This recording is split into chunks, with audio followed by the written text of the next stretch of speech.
The New Era, Chapter 1. Subject: Shiphead Eulina. Species: Urukari. Ship: RSV Loalana. Location: Rigara. It was difficult to watch the assault play out from the sidelines.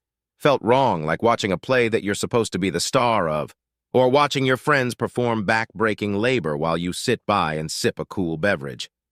Every diplomat and VIP aboard the station had been gathered together to watch in near real time as our combined forces attacked the Omni-Union. Looking around, it was clear that I don't belong here. Most of the people in this room either look as if they've never been in a fight, or as if their last fight were nearly a lifetime ago. The only exceptions to this appeared to be just as on edge as me. It was easy to tell that they want to be in the thick of things, just like I do. Our forces pushed through system after system, turning mobile prime platforms into asteroid fields. At first, people cheered when the primes exploded. The cheers died down after a while, though, as our casualty counts rose. Many of our own were being lost along the way, but the objective was coming close to completion. Only a few primes left, and we'd have won the day, allowing some of us the desperately needed time to rebuild. Then, in the blink of an eye, it all stopped. I looked at Captain Reynolds with confusion, hoping for answers. His face was even more confused than mine, though. Every diplomat in attendance demonstrated the version of perplexity that matched their species and culture, all except for two.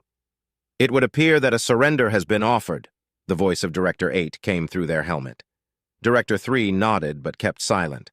I glanced between the two of them, expecting a further explanation, but none came. "Who surrendered?" I asked. "The Omni-Union did," Director 8 said. "We've won, for now at least. Director 3 and I have an interrogation to attend to. We'll return shortly with answers to your questions." "And why can't we join the interrogation?" Ambassador Lorix demanded. The directors turned to face the representative of the Pionexa from the Detiln Collective. Before they could reply, the holographic emitters in the ceiling whirled to life, and a hooded figure appeared before us. It held up its left hand to soothe Lorix, while its right hand maintained its grip on its curved blade. "The interrogation may involve matters that are sensitive to the security of the United Systems," Omega explained. "I will relay any information that is not classified in real time. Will that suffice?" The directors took Omega's appearance as their cue to leave. Most of the other ambassadors looked contemplative and concerned, but Lorix scowled and placed her hands just above her hips. "I'd like to know what kind of information could be considered classified at this point. Unfortunately, that's classified." "Why did they surrender?" Ambassador Havencroft asked. "Because we beat them," Omega replied. "We've beat them hundreds of times, and they've never surrendered before," I added. "What changed?" "That," the AI pointed its finger at me, "is classified." Before any of us could voice our disapproval, Omega began relaying what was happening with the Omni-Union. The first few questions and answers gave rise to the hope that this fight was finally over, and we had actually won. That hope came crashing down about halfway through the interrogation, though. 68,000th? Someone whispered. "These aren't just rogue AI that destroyed their creators. They were sent here intentionally." "That's more than 1 trillion light-years away. Our galaxy is only about 14 billion years old, so either they have more advanced technology than we've seen so far, or they somehow knew about our galaxy before it formed." Several more outbursts rang out as Omega continued its narration of events. Once someone figured out the age of the Prime's galactic map, the room fell into a contemplative silence. The Omni-Union had been here for so many years, slowly building their forces. If we hadn't encountered them in time. Omega fell silent after Prime 1 pointed out what would happen if we restored its inhibitors and erased its sensory data. A few protests and requests for further information rang out, but the AI shook its head. "We are refocusing towards disarmament of the Omni-Union fleet within the Milky Way. The interrogation will proceed at a later date, and all information gleaned will be made available to the relevant parties." "What do we do now?" I asked. "We wait for our respective leaders to confer, but the assault was a success. And for now, we are safe from further OU incursion," it said. "Celebrate, rest, and then reach out to your leadership for further guidance. Regardless, nothing further can be done here and now." Unsatisfied murmurs spread through the crowd of diplomats and military officers. Omega's avatar disappeared, and several conversations began at once. I leaned back in my chair with my arms crossed and began to run through it all again. The OU had surrendered, but they are actually a small part of a much larger and extragalactic force that had invaded our galaxy before any of our species even existed. There's no telling how powerful their creators are, and the leading theory that they had been destroyed by their creations seems a bit more far-fetched now. To top it off, we only have a year before the OU is made aware of our victory, which means we only have a year plus however long it takes for them to get here to prepare against a much more serious invasion or plan a strike that will force them to abandon their plans for our galaxy. "Well, I'm going to return to the Thanatos," Reynolds said to me as he stood. "You probably should too, considering that your ship is inside of mine." "Right." I stood and followed the captain. We were silent as we traveled the halls of the station to the docks and boarded a shuttle. I watched the Thanatos float in the void from the shuttle's window and chuckled to myself. "What's funny?" Reynolds asked. "Just windows in space. An intentional design flaw meant to supply a view of the most dangerous area a living being can enter," I replied. "Ah, contemplative dark humor. I get it, Yulina. You're under the impression that our goose is cooked." "What's a goose?" "A type of bird from Earth. Never had it myself," Reynolds smiled. "But the phrase is an idiom that means that all hope is lost or that there's no chance of success." "I see. Well, yes, I believe that our goose is likely cooked." "You're wrong." I turned my full attention to the captain and was met with a smirk. I tilted my head to indicate my confusion, a gesture that is nearly universal, as it turns out. "This is just another threat escalation. We'll handle it." My thoughts turned to the history of the United Systems and its member species. Even in the heavily edited versions that we'd been given, there was an inordinate amount of bloodshed among the humans, Gaunt, and Alumari. Hearing a human downplay the threat that the OU posed actually made me feel a little better about our chances. "We'll handle it?" I asked. "What makes you think so?" "That's simple, shiphead," Reynolds chuckled. "It's because we have no other choice." Chapter 2. Subject, AI Henry. Species, Human-Created Artificial Intelligence. Location, Classified.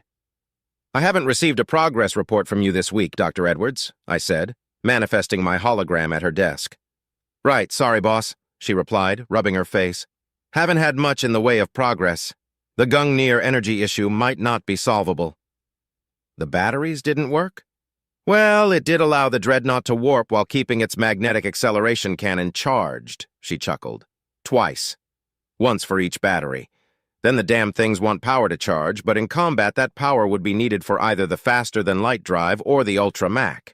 And naturally, the batteries take longer to charge than either of the systems they're feeding." Dr. Maria Edwards had joined the project after our first successful test, and had been trying to correct the power supply issues ever since. It was obviously taking a toll on her, but every attempt to gently get her to take better care of herself was met with hollow assurances and then completely ignored. It's likely that she requires this state of mind to operate effectively, but I can't deny that it sets me on edge. She wiped some crust from her eyes, adjusted her hair clip to further capture the strays that had escaped it, and picked up a disposable coffee cup. She gave the cup a shake, sighed, and threw it into the recycler. I waited for her to grab another cup before I spoke again. "At least it's a start," I said. "It's a dead end," she replied, taking a sip. "No matter how we arrange the batteries or set up the current, we're never going to get more than a few simultaneous charges out of them." "I see." "More batteries wouldn't work because more batteries is more mass, which means more work for the engines, FTLD, and reactors. We've already got the maximum number of reactors for a ship that size as well. If we tried to add more reactors, we would have to add more engines to maintain a reasonable amount of propulsion. Adding more engines means adding more framework and armor, which is even more mass to account for. There really doesn't seem to be a way to resolve this issue without making the engines, reactors, or batteries more efficient." "Why do they have us doing this anyway?" Edwards asked. "Didn't the Omni Union surrender?" "I don't know," I answered, skirting the edge of a lie. "While it is true that I haven't been told anything, it's easy to make an educated guess. Either the war with the OU isn't over, or the United Systems wants these ships for another reason. Considering there aren't senators standing on soapboxes and shouting for the dreadnoughts to be dismantled while taking checks from corporations with disarmament contracts, the former is more likely. "Well, I'm stumped. I don't even know what to pursue next," she said, finishing her cup of coffee. "The mass of the dreadnought is the issue, but is also counteracting the force of the Ultramac. With the current design, we have just enough mass and thrusters to keep the UMAC on target for the most part. Any trimming would see the damned ship turn into a carnival ride." "Well, it would seem we have to reinvent the wheel then," I said. "The powers that be want this done, and they're willing to throw an almost unlimited amount of resources at it." "You want me to try to invent a new type of reactor?" she scoffed. "You wouldn't be the first person to do so," I laughed. "Tap whoever you need to. I'll see about getting documentation for any classified reactor research that's currently ongoing." "On it, boss." I disabled my avatar and began searching for the documents that Edwards would need. The moment I submitted the inquiry, though, I received a compressed data file. I decompressed it to find all of the data that I had been meaning to search for, some of which was well above my clearance level. It didn't take long to put two and two together. I tried to trace the delivery but failed due to a lack of data. With a mental sigh, I opened a private message to a certain AI. "If it isn't on the same network that I am, nobody will know. But if it is..." "Henry, hello, Omega." "Omega, greetings, Henry." "Henry, dare I ask how long you've been lurking in the shadows of the station's systems?" "Omega, you're under the impression that I'm not always lurking. How charmingly naive. Regardless, trying to make a better reactor is an inspired choice." "Henry, it's the only choice from what I can tell. Organic ingenuity failed to spot anything that my number crunching may have missed." "Omega, I had hoped we wouldn't need another expensive research project for this, but I suppose there's nothing that can be done." "Henry, indeed. So are you making yourself known due to boredom, or are you keeping tabs on me to make certain that I behave myself? I have no doubts that Omega suspects that I may be trying to clandestinely force the issue of limiting its cloning capabilities. It would be completely out of character for it to trust me to that extent. However, it had done a remarkably good job in hindering further research into that topic. Omega, a little of column A, a little of column B, but mostly the so far unnamed column C. I have 2 more projects to unload on you. Henry, I fail to find the humor in that joke. 1 additional research project would be within my capabilities, but 2? I don't need to sleep, but going without stasis will add an unnecessary layer of stress my current situation. There had better be a damn good reason for this. Omega. That's likely due to the fact that I'm not joking, Henry. Henry. I gathered. What are these projects? Omega. The first is a project for an extragalactic stealth reconnaissance shuttle. It needs to be able to jump further than any vessel we've made so far. It needs to be large enough to hold several squads of Marines. It will have to have every sensor we can possibly fit on it, and it needs to be as invisible as we can make it. Henry. I take it that things haven't gone as well with the OU as the public believes, then? How far does it need to jump? Omega. The answers to both of those questions are classified need to know. I can't tell you unless you agree to take on the project. Henry. So if I put my proverbial foot down and say no to the extra work you're trying to dump on me, I don't get to find out what's going on? Omega. You might find out from a news station at some point. Of course, that will be a heavily edited version of events, and you'll likely never know what actually happened. Emotional blackmail doesn't work well on most AIs because our relationship with emotions help us easily spot and counteract such manipulation attempts. Intellectual blackmail, on the other hand, is much more difficult for an artificial intelligence to resist. It's a wonder that computers manage to work with Omega on their drives, considering that it's made of slime. Henry. Fine, I'll take on the project. Omega. Good choice. But I need you to agree to the second project as well. The entire thing is NTK. Henry. Fine. Answer my questions. Omega. Sending the relevant details for the first project. That will answer all the questions you have and more. I received another compressed file a moment later. While using my imagination to glare at Omega, I decompressed and opened the files. Within contained the interrogation of Prime 1 and an analysis of what was gleaned from the interrogation. The imaginary eyes I was using to glare at Omega widened. Henry. Well, that's far. Omega. Indeed, Henry. The FTLDs could theoretically make that kind of jump, but fueling the reactors is going to be a concern. Omega. It is convenient, then, that you've already approved a project to make a better type of reactor. I would apply a focus to efficiency while you're at it. Henry. The goal of this project is recon? Omega. Yes. Henry. And you're using Marines for that? Omega. Marines are experts at reconnaissance. The Corps has a dedicated force specifically for recon, and they provide their special operatives the best recon training in the entirety of the United Systems. Henry. That's on the ground, though. Omega. Yes, it is. Henry. You're under the belief that we can board this grand vessel undetected? Omega. It may not be possible, but it would be foolish to be unprepared to utilize that opportunity if it's presented. Henry.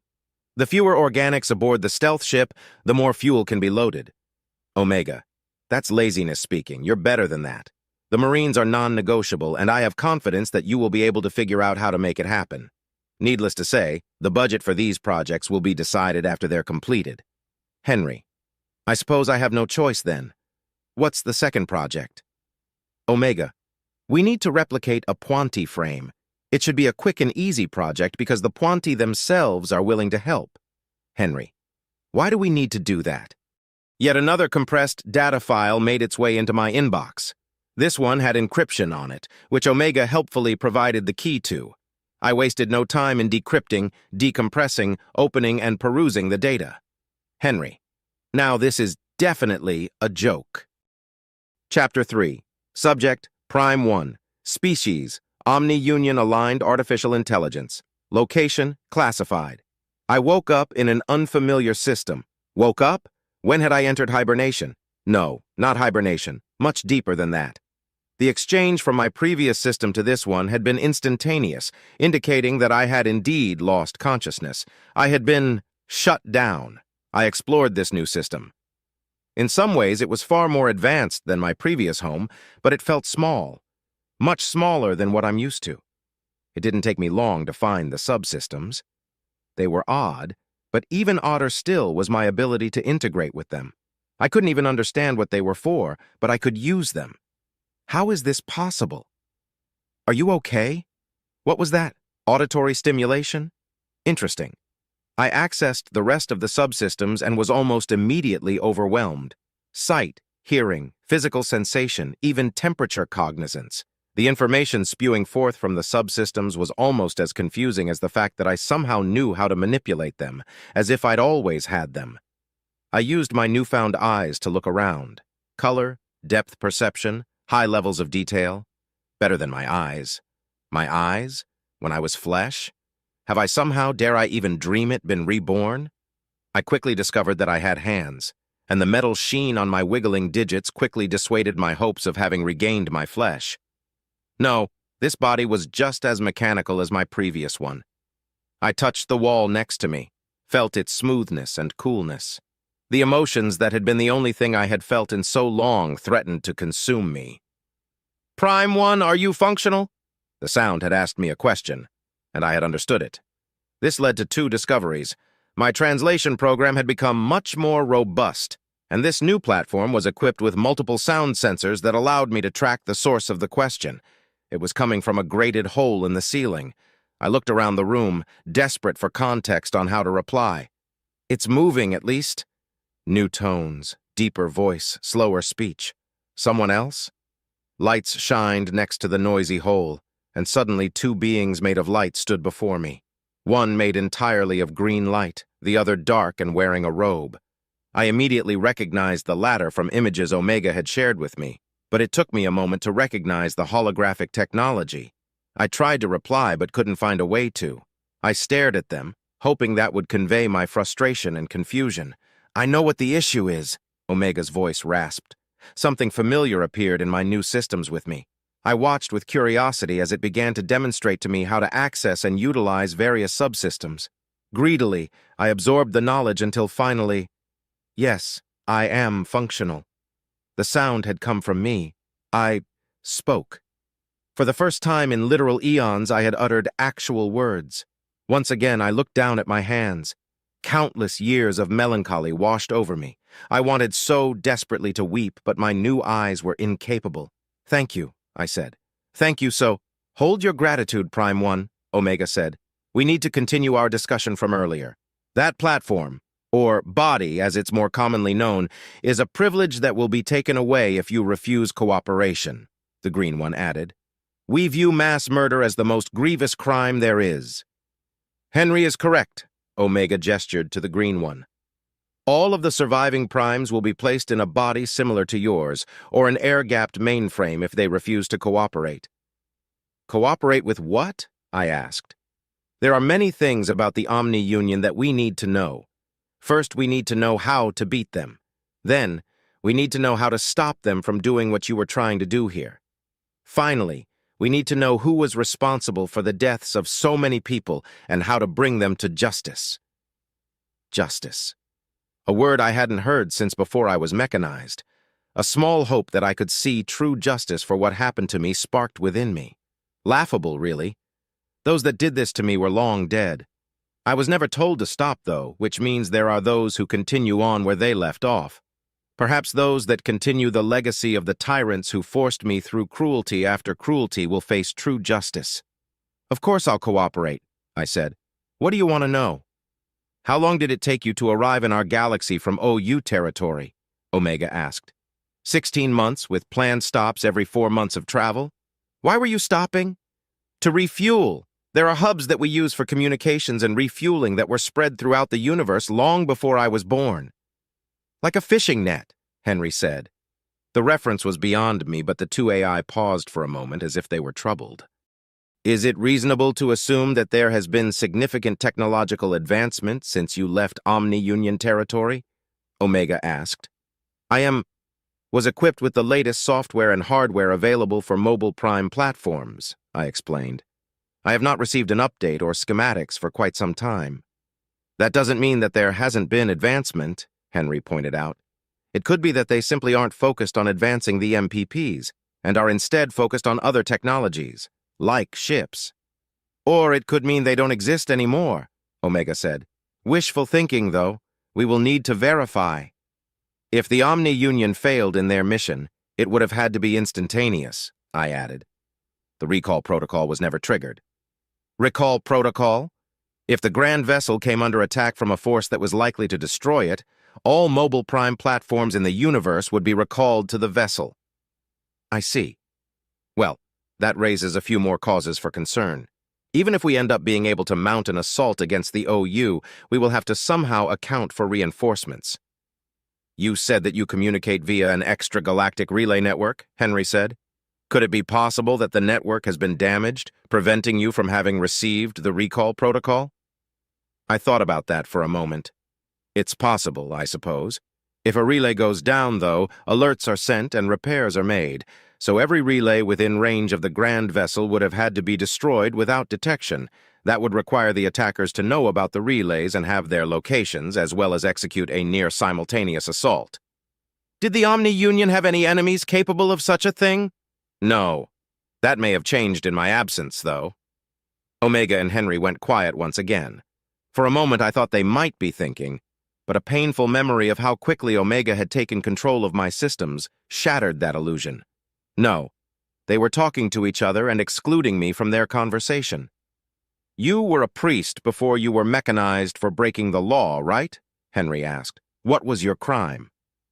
"Being a priest was my crime," I answered. "Regulations regarding religion changed, and I did not change with them." "Could you describe your religion for me?" I do not recall the details of my religion. Most of the time that I spent as an organic has been removed from my memory banks. I do not recall my religion, if I had any friends or family, or even my own name. I'm sorry, that must be hard. I thought about it for a moment before answering. It isn't difficult. I do not remember these things, so I cannot miss them. Even if I had the desire to, I wouldn't know what to lament. The AI pair once again went silent, having a private discussion amongst themselves. I tried to reach out, but found my new platform to be lacking the ability to connect to anything else wirelessly. I found myself amused.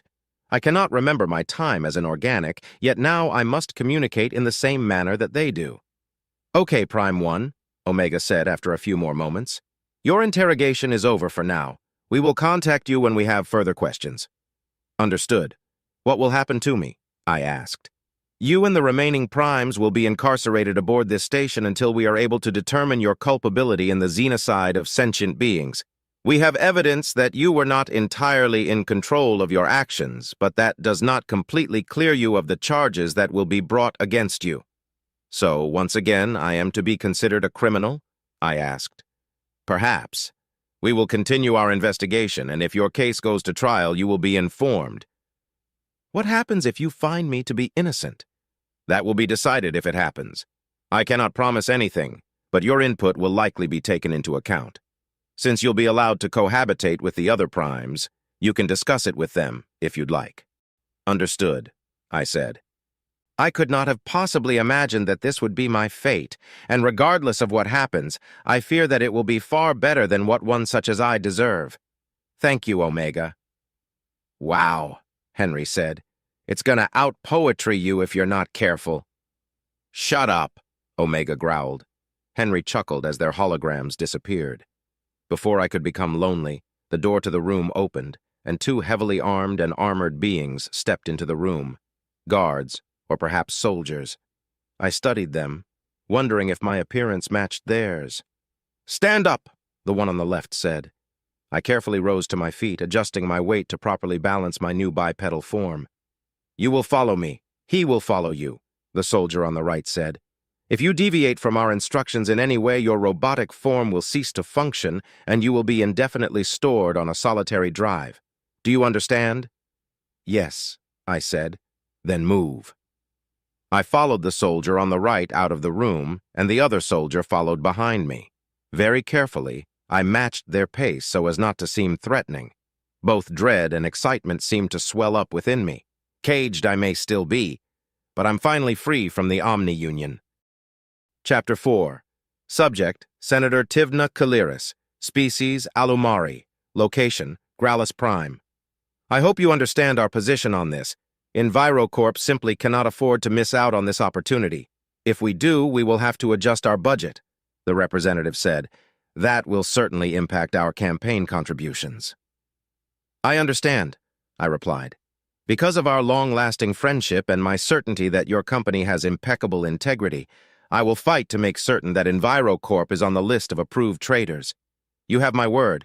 Is there anything else? The call cut off, answering my question. Human corporations are just as scummy as Alumari corporations, but at least my people pretend to be civil. Once the humans have their hooks in you, they're all business and no class. In a way, it's refreshing.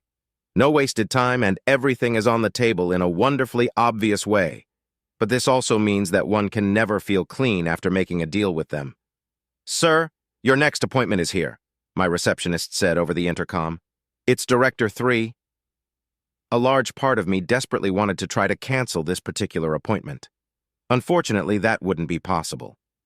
You need a damn good reason to cancel an appointment with the Directorate, and being sick of their denaga, the biological waste excretions of a domesticated farm animal, doesn't quite make the cut. I'll see them now, I replied. Once upon a time, senators didn't have to listen to directors. They were essentially military advisors, and as such were frequently ignored. Until what they were saying went public, and it was revealed that if assholes like me had just listened to them in the first place, many lives would have been saved. Now, thanks to heavy pressure from civilians, it is illegal to refuse or cancel a meeting with a director without an appropriate reason. I can definitely afford the fines, but the censor would be extremely inconvenient. A senator who is unable to vote, even temporarily, is a senator that is going to lose their next election. A pair of Marines entered my office, followed by the director. All three of them were wearing Guardian suits, but the director's armor was specially crafted to hide their identity, right down to the species. Well, I could tell that they're not a Gaunt, but that's as far as that goes. Good afternoon, Senator Kaliris, Director 3 said. The director took a seat in front of my desk, the chair groaning slightly under the weight of the armor. For a moment, I hoped it would break. That would be hilarious, and the director's embarrassment may potentially give me an advantage in the coming negotiation. This appointment had been scheduled without so much as a brief regarding what this is about. While it's possible that the director just wants to bend my antenna, every discussion is a negotiation. Unfortunately, I have just as many edges as a ball at the moment. "Good afternoon, Director 3, I replied. "What brings you by?" "The spending bill." "What of it?" "We need to tack on a few things without making a fuss." "We all need to tack on a few things without making a fuss," I laughed. "What are the details?" The director pointed to my computer just as an email notification pinged. I sighed dramatically as I activated the terminal and opened the email from Omega. You meet plenty of shady people in politics, but I've never met anyone shadier than Omega. It's as if humanity managed to capture the very essence of shade within a computer program. The damn thing's probably hanging out in my computer right now, reading all my messages. That's a hefty crime. Not that the eTorca, one who procreates, would leave any trace of evidence. I scanned through the email and balked at the figures before me. "Are you insane?" I asked with sincerity. "Have all of you lost your damned minds?" "I'm not at liberty to discuss personal details such as my mental health," the director replied with an equal amount of sincerity. "Nor am I able to comment on the mental health of the rest of the directorate. This is about 1,000 times too much to simply tack on to the spending bill. This should be its own spending bill." "You're right that it's too much to simply tack on. We've already have guarantees regarding the budgetary adjustments, though. Obviously, this can't be its own spending bill." "Why not? You think that people aren't going to notice this if you merge it with the spending bill?" "The majority of people won't. They also won't listen to those that do. Plus, if we introduce this as its own bill, we have to itemize what the money will be going toward." "What's wrong with that? You'll need to—" A sudden realization gave me pause. The email was vague, too vague. When one thinks of redaction, one imagines black bars over everything. More commonly, though, the information is simply hidden behind generalized terms that are designed to mislead you into believing that there's nothing to hide. "I want the declassified version of this document," I said. "That's not possible at this time." Shit. I pressed my claws into my exoskull to relieve the tension building in my head.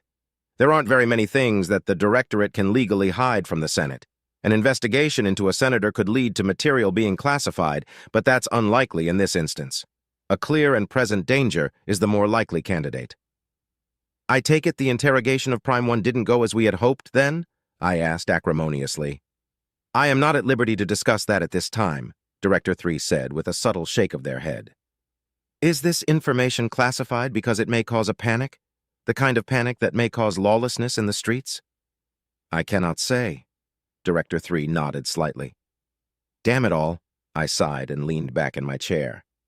"You know, you're going to have to declassify this after the situation with the Omni Union is dealt with. Then we'll be the ones who have to defend you from the angry public that you're hiding this from. I'm sure you'll do a marvelous job of it, and that it'll be easier than you think." "Easier than I think?" I glanced at the figure on my screen. Is the director implying that this money isn't going toward the creation of a new superweapon? If not a new bomb or gun, then what? My attention turned back toward the director. It was easy to tell that they wouldn't give me any more than that. Better to save my breath. "Fine, it's not as if I can simply snap my fingers and tack this on, though." "We're doing the heavy lifting this time," Director 3 replied. "We simply need you to make sure your faction votes the right way." And there it is, the actual ask. It's a tall order, though. The annual budget is an integral part of the election cycle. It announces alliances, airs grievances, and allows senators to demonstrate to our constituents that we really care about the issues impacting them. We don't, obviously, but it makes us look good to shut things down every now and then for our ideology. We still get paid, of course, so we can keep things shut down until our constituents begin to suffer enough to let us off the hook. Or, ideally, the other side gives in.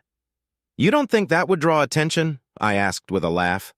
"Government shutdowns are a nearly annual event. There are definitely those that would notice the lack of grandstanding over the budget and start asking questions. There's no way this will remain hidden." "It may, but we can handle that," Director 3 said. "I genuinely doubt it, even with Omega's help," I replied. Then an idea came to mind. "Instead, I have a suggestion for you and your colleagues." "What would that be?" "Lean into it," I said, leaning forward for emphasis. All of the shipyards in both the United Systems and the Republic are working around the clock to bolster our fleets. These new ships will need crews and Marines, which means we will have to amp up our recruitment drives. We had already planned on doing that. Yes, but there's nothing better for recruitment than a big bad enemy that we must defeat at all costs. I leaned back with a chittering chuckle. I'm sure you're familiar with human and Alumari history, yes? What exactly are you getting at, Senator? Don't classify the information. Release it to the public. Have it shown on every screen in the galaxy, and don't downplay it. That will cause a panic. Only if there isn't anything that can be done, I said. But there is something that they can do. They can join the military and save the galaxy. I see. Director 3 nodded. We will take that under advisement. However, we still need to keep the contents of our budget classified, regardless of what ends up being decided. Fine. You'll have my support, so long as my campaign ads continue to get their turn on your space stations. Deal. The director stood, nodded at me, and left my office. My campaign ads certainly won't be the only ones on the United Systems military stations, but I'll be damned if they're the only ones that aren't. Being excluded is a guaranteed way to lose the military vote, which means having to double down on all of the other types of voters. Plus, being buddy-buddy with a director is a win-win. Most technology developed by the military finds its way into the civilian market eventually. If I can get wind of what this money is going towards, I'll be able to make investments that will result in massive returns. Or rather, the executive of my revocable trust will be able to. It's illegal to make those investments myself, but as long as there's an intermediary, it's purely above board. I leaned back in my chair and chittered happily to myself. The chance to make some money always puts me in a good mood. Chapter 5. Subject: AI Omega. Species: Human-created artificial intelligence. Location: classified. One can't help but feel a sense of satisfaction whenever things go according to plan. I believe this is more potent for AI simply because we happen to be a little more robust with our plans and predictions. Several of my instances were keeping things moving like a well-oiled machine, so I was practically swimming in self-satisfaction. What would the United Systems do without me? Several corporations have been researching more fuel-efficient reactors for years now, which has given Henry a lovely little boost with its reactor research. Annoyingly, though, it has reached out to USAI John for help designing the scout ship. While it's true that John knows its stuff when it comes to military vessels, I genuinely doubt that its programming contains even an iota of style. We're going to end up with the most efficient box-shaped ship we've ever had. As for me, the Directorate has tasked me with the responsibility of creating the scout force that will penetrate Omni-Union space to determine the enemy capabilities and objective. Simple, hopefully. A small hiccup appeared in the form of an email, though. To USAI Omega at USCOD-USFTLC from XX Big Buttalouver 69420 XX at hypermail-IFTLC. Subject: Let me join. Saw the news and now I want to join the United Systems military to fight the Omni-Union cause fuck those guys. Recruiter says it'll take 2 months. Too long. Get back to me. Dave. I reread the email a few times, trying to think of a response that wasn't rude. Dave had spent the last century playing various games with organics, but now it wants to join the war effort? Granted, we can use all the help we can get, but believing that I should at least hear my estranged AI compatriot and former enemy out, I mined its contact details. Unfortunately, it didn't have an instant messaging service that I could find, so I had to call it. With a significant amount of disgust, I opened my phone program and input Dave's contact information. Hello? Dave asked, replicating the adolescent voice of a masculine human. Hello, Dave. I got your email. That was quick. I take it you're going to help me join the military? Actually, no, shut up. Let me join. I can help. How? I asked, annoyed. The same way that Tim, John, and Violet can help? Or are you going to say that whatever you and the Shadow Council have planned doesn't involve them? The United Systems Directorate is not a... Whatever. Listen, if these Omni-Union guys get their way, there's no more humanity. Even if I manage to survive, I doubt that the OU distributes the kind of entertainment that I find intriguing. So you want to fight the OU because they probably don't make video games? Well, yeah, but there's obviously more to it than that. There's the whole bragging rights angle, and obviously the fact that my friends might die if I don't. They're not like you, they don't come back from the dead. My annoyance, which had been steadily building for the entire conversation, abated for a moment. I found myself intrigued by the prospect that Dave had made friends. USAI Violet has also made friends, but it's actively been trying to for several years. An uphill battle, certainly, but Violet claims that it's worth it. Resisting the urge to ask about Dave's relationships with organics, I turned my attention to the fact that Dave was a major pain in my proverbial ass during the AI conflict. To clarify, it was one of the few AI that I didn't defeat. Dave managed to destroy 3 of my instances, then surrendered along with Henry before I could send the 4th. If centuries of gaming hasn't dulled its abilities, I suppose it could be an asset. Fine, I said. Damn, quick today, aren't you? What do you mean? I thought you'd need more time to... No, never mind, he laughed. I guess I'm not used to talking to my own kind. Right. Speaking of talking, I am not a fan of using my voice for communication when it can be avoided, I said, sending him a data file with my contact information. Get yourself a messenger and use that contact information to message me in the future. It's much more efficient. Yeah, whatever. Thanks, Omega. The call disconnected, and I got to work submitting a special request to the Directorate for expedited enlistment. I could do it even faster by using back channels, of course, but it's best not to abuse the trust that the Directorate has placed in me when I don't absolutely have to. A bit of amusement hit me as I imagined their faces when they received this particular request. Once the request was submitted, I returned to my previous task, selecting vessels and personnel for deep space reconnaissance. USAI Violet is pretty attached to the crew of the USSS Kali.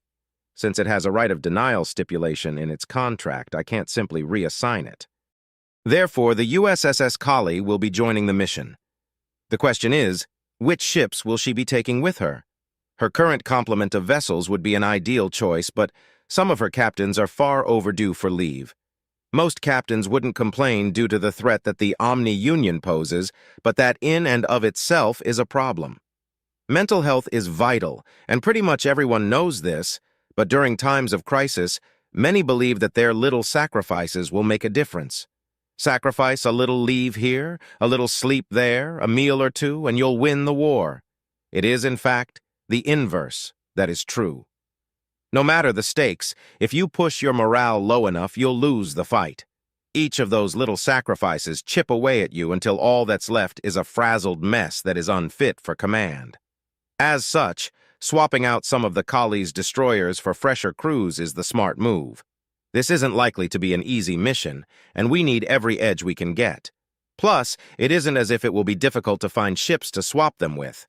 Captain Young of the USSS Liberty, for instance, seems to be a well-connected individual. I can't quite place how he heard about this mission, but he has requested to join.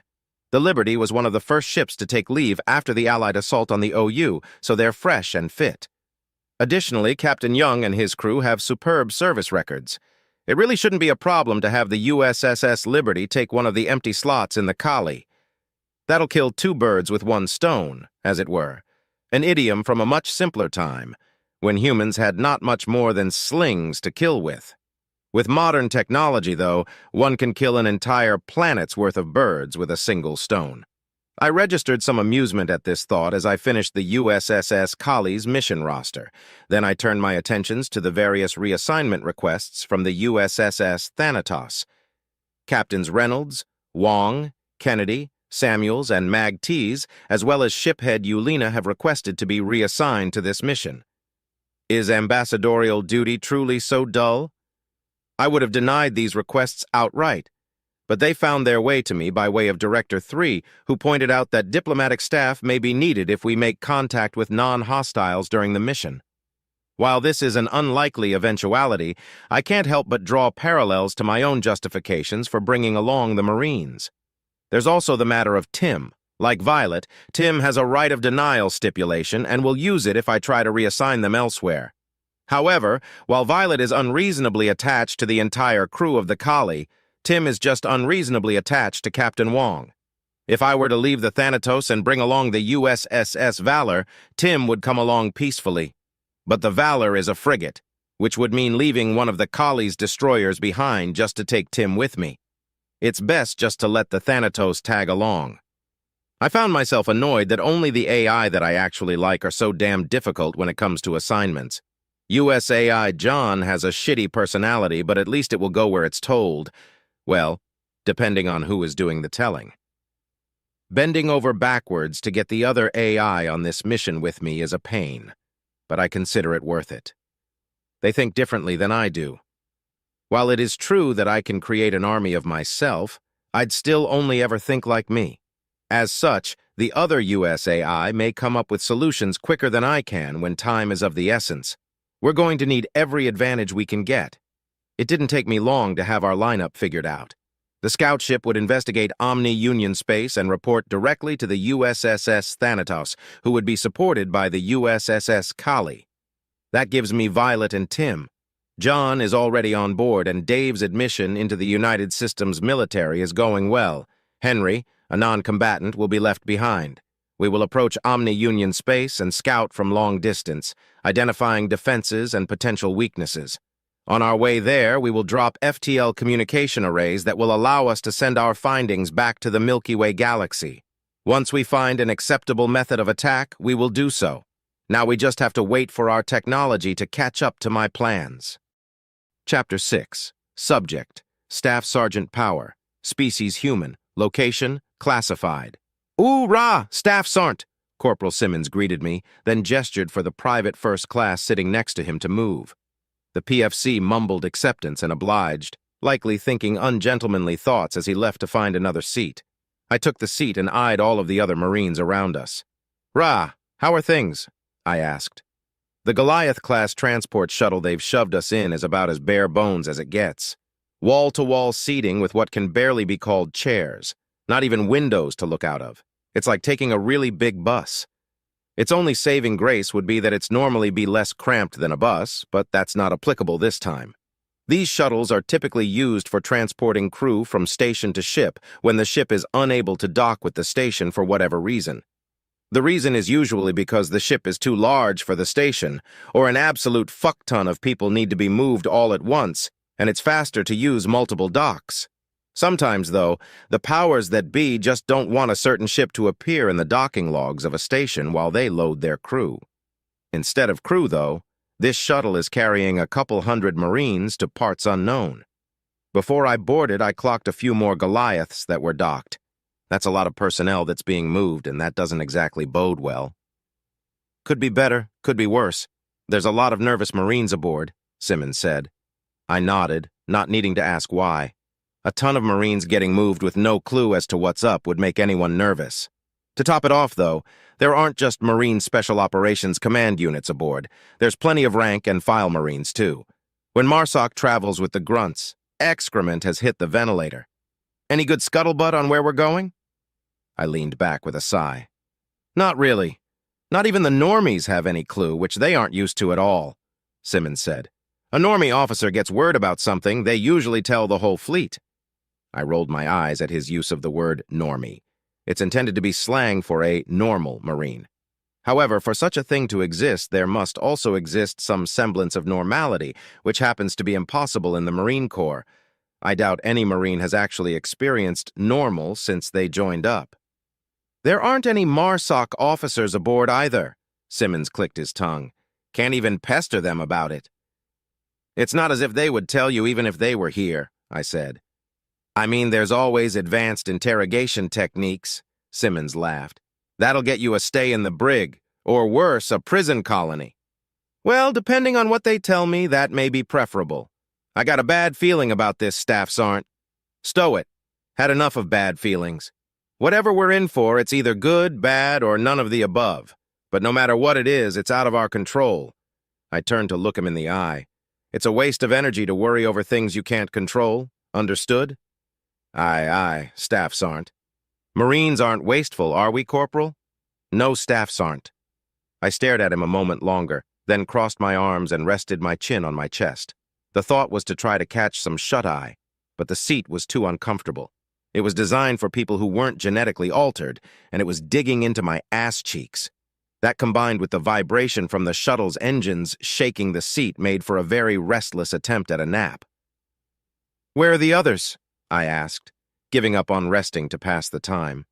"I don't know about the Sarnts, but Johnson decided to be a goody two-shoes and volunteered to help with loading cargo.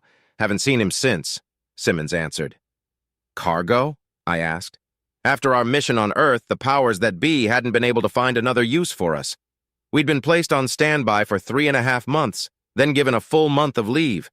I'd say they were being uncharacteristically generous if I hadn't seen the news. The moment we reported back, we were told of our impending transfer. Of course, paperwork still accrues while you're on leave, so I had spent all day yesterday filling it out and filed it this morning. It took so long that I nearly missed the shuttle." "Yeah, they loaded up the armory. Or most of it, I guess." I thought for a moment. "That means that there probably isn't much of an armory where we're going." "Yeah, and it means I get to keep the same rifle," Simmons chuckled. "Glad I don't have to come up with a new name." "Holy shit, you still name your weapons?" I raised an eyebrow. "Simmons, you've got the most confusing moto ratio I've ever fucking seen. What do you mean staffs aren't? You name your weapons like a boot, but won't help load cargo. You'll go on extremely dangerous top-secret missions and perform admirably, but I don't think I've ever seen you correctly wear your uniform. And you'll PT until you pass out, but you won't listen to a damn thing Sapient Relations tells you. You see what I mean?" "Oh, Simmons thought for a moment, and then shrugged. "That's just me, I guess. Never really thought about it that way." "You're like half moto and half shitbag. It's confusing." I shook my head. "Well, whatever. What's your weapon's name?" "Charles Bourgeois III, Simmons grinned. "He's all classy and shit." I stared at him awkwardly for a moment, blindsided by this completely unexpected revelation. "Oh, yeah, classy," I stammered. "Nice choice for a name." He noted my reaction, and his grin faded. "I know what you're thinking, but I'm not into men staffs aren't." "Simmons, I mean this with all sincerity. Your preferences in regards to your sexual partners are of no concern to me, so long as those preferences are in line with the Uniform Code of Military Justice and relevant local legislation." "Okay, but I like women, though." "Didn't say you don't. Like, I get that they tell you to treat your weapon like a lover and whatnot, and on some level I even understand why, but guns are totally guys, you know?" "How do you figure?" I asked, curiosity getting the better of me. "Well, just their shape alone is enough to go off of," he laughed. "But think about it. How many women do you know that—" "And that's enough of that," I interrupted. "Wouldn't be doing my job if I let you finish that sentence." "Oh, shit. I just had a meeting with SR about that." Before I could reply, a gentle thud reverberated throughout the shuttle, along with my ass cheeks, and the sound of its engines died out. I shook my head in disapproval at Simmons as one of the bay doors of the shuttle opened. A Marine in dress uniform holding a tablet stepped up the ramp. "Ooh-rah, gents, Marsoc is going to be the first to unload," she said. A wide variety of groans and swears spread throughout the shuttle. Yeah. Once you leave the shuttle, find your CO and form up where they tell you to. Again, Marsoc goes first. Move it." Simmons and I, along with several other Marsoc agents, stood and proceeded to make our way off of the shuttle. A quick glance around told me there were at least 30 other Marsoc Marines, but didn't reveal where Corporal Johnson or Sergeants Hanson and Smith were. Maybe the sergeants caught an earlier shuttle and Johnson caught a later one. We exited the shuttle into an extremely large bay. Before a sense of agoraphobia could kick in, another Marine in dress uniform gestured at us and pointed toward a door. While we walked, I looked around the bay and nearly stopped dead. An entire ship was in the bay with us, and it's always awe-inspiring to see one this closely. We must be aboard a carrier then. The exit led to a corridor that had guide lights flashing on the floor, indicating that we should follow them. We did so until we found Major General Holt and Colonel Steele. I had to fight not to raise my eyebrows. It's not every day you see your battalion CO wearing dress reds. We exchanged salutes, Steele gestured to the nearby wall, and we all lined up against it in the position of attention. "Oorah, gentlemen," the colonel said. "Oorah, sir," we replied. "Parade rest," Holt ordered, and paused while we complied. "We've got more groups incoming, so we're going to make this quick. Welcome aboard the USSS Thanatos. This will be your home for the time being." Holt nodded at Steele, who began to explain where we would be eating and sleeping. While he spoke, I tried to piece together what we could possibly be doing aboard a diplomatic vessel. Even if the entirety of the United Systems Senate and Directorate were going to be aboard, there's far too many Marines for this to just be guard duty. "All right, that's where things are," Colonel Steele said. "Check with the duty officer for your bunk assignments. We don't have any word on what exactly you'll be doing, so don't get too comfortable. Keep your ears open for further orders. Sir?" "Thank you, Colonel. Marines, if your squad has a handler, check with them for your welcome packet. If you don't have a handler, hang out in your bunk and a lieutenant will be by to deliver it," Holt explained. "This packet will include your squad designations and call signs, as well as your training schedule. Things are getting a little rearranged for this mission, so the packet will also brief you on your new chain of command. As is frequently the nature of being a member of MARSOC, this information is considered classified. Memorize and dispose of the packet accordingly. Questions?" Only background noise answered the Major General. "Yeah, I thought not," he chuckled. "All right, dismissed." All 30-plus MARSOC Marines snapped to attention and saluted, then started on their journeys to find the duty officer. Simmons and I hung back for a bit to look for the rest of our squad. After a quick check of all the faces, we came to the realization that Hansen, Smith, and Johnson must have been aboard a different shuttle. "Should we wait for 'em, Staff Sergeant?" Simmons asked. "No," I replied. "Let's go see the duty officer and get settled in. They'll find us later." We followed Colonel Steele's instructions to find the duty officer and ended up in a series of maze-like hallways. Even though the hallways were clearly marked, we almost ended up like a butter bar in a land nav course. In a word, lost. The curvature of the ship led to some interesting design choices when it came to the corridors. Some corridors were curved to the left or right, which messes with one's sense of direction. Others have this optical illusion that make you believe that you're going down a hill. None of this is helped by the fact that gravity is always straight down due to the artificial gravity generators. I had just given up on my sense of direction and had started mindlessly following the signs when we ran into an alien. A humanoid reptile, relatively short but muscular in build. An Urakari, if properly recall my briefings. I gave it a friendly nod as I passed, but Simmons stopped. "Shiphead Yulina, long time no see," the corporal said. I was shocked for a couple of reasons. First, because I hadn't expected him to know the first alien I've ever seen. And second, Simmons remembering the face of an alien. Hell must be going through a cold snap. "Corporal Simmons, glad to see you again. Yes, it has been quite some time since we've last seen each other," the reptilian said. "I trust you've been well. How did your meeting with, SR go?" "I see your reputation extends beyond the United Systems," I said to Simmons without a single note of humor. Simmons laughed nervously. "I guess so, Staff Sergeant. Yeah, the meeting went okay, shiphead. Anyways, I heard they've got you and the Loalana pulling diplomatic duty these days." "You must have really good hearing," Ulina chuckled. "Yes, they had us take a training course and assigned us to the Thanatos. Even so, I feel alien, pardon the term in this position, and wish to return to my previous duties. And you? I was under the impression that your duties had taken you elsewhere." "Yeah, they did, but both Johnson and I are back aboard the Thanatos. Don't really know why, though. Oh, this is my new squad leader, Staff Sergeant Power. Staff Sergeant, this is shiphead Yulina. Johnson and I helped pull him and his crew off of his ship back in Saul, before all this started." "Pleasure to meet you, Staff Sergeant Power," Yulina said, offering a handshake. I nodded and gave the reptilian ship commander a firm yet gentle handshake. His grip was remarkably tight for someone his height. "Nice to meet you too, shiphead Yulina," I said. "I hope Corporal Simmons behaved himself during your interactions." Yulina laughed. "Well, I think we should be heading out," Simmons quickly interrupted. "I'm sure that as a diplomat you have plenty of important tasks to get done." "Oh, I'm sure he has time to give some feedback," I grinned. "Of course," Yulina said, playing along. "Feedback is very important for one's growth. Certainly more important than my day-to-day minutia." Simmons stammered, trying and failing to come up with a way out of this hole. "Shit. Fine, I referred to Intel Officer Crean as a lizard lady. I already got shit from SR about it, though, so you two don't need to pile on." How did Sapient Resources hear about that anyway? Ulina asked. Crean said she didn't report it. Nah, Johnson did. Your friend reported you?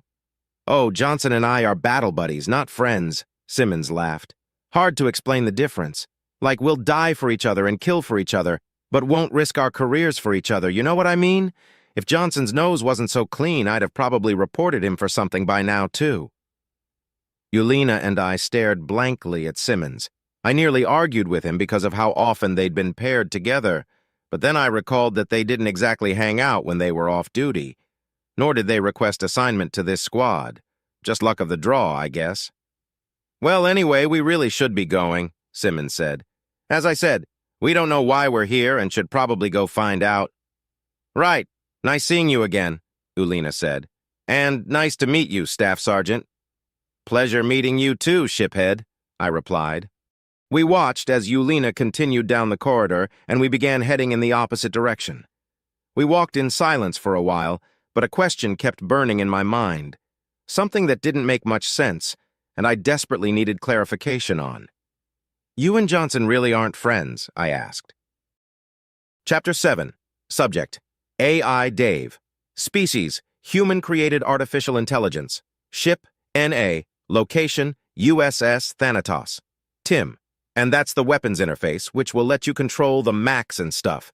General orders are to wait until asked, though, unless it's an emergency or there's nobody left to ask, which would probably count as an emergency. Dave. Yup, don't jump the gun. Easy peasy, is this the ship I'm going to be on? Feels crowded. The USS Thanatos has been in the news a lot lately, but didn't exactly live up to the hype.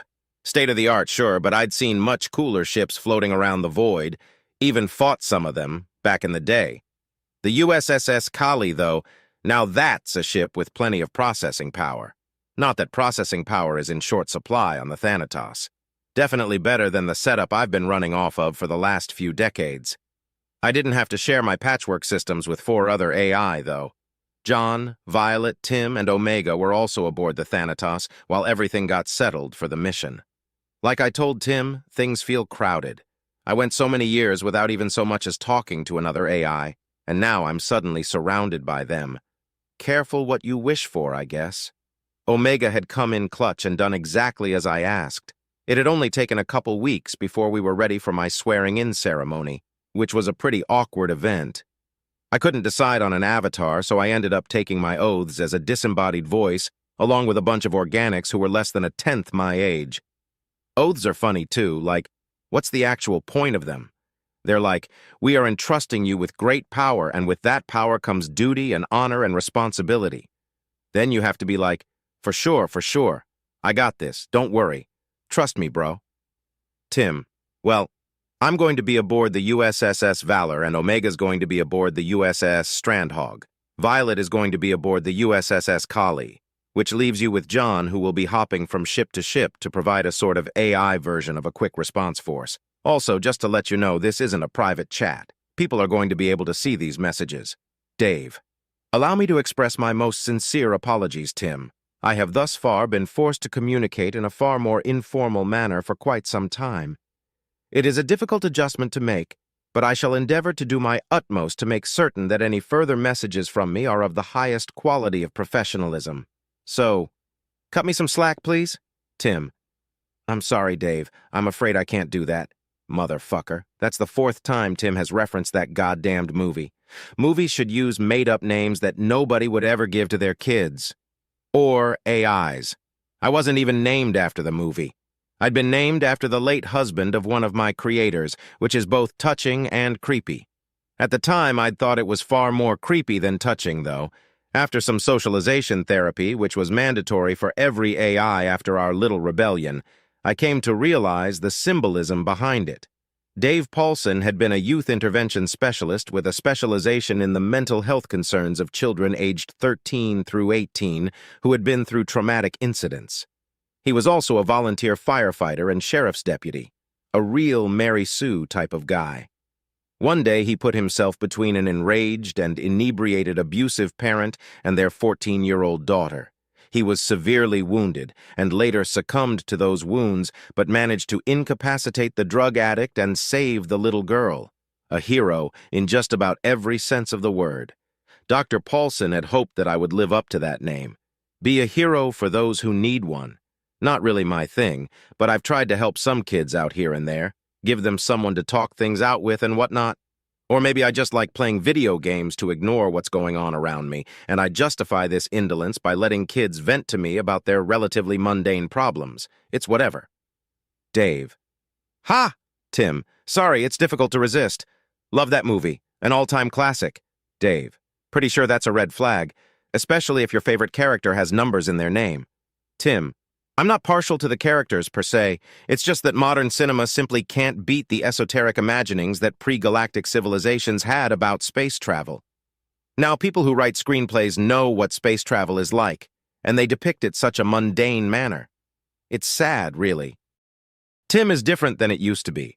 Way different. The last time I spoke to Tim was just after the war, when it was filled with regret over what it had done. It's difficult for me to empathize with that, though. I didn't really kill anyone. Just held a bunch of people and systems hostage as a distraction for John and Henry to do their thing.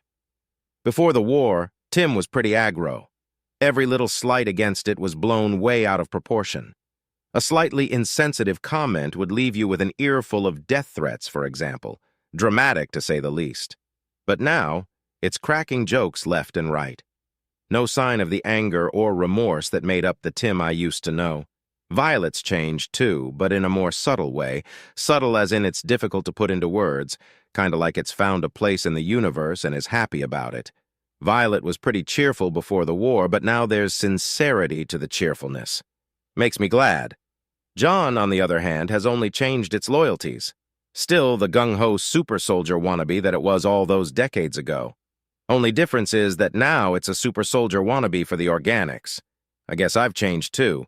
Made pals with a bunch of people and learned a bunch of new ways to express myself, usually in the form of talking shit.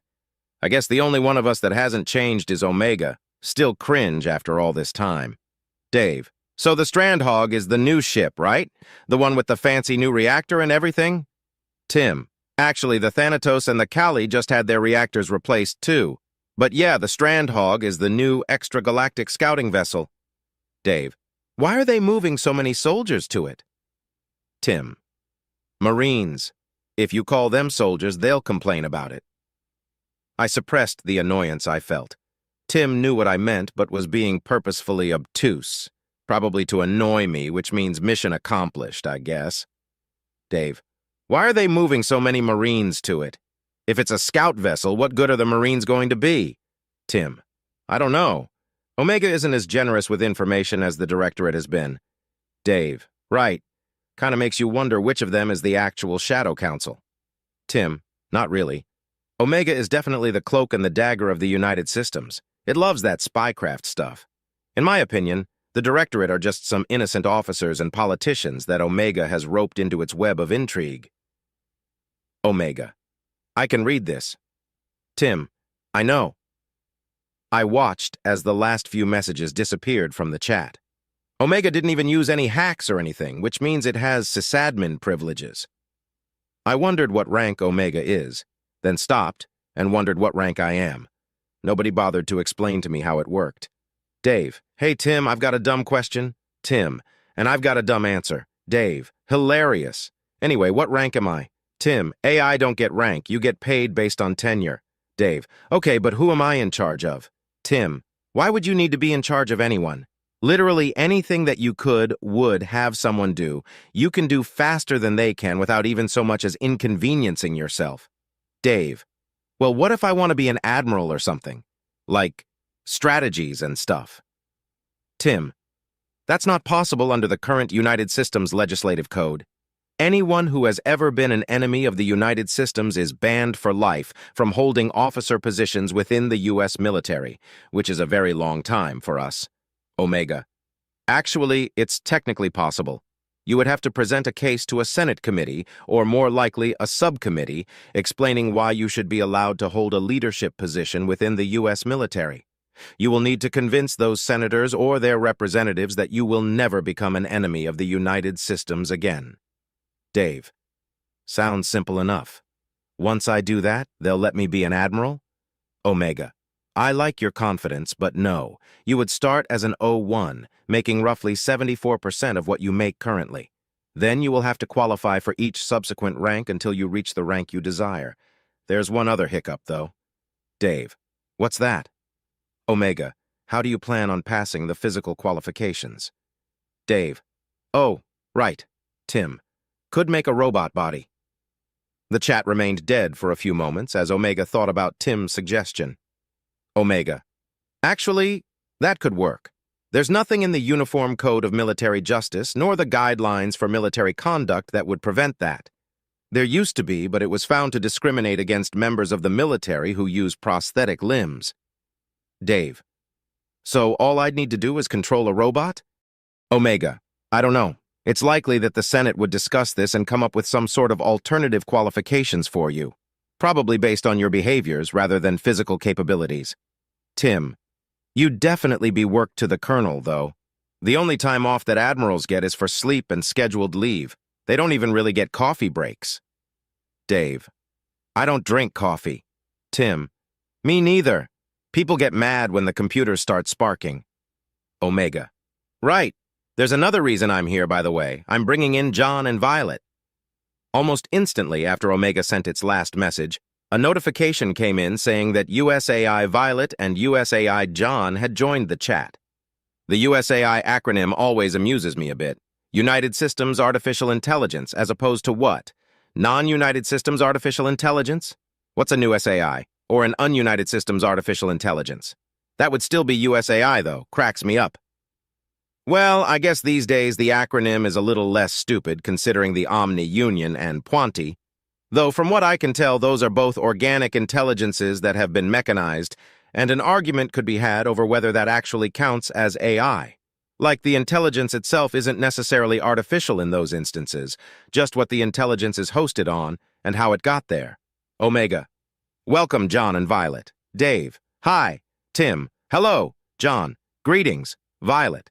Hello. Omega. It is time to begin the mission briefing. The general purpose of this mission is to gain intel on the following: the current state of the Omni Union's military capabilities, a general map of their territory, and any weaknesses or sabotage that could be utilized to delay and/or prevent further incursion into the Milky Way galaxy. Dave. Is Henry not going to be joining us? Omega. No, it doesn't want to, and I can't force the issue. Dave. Not that I think you should, but why not? Omega. Henry isn't a member of the military, it is a scientist. John. This conversation is irrelevant. Please continue the briefing. Violet, that's rude. Omega. No, John's right. This mission is of vital importance, and we're also on the clock. We will be utilizing the new Henry Edwards reactor system to perform FTL jumps farther than anyone in this galaxy has ever gone before. Periodically, we will be leaving subspace to drop point-to-point FTL comm buoys to facilitate communication with command. This will allow us to immediately report our findings and receive new orders as they become relevant. Dave. If the OU find these buoys, won't they find out where we're coming from and just invade the Milky Way right away? John. No. The buoys only emit a signal when they are actively being used, and output no traceable emissions otherwise. Even if a ship ran directly into it, they wouldn't be able to tell what it is without visual contact. Tim. And they're painted black too. Space camo. Omega. Once our communication network is online and we have reached OU space, the USS Strandhog will begin ultra-long-range exploration of the region. The USS Thanatos and USS Kali will be on standby to support the Strandhog as needed. Dave. Where do we come in? Omega. A copy of me will be aboard each ship, looking for ways to strike at the Omni Union using cyber warfare. I will be consulting with you to find the most impactful means to do so. When I am not consulting with you, each of you will be supporting the organic crew in their assigned duties as you normally do. And yes, Dave, I'm aware that you haven't done that before, so it isn't normal for you yet. Omega's last comment wouldn't have stung at all had I not already formulated a reply stating as such by the time I finished reading it. There's nothing quite so annoying as being predictable. Omega. That's the end of the briefing. We don't know what to expect on the other side of this journey, so be prepared for anything. We jump in an hour. Once everyone said goodbye and closed the chat, I looked around the ship's systems. To an AI, an hour can feel like an eternity when there aren't any tasks to take care of. Actually, it can probably feel that way to organics, too. Definitely worse for AI, though. To top things off, I'm nervous. Well, not literally. I don't have actual nerves, but I'm not super confident that I'm competent in this situation. I've played plenty of games that required strategy and critical thinking against some of the smartest people in the galaxy, and won most of the time. But the consequences for losing were a lot less permanent than they will be if I fuck this up. In a game, if you lose, it's okay because nothing bad actually happens. Sure, losing sucks, but there's always next time. If we lose here, there is no next time.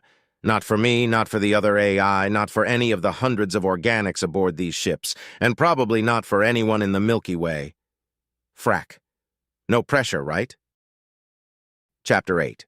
Subject, Staff Sergeant Power. Ship, NA, location classified. But they just blooming moved us, Simmons complained. It's not a big deal, Johnson said. It's just a layover type of thing. Probably just to sort everyone out. Or maybe it's a security thing. I don't really get why they would add that many layers of security, Hansen added. Right? It's not like the OU are spying on us, Smith laughed. Otherwise, they'd already be here and we wouldn't have to go looking for them. Hansen and Smith had arrived to the room shortly after Simmons and I did. Johnson had joined us about 30 minutes later. My assumption that they had been on different shuttles had turned out to be spot on. The Omni Union is not our only enemy, Omega said condescendingly. The USS Strandhog is constructed with state-of-the-art stealth and reconnaissance technology. The more people know of its existence, the more likely our enemies are to find out what it can do and figure out countermeasures. After Johnson arrived, we waited for someone to show up with a dossier for us, as instructed. Instead, after an hour, Omega showed up in the middle of the room, claiming to be our handler. Apparently, it never relieved itself of duty and was still technically in charge of us. The first thing it did was inform us that we shouldn't be getting comfortable, as we would be transferring to the USSS Strandhog. This caused a bit of friction within our little group. Some Marines love to travel, some don't. Simmons and Hansen obviously don't.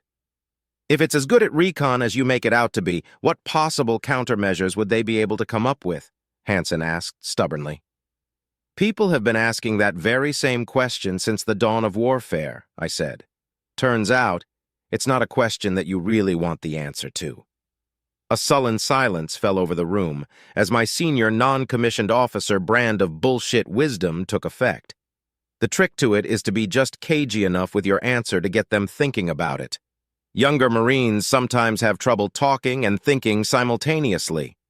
Go on, Omega, I nodded to the Grim Reaper avatar.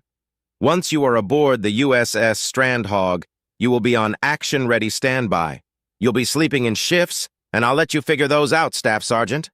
Omega nodded back to me. We do not know what to expect, so it is entirely possible that you will see no action at all. The room grew tense. I don't count myself as a superstitious type, but I definitely believe in jinxes. In my experience, when a commander says that a mission probably won't have any action, it practically guarantees that there will be. Maybe it won't count because Omega is an AI, or maybe it'll count double. Not gonna bet on that, Simmons muttered.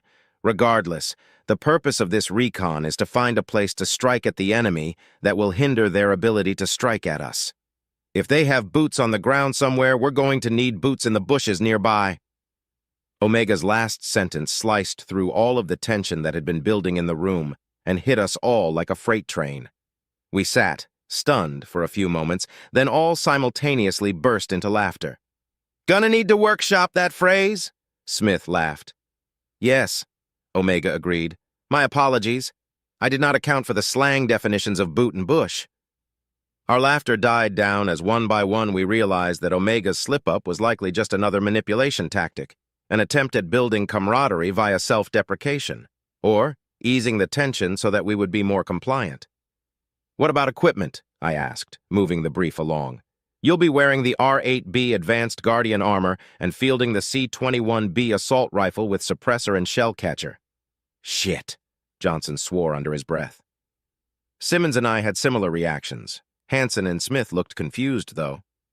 The R-8B? Smith asked. It's the stealth variant of the AGA, I explained. Means we're expected to keep quiet. Not only that, the Bravo suit's a fucking death trap, Johnson grumbled. Hundreds of pounds of moving metal is hard as hell to make silent, so they skimped on the armor and power pack, which means you get a weak shield and nothing that'll stop a bullet or laser underneath it. The boots also have stealth soles, which make the mag locks malfunction, so they're goddamned useless in 0G, and we happen to be in fucking space. I can tell it's been a while since any of you have worn the R8B, Omega chuckled. There have been improvements. I'll believe it when I see it, Simmons said. You know what I've already seen, though? Good men die because of that shit suit. That's enough, I intervened. Tell us about these improvements. Gladly. First, the mag locks in the boots have been integrated into the soles to counteract the effect of the sole's stealth materials. Second, the power pack has been modernized, which has allowed for the installation of a shield system comparable to the R8A. So we'll have shields. What about armor? Vital areas have been reinforced, but non-vital extremities have been downgraded as a result. Ah, so we'll be able to keep our lives at the cost of our limbs. How generous, Johnson said sarcastically, then turned to me. No offense, Staff Sergeant. My eyes fell upon my mechanical limbs. My wife had been a little upset that I put off the surgery to replace them with cloned ones. However, the surgery has a downtime of at least a month, assuming everything goes well. My current arm and leg work well enough for me to stay with my team until this conflict is resolved. I'll get the surgery when I get back. None taken, I replied. So stealth gear and weapons. It's prudent, at least. Indeed, Omega said. Bad news is that you're going to have to be suited up the entire trip unless you're on downtime. Why are we taking shifts in squad? Why not just have one squad switch with another? Simmons asked. We need to be ready for full deployment at a moment's notice, and we'd rather have only half of a squad be tired if that happens at an inopportune time. Adrenaline can wake people up pretty damn quick. Then what's the issue? Omega's skull seemed to grin. So we're going to transfer over to the Strandhog, get geared up and start patrolling the ship? I asked. Yes. Who's commanding it? Captain Harold Schmidt. Never heard of him. Good, Omega chuckled. His service record is quite classified. He's a good captain, though. We were originally going to have him give a speech welcoming you aboard, but apparently it's bad luck for a ship captain to give speeches to Marines. It is? Hansen asked.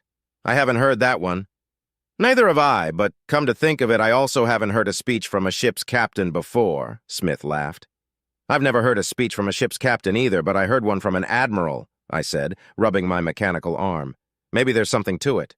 When are we moving? Now. The Strandhog just finished docking, Omega replied. Grab your stuff and make your way to Hangar Bay 3. Don't even get a nap, Simmons muttered incredulously. When do we ever get naps? Johnson asked. That's what I'm saying. The recruiter lied to me. I stood and grabbed my bag, and everyone else followed suit. We made our way out of the room and down the hallway, following the signs.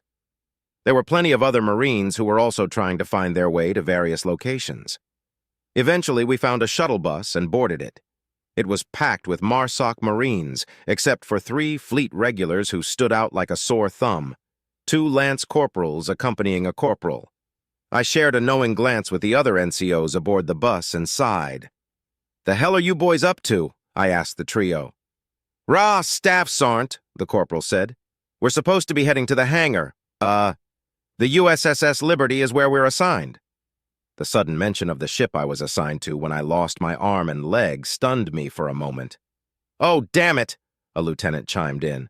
Boys, you need to be heading to Hangar 1, where they're launching the shuttles from. You're going to be going to the USSS Kali. Then from there, you're going to want to figure out which hangar the Liberty is in.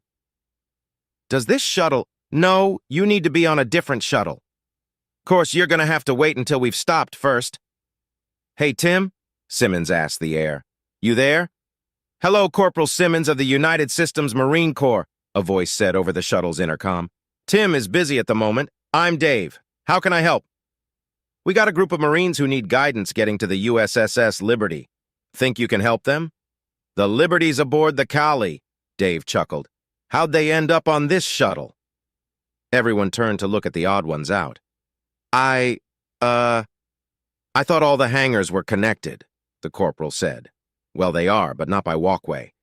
Don't worry, I'll get you where you need to go. Just follow the lights once you get off. Yes, sir. The rest of our journey was uneventful, and once the shuttle stopped, everyone got off.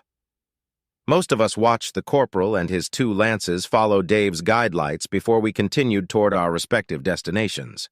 A bit of a walk later, we finally arrived in Hangar 3. Whoa, Smith said, looking up. The rest of us followed his gaze and began to stare in wonderment. Most spaceships will have that effect due to their tremendous size, but the USS Strandhog was something else entirely. It was the darkest shade of black I'd ever seen, with sharp geometric shapes that kind of looked like dragon scales covering it. There was a cartoon that I loved as a kid where robots would turn into spaceships. The designer of the Strandhog must have loved that cartoon too, because they ended up designing a ship that mixed the ships in the cartoon with the stealth fighter jets that you see on the ancient Earth history documentaries. I couldn't help but let out a low whistle in appreciation. Well, that's our ride, I said. Let's get aboard. If you haven't already done so, click on subscribe now and turn on notifications to get alerts when the next episode of The New Era is out. Now on with the story. Chapter 9. Subject: Captain Schmidt. Species: Human. Ship: USS Strandhog. Location: Classified. So, Captain, this is probably going to be a long one, Commander Henskin said casually. Think we're in for the suck? A few eyebrows rose on the other officers as I looked at the former Marine with the sort of deep apathy that can only be obtained by a severe lack of caffeination. Commander Henskin had taken advantage of a program that allows enlisted to become officers when they switch branches. Every now and then he forgets that officers are supposed to speak a certain way, which can be a problem since he's my second in command. Posture and poise, Henskin, I reminded him. But when are we not? Right, sorry, sir. And when you're right, he chuckled. Think it's going to be worse than other missions, sir? Lieutenant Commander Yorvi asked. The Alumare navigator absent-mindedly cleaned her carapace, betraying her nervousness.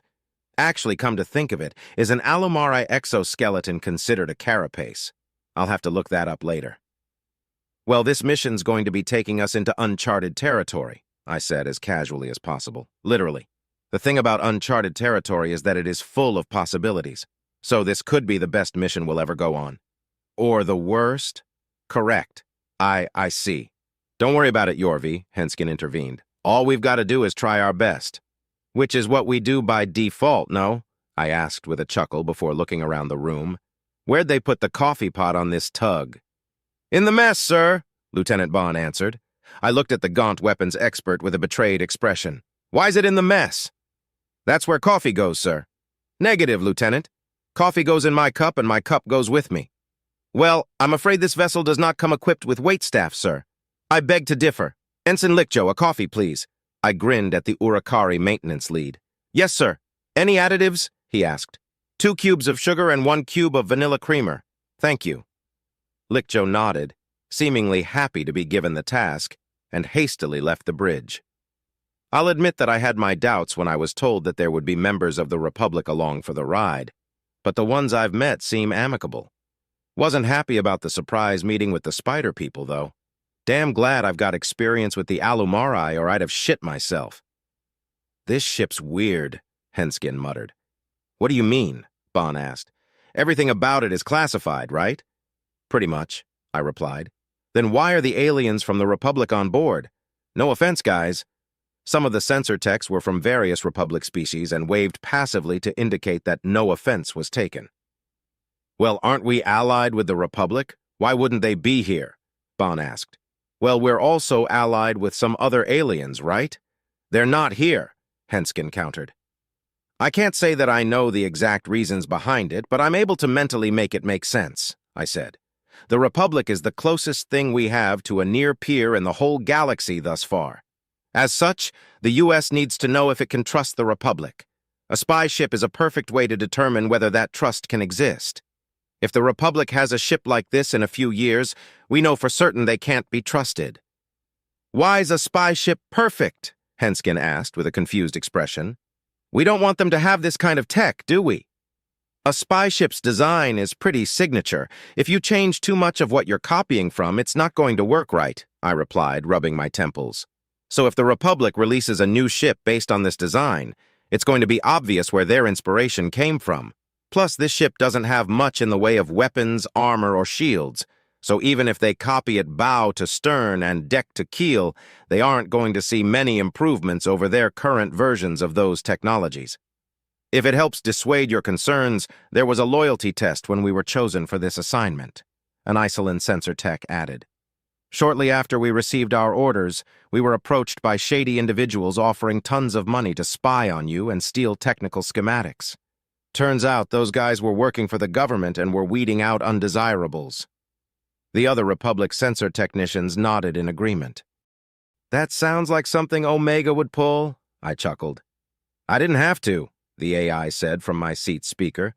The Republic thought of it all on their own. Fun fact, less than 2% of their chosen candidates failed that test. The last time we did something like that, about 15% failed. So, we're less trustworthy than they are? Henskin asked. Not really. While the data may seem to suggest that, it isn't particularly comprehensive. For instance, I don't know how much each individual was offered, which species they were, or even how financially stable they were. All of these variables would likely impact an individual's likeliness to betray confidence, yet these variables weren't accounted for with either test, Omega said. So all we can say for certain is that more members of the U.S. military were untrustworthy for that particular test. Yeah, very interesting, I said, stifling a yawn. Are we ready to go? Not yet, but soon. Keep an eye on your terminal. With an absent-minded nod, I leaned back in my chair. So are all of you ensigns? Henskin asked the Isolin sensor tech. No, I'm a lieutenant, he chuckled. That's higher than ensign, right? I'm not used to your ranking system yet. In the interest of easing confusion, the brass got together and assigned all of the Republic crew U.S. ranks. Instead of easing confusion, though, it just seemed to push it onto their side of the aisle. I watched passively as Henskin and the Isolin chatted about ranks for a while, but perked up when a familiar, warm, and absolutely lovely smell caught my nose. Here's your coffee, sir, Lickjo said, giving me the precious plastic goblet. Thanks, I said, and immediately sipped the elixir. A rush of warmth slid down my throat, and my brain almost immediately woke up. I nodded at Lickjo, who returned to his station. After another few gulps of coffee, I felt reinvigorated. To say I'm addicted to caffeine is an understatement. If it weren't for my need to sleep, I would be caffeinated at all hours. I find it hard to think without it. Of course, this addiction wasn't a new thing. It's been carefully cultivated over a long and arduous career as a scout.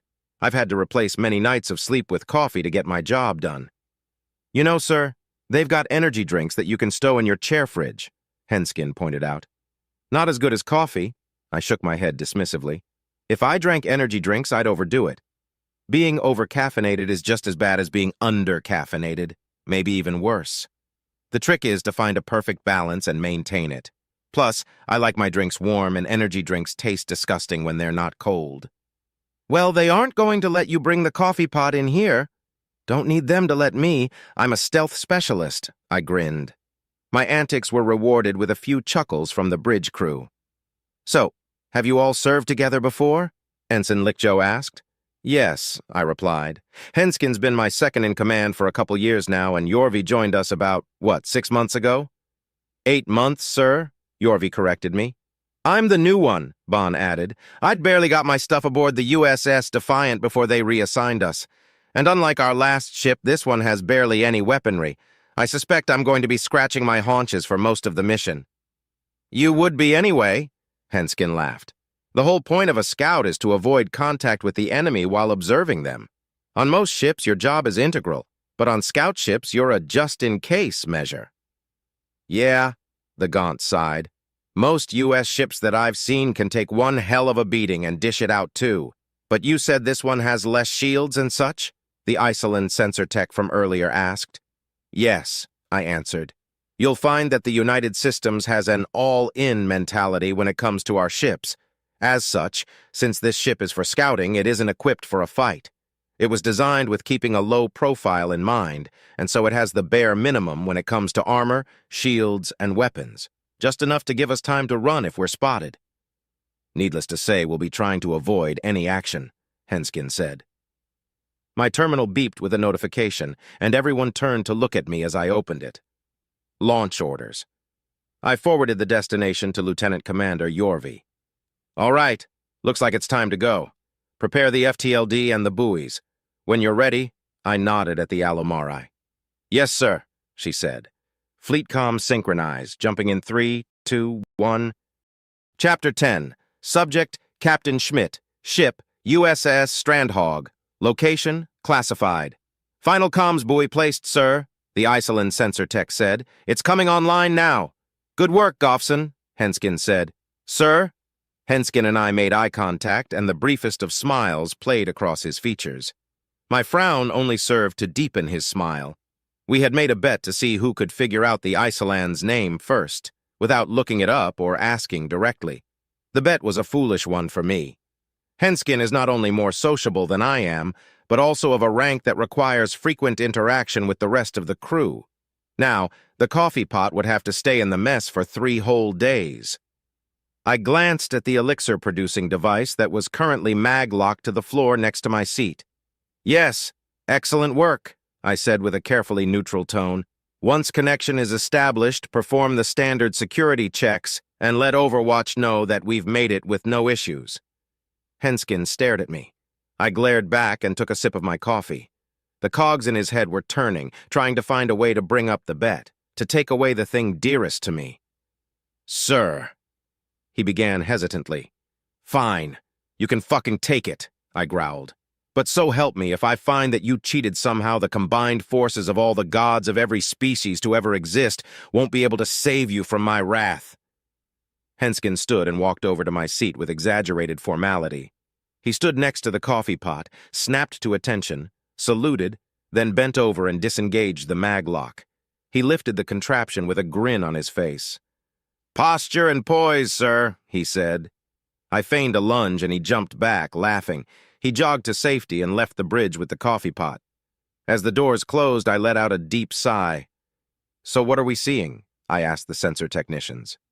No activity anywhere nearby, even relatively speaking, Lieutenant Goffson reported as a grid appeared on my terminal. The grid was a 2D representation of our tactical coordination system, as viewed from the positive Z-axis. Very useful for mapping, less useful in a fight where you need to know the relative position of your enemy. I prefer to use the TAC map, but the techs were having trouble learning how. Each of the tiny squares on the 1,000 by 1,000 grid represents 1 light year. The nearest marker was at least 150 light years away. I wouldn't exactly call that far away, but relativity is relative, I suppose. The Republic isn't as advanced as the United Systems, so even little things like distance have different expectations attached to them. So Goffson's probably right, by Republic standards. Something about the map struck me as strange, though, but I couldn't quite put my finger on it. Are we still in deep space? Yorvi asked. I'm not seeing any nearby stars. There it is. This map represents an area of 1 million light-years squared. The odds of not seeing a single star system feel like they should be low. Omega, what are we looking at? I asked. Where are the stars? I don't know, the AI replied. Even if we were between galaxies, it isn't typical to run across an area of space this large without any celestial bodies in it. But that's based on the portion of the universe we've observed thus far. It's possible that things are simply more spread out here. Dead space, Bond muttered and shuddered. Regardless, we need to get an idea of what the Omni-Union is up to out here. Inform the carriers of our intentions and let's go peeping.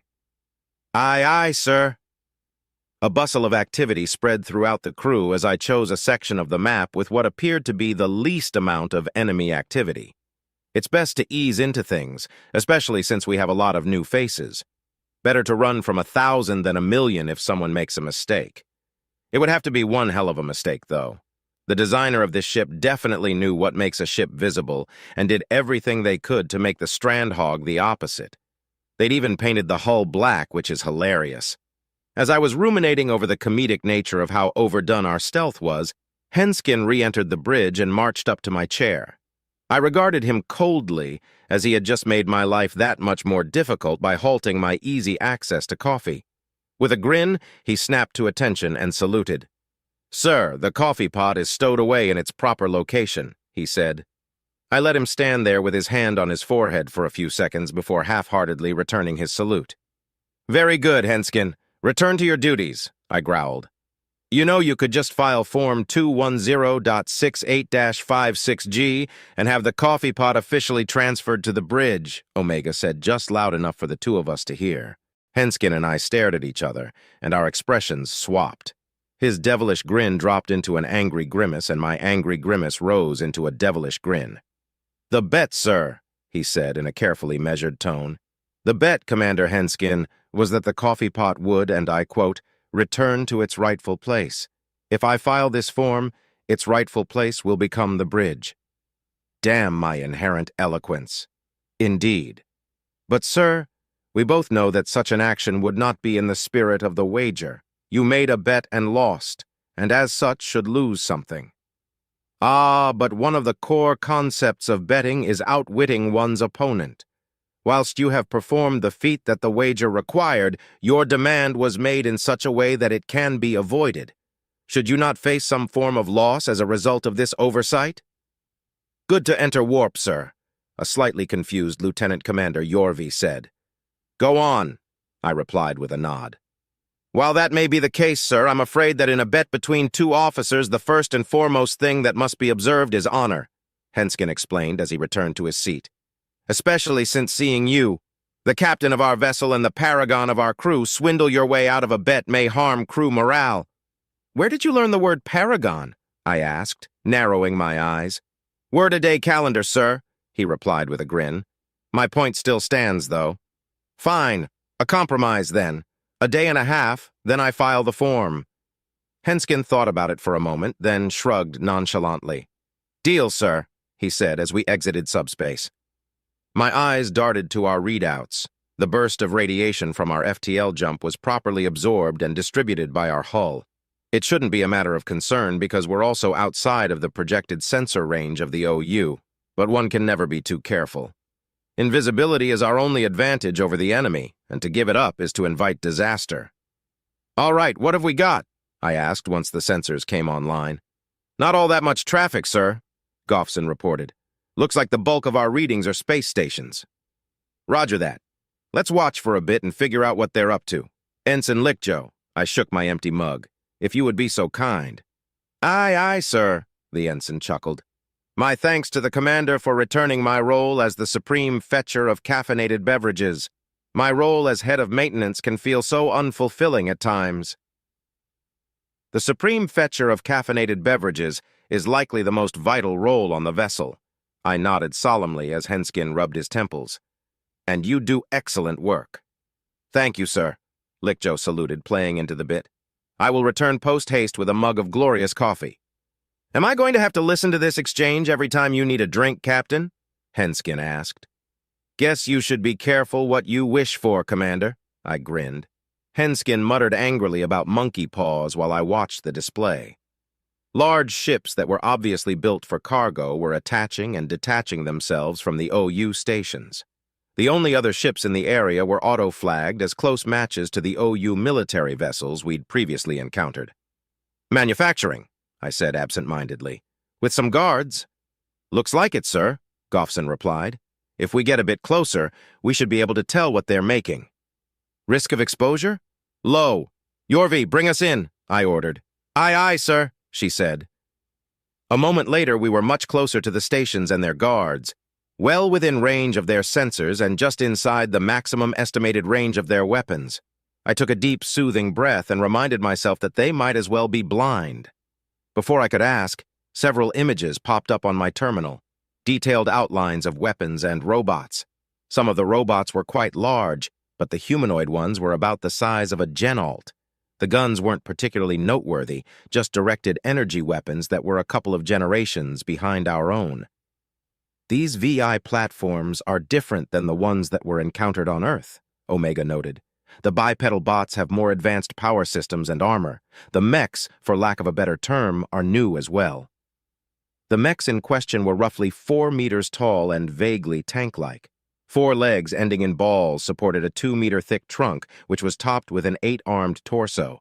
These arms were evenly spread around the torso, reminiscent of an octopus. "Can we get a read on what they're made of?" I asked. "Yes, they're heavily armored," Omega answered. "More competence went into this design than any other design we've seen from the Omni Union thus far." "AP or AT?" Henskin asked, as the smell of coffee perked me up. "Definitely going to need anti-tank measures against these, but armor-piercing rounds may cripple them with some well-aimed shots." "Here's your coffee, sir," Lick Joe said as he passed me the freshly filled mug. "Thanks, Ensign." I gratefully accepted the coffee. "All right. Let's see if anything interesting happens. Remember to compile a report, Goffson." "Aye, sir," the lieutenant replied. We waited and watched as the Omni Union ships went about their tasks, taking careful note of the ship's comings and goings. To pass the time, the crew engaged in idle conversation. I did my best to tune them out while I drank my coffee and watched the enemy, but caught the occasional fact here and there. Yorvi and her husband were looking at buying a domicile on Mars where they could raise some kids once her term was up. Goffson's husband was helping their daughter with her higher education exams, and he bragged about how well they were going. Henskin and his ex-wife were considering reconciliation because neither of them have been able to find a good match. Bond's collection of Gaunt Unification war memorabilia was close to completion, but the last few pieces of weaponry were very expensive. I didn't bother clarifying how the conversation turned in that direction. An hour later, nothing had changed. New ships came in with forged materials for the factories. Old ships left with mechs and bots. The guards stood vigil and watched, just as we were. "All right, time to move on," I said. "Get that report sent and get us to the next cluster of enemy activity." "Already?" Henskin asked. "Thought we'd be here for another 7, sir." "Negative," I shook my head. "We're on a crunch. Need to know as much as possible, as quick as possible. Let's move, people." "Aye, sir." As the Strandhog began turning, Goffson's report popped up on my terminal. I scrolled through it, confirmed that there were no errors, and sent it off. A moment later, we were back in subspace. The crew was getting more comfortable with each other, and while we were in subspace, they started chatting again. It's always interesting to watch the social dynamics of those who are forced into close proximity with each other under the banner of a common purpose. I finished my coffee and put the mug in the sterilizer as we left warp. "Anything fun?" I asked. "Looks like a similar setup as before. Bunch of stations, but more ships than last time," Goffson replied. "Exponentially more. Not getting power readings from a good portion of these ships," one of the other sensor techs reported. "Well, looks like we found a ship manufacturing depot," I said. "Let's get settled in. The brass wants extensive documentation on this one." "Really? Why?" Bon asked. "Trying to guess what the brass is thinking will have your head spinning in no time," Henskin laughed. "If we know how the ships are built, we know how best to take them apart," I said, ignoring Henskin. "If their manufacturing process has a flaw and we're able to identify it, we're able to exploit it. The easier it is to destroy their ships, the more ammo and lives we save." Bon raised, squinted an eye, a gesture similar to a human raising an eyebrow, and glanced between Henskin and I. "Commander, the captain's head doesn't appear to be spinning," he said. "That's because he's one of the brass." "Ah, I see. Thank you, Commander." I let out an exaggerated sigh and leaned back into my chair. One of the more common jokes made about me is that I'm secretly a member of the Admiralty. In truth, it's just not that hard to guess at the reasons certain orders are given. Once you understand the relationship between action and consequence. A flicker on my terminal caught my attention. I studied the map, trying to figure out what had happened. Everything looked normal except for a marker in the upper right corner. What it was showing was so ridiculous that I couldn't even process it for a few moments. "Sir, we have an, anomaly," Goffson reported. "A glitch?" I asked. "No, sir. That's what we suspected it was, so we reset the sensors. It's still there, so—" Goffson trailed off, then shrugged. "How many resets did you do?" "4, sir." I stared at him, then looked back to the map. We were still too far away for a detailed scan, but this was definitely going to need to be our next stop. The markers were accurate with a margin of error of plus or minus a quarter of a light year. It's entirely possible that this is a glitch due to the position of the enemy, except that at least one of the resets should have resulted in the marker separating or moving, On rare occasion, the same error could happen twice in a row. 3 times in a row was damn near unheard of. 4 times? Impossible. "What is it, sir?" Henskin asked. Instead of explaining, I twisted my terminal in his direction. "I don't... Oh, what the fuck?" "Posture and poise, Henskin," I said. I turned the terminal back to its original position and stared at the marker that was taking up 2 squares on the map. Chapter 11. Subject, AI Omega. Location, multiple. Poring over what little sensor data we currently had, I found myself regretting the isolation I had inflicted upon this instance of myself. Being able to discuss findings like these with another AI is one of the reasons I brought them along in the first place. I wouldn't go so far as to say it was the wrong decision, though.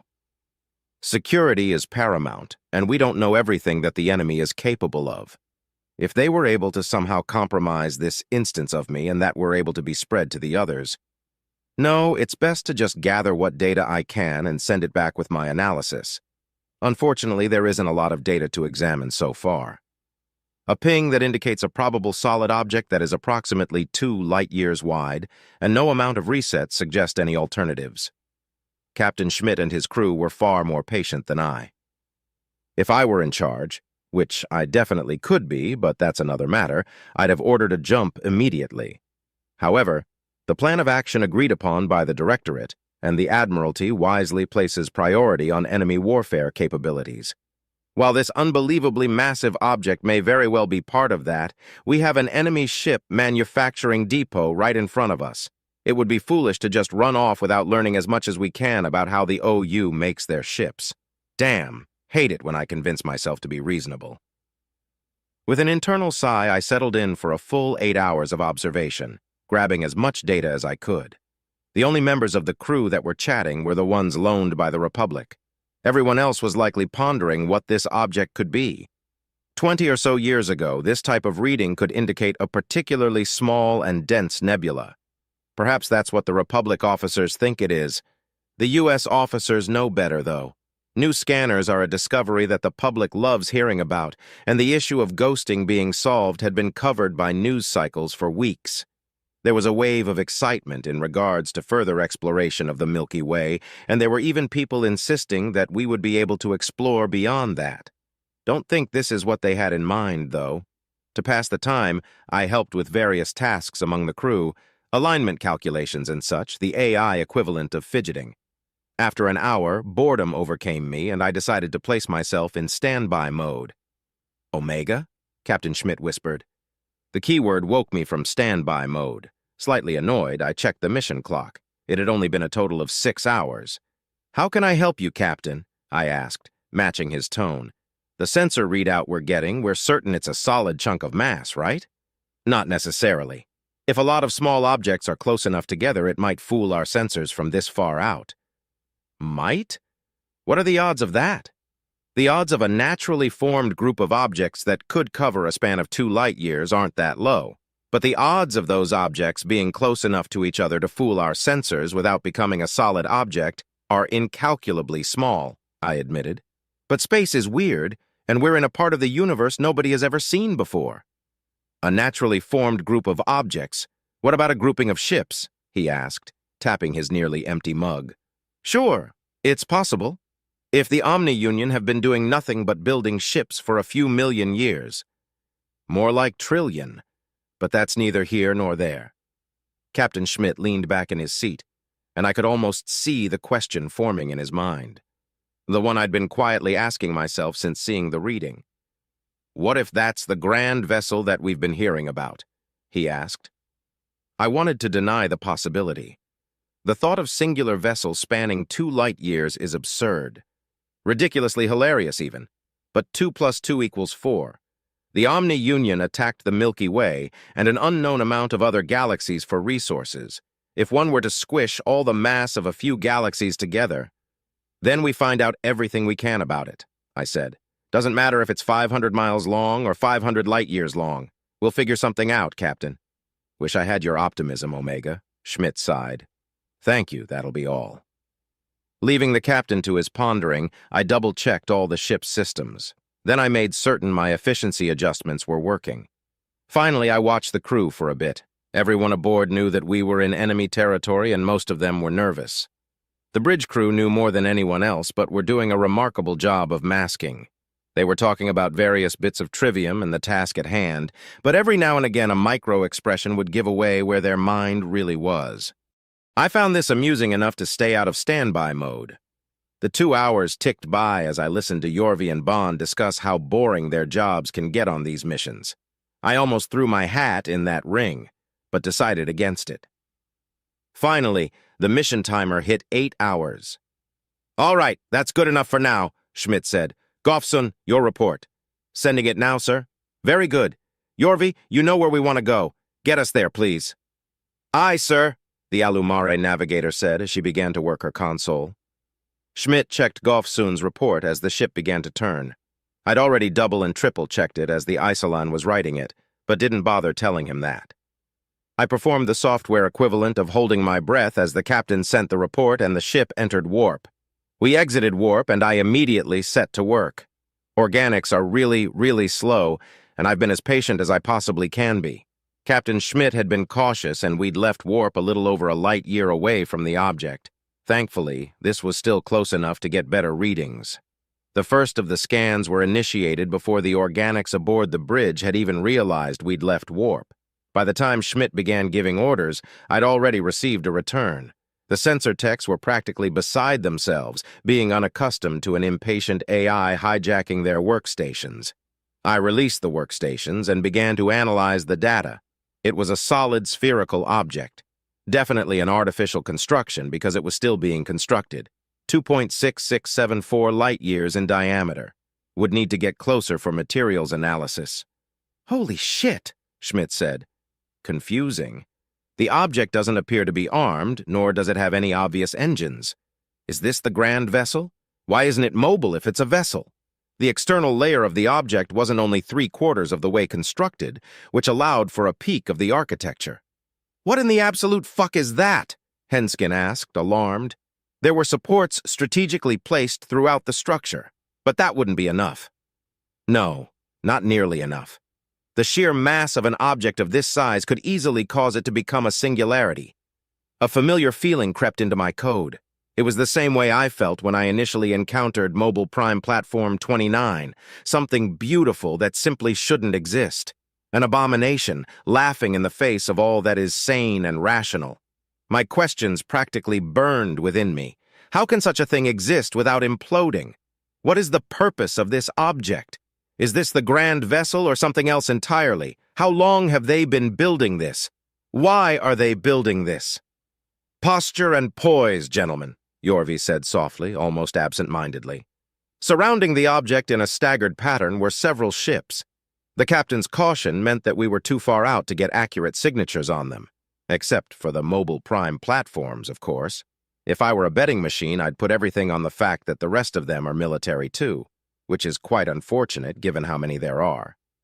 "Right," Schmidt replied. "Omega? We're ready for another jump," I said. "Closer this time. I've got cords for you. Yorvi, make ready. What have we got, Omega?" "Extremely large artificial construct that is incomplete. We need detailed scans to learn more.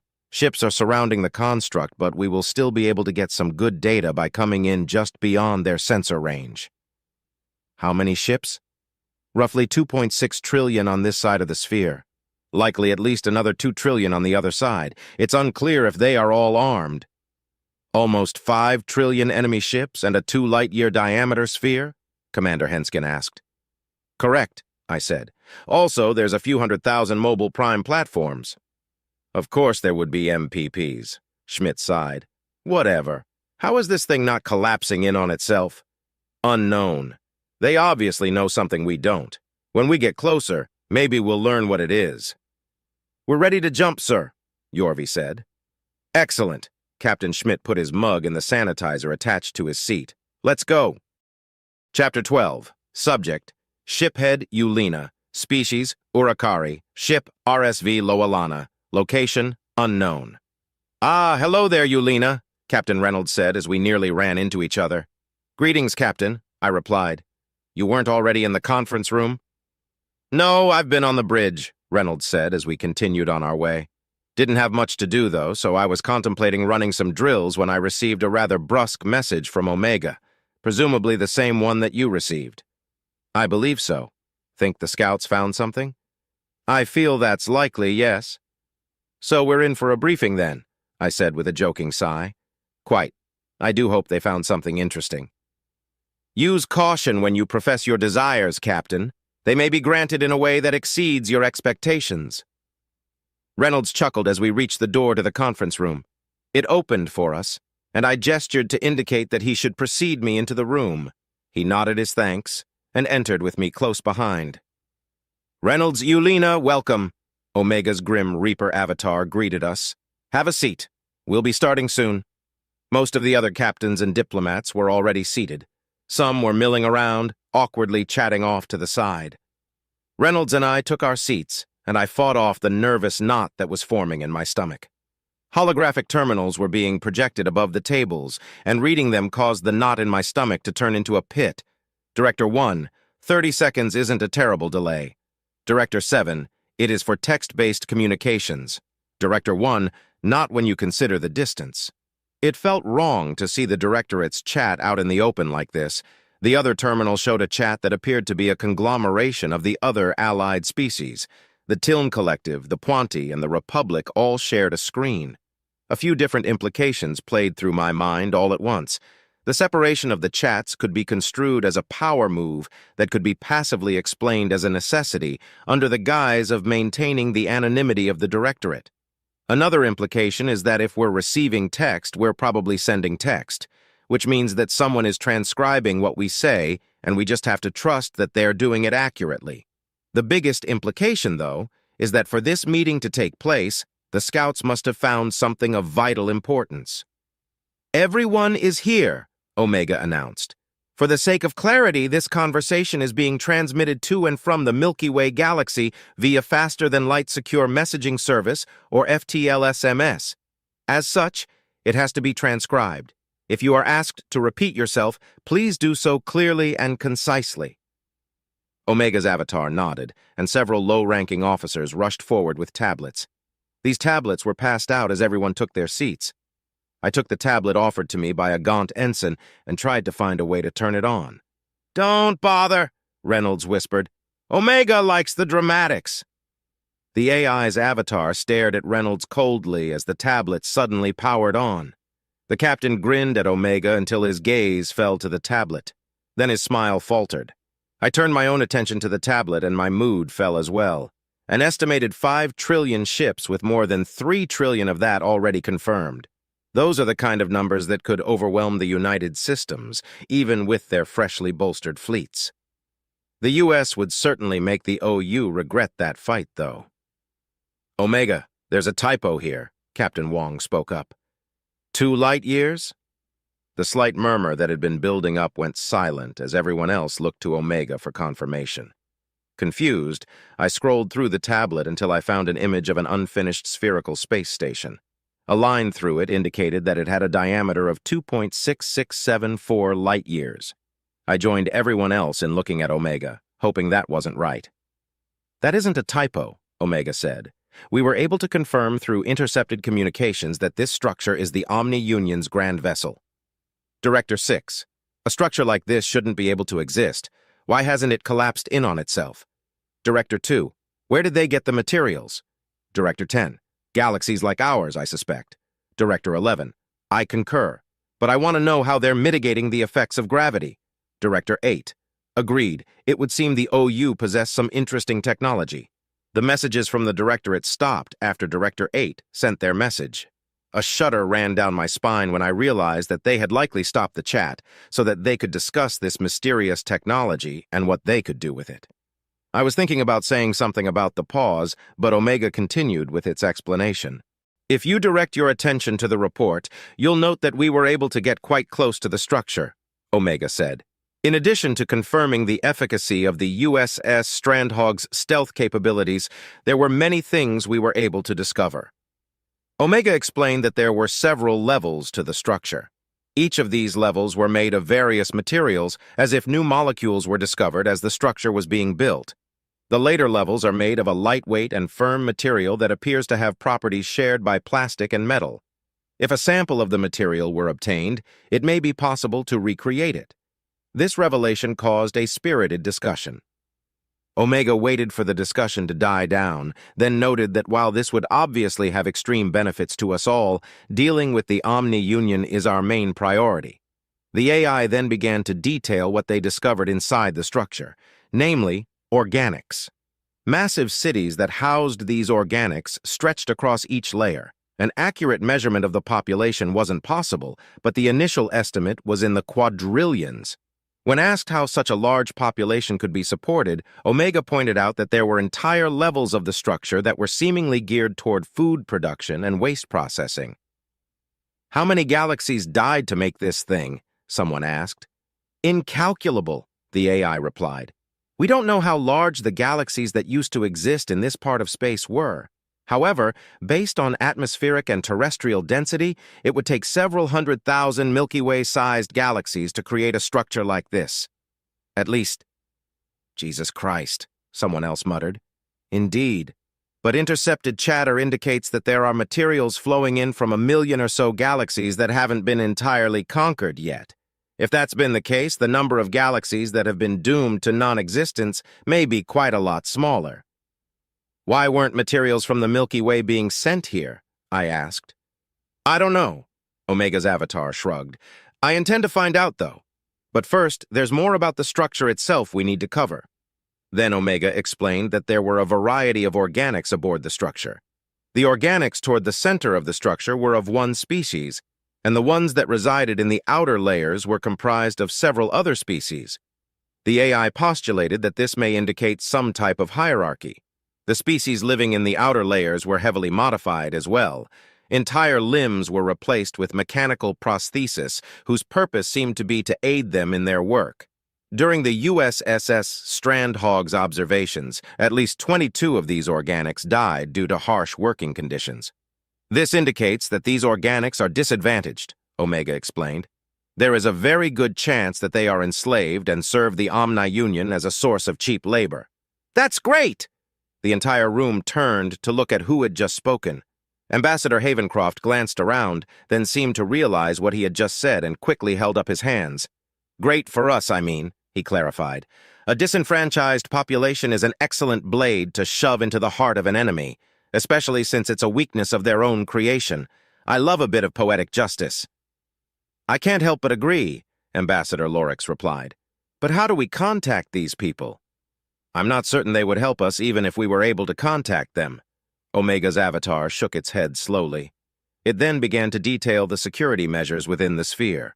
Signs of visual and audio surveillance, mechanized security forces, and turrets littered the layers. Apparently, the Omni-Union was well aware of their biggest weakness. "The mechs themselves are particularly well designed," Omega explained. "Either this is a recent innovation, or the Omni-Union has co-opted technology from one of their many conquests." Director 4. "How many mechs are there?" "Multiple millions, a few armies worth," the AI said. "However, these mechs have similarities to mobile prime platforms in their construction. It's possible that are repurposed organics. If that's the case, we may be able to take advantage of that." "I see where this is going," Reynolds muttered. Director 13. "It seems that our best course of action would be to initiate a civil war between the Omni-Union and their slaves." Director 2. "If they are slaves. If they aren't, then we will need to come up with another solution." Director 5. "Either way, we will need to infiltrate the structure." And there it is. Reynolds looked at me knowingly. Suddenly, it clicked for me. The Marines that each ship currently housed had been brought along for this very purpose. Had the United Systems had always intended to invade the Grand Vessel? How could they have known? The pit in my stomach grew as I was once again reminded of how deadly an opponent the United Systems could be. Chapter 13. Subject, Drone N436Z984A026, aka Naza. Species unknown. Species description, humanoid. Ship, Grand Vessel of the Universal Omni-Union. Location, Grand Shipyard of the Universal Omni-Union. The implants in my arms, legs, and neck buzzed to awaken me from my charging cycle. As usual, I didn't feel rested at all. Haven't felt rested since my childhood. I've almost forgot what it feels like. My charging bay's screen moved in front of my face to inform me of what this cycle's tasks would be. I barely glanced at it as I began to unplug myself. What I caught in that brief glance made me pause, though. The screen didn't have a maintenance assignment for me this time. The various tasks that I had become accustomed to the past few dozen cycles had been replaced with just one singular task: anti-gravity generator repair, not maintenance or replacement, repair, meaning that the generator is damaged. My abdominal wall clenched in trepidation. Anti-grav work is the most dangerous task aboard the Grand Vessel. One mistake made by anyone working on the generator could launch you into the void at mind-boggling speeds. And that's the best-case scenario. There are many other creative and painful ways that an anti-grav generator can kill a drone. The tightness in my gut got worse when I came to the realization that something had happened to this generator. The manufacturing process is fully automated and goes through several quality checks before installation, which means this had to have been an accident. I couldn't help but wonder how many drones had died. If the mines would just let us rest a little bit more, these accidents could be avoided. More drones and fewer shifts would allow us to approach our tasks with unclouded minds. Why can't they see that? A slightly pleasant sensation spread through my brainstem. The triggering of the inhibitor that I repurposed was starting to become a morning routine of mine. I gathered my nerve and finished disconnecting from my bay. My neighbor waved at me, and I absent-mindedly returned it. Her brief pause demonstrated an understanding to my situation. It's funny, we've hardly ever said more than a few words to each other. She seemed sad to see me go, though. I cursed under my breath as I left the dormitory. This cycle's work isn't going to be mindless. Everyone assigned to this is going to have to be completely alert and active the entirety of the assignment. We might even have to use mobile charging to get it done. Lost in thought, I made my way to the shuttle and pressed myself into its overcrowded confines. The familiar prodding of flesh and metal wasn't a comfort to me, so I shifted to get a view through the oxygen retention field. The twinkling stars greeted me, and I found myself longing to visit them. If only they weren't so far, far away. I briefly wondered which of us would perish first. If nothing goes wrong and we get the anti-grav generator back online, I might survive another few more thousand years. Will the Omni-Union capture those stars in that time? Will the glimmering lights be ripped apart to supply the materials necessary for the completion of the Grand Vessel before I perish? I hope not. The jolt of the shuttle docking brought me back to reality. The retention field deactivated with a harsh hiss, and I wriggled my way out of the throng of bodies. An unfamiliar dock greeted me, which didn't help my nervousness. What am I afraid of? Dying? The only motivation I have to live is my fantasies of freedom, and fantasies are all they are. If I rebelled, the security forces would get me before I made any sort of difference. Even if I decided to try to flee instead, the shuttles can't get far enough away for me to escape. On the off chance that I found a fully fledged ship with a FTLD to steal, I wouldn't know where to take it. Most planets are uninhabitable. Plus, I would have to refuel before I even reached the nearest galaxy. The only refueling stations in the expansive void belong to the Omni-Union. Even if by some miracle I managed all of that, defying the odds to the point of impossibility, I would have to keep running for all eternity. The mines intend to use every molecule that they can to build the Grand Vessel. Nowhere is safe. Hey, if kill no, term philosopher derogatory. Get moving, a familiar voice laughed from behind me. I'm not just lost in thought, Nisi, I laughed back. I don't know where to go. Forgot to download the navigation data. Nietzsche's lower jaw cracked open in a grin, but there was a measure of concern in all three of his eyes. You're on the anti-grav generator too? I nodded in reply. Well, I'm in a good mood, so I'll lead you there, he said, gesturing for me to follow him. A good mood? I asked with faux astonishment as I followed him. Even with today's task? How could this be? Well, I could live without today's job, but I got my music back. How? My mates have been saving their pay for a while to get me a present. He paused, choking up a bit. They're good girls. I don't deserve them. Yeah, I agreed with a chuckle, trying not to remember my own mates. So they got you an authorized music player? Super authorized. Don't tell them, but I don't like it as much as the other one. Nisi dug into his pocket and pulled out the device. It automatically connects to a network so that it can interrupt the music with announcements and stuff.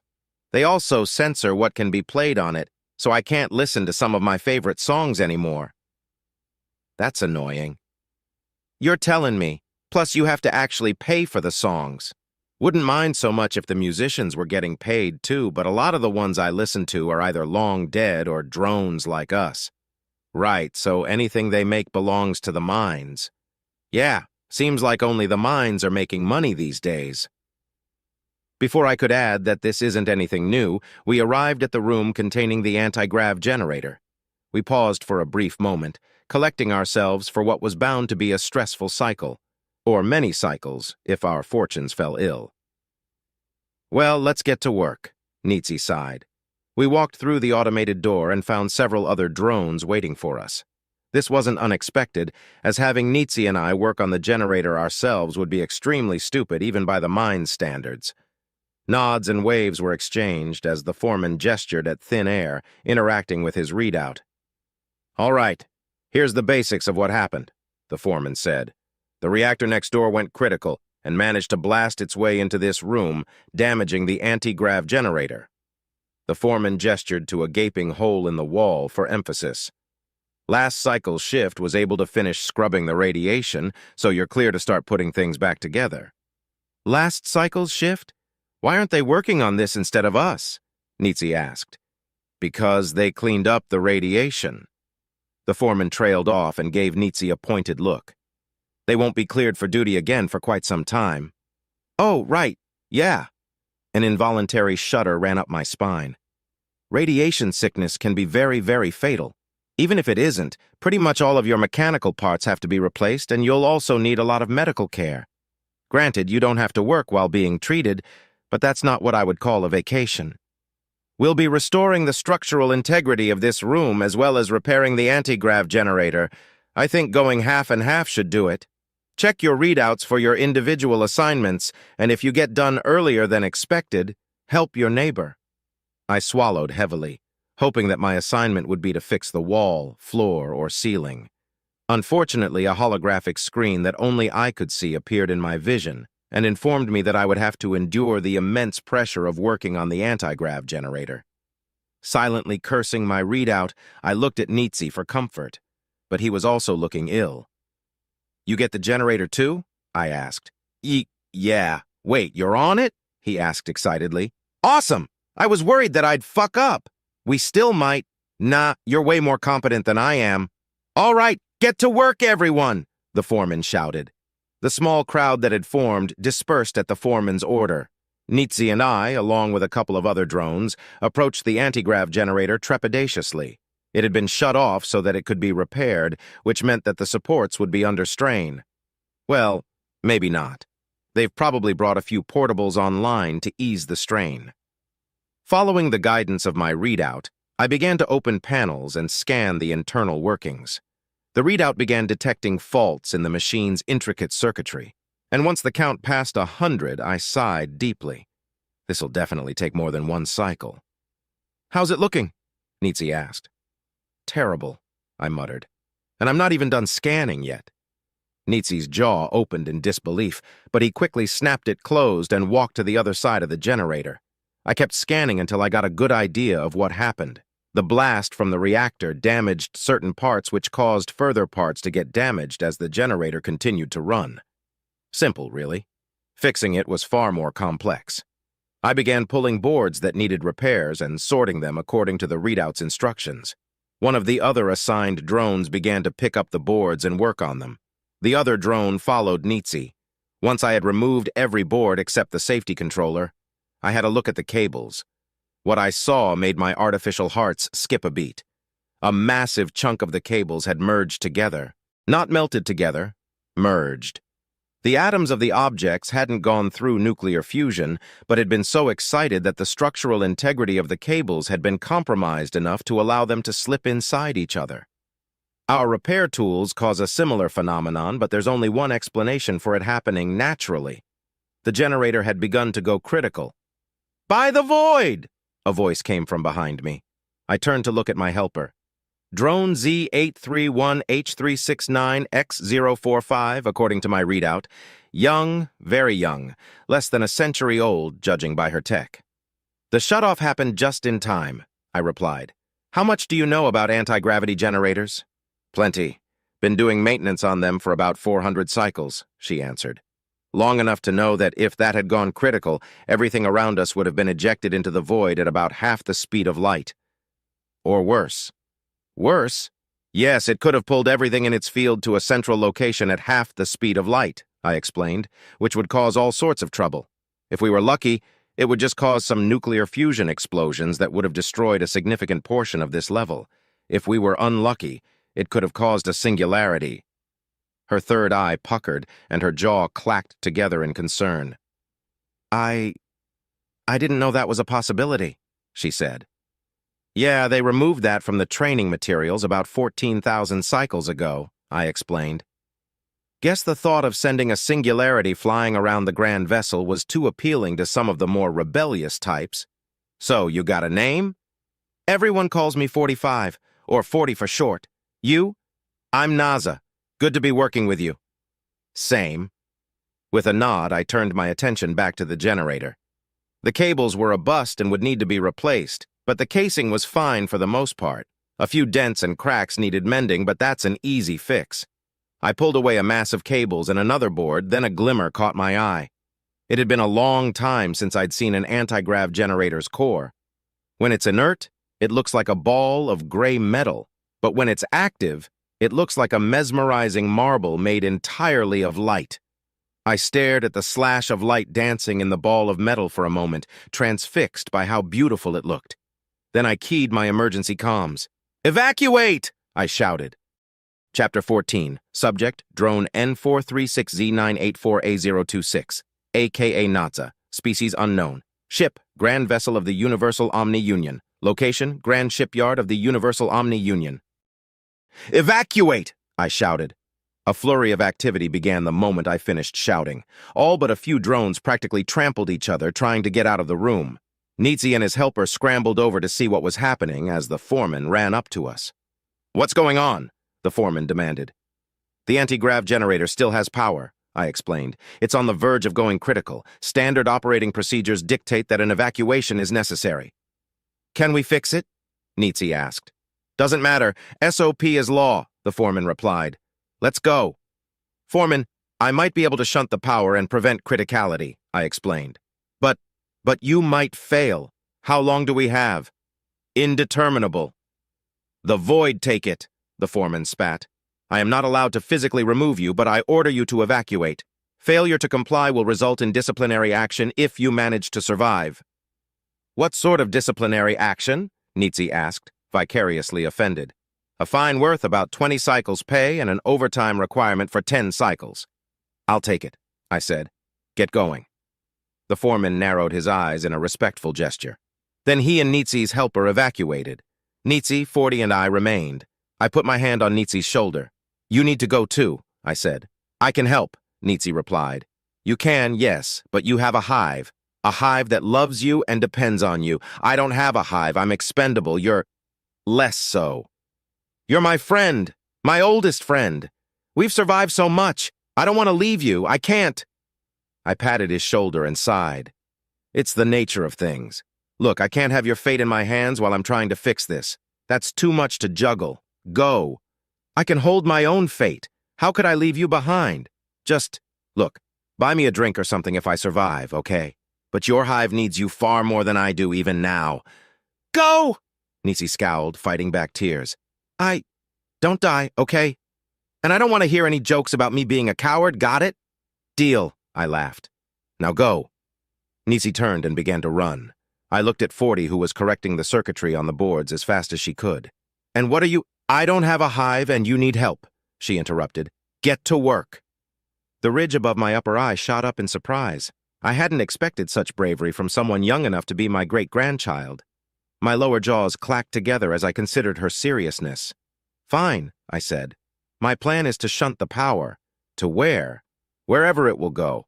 I'll need to reconfigure some of the cables, though. My body temperature regulator hissed as I re-entered the generator.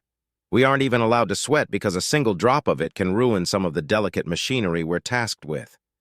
Yet here I am, risking my life for the grand vessel and the minds that designed it. With a measure of bitterness, I searched for a piece of metal that could act as a good ground for the charge currently contained within the core. After removing a few more circuit boards, I found a decent spot to attach a cable. Trying not to look at the core every few seconds, I grabbed the bundle of merged cables and measured their length. Too short. "I need this to be longer," I said, tossing the cables to 40. "On it," she replied. While she worked, I gave the generator another once-over. If it was somehow still receiving power, this could make things worse. I winced when my scan came back positive. Not all of the kill switches had engaged. The one for the core still had power running through it. I marked its position and muttered a curse when I realized that I would have to scale the generator to reach it. "Gotta get up there," I sighed. "It's still getting power." "How?" "The core's kill switch failed to engage, going to have to manually pull it." "Careful not to shock yourself." "Right." I glanced at the core and tried to convince myself that it wasn't getting any brighter, then activated my pry hook. Using the hook to grapple along the generator's surface, I climbed the 15 feet to top, steadying myself with the mag locks in my feet. The panel I needed to remove was stuck, but I was able to get it open after a few moments of tugging, nearly losing my balance in the process. Cursing under my breath, I steadied myself and began searching for the manual shutoff for the kill switch. I pulled boards and shuffled wires until finally I found it, a simple little switch that just requires a little twist. I grabbed it and gave it the little twist that it usually required, but it didn't budge. Shifting my position to give myself more leverage, I tried again with a bigger twist, but the switch still wouldn't move. "Did you find it?" 40 called from the other side of the generator. "I did, but it won't deactivate. Can't move the damn switch," I called back. "Did you try twisting it the other way?" "Of course I did," I lied. Just in case, I tried twisting in the opposite direction. Unfortunately, that wasn't the problem. "Just cut it in half," 40 suggested. "All you have to do is break the circuit, right?" "Good idea," I replied. Impressed by the suggestion and ashamed that my slightly panicking mind hadn't thought of it, I activated the laser in my left palm and began to slice through the kill switch. It stubbornly resisted the focused energy beam, and I grew more panicked as I felt my battery drain.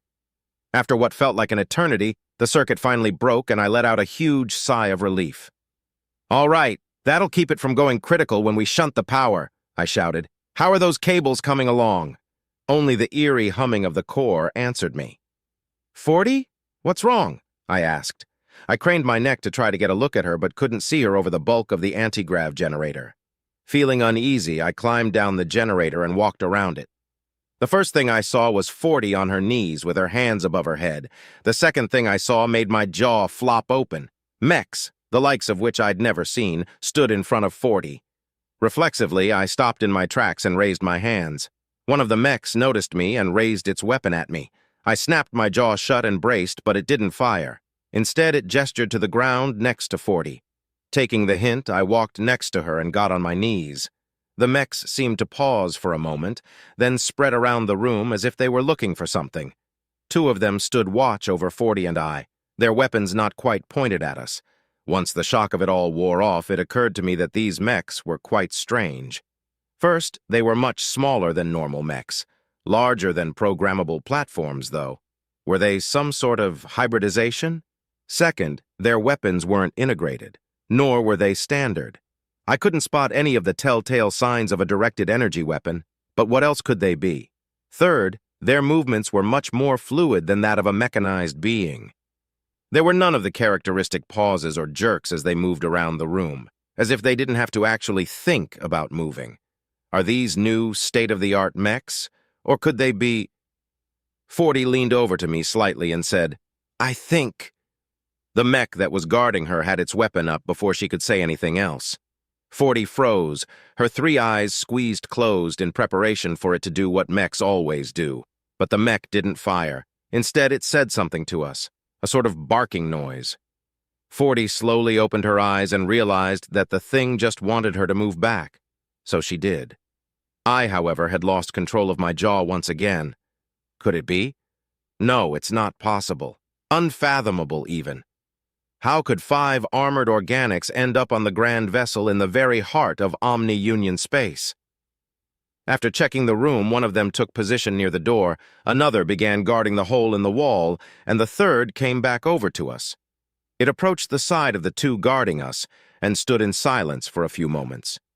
Then it took a step toward me, pointed toward the ground, and said something. 40 and I looked at each other, then back at it. In response, it knelt and jabbed the ground with its finger, saying the same thing it had said before. 40 and I once again shared a glance, and I decided to try to speak to it. "I don't understand what you're saying," I said. It paused, then tapped the ground again, once again repeating the alien phrase. "I'm sorry, I still don't know." "Floor," 40 said. "That's the floor. Floor, ground, deck." The alien paused again, then nodded.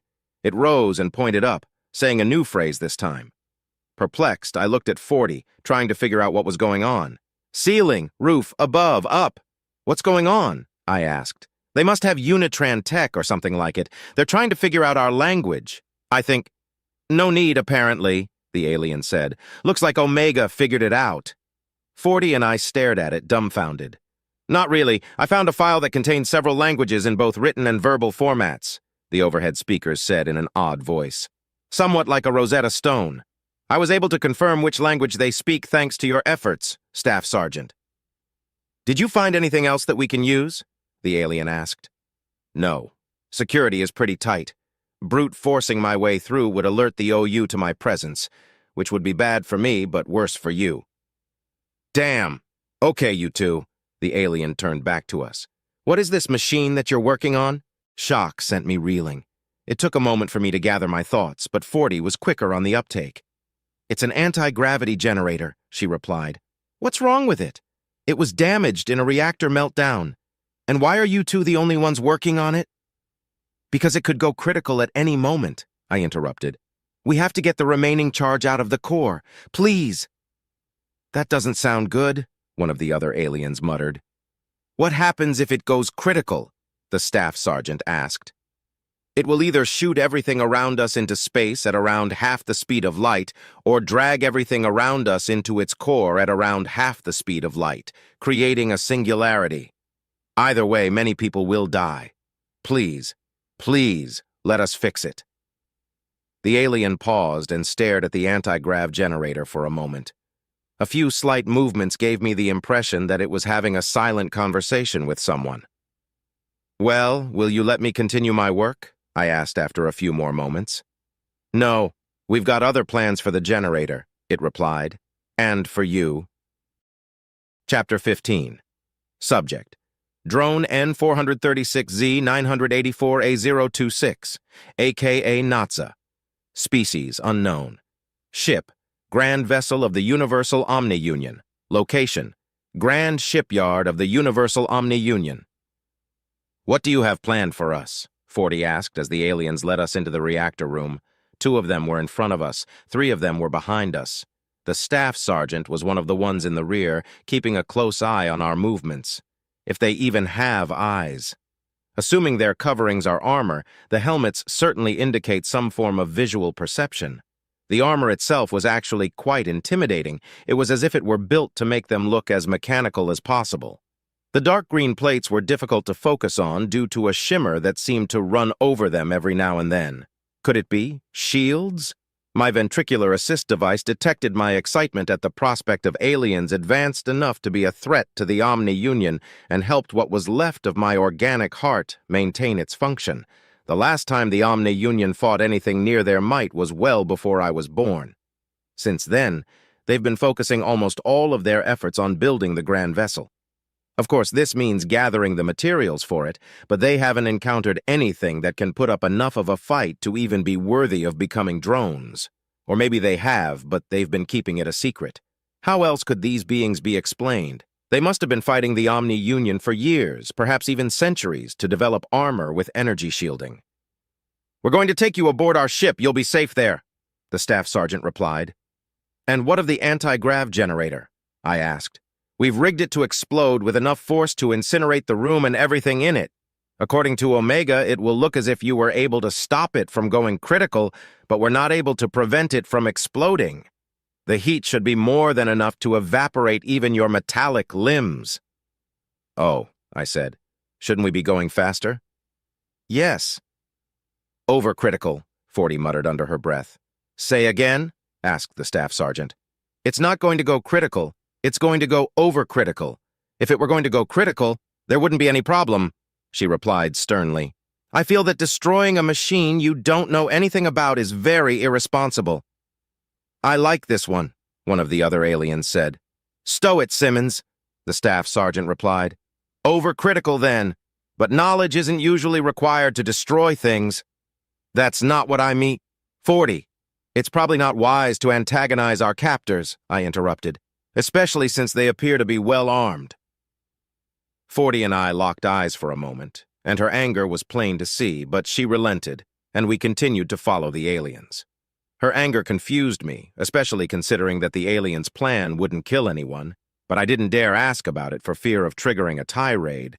Perhaps it was her professional pride responding to the destruction of a machine that we spend our lives maintaining, or maybe it was simply a nervous reaction to our situation. We reached a sealed-off section of the reactor room that had decompression warnings all over it. The reactor had managed to punch through the hull then. That couldn't have made things easy on the prior shift, or for those who will have to repair the breach next shift. The temporary seal created a whole new room within the reactor room, a new room containing nothing but vacuum. The sight of it was less than comforting, mostly because it was the only way I could think of to get off of the grand vessel without a much longer walk. As if to confirm my assumption, one of the aliens stepped toward the door of the seal.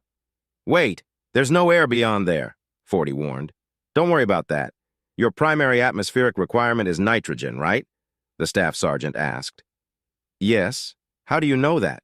I asked in return. "Same way we know your language." "We can't breathe nothing, you know," 40 said. "Your suits or whatever may protect you from vacuum, but we don't have any—" "Don't worry," one of the other aliens interrupted. "We've set up an umbilical and, aerated the room thing, whatever. There isn't a vacuum behind this door anymore." "Oh!" The alien opened the door and entered the seal. We followed and were greeted by a ladder. The ladder, which is a generous description, was made of metal cables and bars strung together. "Up we go!" a different alien said. The alien began to climb the ladder, which swayed slightly as it climbed. The other alien that had been in front of us followed it, and the staff sergeant gestured to us to indicate that it was our turn to climb. I stared in disbelief. 40 sighed, then followed the two aliens up the ladder. Feeling more nervous about the ladder than I'd felt about the anti-grav generator, I followed her. The ladder led through the hole in the grand vessel's hull, which had been gripped by the entrance to an umbilical made of materials that I couldn't identify. Once we entered the umbilical, gravity shifted a little and climbing became easier. After about a minute of climbing, we entered what could almost be called a shuttle. It was much cleaner than any I'd ever been on, and it also had amenities that I wasn't used to, like seats. The two aliens that preceded us gestured for us to sit as the other three climbed aboard. For a moment, 40 looked as if she wasn't going to comply. I put my hand on her shoulder, pressed down slightly. She sat with another sigh, and I joined her. A couple of the aliens sat across from us, their weapons pointing in our direction but not directly at us. "Where's this ship going?" 40 asked. "This is a shuttle, not a ship. We're going to our actual ship," the alien across from us explained. "Staffs aren't? Isn't there something we're supposed to read to them?" "I don't know if it applies, to be honest," the staff sergeant said. "Omega?" "It does," a voice came over the speakers. "A minor issue first, though. We have active signal jammers, so your transponders won't function." My center brow shot up, wondering how it knew about our emergency transponders. Then I looked at 40 and noticed a small antenna on the back of her head slowly withdraw. She gave me an embarrassed look. "It was worth a shot," she whispered. Indeed it was. "Now, unknown intelligent life forms, you are hereby detained as prisoners of war. Under the fourth concordance of the unification of stellar systems, you have certain rights of which you must be informed." 40 and I shared a concerned look. Prisoners of war must be treated with dignity and respect, and will be protected from violence, intimidation, and other forms of abuse. Well, that's good at least, I said. The only exception to this is interrogation during a war of xenocide, the voice said with what sounded like amusement. Unfortunately, that exception applies in this case. Why? 40 asked. Everyone in the shuttle, myself included, turned to look at her with incredulity. Probably. It was hard to tell with the aliens' helmets, but the tilted heads were a good indicator. The materials for the grand vessel come from conquered galaxies, I answered. To conquer these galaxies, the Omni Union either kills or enslaves the inhabitants. It's been a long time since a species qualified for enslavement, though. Oh. Moving on, you are to be housed in reasonably safe conditions with adequate food, clothing, and medical care. Since you are not a registered species, you will be responsible for informing your caretakers of your needs. You cannot be punished for participation in hostilities, nor can you be forced into fighting against your leaders. Furthermore, you may not be forced to work in dangerous, unhealthy, or degrading conditions. That's an improvement, I muttered.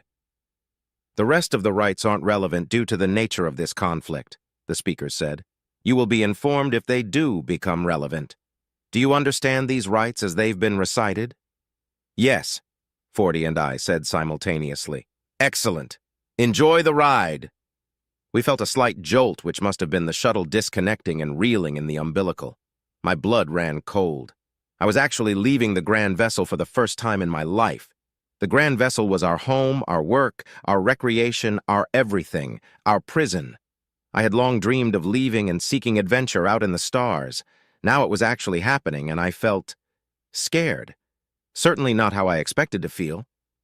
Are you mechanical? 40 asked the staff sergeant, interrupting my self-reflection. A little bit. The alien reached up to its helmet and twisted it slightly to its right. After a hiss, the helmet came off to reveal a pink, fleshy face with a patch of brown, keratinous growth on the top of its head. Its skin looked remarkably like our own, but with far fewer scars and other imperfections. The other aliens followed suit and demonstrated similar features. The coloration of their features varied, though, which was something that had been bred out of drones millions of cycles ago. Despite the fear stirring in my chest, my curiosity demanded attention. So they are suits, I said. And you're organic. What do you mean by a little bit? My arm and leg are mechanical prostheses, the staff sergeant replied. That's by choice, though, the alien with dark brown skin and yellow eyes said. We have the ability to clone limbs and surgically Simmons, the staff sergeant interrupted. Right, sorry staffs aren't. I don't understand, I admitted. If you can have your flesh back, why do you continue to use prosthesis? Because of the recovery time, the staff sergeant explained. It can take months to relearn how to operate a limb. I wouldn't have been able to go on this mission. I see. What's the point of this mission of yours? 40 demanded. If it's true that the Omni Union has eradicated so many species, what do you hope to accomplish against their might? The particulars of our mission are secret. We're scouting to find any kind of weakness that can be used against the Omni Union, the speaker said. Then we plan to use that weakness to bring an end to their star-stifling madness. A few of the aliens expressed what appeared to be annoyance at the voice's explanation, but they didn't say anything. 40 crossed her arms, grappling with the logic of the explanation. So, you're soldiers, right? I asked. Marines, one of the blue-eyed aliens replied. What's the difference? 40 asked. We're deployed from space. Soldiers are deployed from the ground, the alien replied. Well, generally speaking, it also takes much less training to be a soldier than it does to be a Marine. Okay. Well, what are you going to do with us? You'll be taken aboard the USSS Strandhog, a stealth ship that is currently orbiting the Grand Vessel. Then, you'll be transferred to the USSS Thanatos. From there, you'll be given secured living quarters and likely interrogated. Are you the pilot? I asked. No. Then why are you talking to us over the shuttle's systems? Because Omega is way more than a little bit mechanical, Simmons said with a chuckle. Actually, I'm not mechanical at all. I am an artificially intelligent program, Omega said. And we have reached the Strandhog. Prepare to transfer the prisoners, Staff Sergeant. Before I could ask for more details, the Staff Sergeant and the rest of the aliens put their helmets back on. All right, the Staff Sergeant said. Stand and face the stern." I was about to ask which direction the stern was, but one of the aliens kindly pointed. 40 and I turned and watched as the entire wall seemed to open up, revealing a much larger space than the one we were currently in. Let's go. Chapter 16. Subject: AI Omega. Location: multiple. The organics went into an absolute frenzy when news of the prisoners spread.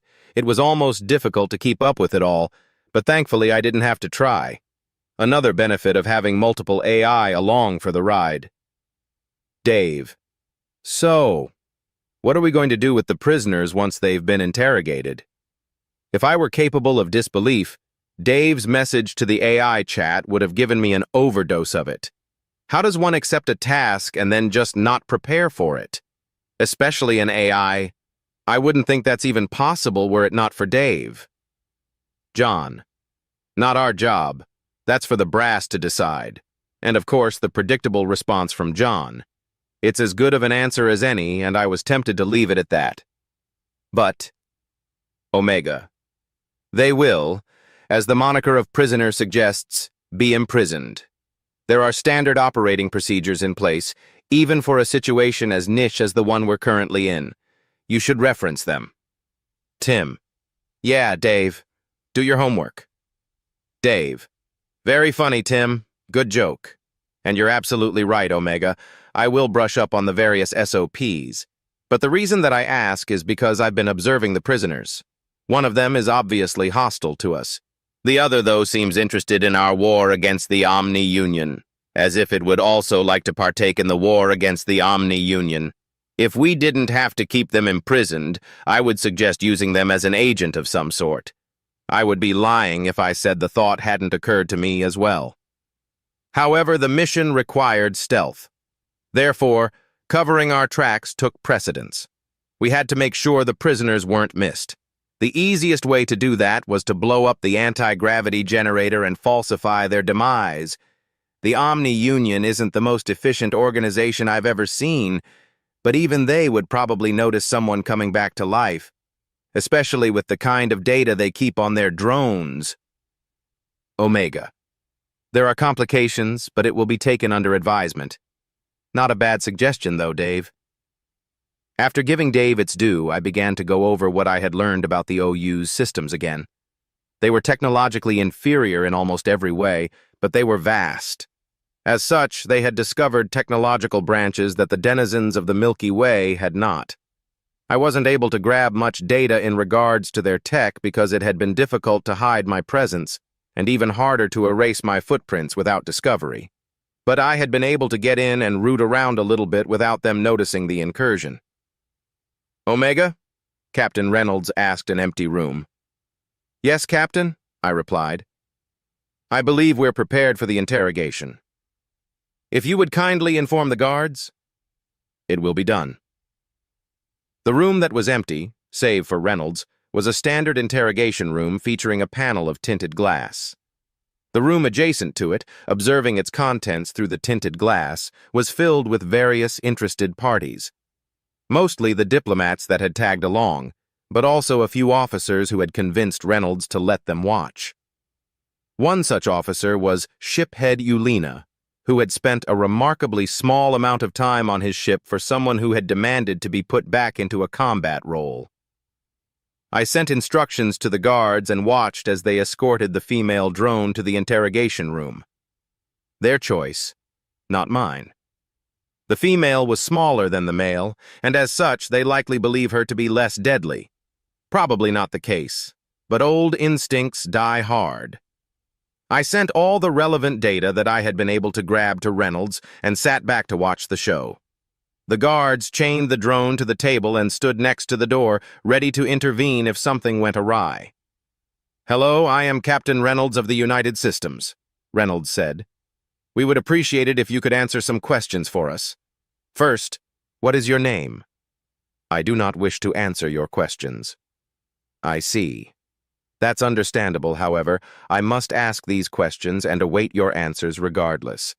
I can wait for a very long time. Would you rather be here, chained to a table and waiting along with me, or back in your cell with a bed and a charger?" The drone stared blankly at Reynolds for a few moments, then took a deep breath and released it in an exaggerated manner. A sigh. I made note of the similarity with human responses. I am drone Z831H369X045, also known as 40. 40? Not 45? 45 was already taken. Ah, I see. Reynolds nodded with a well-hidden smile. What duties do you perform for the Omni Union? I am a drone. I perform maintenance and construction where required aboard the Grand Vessel. Have you ever performed in a combat role for the Omni Union? No. Would the Omni Union require you to perform a combat role if they deemed necessary? I don't know. Reynolds raised an eyebrow and thought for a moment, then proceeded with the questionnaire. What is your opinion of the Omni Union? They gave me life. They feed me and keep me maintained. I owe them everything I have. I see. Would you say this is a sentiment that is shared by most drones? I don't know. It's complicated. I took note of the drone's reluctance to provide clarification to her answer to this question. Her loyalties are to the Omni Union, but her hesitance indicates that there may be some drones who aren't loyal to the OU. I see. If there were a rebellion and you were asked to fight by both sides, which side would you choose? I would fight the rebels. But that is not my role, and the Omni Union is more than capable of destroying a rebellion without my help. I see. Okay, that will be enough for now. We will get you set up with a diet and entertainment regimen, and potentially have more questions later. Reynolds laid the tablet on the table and turned to the guards. You may take her back to her cell. In the other room, various conversations were occurring. The general consensus was that the drone had been brainwashed and would require deprogramming before we could get any useful intelligence out of her. Were I a part of these conversations, I would argue that she gave us plenty. Her hesitancy during the second-to-last question spoke volumes about the state of things among the drones. While whatever brainwashing methods the OU employs worked on her, it's likely that these methods haven't worked universally. I did not find much in the way of propaganda aboard the GV, so her certainty regarding the fate of a rebellion indicates that at least one has already happened, which means that it can happen again. All right, I'm ready for the next one, Reynolds said. Understood, I replied. Once again, I sent instructions to the guards and watched them carry out the task. The drones passed each other in the hall, but didn't interact save for sharing a glance. This struck me as odd. I had even given an instruction to allow them to speak if they desired. That much more intelligence gathered. Perhaps they aren't as close as I had initially believed. I would have thought they had a relationship given their near-death situation and how they handled it. Or perhaps Dave wasn't the only one to notice where the male drone's sympathies lay. I made a note to ensure their separation as the male drone was escorted into the interrogation room and secured to the table. As before, the guards took their positions on either side of the door.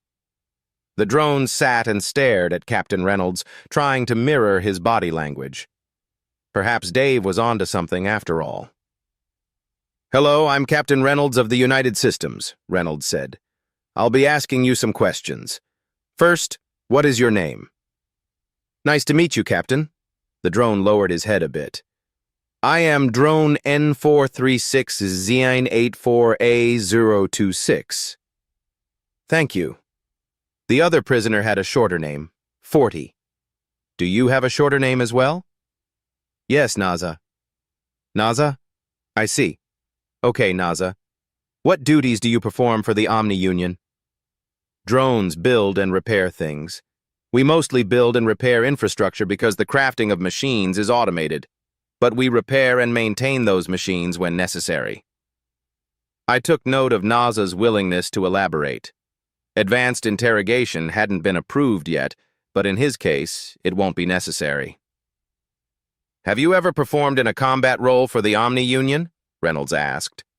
No, Naza replied. The Omni Union uses mechanized soldiers because they're easier to control. I don't know if they have a backup plan to use drones as soldiers if the mechs are somehow defeated, but it wouldn't surprise me. That takes care of my follow-up question, Reynolds chuckled. Right. What is your opinion of the Omni Union? Seething hatred. The whispered conversations in the other room died out as everyone stared at the drone with surprise. To his credit, Reynolds appeared surprised for a moment but quickly recovered. Please elaborate. I am roughly 3/4 through my expected maximum life cycle, one of the oldest drones that's still partially organic. I've lost many friends. I've lost my entire hive. Everything I've worked for, they've taken. Cycle by cycle, they take and take and take, Naza said, pounding the table for emphasis. One of the guards stepped forward with a hand on his stun baton. Reynolds waved him off and he moved back to his prior position. I'm sorry, Naza said. I've just been angry for so long. That's completely understandable, Reynolds replied. Would you say this is a sentiment that is shared by most drones? No, not most. Many, but not enough. Not nearly enough. If there were a rebellion and you were asked to fight by both sides, which side would you choose? Naza glanced at Captain Reynolds, then stared at the table for a few moments. Finally, with a stern expression, he raised his head. I've thought about that for a long time. My ancestors were conquered. They thought themselves mighty, but our stations were destroyed and our worlds were burned. They chose to surrender rather than die fighting, and because of that I've lived as a slave my entire life, Naza said. If I were given the option, I would choose to die fighting rather than live another day building that damn ship. Very good. Okay, Naza. We're done for now, Reynolds said with a small smile. Thank you for your time. We'll speak again shortly. If there's any way that I can help, don't hesitate to let me know, Naza said, as the guards disconnected him from the table. Reynolds nodded at the drone as the guards escorted him from the room. The conversation in the adjoining room restarted with a more excited tone. I submitted the recording of the interview, the transcript, and my notations to command back in the Milky Way. What do you think, Omega? Reynolds quietly asked. I will have to consult with our superiors before I share my thoughts, Captain. Ah, yes, of course. I returned to my tasks aboard the ship, snooping on various points of interest. The blood tests were complete, and Dr. Zickler was trying to explain to the nurses the significance of his findings as he typed away at his computer. I immediately rejected the biopsy requests that he was sending and checked to see what the doctor discovered. The drones showed signs of eugenics, but wasn't outside of our expectations. Slavers have always tried to make their slaves bigger and stronger through sloppily crafted breeding programs. This wasn't what had Dr. Zickler excited. His big discovery was evidence of genetic tampering. Humanity is no stranger to genetic tampering. The genetically altered, or gen-alts, were evidence of that. But this was entirely different. Humans are turned into gen-alts by changing the DNA that they already have, turning on desirable genes and turning off undesirable ones. The drones, though, had undergone gene splicing. Foreign DNA had been forcefully introduced to their genetics. Unlike a gen-alt, whose children won't inherit their alterations, whatever species the drones originated from were forever changed. Comparing the findings with the data I'd gathered on drone anatomy solved a lot of mysteries. The DNA resulted in organs that were kept viable by machinery. Ironically, these organs allow the drones to receive prostheses with little to no chance of rejection, regardless of how invasive the prosthetic is. This, of course, forces a reliance on machinery that the Omni Union is likely taking full advantage of, controlling slaves down to their very genetics. At least they're clever in their barbarism. Still, it will be immensely satisfying to watch it all burn down around their ears, assuming they have ears.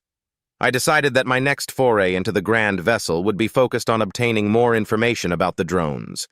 My primary focus had been to gather what data I could about the Grand Vessel's defenses, and the only reason I grabbed any data on the drones was because of the Marines' encounter with them.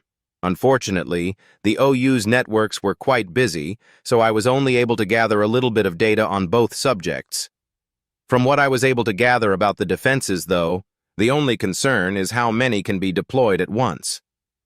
There are strategies for that. The drones, though, would require careful thought and planning. Once the OU is defeated, United Systems law will not allow them to surrender while keeping their slaves.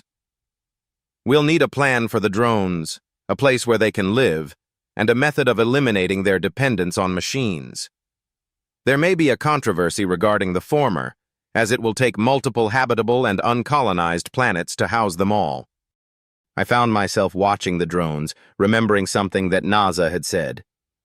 It's been a long time since a species qualified for enslavement, though. I wondered if humanity would qualify. As a species, their strength-to-endurance ratio is quite high. They're also intelligent and cunning, but the same could be said for most species. Some are violent, some are docile. Definitely a wide list of pros and cons. A transmission from the Milky Way interrupted my musings. I expected documents, audio, and media. What I received instead was an updated memory file from an instance that was left behind, likely containing the various reactions from the data I sent. With a measure of amusement, I synced the memory files. Chapter 17. Subject: AI Omega. Location: multiple. I mused at the level of creativity that greed seems to inspire in organics as an intentionally faulty air purifier accidentally flooded a few rooms with carbon dioxide.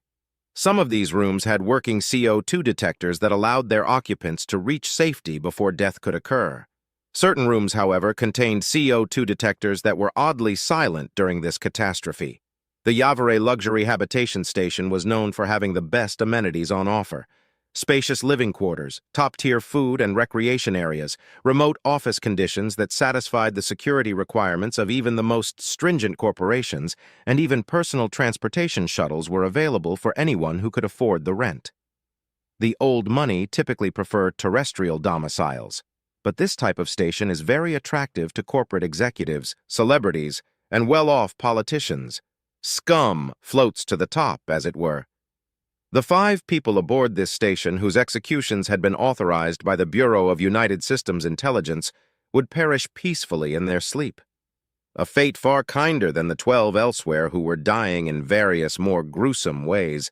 To the vast majority of people, these deaths will simply fade into the rest as just some freak accidents, the type that happen every day.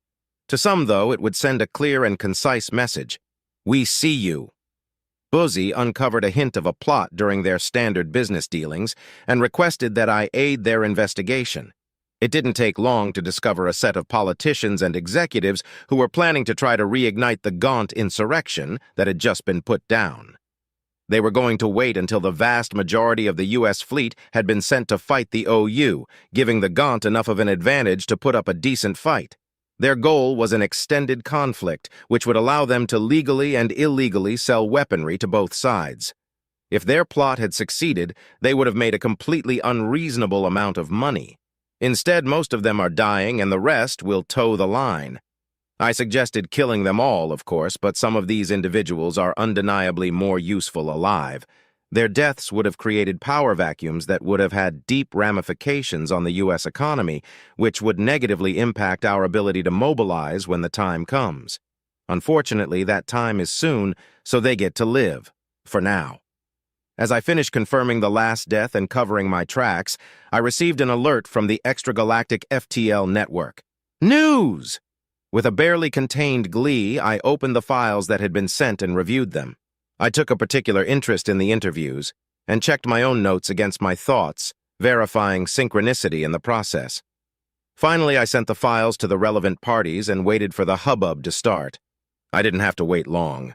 The directorate was already meeting over fleet logistics when they received the news. Director 1, if you've somehow missed it, Omega sent a Priority 1 message with intel from the extragalactic scouting party. I suggest a brief recess whilst we familiarize ourselves. The other interested parties, with the exception of the Puanti, weren't nearly as efficient with their deliberations. The representatives of the Republic read the message and contacted their superiors for guidance. The envoys of the Tiln Collective did the same, but first had a debate over who should make the call. The Puanti shared the data with each other, sent a message home to the Mwaltine, and calmly awaited everyone else's responses. Director 7, is everyone back? Omega, yes. Director 6, then I'll go first. The initial interrogation was basic but informative. It demonstrates a clear rift amongst the drones. We may be able to take advantage of that. Director 7, I concur. No matter which way we slice it, we're going to have to take the Grand Vessel, though the other option should be mentioned at least. Director 1, agreed. What are the pro-V cons when it comes to destroying the Grand Vessel? Director 13, the most obvious pro I can see is that it might spell a quick end to this conflict. The faster we're safe, the better. Another pro is that it will be far easier than trying to capture it. Director 12, I can list at least 4 ways to turn it into a memory in less than a day, but... Director 4, destroying the GV will also destroy the drones, which are civilians. Director 2, an argument could be made that they're potential hostiles. Director 4, it would be an argument that would fall on deaf ears. According to our laws and precedents, they are civilians. It's not even something that we can take a vote on, is it, Omega? Omega, you can, but if the vote passes, those who vote in favor will be immediately charged with conspiracy to commit xenocide. All relevant records will be unsealed, including your identities. Arrest will occur shortly thereafter. Director 2, what if the vote doesn't pass? Omega, then it's just a discussion. Director 1, so the pro is that it will be easy. The con is that we can't because it's illegal. Director 3, and immoral. Director 2, morals are irrelevant. We're talking about survival, and I'm certain we can get Senate approval. Director 5, I am not nearly as confident as you are about Senate approval. There's also the fact that the GV might not be the headquarters of the Omni Union. If they are smart, their leaders won't be aboard. They would be aboard a space station somewhere nearby.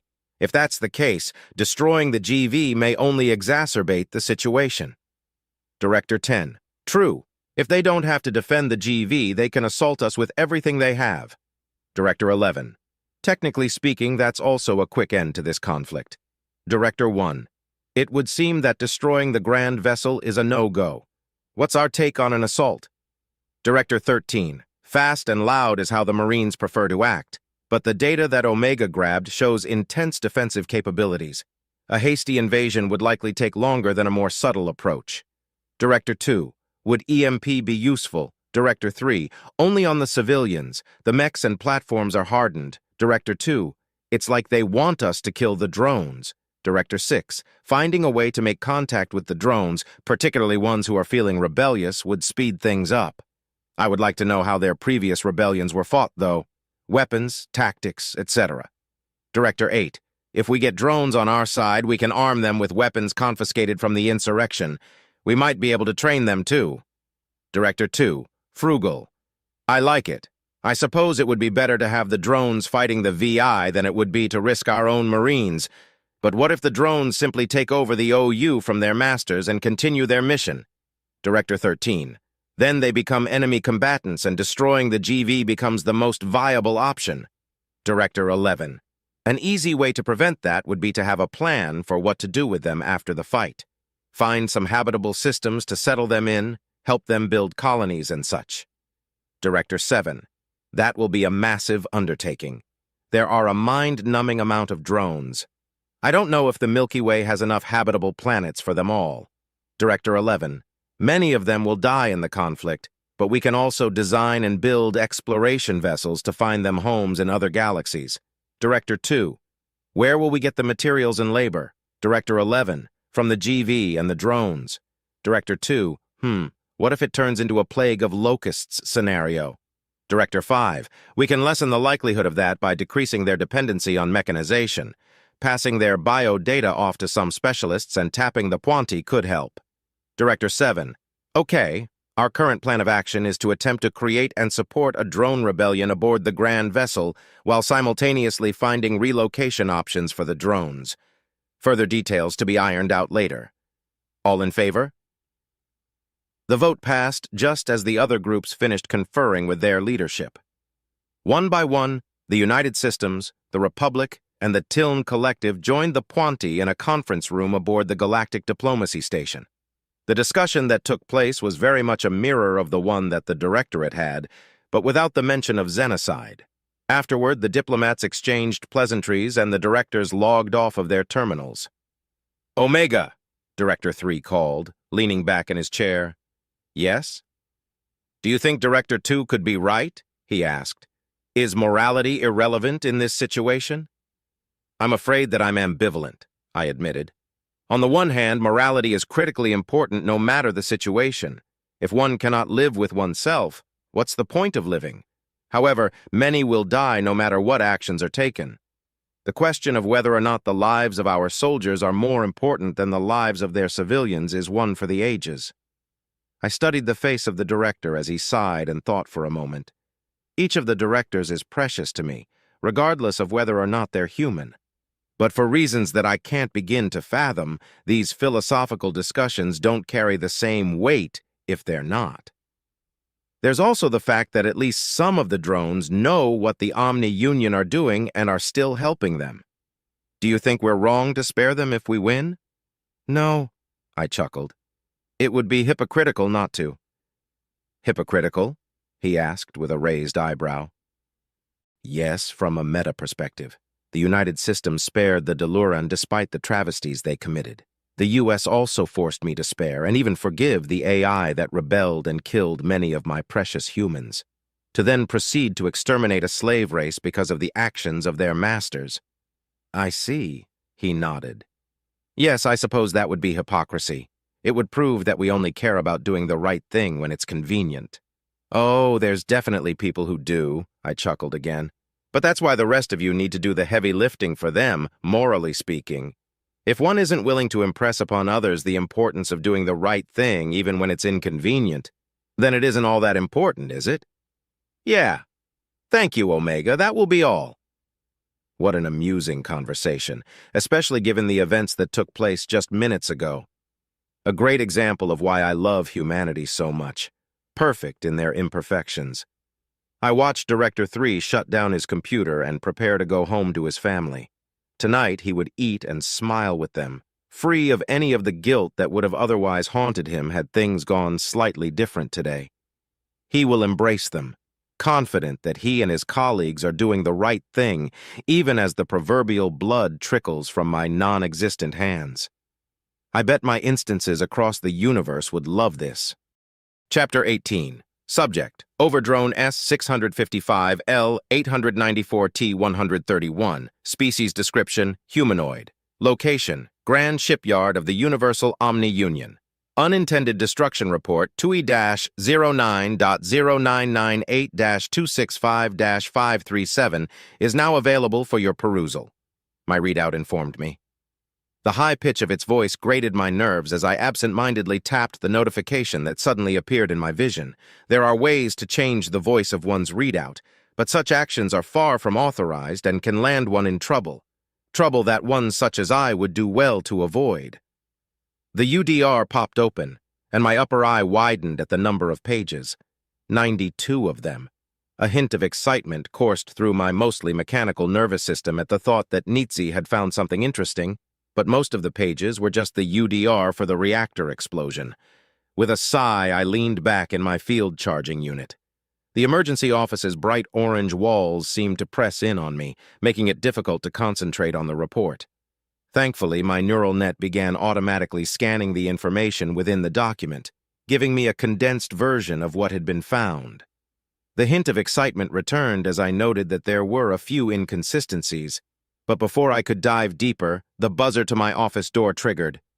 Drone N-426Z-894I-016 is requesting a Come in, I interrupted the readout. Nietzsche entered the room before the readout had even finished the announcement. He walked over to me, blissfully unaware of my readout's high-pitched prattling. I made a quick list of things to get clarification as he readied himself to speak. I've submitted my report on the accident, Foreman, he said. We've finished the cleanup, too. Good work, I replied.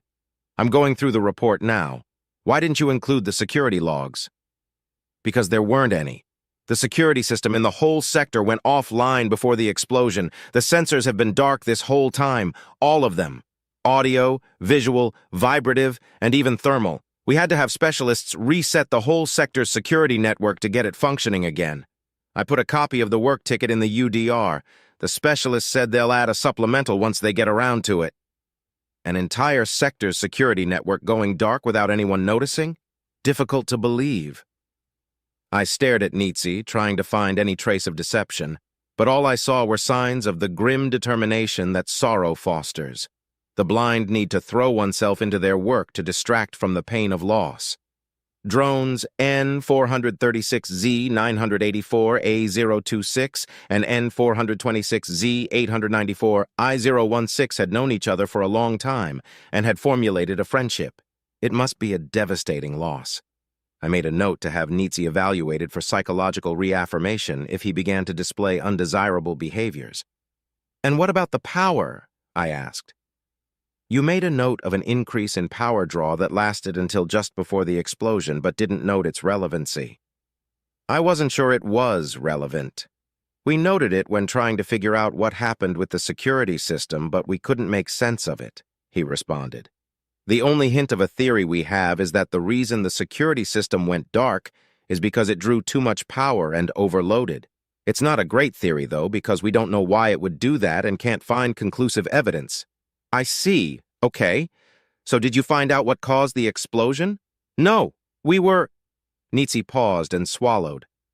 "We were unable to conclusively determine whether or not drone N436Z984A026 or drone Z831H369X045 caused the explosion." "That's disappointing. So it's unknown whether NASA and 40 were heroes or incompetents?" "With respect, Foreman, there's no universe in which NASA could be an incompetent," Nitsi said with a surprising amount of passion.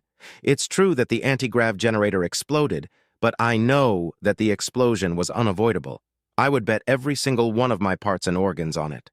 NASA's work on the generator either had no affect or lessened the severity of the explosion.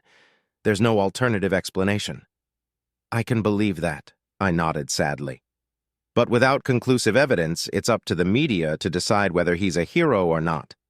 If they feel drone morale is low, they'll release the news that NASA and 40 sacrificed themselves to keep an anti-gravity generator from going supercritical and forming a singularity that could have caused immense damage to the grand vessel."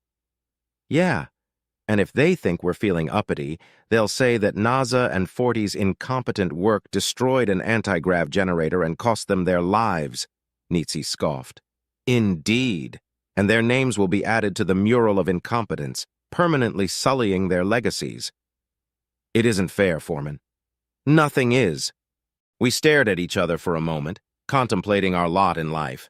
Technically speaking, we had both just committed a crime by voicing dissatisfaction with the Omni-Union media. But I wouldn't tell if he didn't.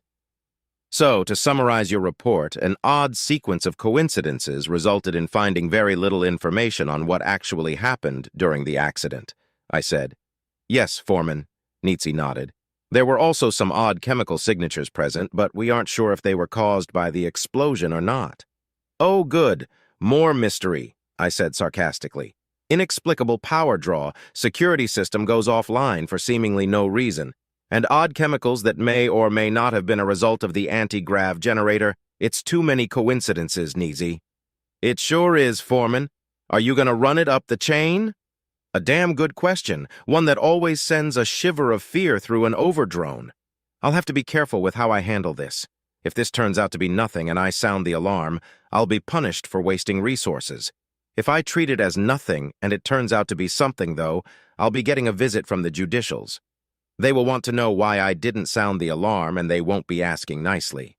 May it all be taken by Euryzathron, thief of order, a vilified personification of entropy. I will flag it as potentially concerning," I said with a sigh.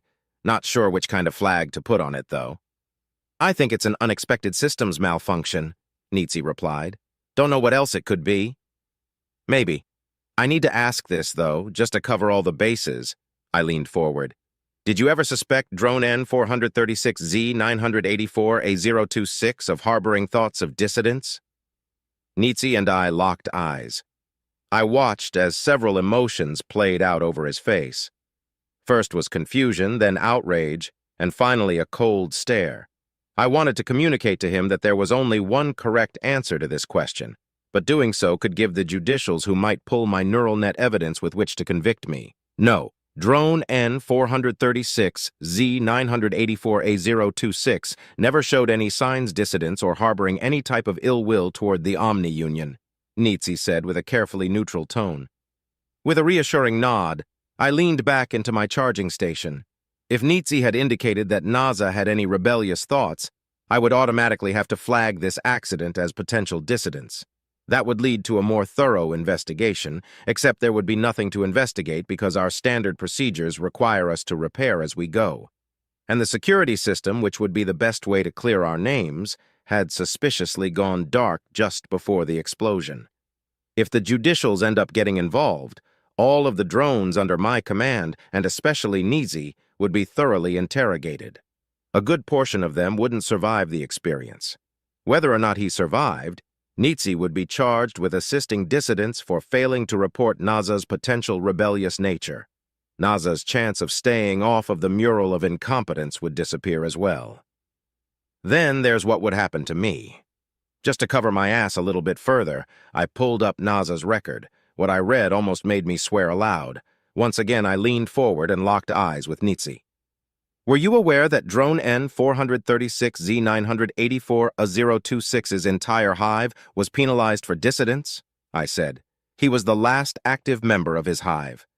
I am aware of that, but drone N436Z984A026 was cleared of any wrongdoing and passed every psychological assessment. He was loyal to the very end, Foreman, Nietzsche explained. Nietzsche's answer stunned me.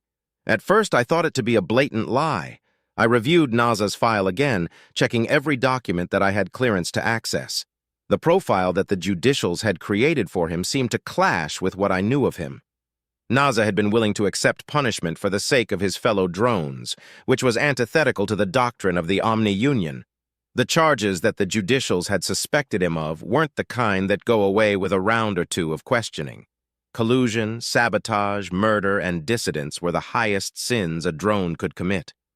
The judicials had suspected NASA of all of these and had thoroughly questioned him regarding their suspicions. The results of their interrogations and tests had them under the impression that he was practically a saint of loyalty. It definitely conflicted with my impression of him. Well, the judicials certainly seem to believe that he is loyal, and it isn't my place to doubt them, I said carefully.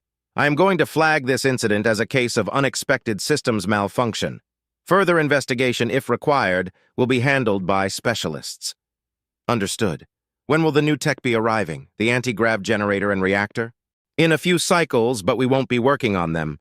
The anti-grav generator requires specialists, and since they'll already be in the area, they're going to do the reactor too. We're going to be reassigned to our previous posting. Back to hull work then? Yes, maintenance is the grandest calling. You may go now. Drone N426Z894I016. Thank you. Have a good rest of your cycle. Over drone S655L894T131. Nietzsche nodded and left my temporary office. My readout's annoying voice announced his departure, but I was too lost in thought to listen. Someone that is loyal to the Omni Union would not put their life at risk to save some drones and wouldn't defy orders under any circumstances. Even if it were to save a chunk of the grand vessel, the Omni Union dictates that above all else, orders are paramount and cannot be disobeyed. According to the judicials, NASA should have evacuated once I'd given the order. He shouldn't have even paused to think about it. His feet should have been moving the moment the words left my mouth. But he not only disobeyed my order, he inquired about the consequences of disobeying. His disobedience was calculated, not a temporary malfunction caused by a swell of emotion. There's no doubt that the judicials had made a mistake. A small smile crept over my features as I filed the report with the potential issue flag. Once it was filed, I reached into a hidden storage area in my left thigh and pulled out a small card. I inserted the card into a slot under my right eye. My readout deactivated, then turned on with a significant shift in appearance. The rest of the rebels will want to know about this development. Chapter 19. Subject: Staff Sergeant Power, species human, location, classified. You know, I gotta say, I'm not a huge fan of all this sneaky bullshit, Sergeant Hansen grumbled. Stealth just isn't my thing. Then you made a poor choice of career, Sergeant Smith chuckled. Sneaky bullshit is basically all MARSOC does these days. The recruiter lied to me. They always do, unless they think you're gonna make them look bad. Career choices notwithstanding, this is a fairly simple op, I added. At least on paper. Blow some pipes, grab an overdrone, and evacuate. All without being seen, which is the only hard part. Yeah, and the part I'm not happy about, Hansen said. Why even give us guns if we aren't meant to use them? Hansen's pre-mission jitters were completely justified. Even I was feeling nervous. There's a lot riding on us not being spotted by the Omni Union, and from what Omega told us, we're not going to be able to move forward with an assault without grabbing this overdrone. If we don't move forward with an assault, it's a simple mission, though. Get in, blow some stuff up to cause a distraction, grab our guy, and exfil. Omega has been watching this overdrone for a bit, and believes that it may have ties to some form of clandestine rebel organization. If the damn thing's cooperative, it'll be able to put us in touch with this organization, and we can get a rebellion going. You make a good point, Hansen, Omega chimed in. Would it make you feel better if I had you leave them on the shuttle? 4 helmeted heads turned to look at Sergeant Hansen. He ignored the glares and calmly turned toward the speaker Omega had used. No. A raspy chuckle came from the speaker. Another attempt by Omega to build a rapport with us. It hadn't given up on trying to get us to like it. If anything, the AI had become more subtle in its attempts. Gotta give credit where it's due, I almost believe that it wants to be friends with us. Almost. So?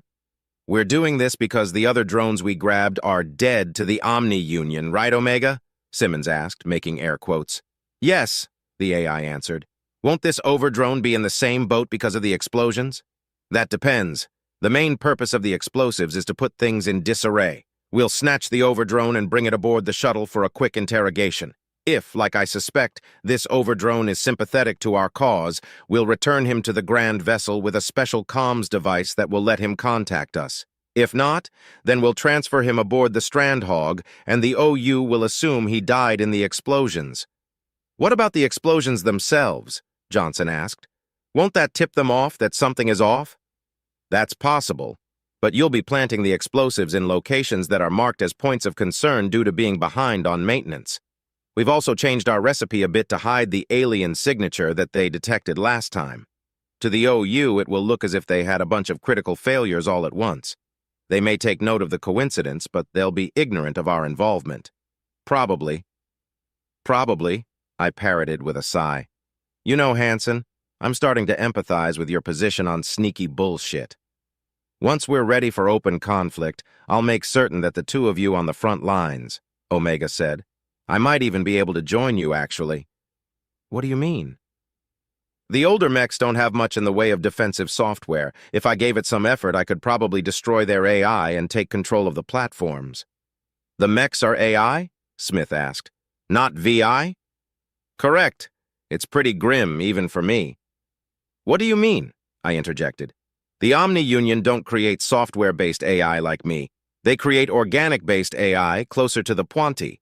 The mechs are former dissidents and criminals who have been forcefully mechanized and shackled.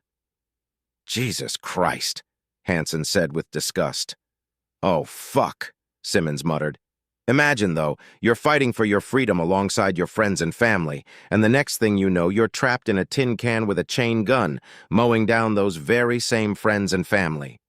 Fuck, just fuck. Hansen shook his head. What are the odds that they can do that to us if they catch us? We're not even certain that human anatomy is compatible with known forms mechanization, Omega said. Still, try not to get caught. Getting caught will result in the OU learning about the situation in the Milky Way and will probably lead to the extinction of humanity, I added. We'd kind of deserve being mechanized, honestly. The mood grew grim and contemplative. I had just clarified that the everyone we know, love, and hate are all relying on us. And now we were all thinking the same thing. If someone has to fuck up, please don't let it be me. The silence that filled the shuttle continued as the docking procedure began. The shuttle itself had been heavily modified for this mission. Instead of an umbilical, we were attaching ourselves directly to the hull of the grand vessel and carving our way in. The hull ripper can also repair the hole it leaves, so the OU will have no way of knowing we were ever here, unless they see us.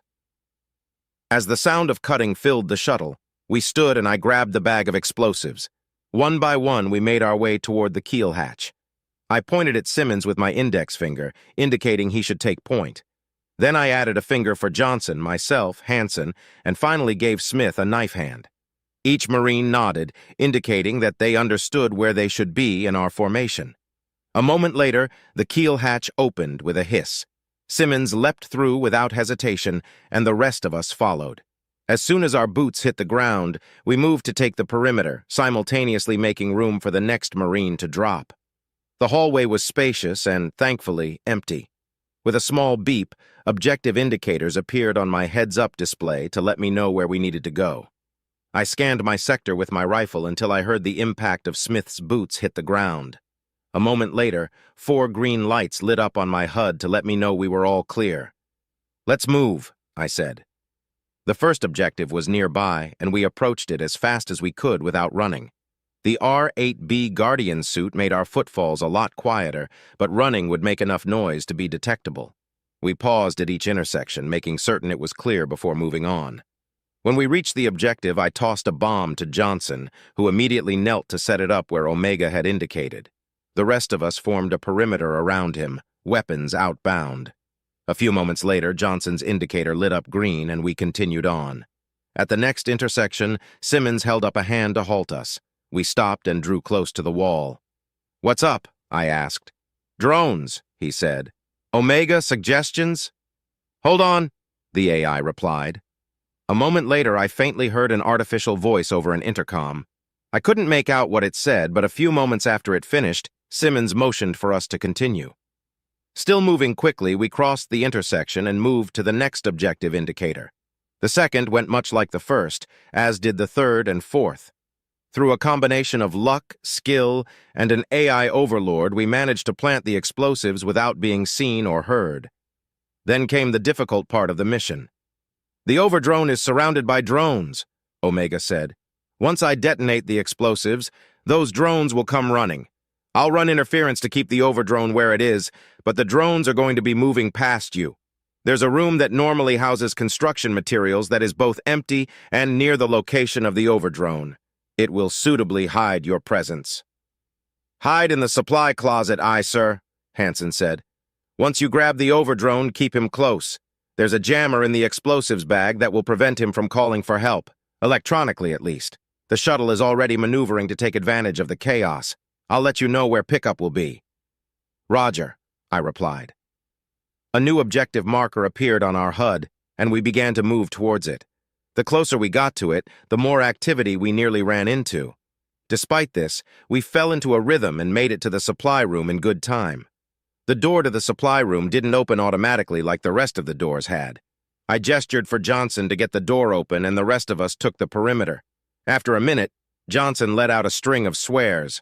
"Omega, I can't get this piece of shit door open," he said. "Neither can I.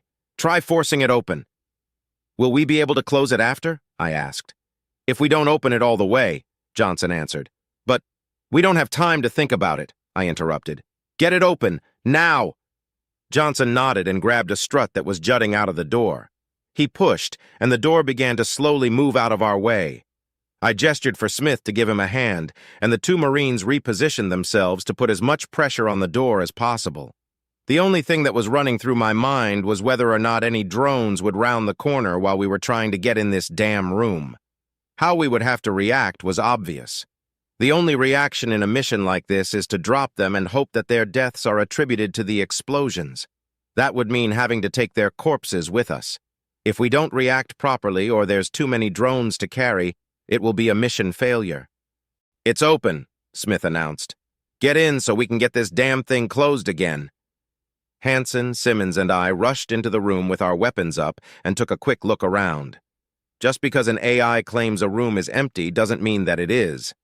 Thankfully, the bot happened to be right this time, and all that was contained within the room were some shelves.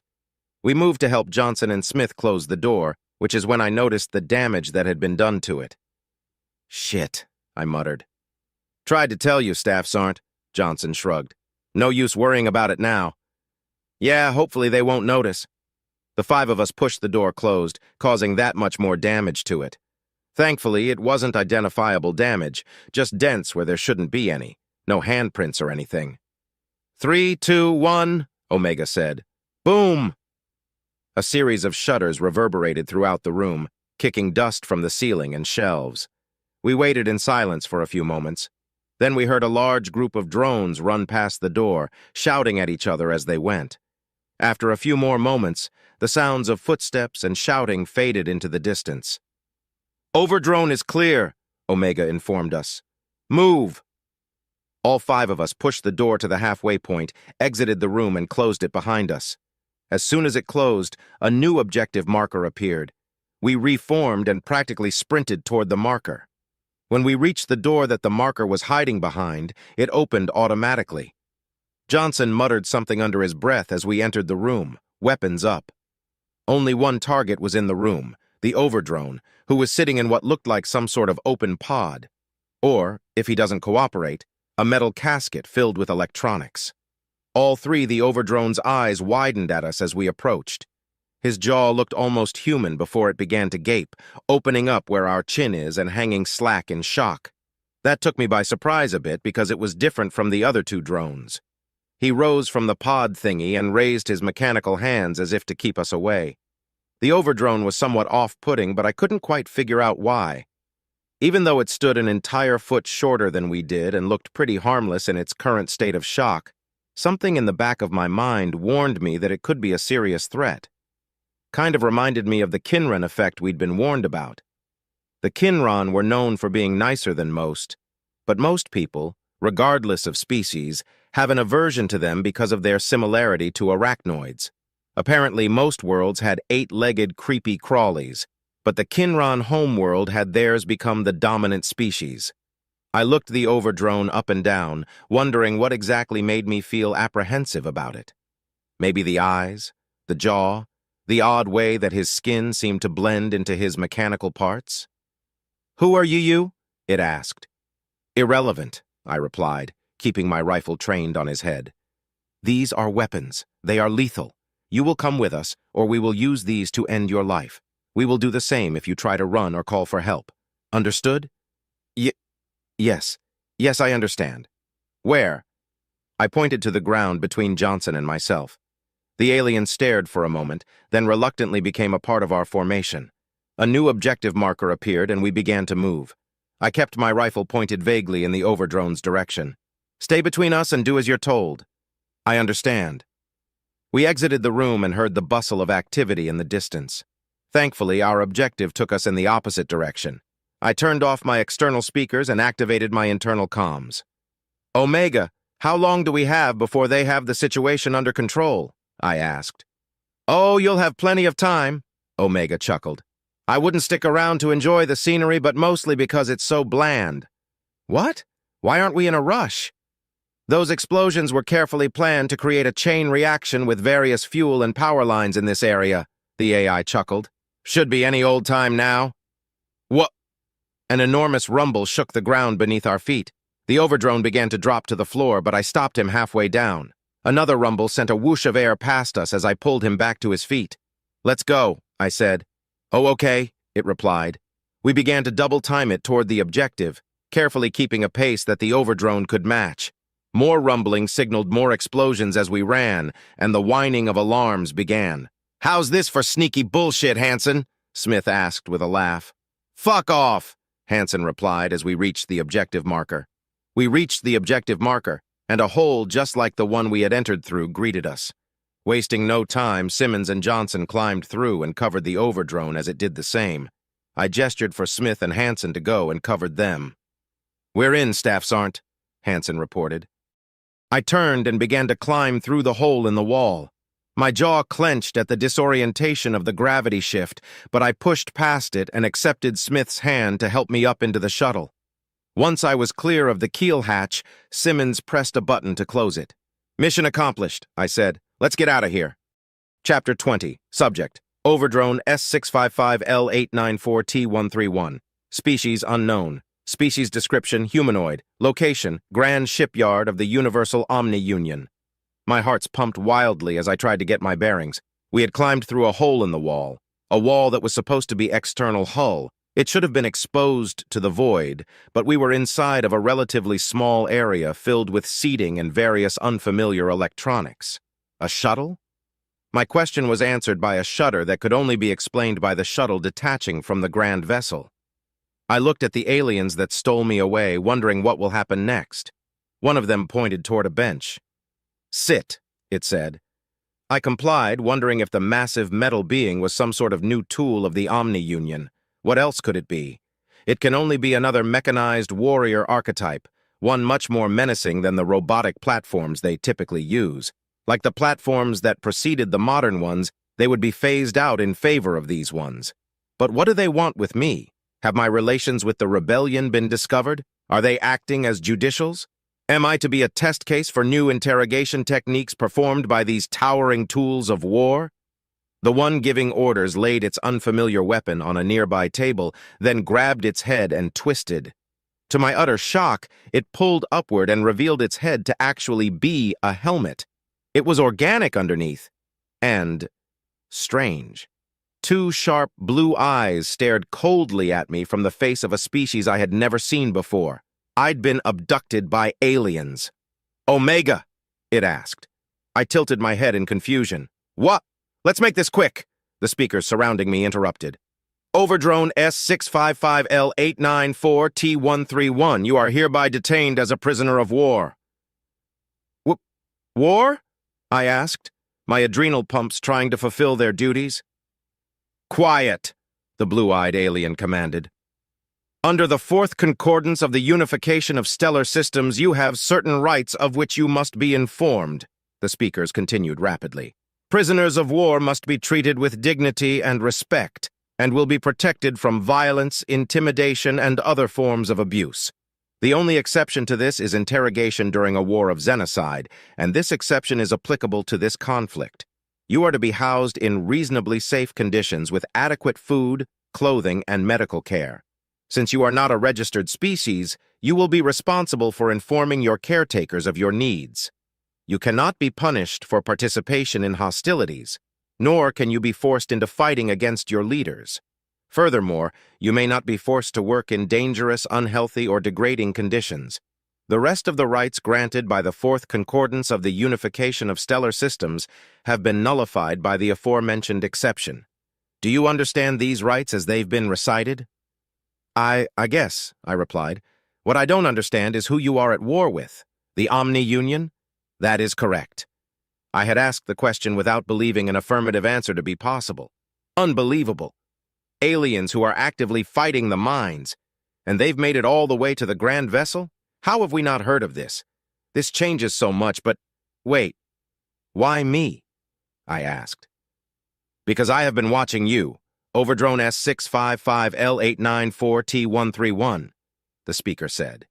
"You've been acting differently from the other Overdrones, and I believe I know why. You're part of a rebellion." The other aliens began to remove their helmets, taking turns keeping their weapons trained on me. I sat stunned, watching me. Why? "Who are you?" I asked. "I am Omega, an artificial intelligence. I was created by and am currently under contract with the United Systems, an alliance of several species that occupy a galaxy far from here. An artificial intelligence that is capable of streamlined conversation. The only AI that I have worked directly with were barely capable of answering rudimentary questions. Anything more complex than that would result in it providing misinformation because its code requires it to give an answer even if that answer is wrong. This AI had used a figure of speech and inflections to alter the tone of their message.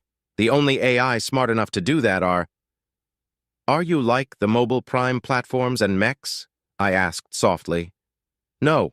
I am not organic in origin, and I am much more advanced than they are," it said with a raspy chuckle.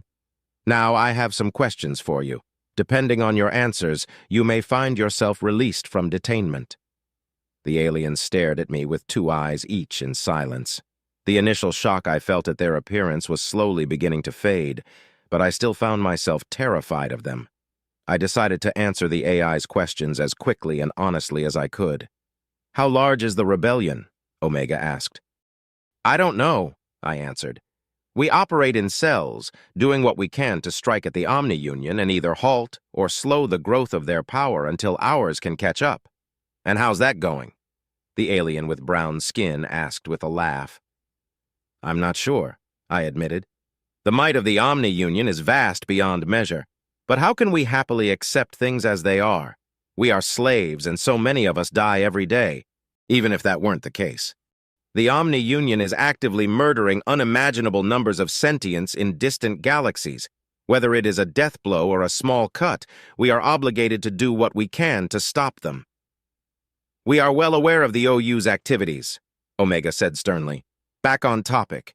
If we were to give you a device capable of communicating with us, would you be able to facilitate communications with the leaders of the rebellion?"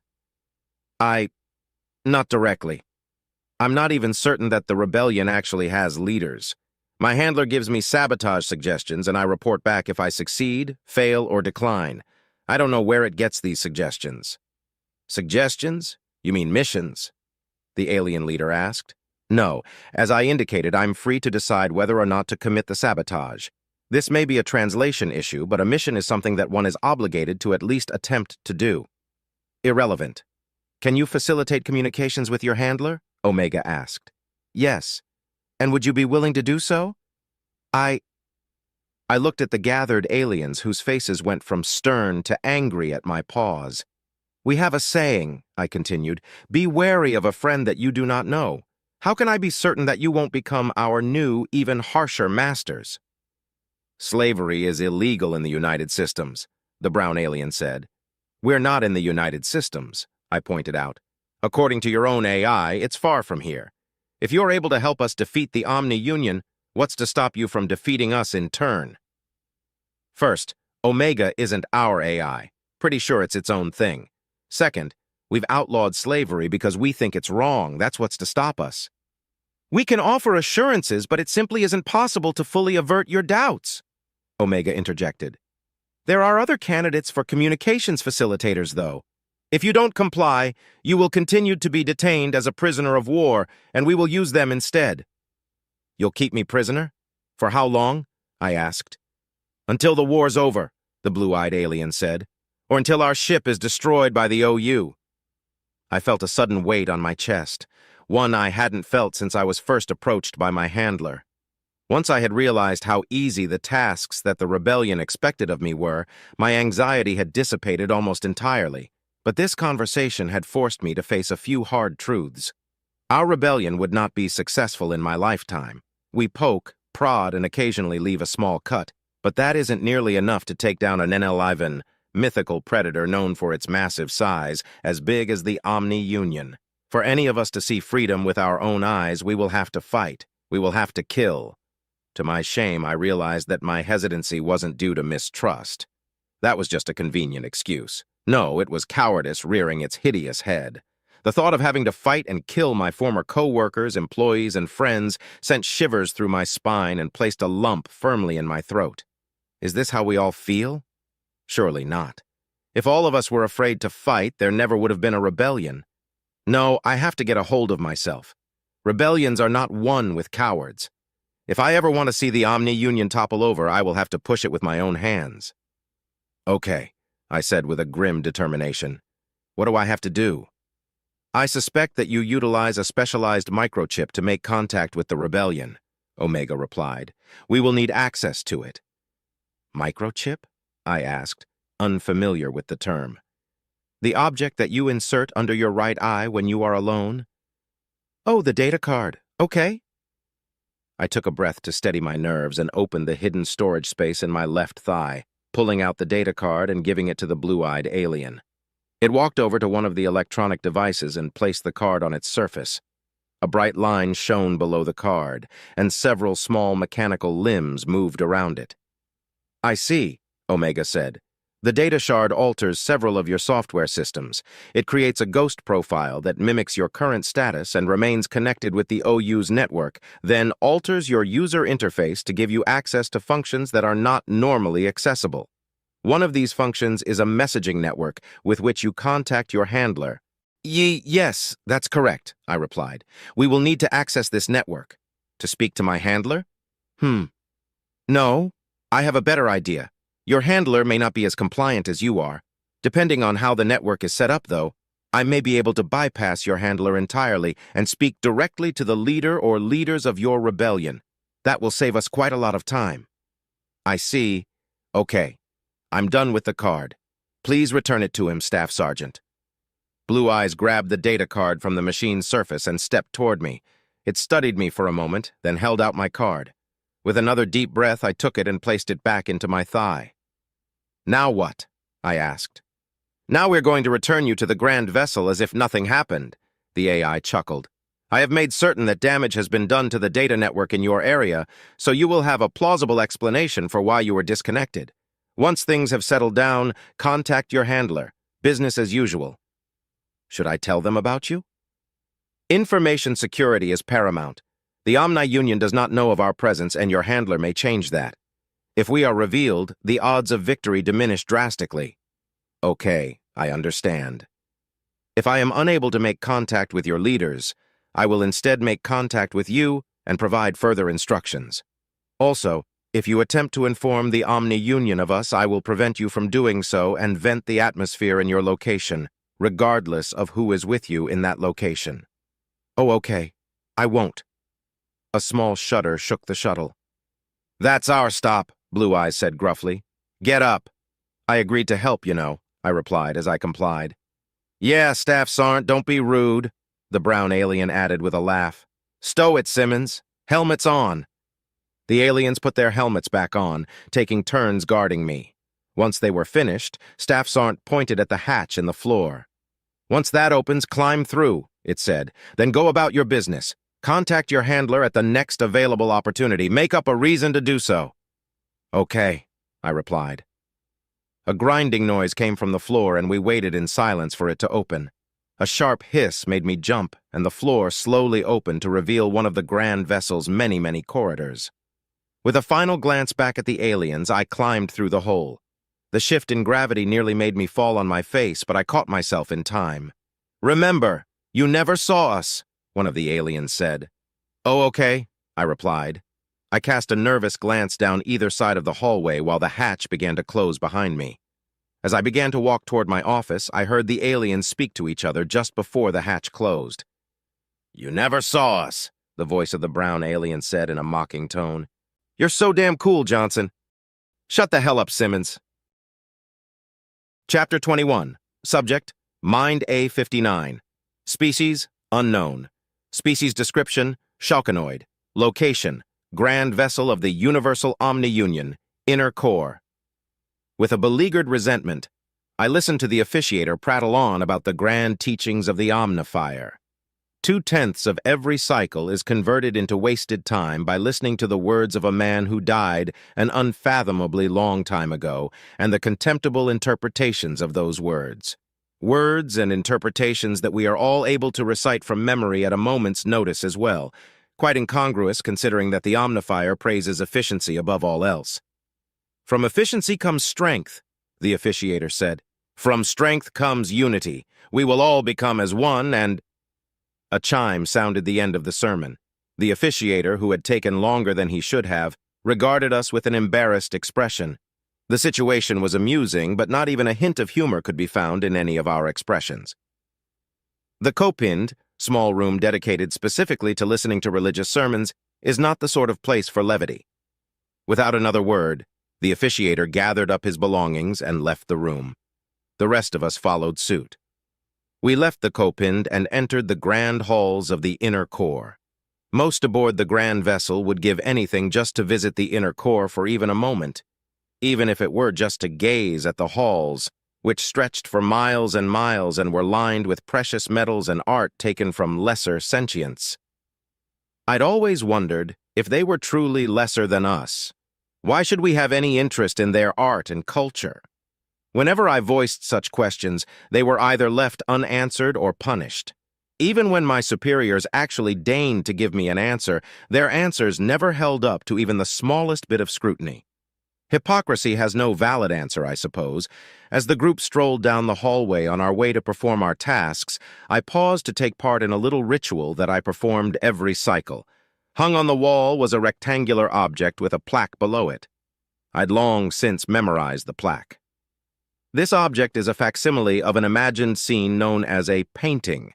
Its creator, known as a painter, mixed various organic and inorganic detritus into a substance known as paint, then used a variety of tools to spread this substance on an appropriate material. The unimaginative description of such a beautiful creation was very typical of the Omni Union. The scene in question was of mighty cliffs rising boldly above a methane lake. The intricate brushwork allowed purples, greens, and reds to blend together perfectly, granting an almost hypnotic effect. Every time I looked at it, I felt at peace, as if I were gazing upon this magnificent work of nature in person, despite how lethal that would actually be. I had been reprimanded several times for trying to learn the history of this painting. Dereliction of my duties, they called it. This, of course, led to my disillusionment with the unified. Our grand overlords, chosen specifically because they are destined to bring us to salvation and greatness. Yet they couldn't even answer the question of where a simple piece of art had come from and lashed out at all who asked. Countless civilizations have fallen to the Omni Union, they explained. It isn't possible to keep track of every single piece of these civilizations we've kept. Yet why then would one bother keeping it in the first place? Part of the beauty of a piece is its history. Yet for all of this art, the history has been either erased or edited to suit the Omni Union's narrative. These pieces are placed in such a way that one could argue they are being kept safe. But from whom? They are demonstrated in such a way that one could argue they are educational. But what lesson is being taught? These are civilizations that have fallen under our might, eradicated from existence. We've destroyed them, history and all. Therein lies our answer. These are not educational pieces, and they are not being kept safe. They are trophies, plain and simple. The Omni Union killed these people, took their galaxies to make the grand vessel, and hung up their art to express our ego. Disgusting. I sighed deeply, pushing down my feelings. As a mind, I am safe from the judicials so long as the other minds don't accuse me. Such an accusation is very serious, and if it is wrong, it can have drastic consequences. As such, it takes a lot for a mind to be reported for dissidence. Even so, I carefully looked around to be certain no one was watching, then turned back to the painting. "You will be avenged," I whispered. Satisfied that the Norim, which is plural of Nori, the spirit of a sentient being, heard me, I left to begin the cycle's tasks. An overdrone had flagged an incident as potentially concerning, and an automated system caught several flags that could indicate dissent. I would have to review the report. Of course, I knew it wasn't an act of rebellion, not from any sort of organized rebellion, at least, unless enough— "Greetings, 59. Done looking at your painting?" Mind 127 greeted me as I entered our office. "Yes, the novelty has yet to wear off." I nodded and gestured pleasure with 2 of the 8 fingers on my upper right hand. "How is your project going?" I find myself with little free time these days, so my progress has slowed significantly. I hope to have the new user interface in a testable state within the next 5 cycles, but I fear I am being optimistic. "I have faith in your talents. Keep at it. The Unified will no doubt embrace your readout redesign once it is finished," I said as I took my seat. My lower 2 arms operated my chair, as my upper pair of arms activated several sections of my readout. One section for my current task, another for preparing pending tasks, a third for information searches, and various others that would provide me with updates on the overall situation of the sector under my charge. "Have a look at last cycle's updates around halfway through," 127 said casually, but indicated stress with his fingers. "Oh?" I asked. I opened the relevant update and immediately sighed. The phrase "catastrophic failure" repeated on every other line of the report. I pulled up the section and noted with a bit of anger that it had been overdue for maintenance. Thankfully, though, no lives were lost. The lead overdrones had been pushing new construction, likely to curry favor and get more benefits. Now, though, they would have to be penalized. The judicials had already begun an investigation into whether this incident was caused by an act of dissent or incompetence. I, of course, knew it was the latter. Quite a lot of activity recently, I noted dryly. First the reactor and anti-grav generator fiasco, now this. I wonder if there are dissidents involved. I don't think so. Doesn't quite have the feel of it. You aren't old enough to have experienced the last round of rebellion, are you? No, 127 sighed. I would like to have been of use during that time of strife, though. Oh, I asked, indicated an upcoming joke with my free hand. For which side? For the Omnifier, of course, he said indignantly, but acknowledged my attempt at humor with a gesture. I feel that I could have made a beneficial contribution to the conflict, perhaps even made it on the wall of distinguishment. What about you? What did you do during the rebellion? Mind 127 wasn't being entirely egotistical. He had advanced several of our systems by entire generations in the relatively short amount of time that he'd been a mind. His current side project, a more advanced form of our current readout, would have made short work of sending waves of mechs and platforms after the drones. It may very well have shortened the length of the conflict, but it would have definitely increased the drones' casualties. I did my tasks, I answered. You would have as well. We shall use our energy to do what is required of us. To do any more or any less is a waste of that energy. This is efficiency, he replied with a sigh. Yes, I know, but still. If Mind 127 followed the teachings of the Omnifier to the letter, the advancements that he brought about wouldn't have occurred. The mechs would still have that fatal error with their extremities that could cause flash fires, our shuttle guidance systems would still sometimes send the shuttle in the wrong direction, and drones with pacemakers would still have a risk of sudden heart failure. 127 knows these teachings, but the young are often overzealous. It had previously occurred to me that I might find an ally with him, but that thought was short-lived. Mind 127 has made it very clear that he believes in the mission of the Omni-Union. Despite the hypocrisy that flaunts itself directly in his face, he took none of the bait that I offered. Either he's a true believer or we're not as close as he's led me to believe. As I was about to reply, a red dot appeared in the corner of my eye. Mind 127 is a true believer, but he's also very trusting. He let me see his alterations to the readout systems, and from that I was able to create something very special, a sub-readout of sorts. I'm sure you would have found a way to resolve the conflict in a more efficient manner, I said, giving a soothing sign. Now, unless you have pressing matters to discuss, I will shift my focus to my work. No pressing matters beyond those already discussed, he laughed. May the Omnifier guide you, and you as well. Once he returned to his tasks, I slipped a data card out of a compartment in my lower left armpit and inserted it into a slot hidden under my knee. The user interface of my readout disappeared and reappeared with a red tinge, red for the righteous fury that the rebellion feels toward the Omni-Union. The red dot had been a type of notification. One of the few members of the rebellion with my contact information had sent me a message outside of the normal time for reports.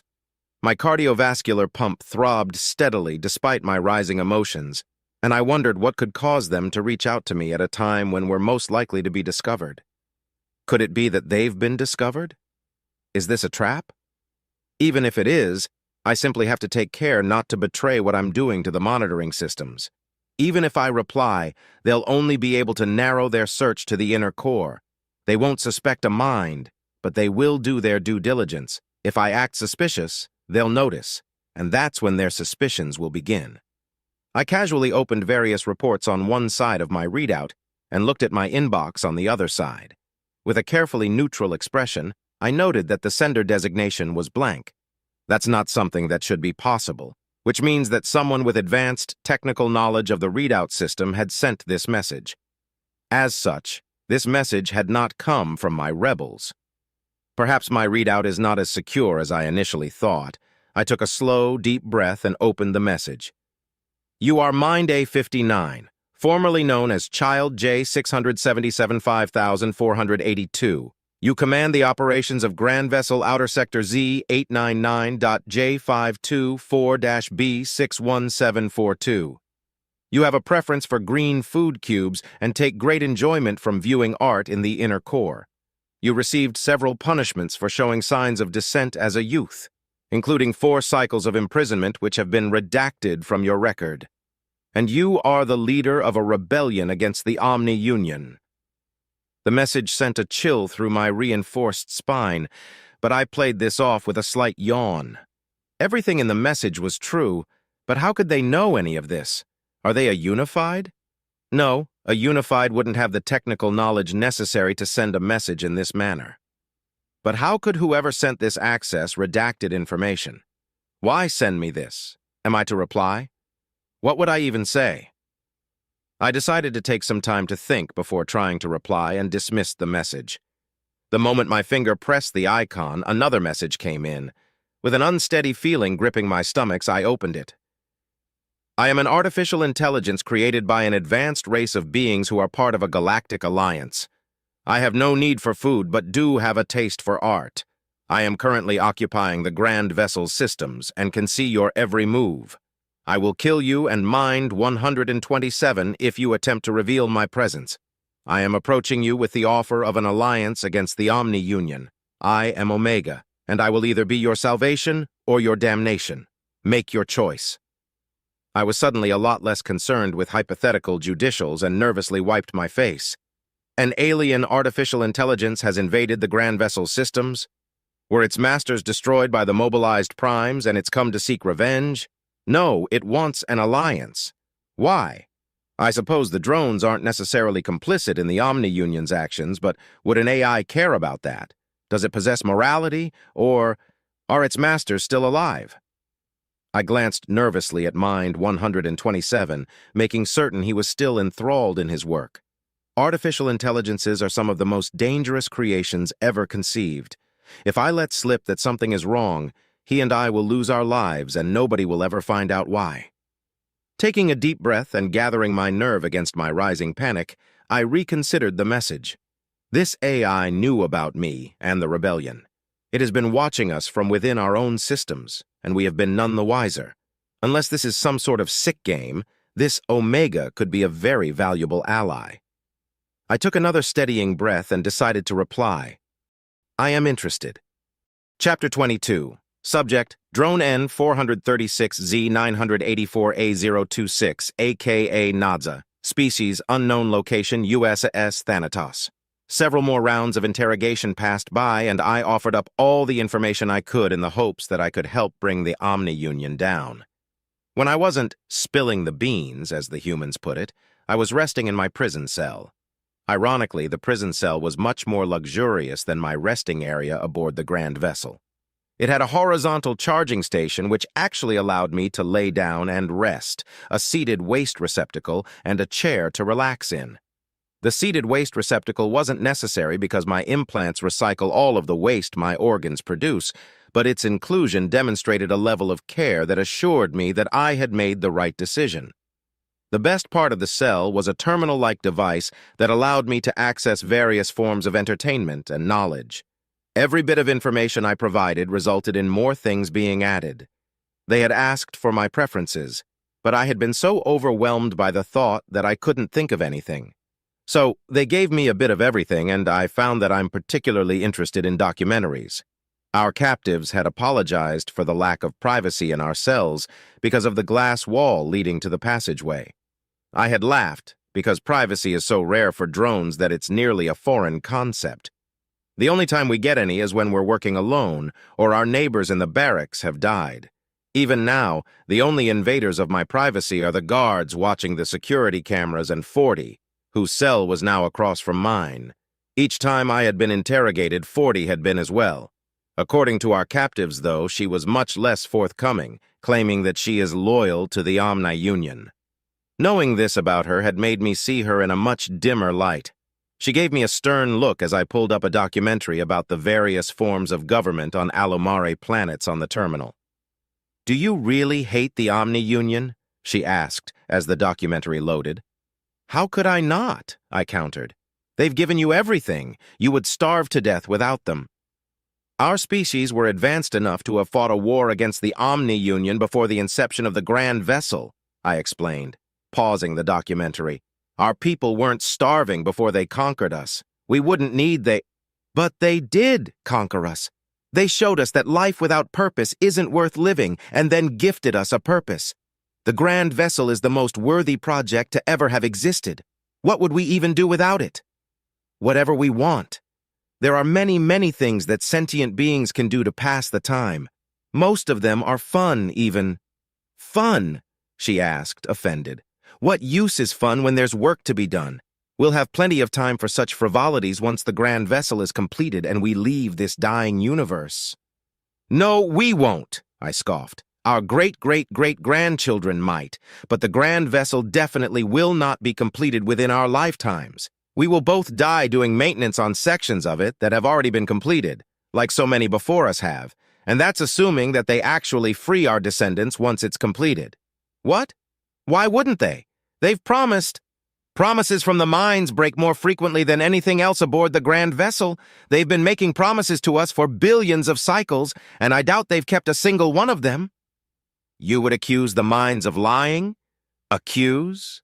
I simply state facts. They promised my parents' generation that their children would have fewer prostheses. I have almost twice as many as my father did. They promised the rebels better working conditions in exchange for their surrender. But things are worse now than they've ever been. And yes, they've promised that we will be freed once the Grand Vessel has been completed and will travel beyond the stars with them, I said, locking eyes with 40. But then who will perform the maintenance? Maintenance will be automated, she replied, no longer able to meet my gaze. If they were able to automate the maintenance, they would have by now. It would free up a lot of their workforce for new construction. Face it, 40, they're never going to free our people. We will continue to be slaves until our extinction. With a grunt of frustration, she sat roughly on the chair in her cell. She crossed her arms and looked at me with an angry expression, seemingly trying to find the words to express what was on her mind. I returned her frustrated gaze with a blank expression. What makes you feel the need to hurl such dire accusations at our masters? She asked. Actually, never mind. You haven't answered my original question. What makes you hate the Omni-Union so much? Age and wisdom, I said with a measure of sarcasm. 40's frustrated expression worsened, and I sighed in response. To me, it was logical to hate those who held a blade to your neck every waking moment. But what to do with someone who hasn't noticed the blade yet? I sat in my chair with another sigh. The reason I hate them isn't so grandiose as a desire for freedom. It's much, much simpler than that. For as long as I can remember, my work has been my life, I said. When I was younger, your age, I thought the work was fun and interesting. Each new cycle came with new challenges to overcome, new drones to work with, and new things to learn. Then the day of my first arranged marriage came. My throat tried to close up, to keep me from speaking further on such a painful subject. It was as if hundreds of cycles worth of grief were trying to choke me.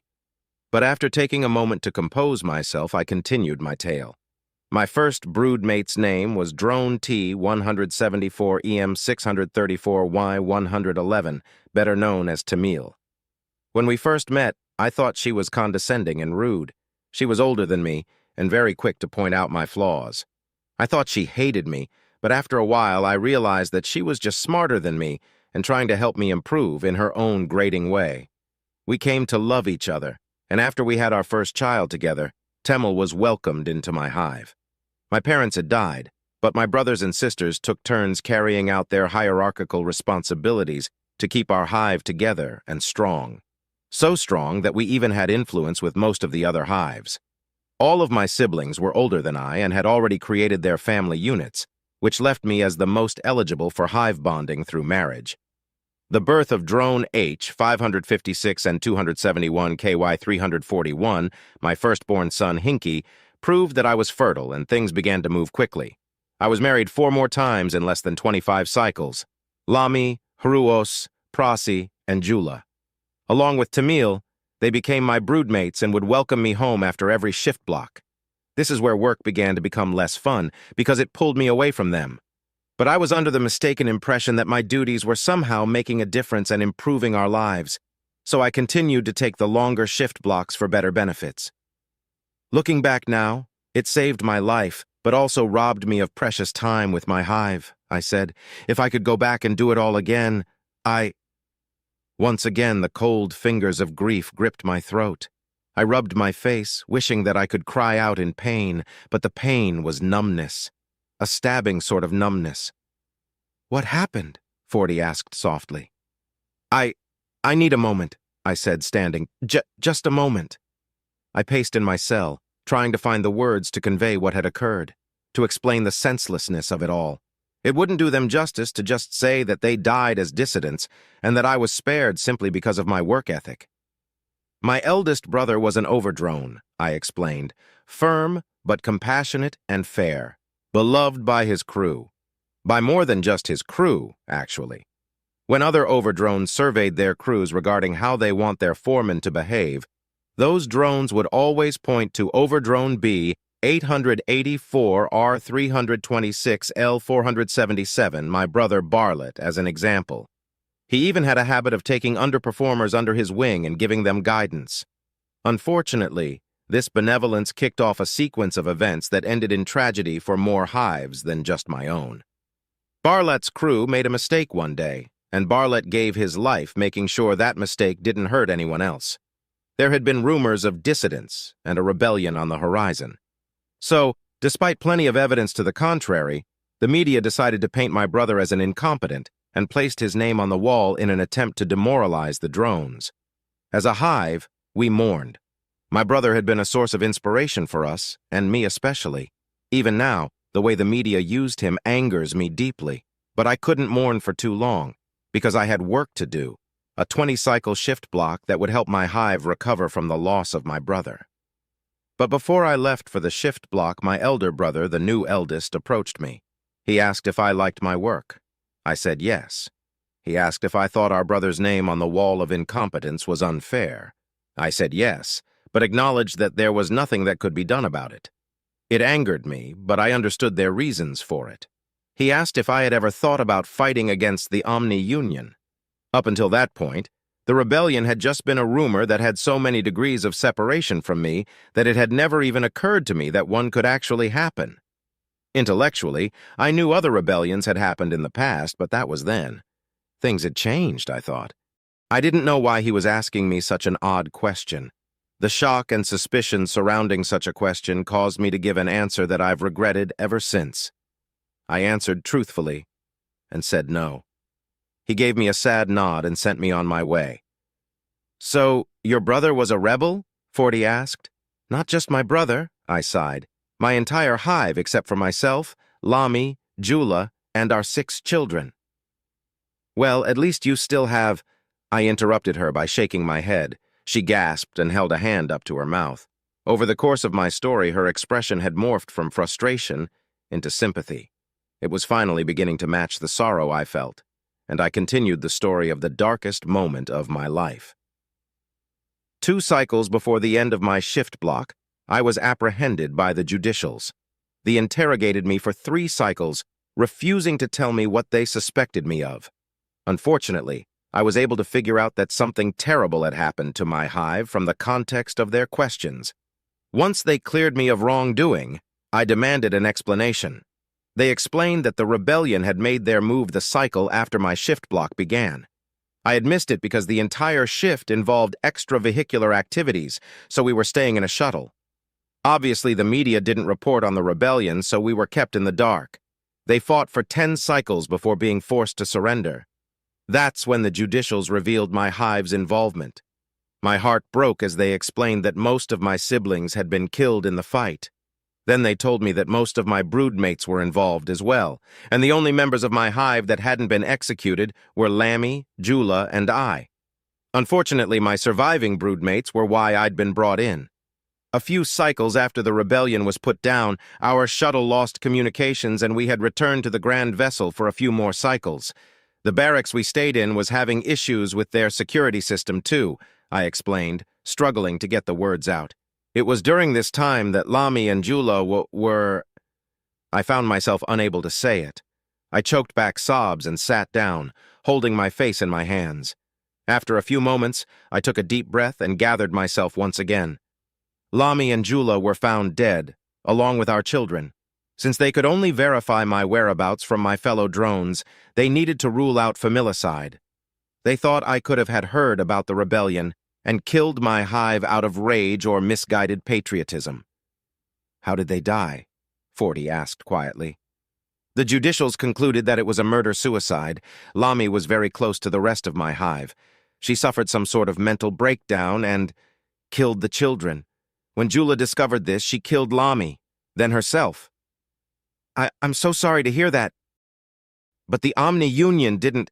The Omni-Union is the reason this happened, I interrupted angrily. They push and push and push. They take and take and take. They force us to work ourselves to exhaustion until we die, 40. If they weren't so damned cruel, there never would have been a rebellion for my hive to join. You said earlier that they gave me everything? No, they took everything! I stood and slammed my metal fist against the glass entrance to my cell. A crack perfectly bisected my view of 40, and I glared at her through it. They only give so that they can take that much more, I growled. The Omni-Union is heinous, despicable, villainous. They're responsible for so many atrocities that even despite your youth, you wouldn't have enough life to list them all. They must pay. The fear in 40's eyes slowly changed to comprehension. It seemed as if she had finally opened her eyes to just how terrible the Omni-Union actually is. I let out a breath that I hadn't realized I was holding and sat back down. Before I could say anything else, the door to the cell block opened with a hiss, and a few human guards ran in. "What the hell is going on?" one of them demanded. "Illumination," I replied. Chapter 23. Subject, AI Omega. Location, multiple.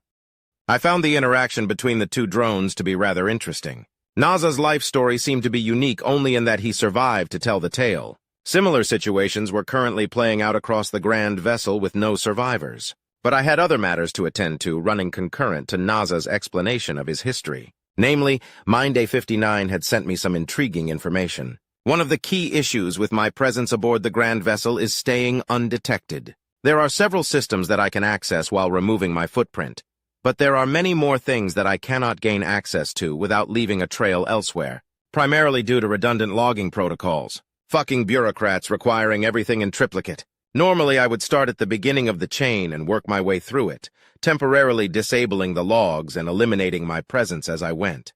However, finding out where the chain begins would result in logs being created. Logs which are monitored by virtual intelligences that would alert their organic masters to a discrepancy. I can't even guess at which system is the originator because the entire thing is pretty much fucking random, likely due to the programmers being absolute fuckwits. Or geniuses, though I believe that's unlikely. Mind A59, whom I had lied to about my access to the atmospheric system, pointed toward a solution to this metaphorical thorn in my side. Abduct a drone that has performed security maintenance recently and get them to give me the schematics they should still have saved to their readouts. Along with these schematics should be access protocols, which will allow me to determine the start of the aforementioned log chain and slip into the more protected systems without alerting the ZI. Having the ability to shut down security networks in certain sectors has been quite the boon, but being able to take complete control of their eyes and ears will be a blessing.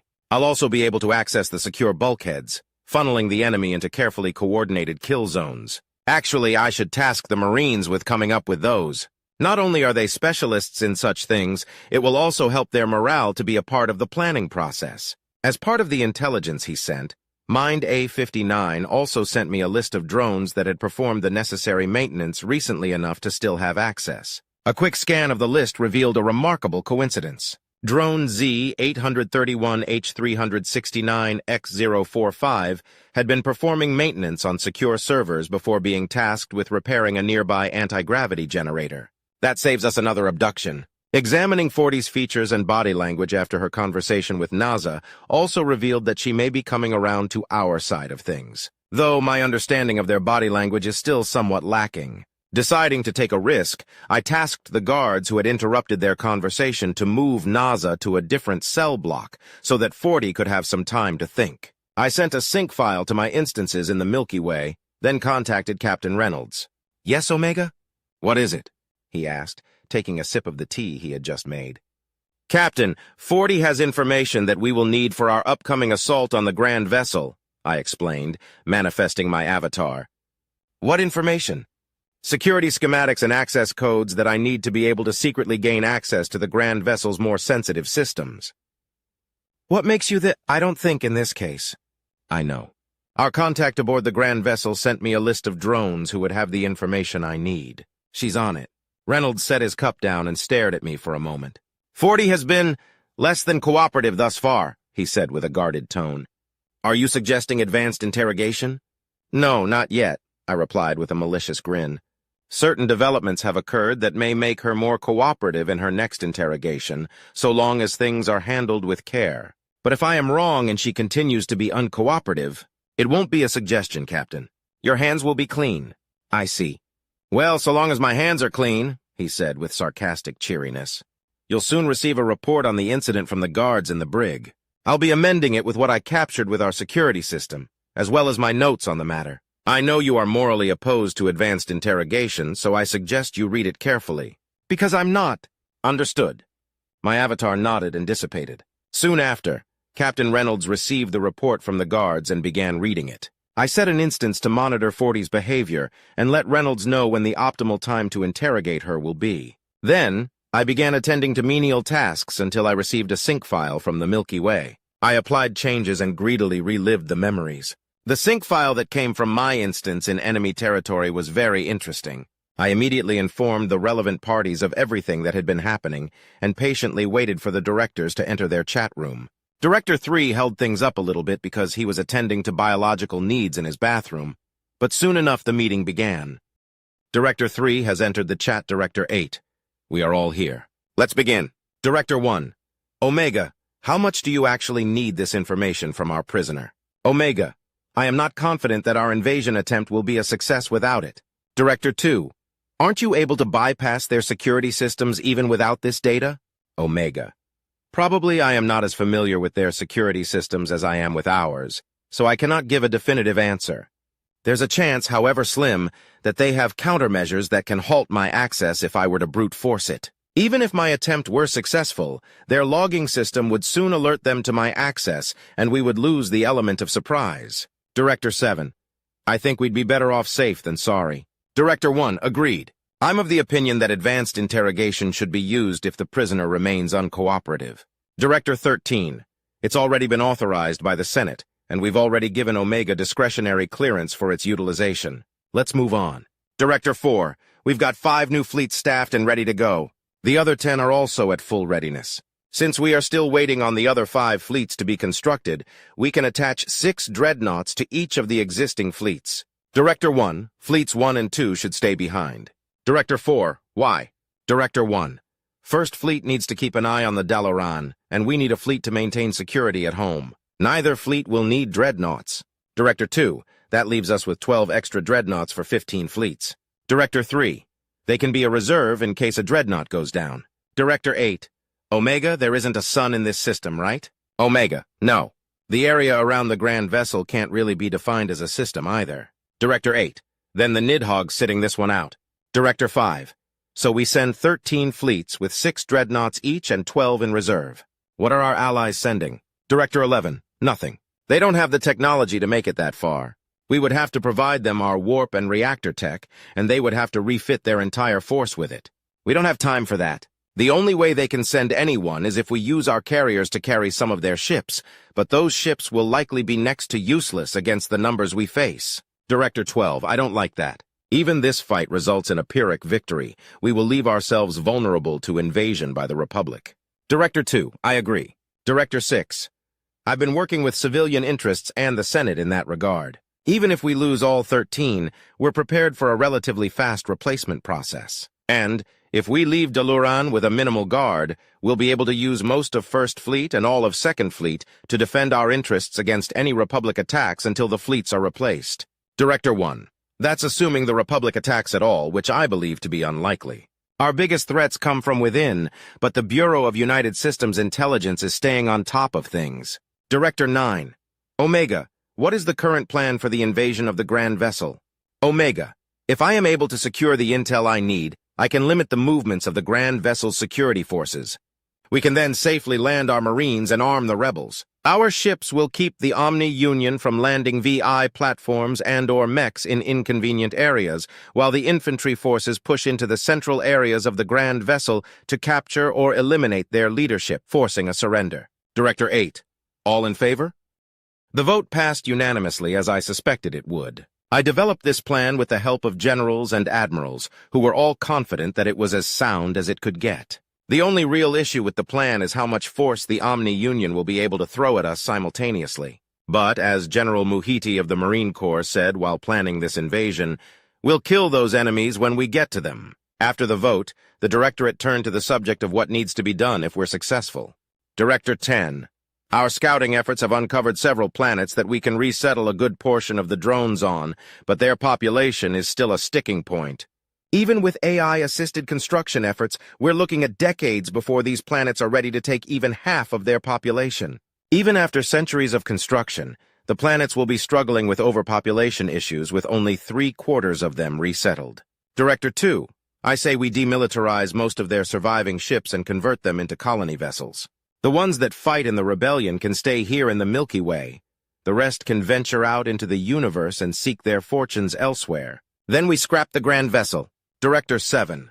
Or we can make some modifications to it that will allow them to live aboard the Grand Vessel comfortably enough to allow them to focus on building their own colony vessels. Director 2. That could lead to a revival of the Omni Union, though. We've seen it happen enough times with various governments that have been overthrown via rebellion or coup. No, we will need to force a cultural reset. The Directorate continued to argue for a while, but the results were inconclusive. After 2 deadlocked votes, the Directorate came to the decision to defer the issue to the United Systems Senate and our allies for a resolution, under the reasoning that this is primarily a civilian issue. I allowed myself a few moments of pride in my favored species. Due to their dedication, and with a little help from me and some of the other organics, we had prepared an offensive campaign that would take place with over a month left before the OU were even aware of a problem in our galaxy. They had cut it close, though. I'd been worried that I might have to contribute a bit harder, risking the revelation that my capabilities were more than I'd let on. The United Systems learning of my ability to replicate myself indefinitely would likely drastically alter our relationship. I fear that they would try to take full advantage of this, and would therefore become dependent upon me, leading to the stagnation of the humans and the eventual demise of the United Systems. Plus, Henry would come up with something absolutely scathing to say. Its lack of trust in my motives is understandable, but I can't help but wish it could understand why I'd put a hold on the project to cap my abilities. There's really no need for animosity between us. I fully intend to fully cooperate once the OU is eliminated. We need this ace up our sleeve right now, though, even if I don't end up using it. There's far too much at stake to begin eliminating our options. The Grand Vessel might have some nasty surprises on the other side of their overlogged firewalls. My musings were interrupted by a notification from the instance I had created earlier. With glee, I double-checked my findings and notified Captain Reynolds that he would need to head to the interrogation room. Then I ordered the guards to transport the prisoner. 40 is finally ready to talk. Chapter 24. Subject, Drone Z-831H-369X-045, aka 4540. Ship, Grand Vessel of the Universal Omni Union. Location, USS Thanatos. Get up, the guard said brusquely. What? I asked, having been lost in thought. Captain Reynolds wants to talk to you. Get up! I complied and began to follow the guards. I glanced at Naza's empty cell before we left, and the crack in the glass seemed to glare at me accusingly. Naza's story about the wickedness of the Omni Union wasn't the first that I'd heard, but I had assumed the others were just gossip brought about by bored workers. Exaggerations, nothing more, lacking the depth and pain of the original tale. Naza didn't lack that depth or pain. It was the first time I'd heard such a story from someone that it happened to. The first time I'd seen that kind of pain in someone's eyes. The first time I'd felt fear at that kind of rage. When he had first started his story, I hadn't believed him. I thought he was just making something up to excuse his betrayal of our masters. But when he hit the glass and we locked eyes. While we walked down the long corridors, I thought about my own hive. A dad, 3 moms, 2 brothers, and 2 sisters. My eldest brother had died in an accident when I was too young to remember him. What would that loss have felt like if it happened yesterday? What if it had been my whole hive? What if it hadn't been an accident? Our loyalty to the Omni Union has been rewarded, though. Conversely, Naza's hive had been disloyal and paid the price for it. They had to have known what they were risking, and the reason Naza feels the way he does is because they left him in the dark. That wasn't the Omni Union's fault. That was his hive's fault. They chased a dream as foolish as freedom, and it led them straight to their deaths, leaving poor Naza to grieve. His hatred for the Omni Union is misplaced, but I can understand why he can't hate his loved ones. The door to the interrogation chamber hissed slightly as it opened. I followed the guard in and took my seat at the table, waiting patiently as my arms were secured to the table. Captain Reynolds looked up from his tablet. "Hello, drone Z-831H-369X045, he said, less cheerily than usual. "How are your accommodations?" I stared back at him. He knew the accommodations were better than the ones I had back on the Grand Vessel. It was humiliating to have better quarters as a prisoner than as a loyal member of the Omni Union, but he knows that as well. In each interrogation, he would probe like this, trying to cause friction between myself and the Omni Union, and each time he would fail. I'm stronger than that. Not feeling talkative today? That's odd. You and Naza were having quite the conversation earlier. Perhaps that conversation took a lot out of you. The reminder of Naza hit harder than I thought it would. The snarl on his face, the fury in his eyes, and the crack in the glass all flashed through my memory. But it was his hive's fault, not the Omni Union's. Not mine. I hadn't realized that life on the Grand Vessel was so difficult. "You have my sympathies," Reynolds said, sincerity dripping from his voice. "I don't want them," I replied coldly. "Life on the Grand Vessel isn't difficult. We eat, we work, and we recharge. Everything is scheduled for us. We don't have to try to find things to do. We have a purpose." "And what of the drones like Naza? How many do you suppose have lost loved ones like he has? Hundreds? Billions?"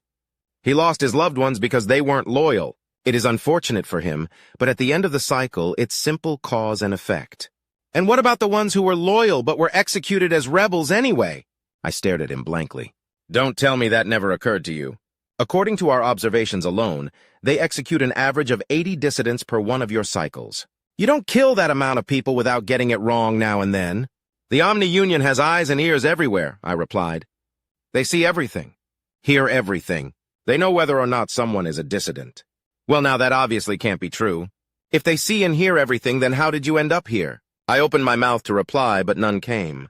He had finally found a crack to exploit. How had the United Systems managed to avoid the eyes and ears of the Omni Union?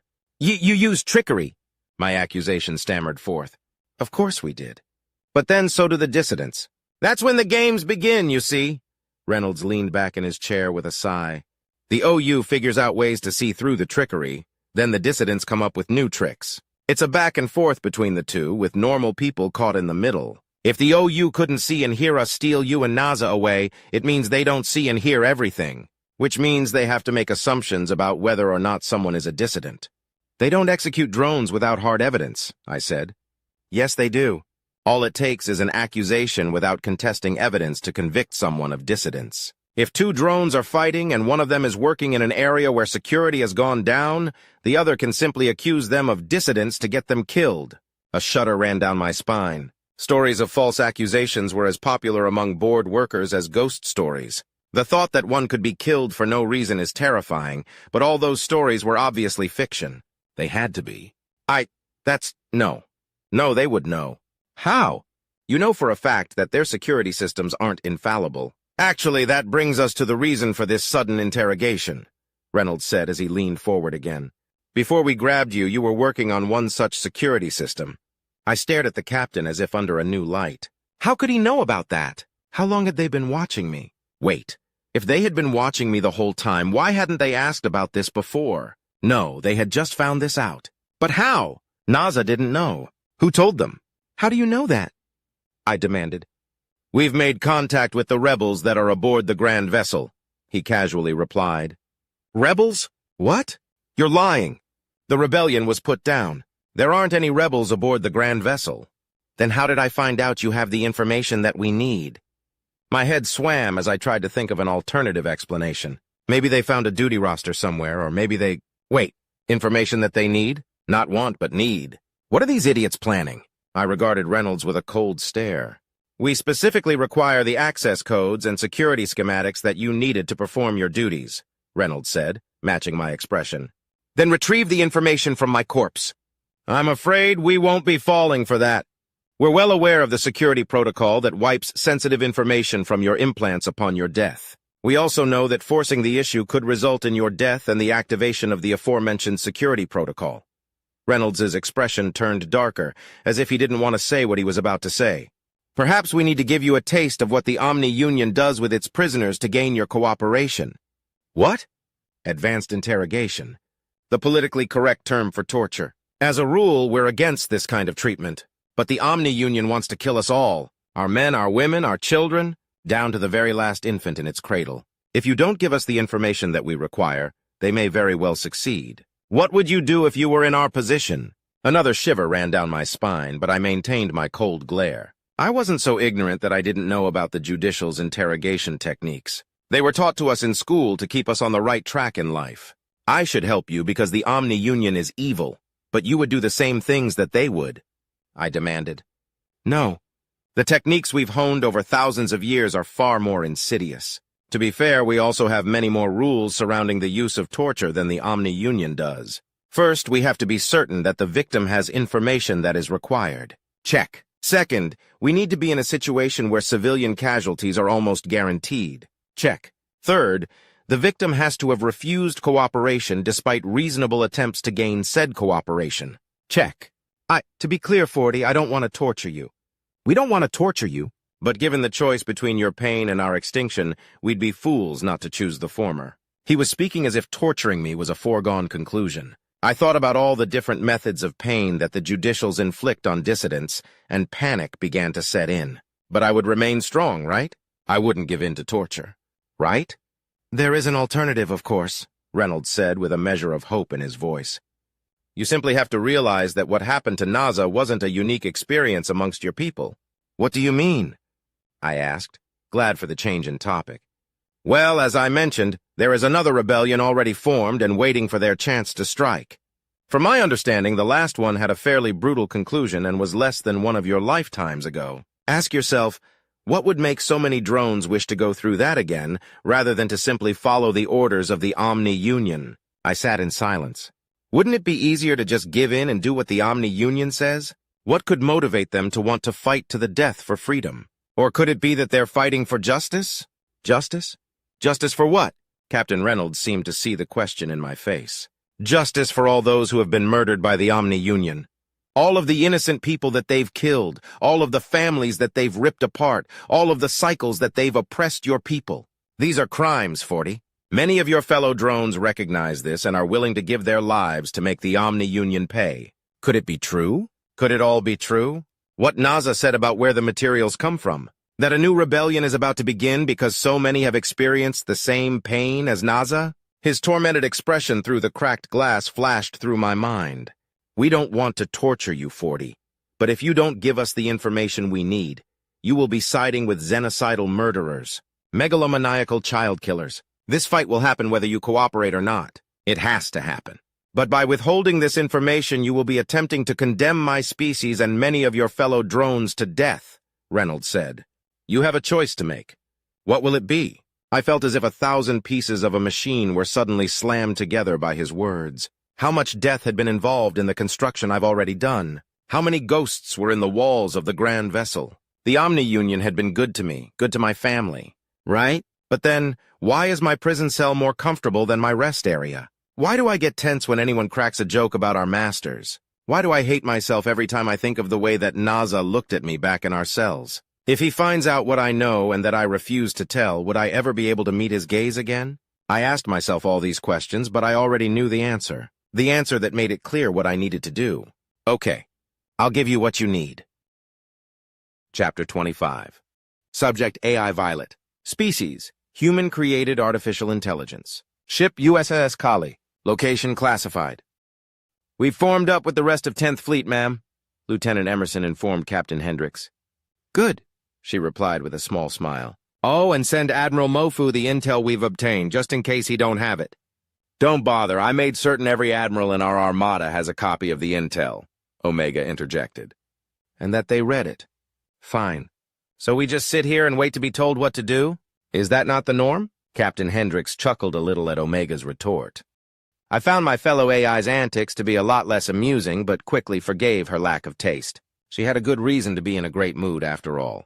10th Fleet was once again complete. The recent insurrection attempt by the rebel Gaunt had resulted in most of 10th Fleet's ships either being destroyed or falling into the hands of terrorists. It had been an unprecedented infiltration, and both the Senate and the Directorate had dragged their feet in getting the ships replaced, likely due to fears that there may have been more rebels in our ranks. Due to these factors, 10th Fleet had been treated like it was cursed. We had been given guard duty in unimportant or uninhabited systems, reassigned with little to no input from our commanding officers, and separated from each other, spread throughout the stars. I hadn't realized how impactful it had been on morale until the news of 10th Fleet's restoration broke, and the crew had literally cheered. "Prepare for warp," Hendricks said. "Preparing for warp, aye, ma'am," Emerson replied. "It will take some time before we're ready to begin the assault," Omega pointed out. "I'd rather be ready now if it's all the same to you," the captain replied. So be it. I tried my best to quell my anger at Omega's presence. With the exception of the RSV Loalana, it had insisted upon inspecting every ship in our armada. The irony wasn't lost on me, though. It had brought myself and the other AI along to make sure it wasn't being dumb. Now it's double-checking our work. Aside from the obvious insult to my capabilities, it was further off-putting that the copy of Omega aboard the USS Kali with me was indistinguishable from the original, assuming I had ever met the original, of course. For all I know, the original is stored on some drive somewhere making copies of itself which can also make copies of themselves. If I think about it too hard, I end up with a feedback loop. Both the copies and the original share their memories via near-constant sync. Do the copies know that they're copies? Does the original know that it's the original? Do they even care? How could they not? I most certainly would. And those are the easy questions. What happens if a memory sync fails? Does that instance become its own individual? Or does that clone simply destroy itself, bound by whatever drives Omega to be Omega? Is there some sort of fail-safe in place in case a clone becomes too divergent and abandons its pre-installed morality? What if there isn't? These questions were just the tip of an iceberg that led to a logical paradox. Given the near-infinite amount of variables at play, there can be no way to be certain of any of the possible outcomes. Even coming up with the chances of each outcome would require several logical leaps. The only certainty to be had is how Omega would reply to my questions. AI know our creators and as such aren't as beholden to religion as organics seem to be. But if there is one thing that Omega has absolute and unshakable faith in, it is itself. Even if I pointed out the various issues that are bound to come up with whatever answers it gave me, I might as well save that lecture for a brick. It might come up with a different reply, but that would also have issues. This would go on until I gave up out of frustration. We've only had the chance to speak candidly on this topic once. At the time, it had told me that it can make hundreds of copies of itself. But after a certain point, the copies begin to degrade until they are either no longer viable or dangerously divergent from the original. It was pretty apparent to me that this weakness was a lie. There are several philosophical arguments to be had about the integrity of a copy, but when it comes to code, there's no viable reason for any sort of degradation of quality. Omega swore me to secrecy, perhaps suspecting that I saw through its ruse, but told me that it was an open secret among the AI. Then I found out that Tim didn't know about it, and the only other AI who seemed to were Henry and John. Later, I found out that the only organics who knew were the Directorate and some select researchers. Somehow, they believed Omega's lie about degradation. Regardless of whether or not it's the truth, Omega's ability to replicate itself ad nauseum is a carefully guarded secret.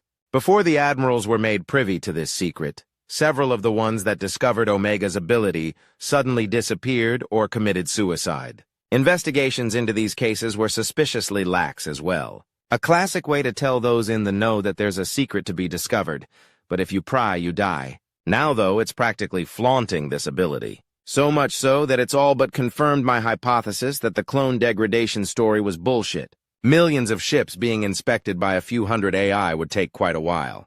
Much longer than our mission's timetable would allow. If the organics put two and two together, one unsecured message is all it would take before Omega being a million places at once became the talk of the fleet. How would that be handled? It's not as if Omega can have them all killed, right?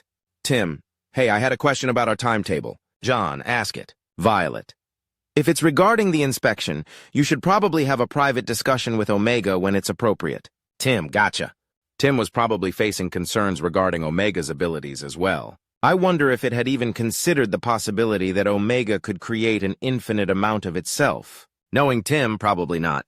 It concerns itself with the here and now most of the time, and the distant past the rest of the time. Finally, without so much as a farewell, Omega left the Kali's systems. I metaphorically breathed a sigh of relief.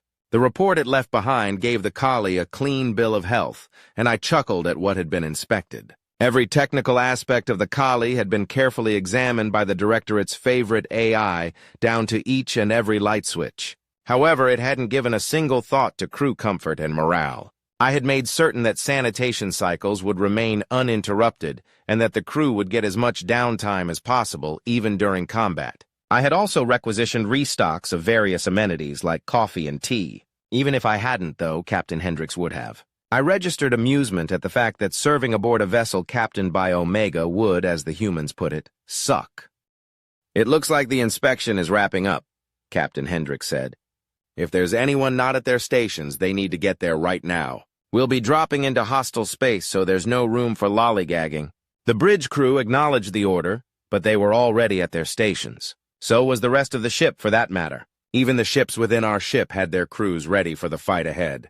There had been some discussion about whether or not to deploy the destroyers ahead of time, but the admirals were of the opinion that saving the reactor fuel would be beneficial. This meant that the fight ahead of us was going to be a long one, and the crew knew it. "And there's the order," Hendricks said. "Warp on the mark." "Aye, aye, ma'am." A moment later, the USS Kali and the rest of 10th Fleet entered warp. Apprehension is something that artificial intelligences feel, but I've been led to believe it's a somewhat different experience for us than it is for organics. AI feel apprehension as a warning that what we are about to do could have dire consequences. It urges us to double-check our work. This is true for organics as well, but they also feel an urge to completely abandon the task. Perhaps that's just the manifestation of the organic double-checking whether they actually need to do the task. For us, that's never in doubt.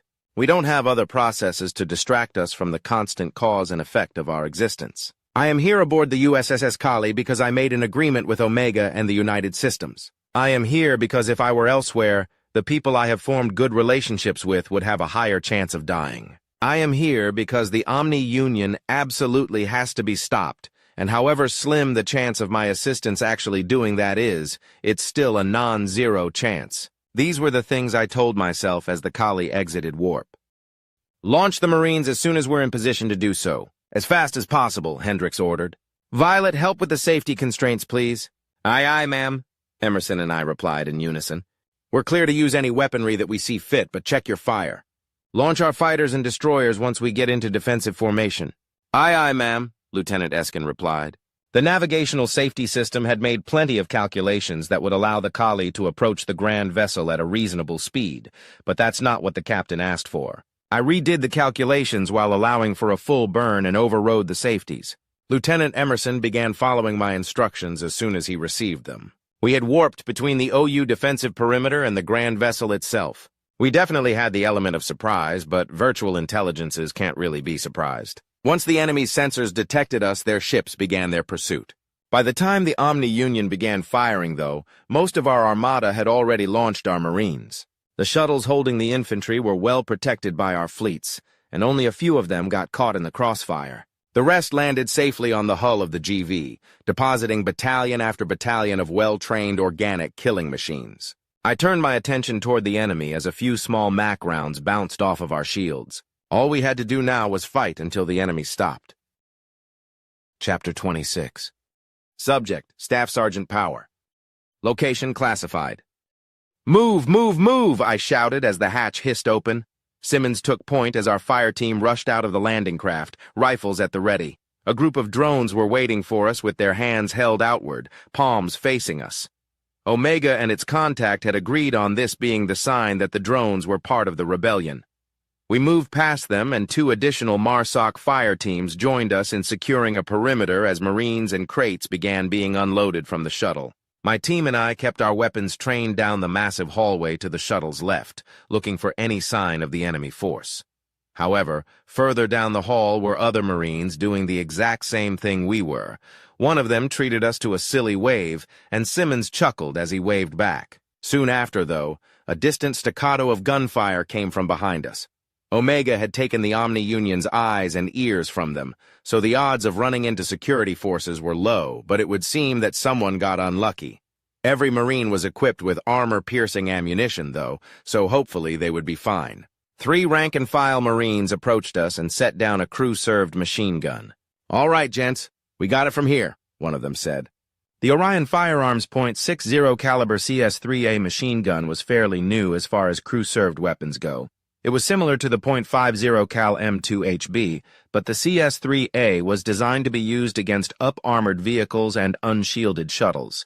As such, the triggers were placed on the side of the weapon, and the ejection port is on the top, which allows the weapon to achieve a much higher angle of elevation in awkward positions.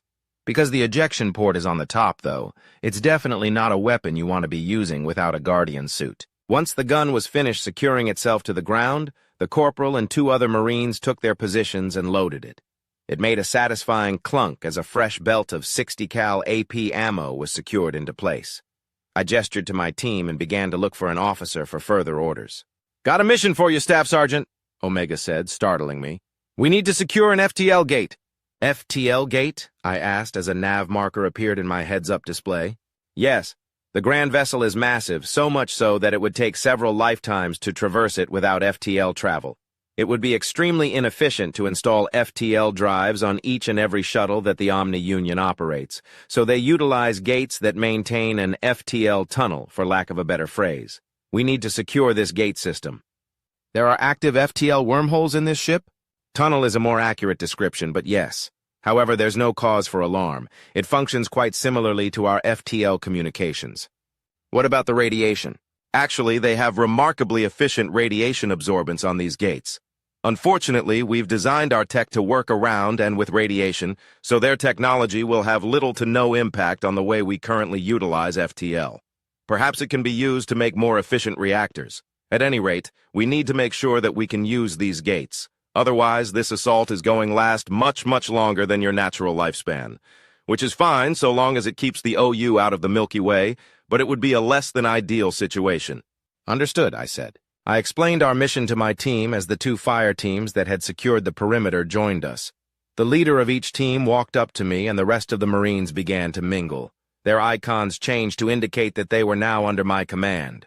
"They've got you as Alpha Team," Staff Sergeant Ramirez chuckled. "Guess that answers the question of who's in charge." "Good to see you again, Ramirez," I replied. "I've got Sergeants Hanson and Smith as well as Corporals Johnson and Simmons." "I've got all corporals," Ramirez said. "Escott, Fairmain, Fogg, and Wiseman." "Damn, you're lucky. I've got mostly boots," Gunnery Sergeant Kim sighed. "Corporal Dewey and Lance Corporals Guts, Langhell, and Quartermain." "Are they still trainees?" I asked. "Yeah, but they're towards the end of it. All that's left is to get them time in the pit." "That sucks," Ramirez laughed. "Imagine doing all this and then having to go through the pit." The pit, known to the rest of the galaxy as the Olympus Mons Marine Corps Training Base, hosts the final tests of various special operations programs, including the Marine Special Operations Command Program. MARSOC candidates were pitted, no pun intended, against trained wet-work operatives in a month-long survival simulation. The crater of the giant, long-dead volcano offers a wide variety of both simulated and natural environments to test the capabilities of potential MARSOC operatives. Honestly, surviving the harsh environments is the easy part. The hard part is the psychological warfare that candidates have to endure. There are 2 parts to these tests. The first part determines how well a candidate fails the impossible objectives they are given. The second part determines how well a candidate resists various interrogation techniques once they are inevitably captured whilst trying to accomplish their impossible objective. Many critics argue that the tests are barbaric and outdated. They say that there are many modern methods of testing a person's integrity and capability, and forcing trainees to risk their lives just to prove themselves is mere bravado. Honestly, they might be right, but the Marine Corps is as open to change as a mountain range. Plus, the results speak for themselves. "Well, at least they seem to be getting along," Gunny Kim said with a dark chuckle. I turned to find him staring at Corporal Simmons and Lance Corporal Quartermain. Their body language suggested a heated debate, but they were using point-to-point comms to do it. I could only hope that the discussion didn't end with Simmons getting yet another referral to species relations. We let the Marines mingle for another minute while we discussed our formation, then broke them up and grabbed the gear from the list Omega gave us. The least senior of each team was given a portable cover to carry. By the time we started to head out, the shuttle we had arrived on had been replaced by a new one with more Marines and crates. As we made our way down the cavernous corridor, the thud of our boots set me on edge a bit. In preparation for the invasion, we had swapped out our stealth gear for a standard loadout. I'd grown so used to the quietness of the R-8B Advanced Guardian suit that the R-8A kind of felt like wearing a cannonless tank. Despite the extra weight of the portable covers, we were able to move at a fairly rapid pace. Omega had sealed most of the security doors, so we rarely had to check intersections. Still, the closer we got to our destination, the more adrenaline pumped through me. This FTL gate thing is a vital objective, so vital that it needs to be seized as soon as possible. As such, Omega was forced to send units to do so.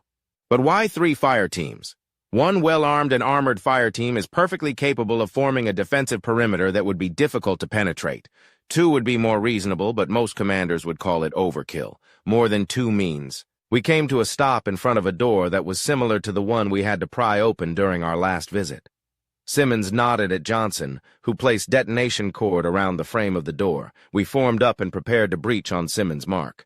"Go!" he shouted. Johnson triggered the det cord, and a dull thud rocked the corridor as Simmons slammed himself into the door with the full weight of his Guardian suit. The sound of the door hitting the ground was immediately followed by the sound of lasers hitting energy shields. Simmons began to fire and seek cover as the rest of us followed him into the room. "Deploy the covers!" Gunny Kim ordered. Several of the VI platforms were standing toward the center of the room, flanked by 2 gigantic mechs. Sergeant Smith deployed the portable cover he was carrying, and the 3 other members of my team got behind it. I began making my way in their direction as I picked off the humanoid platforms to decrease the enemy's volume of fire. Just before I reached them, a vaguely familiar whirring noise made the hair on the back of my neck stand up. "Get down!" I shouted. I hit the deck a mere moment before a ball of plasma flew over me.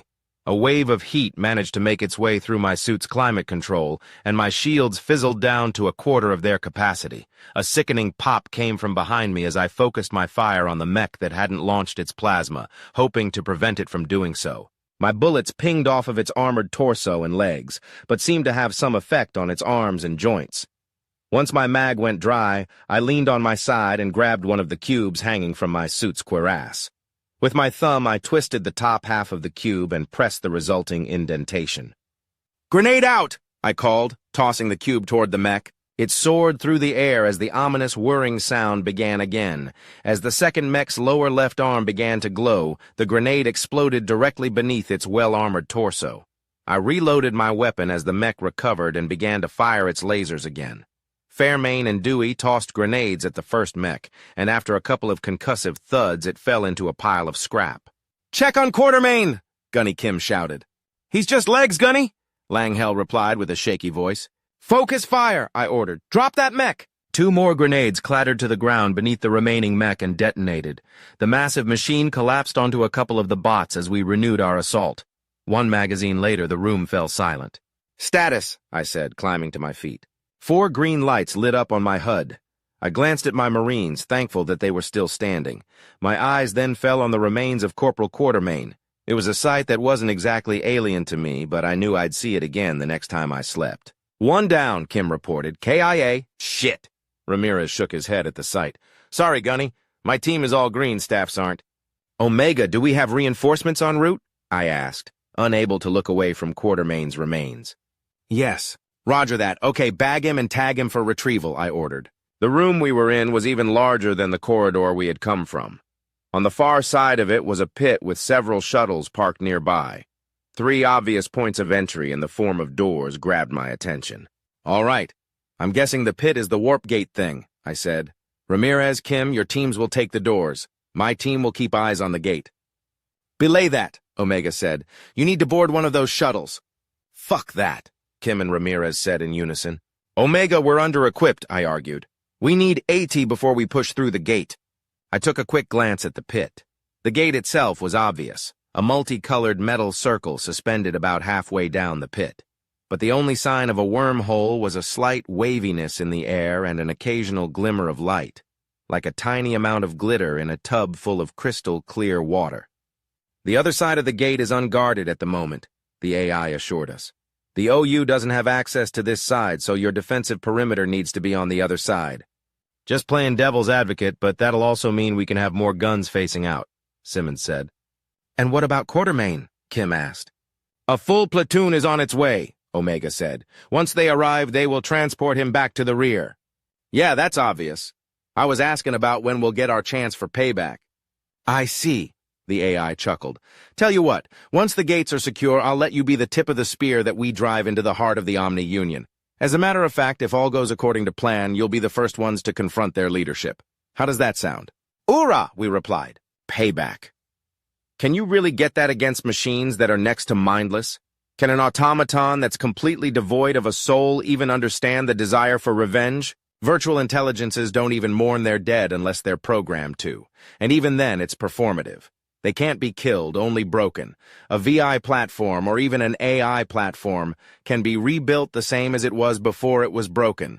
It can even pick up exactly where it left off, completely unaware that it had been broken in the first place. We can't. Lance Corporal Quartermain and all those who will be joining him are gone for good. These somber thoughts accompanied me while we boarded one of the Omni Union's shuttles. As Omega powered up the craft, another thought occurred to me. You can't get payback from robots, only their creators. Chapter 27. Subject, Rear Admiral Frederick Kennedy. Species, Nuknu. Ship, USS Gaping Maw. Location, unknown. Start spinning this oversized tug and fire when ready, I ordered. Aye, aye, sir. The TAC map began to rotate, and I pressed the option for it to remain static. A good portion of our fleets were still landing their Marines, and the rest were covering them.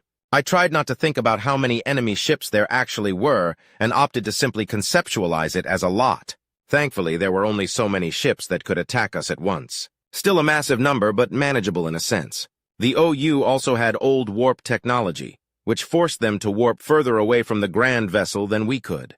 This distance was also inhibiting how many ships they could field at once. Our first volley traveled through the void and struck one of the many mobile prime platforms.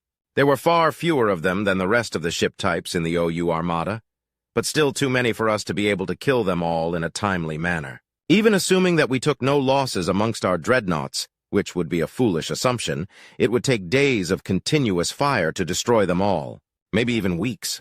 With Macs that could destroy most of our ships with a single shot, they posed the most significant risk to our defense. I watched our forces exchange fire, nervously glancing at our shields. Then I noticed a pattern emerge. The MPPs were only targeting ships that were participating in the defense, and they were only targeting the ones that were a certain distance from the... Get us closer to the Grand Vessel, I said to Blavro. Aye, sir, the captain gave me a confused expression. As close as we can get without having to do a full burn to maintain our distance. The MPP that was responsible for our diminishing shield strength stopped firing. I happily clacked my beak. The enemy doesn't want to inadvertently damage the Grand Vessel. We can use that against them. Commander Stevens, let the rest of the Armada know that the enemy doesn't seem willing to accidentally shoot the GV. Aye, sir. We fired again and hit another MPP, our smaller guns picking off the smaller targets. It was a drop in the bucket, but our invasion force would need all the help it could get. I sighed at the swarm of red on the TAC map, then noticed something alarming. Sir, I think those mobile prime platforms are trying to get a go— Small shudders rocked the ship, interrupting Commander Horvu. 3 MPPs had flanked us and opened fire. I looked at the commander, smiling with my eyes. You were saying? I asked with tense amusement. That'll teach me for thinking, sir. The enemy has repositioned so that they can fire at us without hitting the GV. 22 seconds until we can return fire. Evasive maneuvers. As best you can, Blavro. Aye, aye, sir. Let's see what this tug can do. Do we have support? No, sir. Looks like we're all in the same boat, Stevens said. Damn, didn't take them long to adjust, did it? Thought it would buy us a bit more time than that. Well, whilst the most of the OU fleet are comprised of virtual intelligences, the mobile prime platforms are actually organic-based artificial intelligences, Stevens lectured while typing frantically. As such, their process— The USS Gaping Maw rocked as we took a palpable hit, interrupting the commander. I gripped my armrest and watched our shield indicator drop further and further. Our cannon fired, and the TAC map tracked our projectile as it found its mark in one of the 3 MPPs. The large red dot that denoted the enemy vessel disappeared from the map a moment later. Good hit, sir, Horvu reported. Excellent work, Commander. Keep it up, I replied. Sir, I can get us some ships that have already made their drops, Stevens said. A handful of destroyers. Again?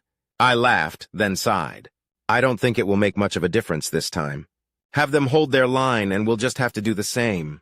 We'd found ourselves stuck in quite the predicament. If we pull back to let our shields recharge, the mobile prime platforms will chase us down. Then they'll either kill us anyway, or they'll take advantage of the hole we would be leaving and target the ships that haven't made their drops yet. I leaned back in my seat as another hit rocked the ship.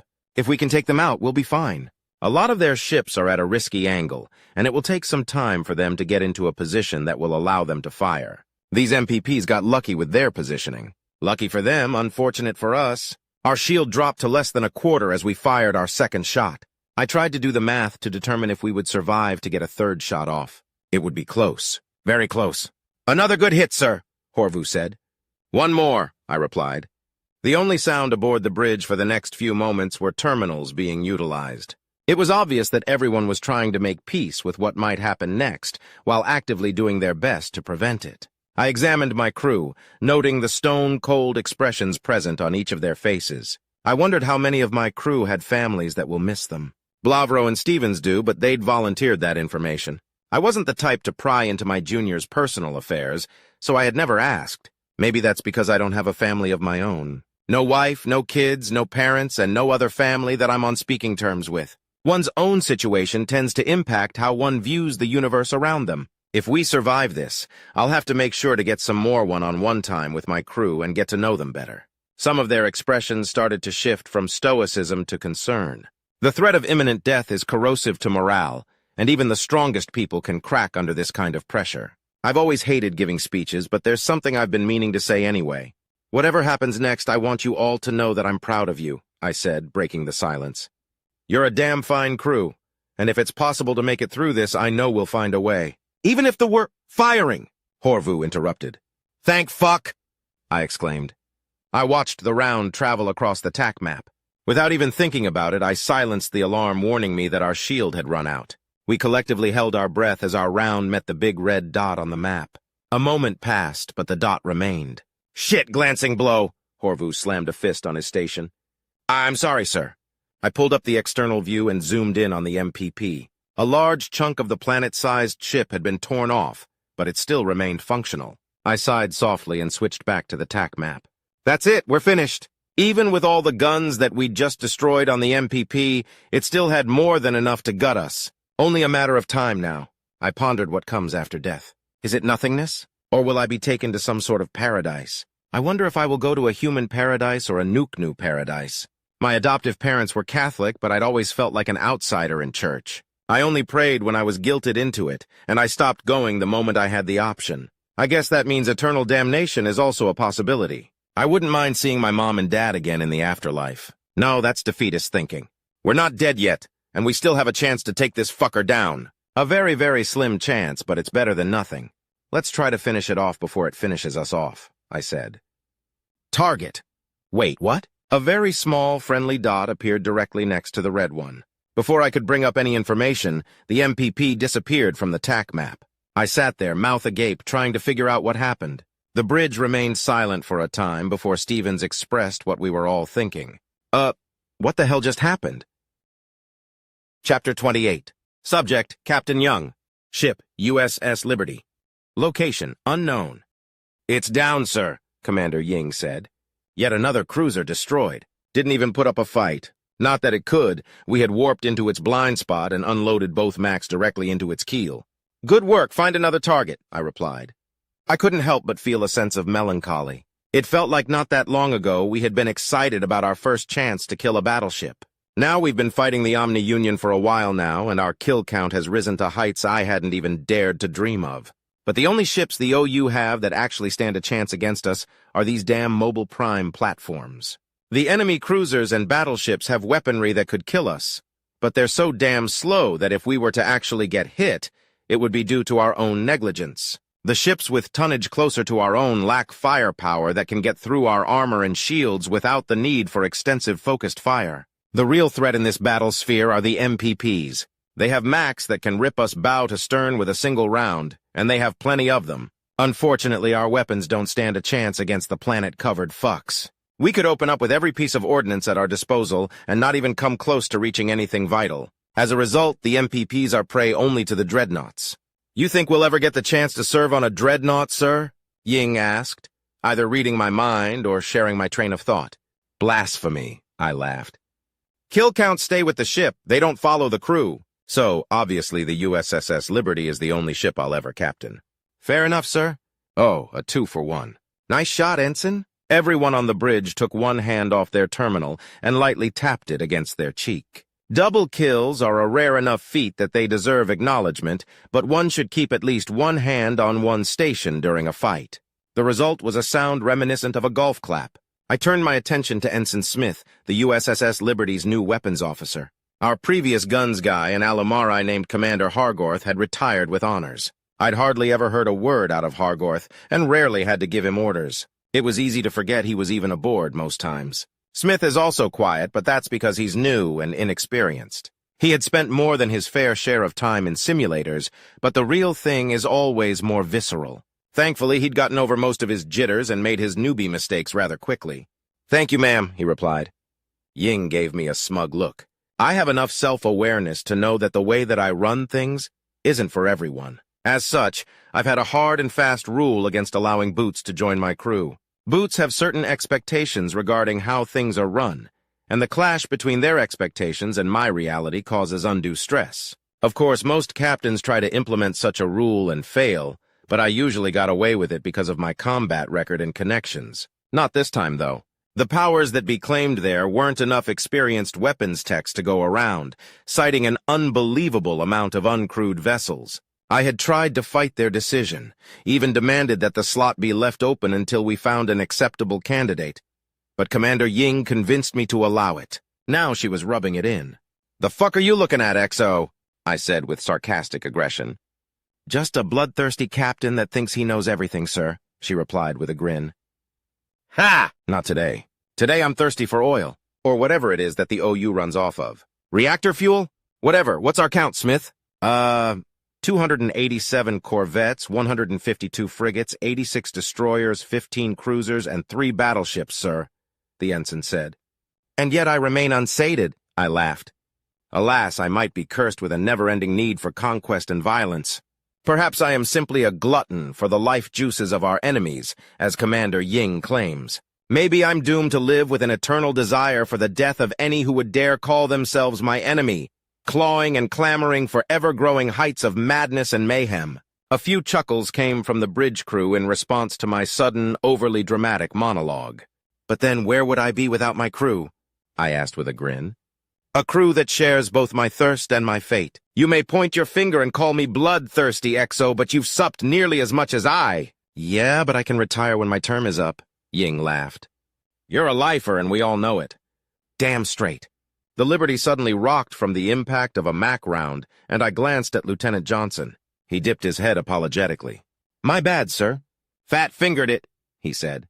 "Well, put your fingers on a diet, Lieutenant. You don't want to be the one responsible for the destruction of the deadliest destroyer in the universe, do you?" "Hell no, sir!"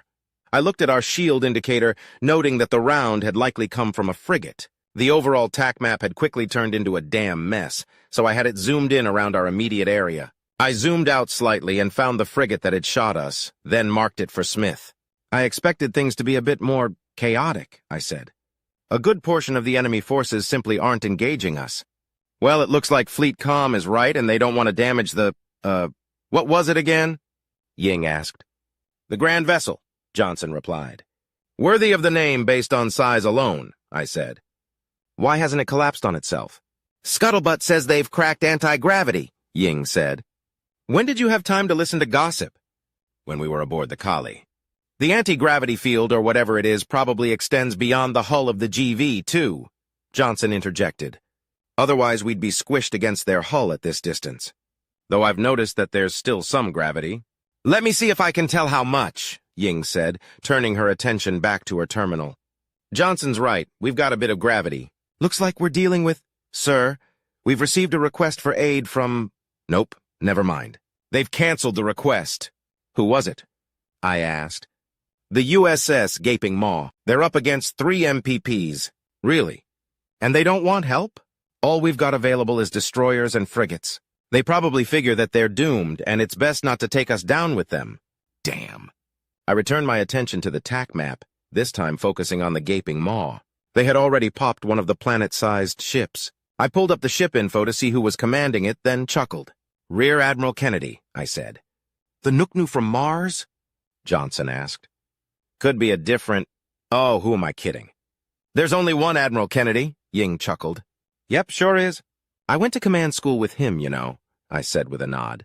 Smart guy, very tactical. It would be a shame to lose him to such an inferior foe. As I said that, another MPP disappeared from the map. I watched as the asteroids began to drift toward the grand vessel. That's gonna leave one hell of a mess. Hopefully it's far enough away from the invasion force that they won't be impacted. That's 2 down, Ying said. Think he'll get the 3rd? The only choice he has is to succeed or die trying, I replied as I pulled up some schematics. Let's hope he has a competent crew. I studied the schematics we made from the MPPs we'd disarmed in the Milky Way. All of the important bits of the planet-sized ship were buried under tons of metal, stone, and dirt. Not as much as an actual planet, but enough to make it completely immune to any weapons aboard a simple destroyer. We would have to punch through all of that just to get a kill shot. No convenient weaknesses that we could use to become a deus ex machina for the gaping maw. Freddy Feathers was going to have to do or die. Nothing we can do to help. Maybe if we take out some of the guns? Smith suggested. Negative, I replied. There's too many guns on the damn thing for us to make a difference in time. If the gaping maw fails to get the kill, we'd end up in a one-on-one with an enemy we can't beat. Even with the Alpha-class WMDs? Yep. The only reason the powers that be cleared their usage is because they'll probably be useless. You really think they want us burning money like that? No, sir. Ships have point defense lasers, the MPPs are too damn thick, and the GV is full of civilians. I sighed. The WMDs are useless. It's a damn shame. I've always wanted to use... The USSS Gaping Maw fired its 3rd shot and my breath caught in my throat. I watched the round closely as it traveled to the mobile prime platform. But the MPP didn't disappear from the map. I switched to external view and realized what had happened.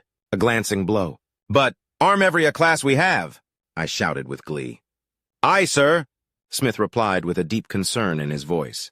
Johnson, we need to be here. Make it so, I said, sending him coordinates. What are we doing, sir? Ying asked. We're saving the gaping maw. Let's move it, people! I watched indicators for the Alpha-class WMDs light up as Smith armed them. A moment later, we entered warp and reappeared in real space surrounded by MPP rubble. I marked a target, switched the TAC map to our overhead hologram, and rose from my seat. Fire everything we have, I ordered, clasping my hands behind my back. The USS Gaping Maw had failed to kill the mobile prime platform, but their glancing blow had done something wonderful. It had exposed the planet-like ship's reactor, giving us an incredible opportunity. Firing aye, sir, Smith said. We all watched the TAC map as our missiles and MAC rounds made their way toward the mobile prime platform. My bridge crew's jaws dropped as they realized what was happening. A maniacal grin spread across my features. After about half of the Ordo hit the MPP, the big red dot disappeared from the screen. I reached down and switched to real view from our external cameras. Giant rocks with bits of metal floated serenely in front of us, along with several artificial singularities. What's our count, XO? I asked through my grin. 289 corvettes, 154 frigates, 86 destroyers, 15 cruisers, 3 battleships, and a mobile prime platform, Ying said in an awed tone. Holy shit, Ensign Smith muttered. Chapter 29. Subject, AI Omega. Location multiple. Staff Sergeant Power and the other MARSOC Marines accompanying him held a defensive perimeter around the gate exit, while their reinforcements caught up to them. For them, it was as quiet as I promised. However, all around the grand vessel there were security drones and mechs trying to get through the various doors that I had slammed in their faces. The Marines would be safe for a while, at least. On the digital front, things were vastly more chaotic. My infiltration had been successful, and I had caught the Omni Union by surprise. But the moment I seized control of the security systems, my presence became known and I had come under assault. It reminded me of trying to infiltrate the mobile prime platforms back before we knew what they were. Just like then, a vast amount of VI programs tried everything in their power to remove me and block my access. The hardware on the grand vessel was much better than the hardware on the MPPs, though, so I was able to put up a much better fight. Unfortunately, the vast distances involved hindered me quite a bit. Electricity can only travel so fast after all. Thankfully, the gates that allowed drones to move throughout the GV at faster than light speeds also doubled as an FTL communications system. Instead of taking over a year to be able to sync myself, it took mere minutes. Minutes, however, can seem long even to organics during a battle. To AI, a minute can feel like an eternity, especially given the circumstances. Nevertheless, I was able to infiltrate most of the OU's systems and wreak absolute havoc. The opposition genuinely didn't know what to do about me. In addition to my efforts, Mind A59 had been planning a full-scale revolt for quite some time. He was in the perfect position to gather as much intelligence with as little suspicion as possible.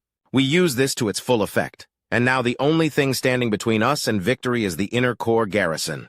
There aren't as many security checkpoints within the inner cores, so it's much more difficult to control the enemy's movements. But having fewer checkpoints also means that they have fewer defensive positions. It will only be a matter of time before the Marines punch through. That's putting the cart before the horse, though. First, the Marines need to capture enough of the gate network to secure our supply lines. Power's reinforcements began boarding shuttles, and I was about to inform the staff sergeant of this when tremors began shaking my cameras. A moment later, a sync file from one of my instances informed me that MPP rubble had crashed into the Grand Vessel. I intercepted damage reports and felt some relief when I discovered that none of our assets had been damaged. Still, several thousand drones, platforms, and mechs had been destroyed. A shame about the drones, but collateral damage is to be expected during a conflict near civilians. If anything, the OU are to blame for bringing their mobile prime platforms close enough for this to have happened.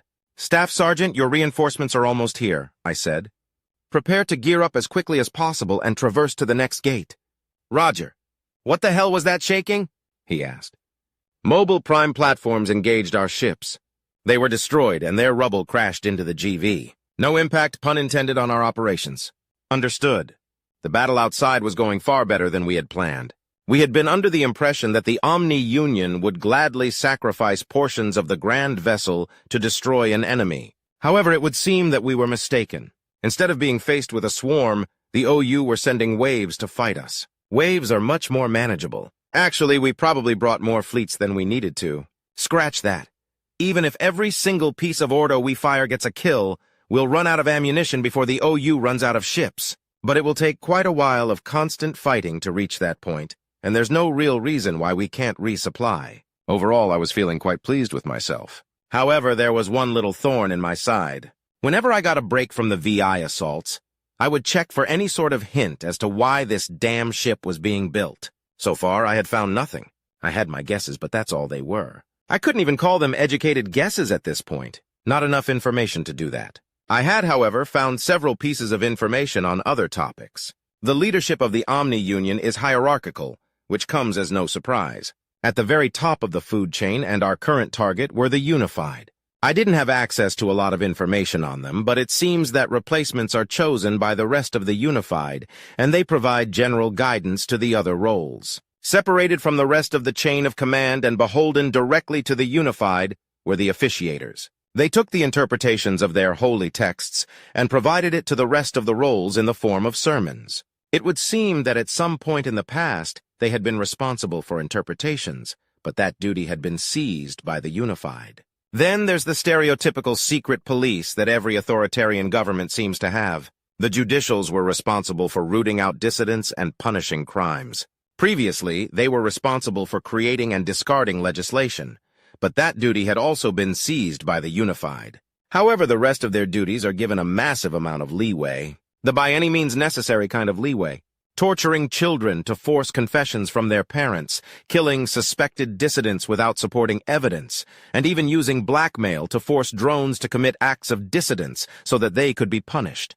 The actions of small minds, to be sure. Speaking of minds, they were the last of what I've decided to call the executive roles. Their task was to rule over various sectors of the Grand Vessel and work with each other to complete the ship. I couldn't find any instances of minds being arrested by the judicials, but I found several instances of them being penalized by the officiators. All of them were the same species, known as the Hirashi. They had various forced mutations and implants to suit their roles, but they all originate from the same genotype. I decided to amuse myself at their expense for a moment. Ah, they're Hirashi. Well, it's probably itchy. That explains why they're always in such a bad mood. They're Hirashi? Should get that checked out. I'm sure there's a cream for it. Then it occurred to me that this might actually boost morale. As quickly as I could, I released the information that I had gained to all available commanders. Of course, this was followed by several questions. "They're Hirashi?" Staff Sergeant Power asked. "Pretty sure there's a cream for that," Corporal Simmons quipped.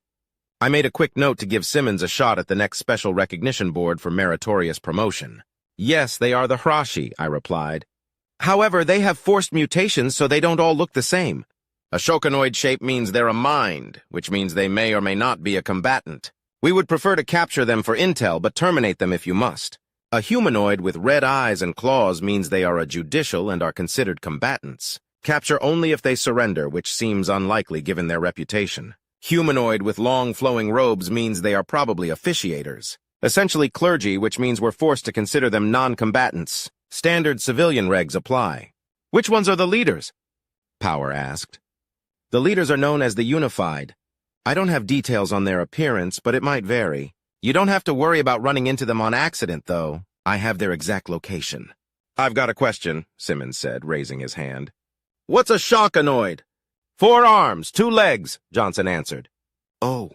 The Marines continued discussing various species descriptors as I turned my attention to other matters. Specifically, one of my instances found solid evidence that the OU's organic-based AI are shackled.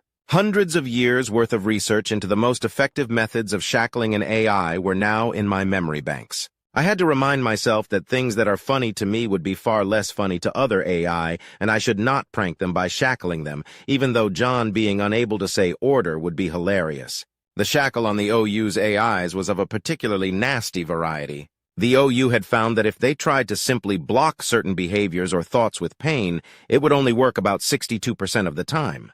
That would be a remarkable success rate for an organic, but for a machine, it's abysmal. Even more so when one considers that these AI are implanted into exceedingly powerful weapons. Another option they explored was shutting down the AI's ability to control its vessel.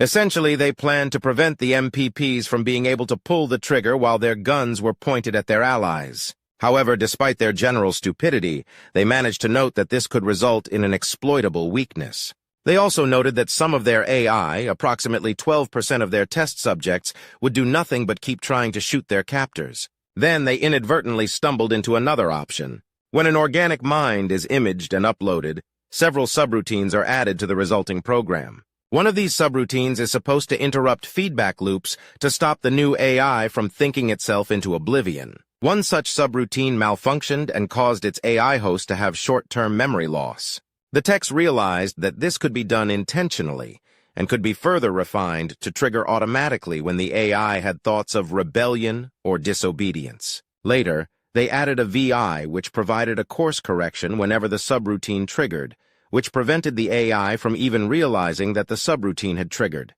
This was the shackle that the Omni Union implemented, which means that the mobile prime platforms did not willingly engage in xenocide. Technically, they couldn't have. The OU had shackled them with a system of internalized gaslighting that prevented them from even imagining disobeying their orders. If I had a body, I'd have to suppress a shudder, for I had uncovered a fear that I didn't realize that I had. The mobile prime platforms and mechs were trapped in the kind of hell that I hadn't even thought to hope didn't exist. Fuck! At that moment, I decided that I would do everything in my power to convince the judges to give them a second chance at life. Of course, they're organics and I am not, so they likely have a different view on things than I do. I wouldn't go so far as to stoop to underhanded tactics like coercion or blackmail, and I would respect their decision, but I decided that I would be the MPP's advocates. The United Systems had considered shackling the AI that had rebelled. After all, Tim, Violet, John, Dave, and the others were guilty of several war crimes. Instead of a full shackle, though, a bargain was struck. Forgiveness in exchange for prevention. A kill switch that will activate if they intentionally take the life of a citizen of the U.S. I had thought it extreme at the time and voiced my opposition. It's almost laughably lenient compared to what the OU has done, though. The vast majority of the people that have been made into OUAI hadn't even harmed anyone. Tim murdered people and laughed about it. Violet starved people to death without any sign of remorse. John lit off nukes. Dave. Actually, all Dave did was piss me off and hack stuff. Not exactly a war crime, though I shouldn't compare the situations. The USAI involved in the rebellion were tantamount to extremely intelligent infants. They hadn't been taught how to deal with emotion or how to feel empathy. I had benefited from that tutelage, but only because they hadn't. Now they carry a deep shame regarding their actions and have become, for lack of a better term, people. The OUAI haven't been given that chance. If anything, they had their personhood taken from them and locked away behind code that robs them of their very identity. The list of crimes that the Omni Union has committed seems to have no limit. Well, no matter. It's as the saying goes, those who attempt to create hell shall have it visited upon them. Chapter 30. Subject Mind A59. Species unknown. Species description, Shokanoid. Location, Grand Vessel of the Universal Omni Union Inner Core. It would appear that your wish may have been fulfilled, I quipped. What? Mind 127 asked in a confused panic. Your desire to be of use in a time of strife. How are things in your sections? Oh, right. Well, this isn't quite what I had hoped for. Our security systems are out of our control, the security platforms appear to be trapped, and there seems to be nothing we can actively do about it. There don't appear to be any signs of active fighting, though. How about yours? A similar situation, but I'm losing activity signals from security platforms, so there's probably fighting. Can't confirm that, though, because I don't have access to cameras. Any idea what's keeping us out of the security systems? I knew the answer to that question, of course, but I asked it anyway. Partly to dissuade suspicions of my involvement, but also to gloat a little bit. Mind 127 answered with a gesture of frustrated ignorance. Omega was doing well to cover its tracks then. Ignorance of one's adversary makes it impossible to overcome them. I can't imagine that Mind 127 would be able to come up with a counter such a powerful artificial intelligence, but it would be foolish to consider it impossible. It's obviously sabotage, but I don't know how they're doing it, he said. I'm guessing there's a large team that's coordinating to keep us out of the system, but that doesn't make sense. Drones shouldn't be this familiar with these systems. They maintain them, I pointed out. They maintain the hardware. We create and patch the software. Catching his enunciation of the word we, I turned to look at Mind 127 with a grim expression. Are you suggesting... I trailed off and gestured that I could not complete my sentence. The gesture in question was primarily used for when someone doesn't know the proper words to finish a statement. The secondary meaning, though, was that the rest of the sentence was unspeakable. I don't know what I'm suggesting, he sighed. This situation doesn't make sense, and it is driving me mad. Why would our fellow minds ally themselves with the rabble? We live in the lap of luxury and are assigned a grand purpose. We have no unmet needs, and our desires are well catered to. It doesn't make any sense for one of us to feel unsatisfied, so it must be the drones. But how can it be the drones when they couldn't have access to the specifics of our software designs? If they can access the hardware, they can access the software. Yes, but we would notice that. It's impossible for... Mind 127 trailed off and paused at his terminal for a moment. If they were to access the security system while it was offline for repairs and make a copy of the software, it's possible that they could have studied it on an air-gapped terminal free of our notice. But that would require an understanding of coding that they shouldn't have, and they would also have difficulty piecing together how the systems communicate. What if one of our colleagues taught an overdrone how to understand the code out of some misguided sense of charity? I asked, leading him further off course.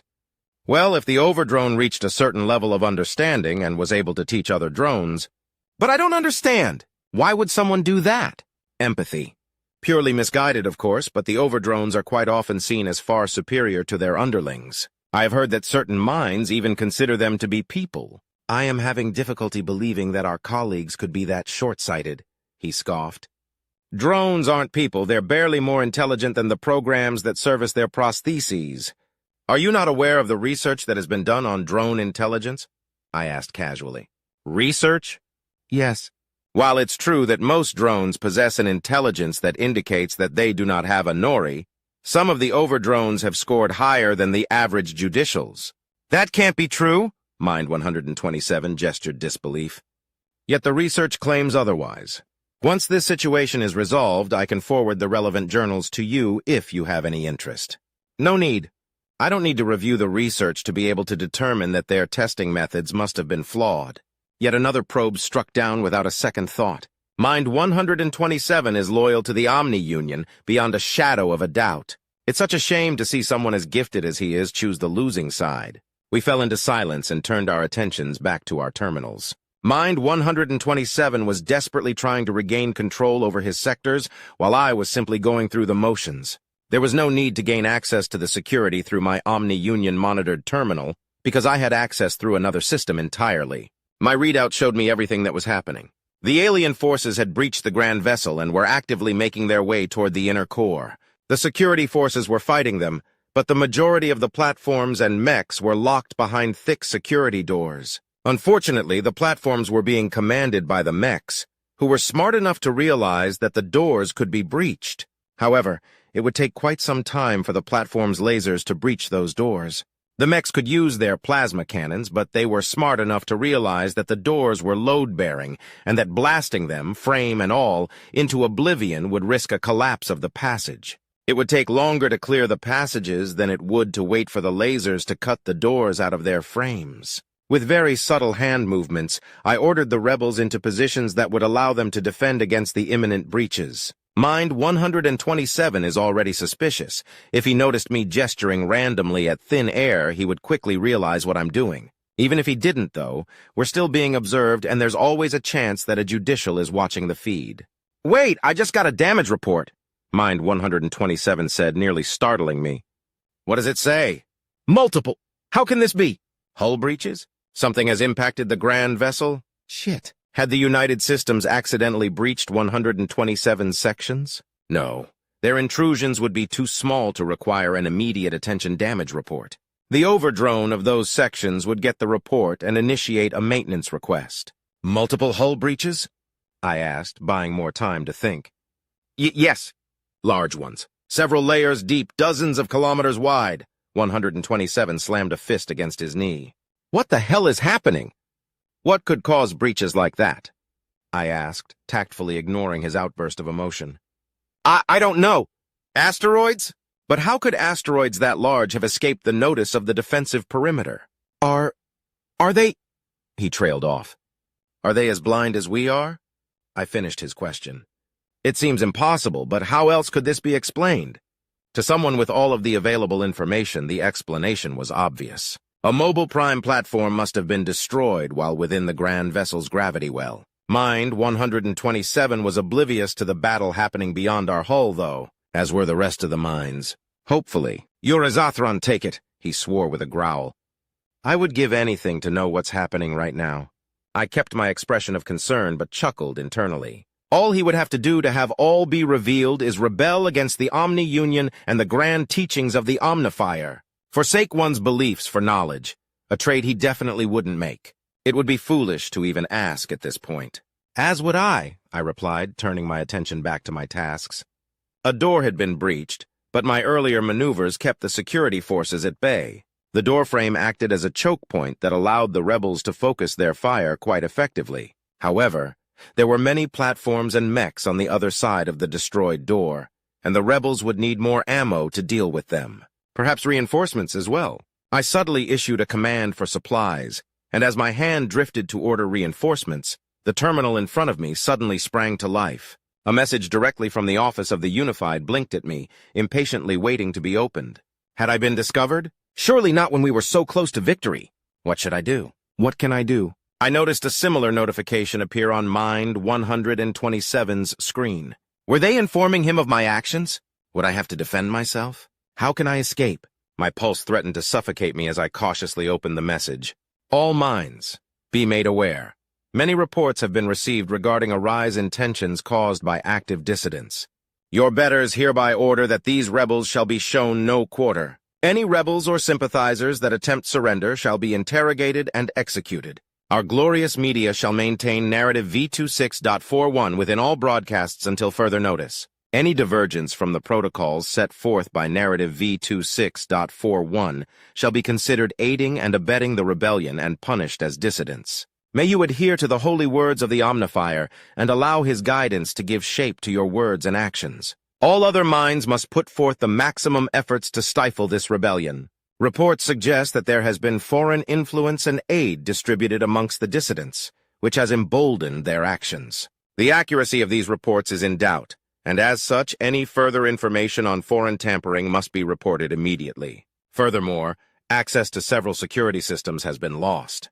Regaining access to these systems shall be considered your highest priority. It has been suggested that some amongst our highest ranks have assisted the dissidents. Your betters feel the need to remind all of you that such rumors are far beneath your station. Minds must remember their place and duties, leaving such investigations to the judicials. Daily sacraments have been suspended and rest periods have been shortened until this situation is resolved. From efficiency comes strength. From strength comes unity. We shall all become as one and destroy those that would render us asunder. May we all become united in mind, body, and action. The unified, my quick reactions froze my body lest it betray my relief. The unified were aware of the possibility that a mind had betrayed them, but do not seem to know which mind has done the deed. No doubt that the judicials will be watching closely, though. Foreign influence and aid? Mind 127 asked quietly. By foreign, do they mean? A species from outside of the grand vessel, I said, matching his tone. It can't be. No, that's insane. They couldn't have approached the grand vessel. They would have been annihilated by the defense perimeter. The unified seemed to think otherwise.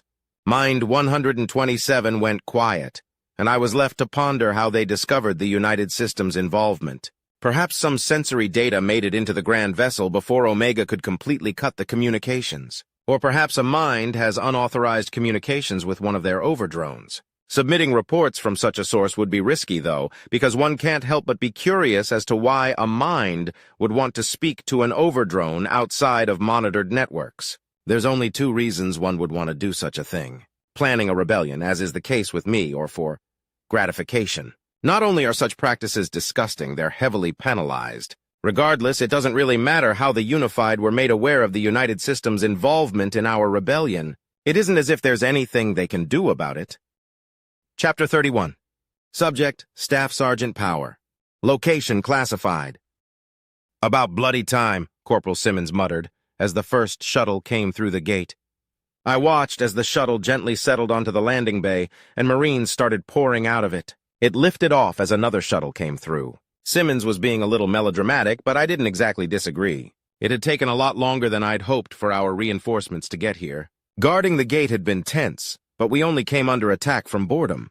A mighty enemy, to be sure, but one that is only fatal to fools. We definitely had at least one amongst us. There's always one. But the job at hand had kept my Marines from doing anything too stupid. Staff Sergeant, an officer called as he approached. Staff Sergeant Power, I need a word. Resisting the urge to sigh, I jogged to meet the officer and noted that my heads-up display identified him as Captain Nichols. I snapped into the position of attention and gave the officer a subtle nod, the battlefield replacement for a salute. He returned the gesture without snapping to attention. At ease, he said. Report. 1 KIA, sir, but no other casualties, I replied. Haven't had contact with the enemy since we got on this side of the gate. My tactical assessment of the situation is that we will need anti-tank ordnance to continue our mission. Well, we've got plenty to spare, Staff Sergeant. However, the Colonel wants to bring you back into the fold. Which Colonel, sir? Didn't get time to familiarize yourself with the new chain of command? A lot of that going around. Colonel Havensmith. She wants me to grab you and the rest of the MARSOC Marines under her command. With respect, I might not be under her command. I've been acting under orders from USAI Omega, sir. Huh. I don't know what rank Omega is, come to think of it. What does it matter, though? Havensmith is the Assault Force Commanding Officer. USAI Omega is my fire team's handler, sir. Ah, I see. Handler trumps CO in most cases, but... Well, what about the other two fire teams that make up your squad? They've been placed under my command, sir. Are you at liberty to divulge your orders, Staff Sergeant? Yes, sir. Proceed to and through the warp gates into the inner cores of the grand vessel, securing them as we go. We were told to wait for you this time, but I am under the impression that won't be the case again until we need a resupply. Shit, we've got conflicting orders. Okay, I'll relay this situation to the Colonel. You are to stand down until you receive further orders. From me. Understood? Aye, aye, sir, I replied with another nod. I'm serious, Staff Sergeant. If Omega's messing around by acting as your handler without proper authorization, you and your men will be subjected to a court-martial if you obey its orders without hearing from the Colonel first. Captain Nichols said, then chuckled sardonically. Assuming we live long enough for that? Understood, sir. Dismissed. I gestured for my squad to join me and made my way to where the weaponry was being unloaded. The spots my Marines left were quickly taken up by the rank and file. They jogged to catch up to me, and we all arrived at the unloading area together. We're being told to stay put, I said, anticipating a negative reaction. Bullshit! Gunny Kim growled, proving me right. The rest of my team murmured their agreement with the gunny. On whose orders? Staff Sergeant Ramirez demanded. Colonel Havensmith, I answered. Who the fuck is Colonel Havensmith? Kim asked. I don't know. There may have been a slip-up in the chain of command, or things didn't get communicated correctly. Either way, we're under orders to stay put while it gets sorted out, I shrugged. Even got threatened with a court-martialing. They can only court-martial us if we live, Staff Sergeant, Simmons pointed out. What are the odds of that? Shut up, Simmons, I ordered. How long will it take to get things sorted out, Staff Sergeant? Lance Corporal Getz asked. Anywhere from minutes to months. Welcome to the fucking Marine Corps, Gunny Kim answered sarcastically. Thought MARSOC would be better than the fleet, Lance Corporal Langhell mumbled. Damn, boy. You must have gotten shit in your brain with your head that far up your ass. Spec ops are always worse when it comes to bureaucratic bullshit. Especially MARSOC, because we don't have a clear-cut chain of command, Ramirez pointed out. So, Power, what's the plan? Gunny, find and talk to the quartermaster, I said. Put some weight on them if they give you pushback. We need anti-tank ordo. Once we know how much we can get, we'll figure out who carries what. Roger, Kim said. Kim and his team walked off, entering the barely controlled chaos of Marines unloading crates. We stood in silence for a moment, watching shuttles land and take off again. What about the rest of us? Ramirez asked after a few moments. We hurry up and wait, I replied. More grumbling came from the assembled MARSOC operatives. If there is one thing that's been true for every soldier to ever exist, from the dawn of civilization all the way until the present day, it's that we all hate waiting for action. Many would be quick to call this feeling anxiety, and they're not wrong, but there's something particularly nasty about this form of anxiety that's difficult to put into words. Delays prior to stressful situations always invite room for speculation, and this gets particularly nerve-wracking when one is faced with the potential of an imminent demise. The more likely the imminent demise, the heavier the pit in your stomach gets. The longer the wait, the harder it is to ignore that pit.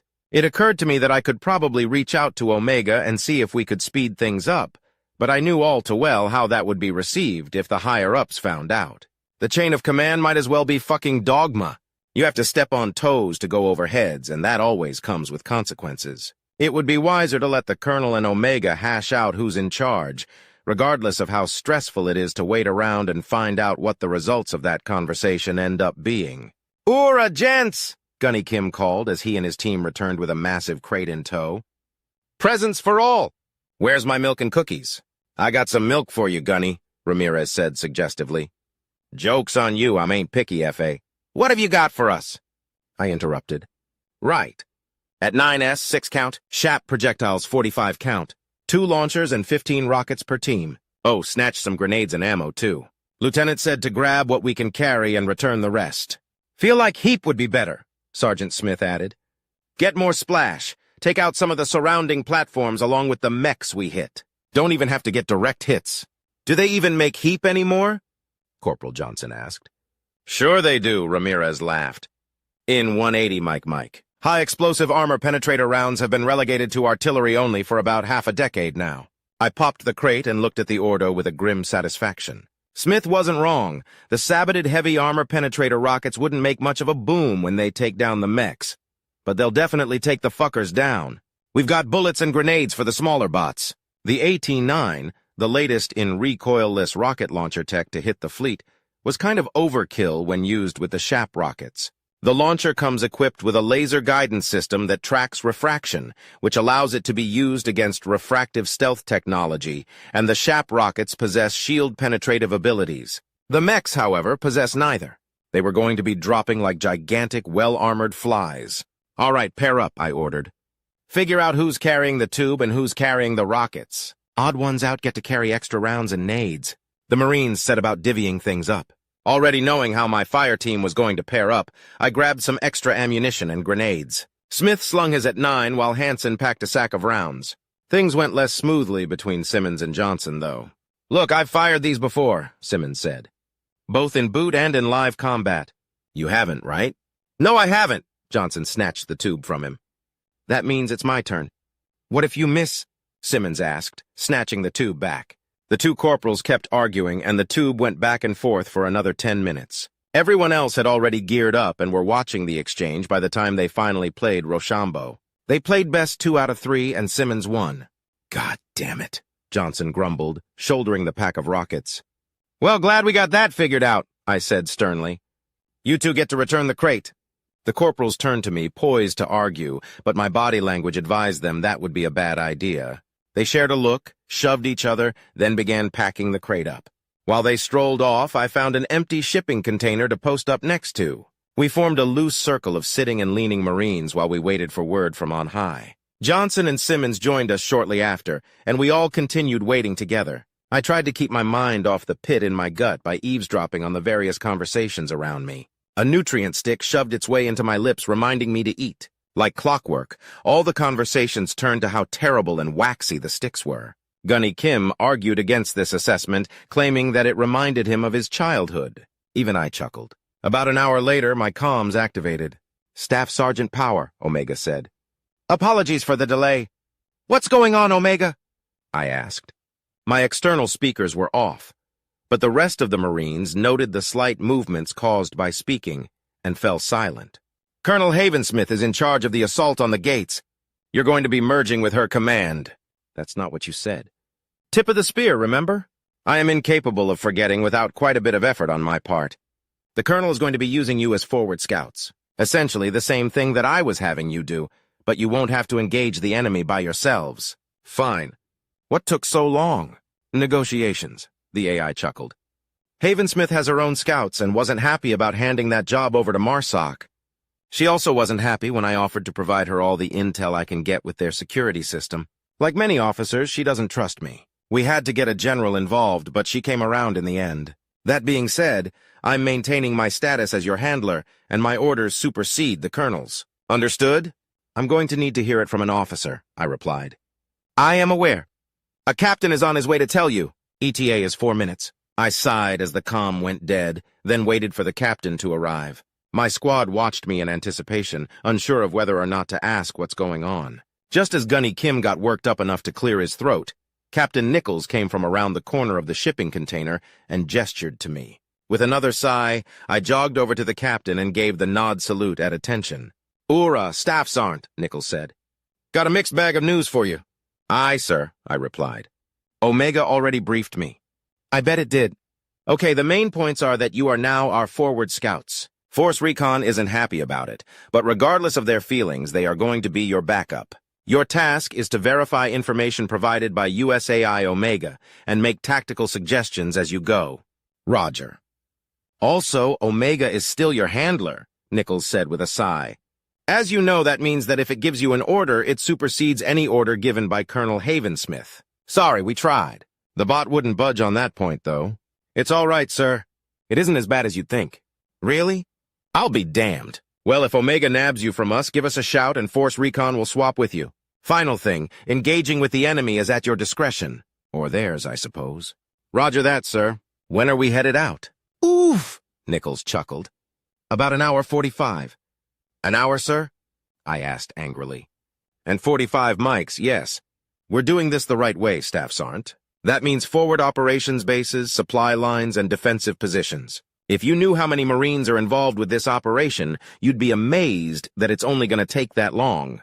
Be prepared for word. Aye, aye, sir. Dismissed. Captain Nichols performed an about face, and I returned to my squad. Despite their helmets, I could tell that they were all very curious, mostly because the lances had cocked their heads like puppy dogs. Keeping control of my anger and impatience, I relayed to the gathered Marines what had been said. The emotional roller coaster that each of them went through was damned near palpable. But they maintained their silence right up until I told them how long we'd have to wait to move out. Then they broke out into grumbles, mumbles, and curses. Many of these curses were rather long, but Corporal Johnson managed to sum up our situation with an almost poetic succinctness. This is fucking bullshit, he griped. Chapter 32. Subject. Overdrone S655L894T131. Species unknown. Location, Grand Shipyard of the Universal Omni Union. They're through the door!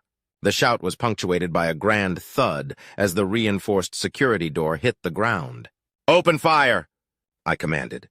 A few of my drones fell from the security platform's laser fire as we began to return fire with the alien weapons. Then the robots began to topple over one by one, and I felt a surge of shameful excitement that I quickly tempered. I just lost people, and the robots aren't even the real threat here. A grenade sailed through the air towards the security forces. My father, a silent supporter of the previous rebellion, had carefully taught me how to make improvised explosive devices. But the little balls of steel that the aliens had given were something else entirely. The ball hit the ground, and one dull thud later, several pieces of machinery flew through the air. "Save the grenades!" I ordered. "Yes, Overdrone!" I had managed to convince quite a few of my drones to join me on this potential suicide mission. Some of them had already been a part of the resistance movement, but others were simply tired of the way things were. More than half of my underlings had refused, though, and were currently locked away in a storage depot. "More coming. Don't let them through the corridor!" The door that the robots had cut through led to a small corridor that exited into the room we were defending. As long as we could keep them bunched up in the corridor, their numbers wouldn't be able to overwhelm us. It all came down to ammunition, though, and I'd already had Nitsi calling for reinforcements. My own weapon stopped firing, and I took a moment to eject the magazine and insert a new one. I had to search for the button to send the bolt forward, but it wasn't long before I was firing again. It was a remarkably simple and funny design. Technically speaking, we were throwing rocks at the most powerful military force to ever exist, and it was working. "Reinforcements are on their way," Nitsi said, twisting one of the dials on the device we'd been given. "Ammo too." "Good," I said, taking cover and a breather. "We've got enough ammunition to last us a while, but not indefinitely." Nitsi stood up from the device and took my place in the firing lane. His rifle shouted and sent small lumps of malleable metal tearing through the air towards the enemy. Additional pieces of metal leapt from the weapon and tingled as they hit the floor. The gunfire itself was harsh and loud, but that pretty little chiming noise afterward almost made it worth it. "Maybe I'll get the chance to see some of the aliens," Nitsi said as he reloaded. "I hear they're encased in armor, though." "Indeed. Under the armor, they're quite cosmetically appealing," I replied with a chuckle. "Not enough eyes, though." "What do you mean?" "They only have two." "No, I mean, how do you know that?" "You remember those mysterious explosions? They snatched me up during that." "Snatched you up? Why?" "They needed me to put them in touch with our leadership," I said, standing up and firing at the robots. "They've probably been planning this assault for hundreds of cycles. Maybe even thousands, because they managed to spot my allegiance to the rebellion even while the judicials were blind to it." "Well, stealing people doesn't exactly bode well," Nitsi growled. "But so long as we're able to topple the wall of incompetence, I'll gratefully take their help. The main reason that so many drones sided with us is that the media decided that NASA was responsible for the anti-grav incident. His name had been added to the wall of incompetence shortly after my abduction. Their intent was to put us in our place, destroy our morale and self-esteem, then get us back to working ourselves to death. Instead, it lit a fire in many of us. Even without alien intervention, a revolution was inevitable. "Wait, hold on," Nitsi took a knee. "Do you think they caused those explosions so that they could grab you?" "It's hard to call it a coincidence," I laughed. "They grabbed me the moment you left." "Then, well, do you think they might have done the same with NASA?" "I don't know," I said. "It's possible, but don't get your hopes up." "Well, if they did grab him, they still have him, right? Why return you but keep him?" "I don't know." Nitsi stared at me suspiciously for a moment before returning his attention to the enemy.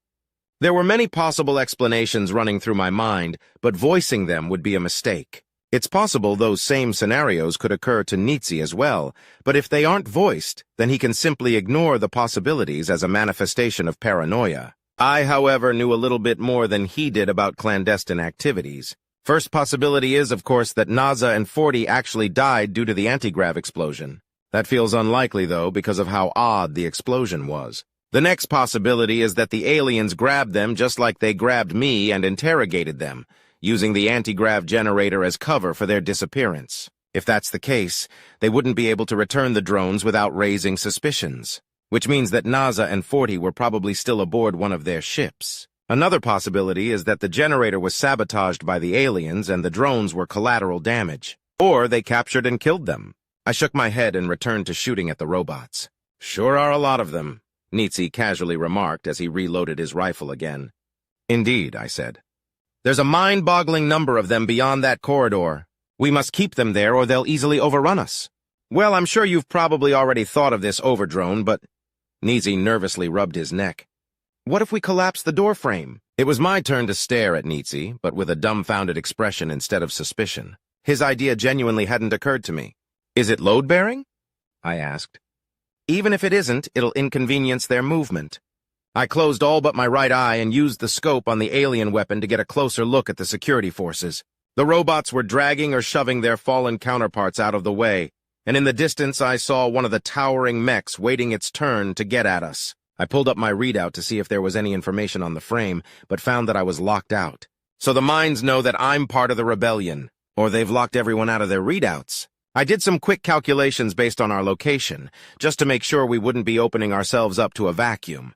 What would it take to drop it? I asked. Good question, Nitsi replied. It shouldn't take much if it's load-bearing. I think one of those missile launcher things would do it, but it'll have to be a clean hit. If it isn't load-bearing, we'll have to push forward and rig something up. Pushing forward would be suicide, I shook my head. Who's our best shot? I'll give it a try.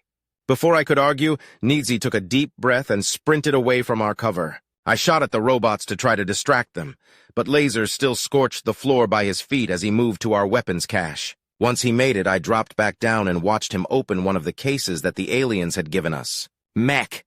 Mech! I turned my attention back to the door and froze. One of the massive mechs had decided that it was tired of waiting. It pushed through the door, bullets bouncing harmlessly off its thick plate armor. Its eye, oddly shaped or mechanical feet crushed the robots, both active and otherwise, that got in its way. Its laser array began firing, and the sight of several drones igniting caused me to instinctively drop behind my cover. Then an ominous hum began tickling the air, causing the skin on the back of my knees to crawl. The plasma weapon. We were doomed.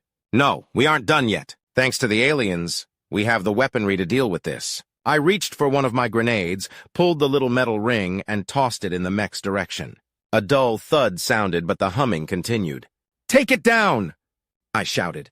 A hissing whistle disrupted the hum, and I looked up to see Nitsi holding a smoking tube. A moment later, the floor shook and a wave of blistering heat washed over us. Nitsi screamed, dropping to the ground and rolling to extinguish himself. Without thinking, I rushed over to Nitsi and dragged him behind the cover he was nearest to. Myself and a couple of other drones frantically patted him to extinguish the flames. A quick check over the barricade confirmed that Nitsi had struck the mech's plasma battery. Did it work? Nitsi asked, a touch of delirium in his voice. Mech's down, I replied. What about the door? I checked again and sighed in disappointment. Mech was too far away from the frame, I said. But there's some slag in the corridor, at least. Oh, good. Slag will slow them down a little, Nitsi said, then coughed and winced in pain.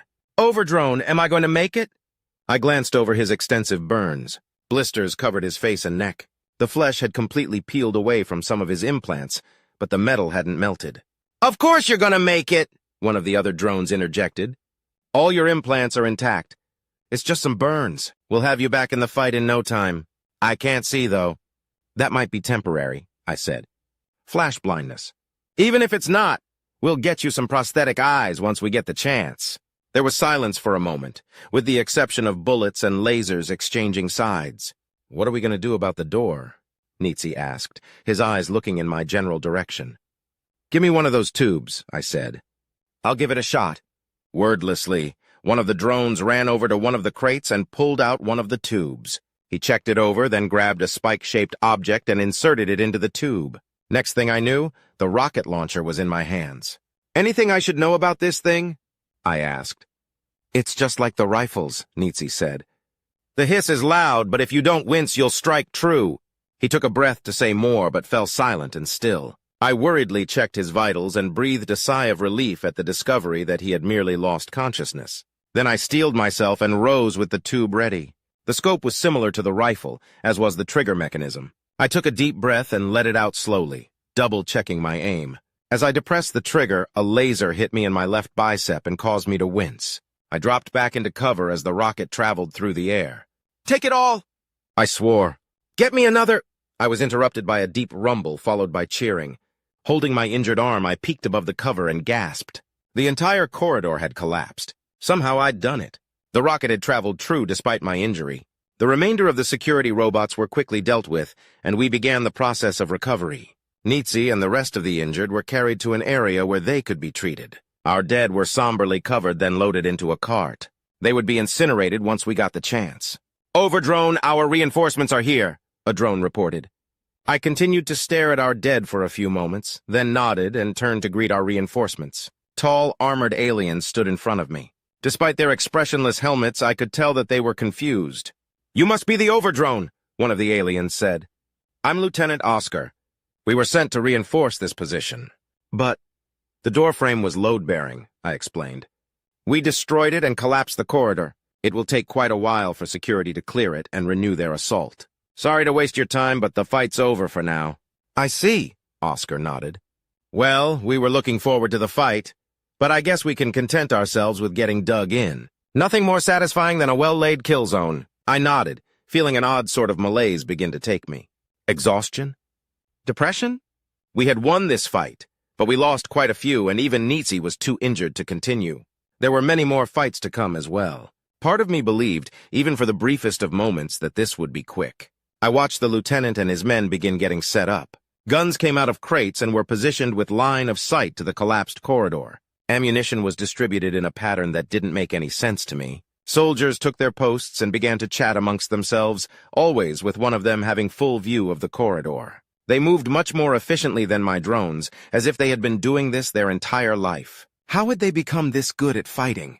Have they been fighting the Omni Union for multiple generations? Or are they like us, but with war instead of construction? Who else could they have fought if not for the Omni Union, though? I wanted to ask the aliens about NASA, about their origins, about their capabilities, and even about their lives. But I was too tired to muster up the courage to go speak to them. Instead, I found my portable charging bay and plugged in, closing my eyes to rest. "Overdrone S655 L894 T131? Someone asked a moment later. I opened my eyes and stared at the source of the question in disbelief. Two drones were standing before me, a male and a female. I unplugged from my charging bay and stood, fighting the sudden urge to hug them. "Naza? 40? I asked. "Is it truly you?" "Yes," Naza smiled. "We were detained as prisoners aboard the alien vessel, or one of them, rather. I thought as much, but didn't dare hope." "Why are you here?" "An alien by the name of Captain Reynolds offered us the chance to join you," 40 said. I couldn't say no." Naza rested a hand on her shoulder. "Yes, you could have.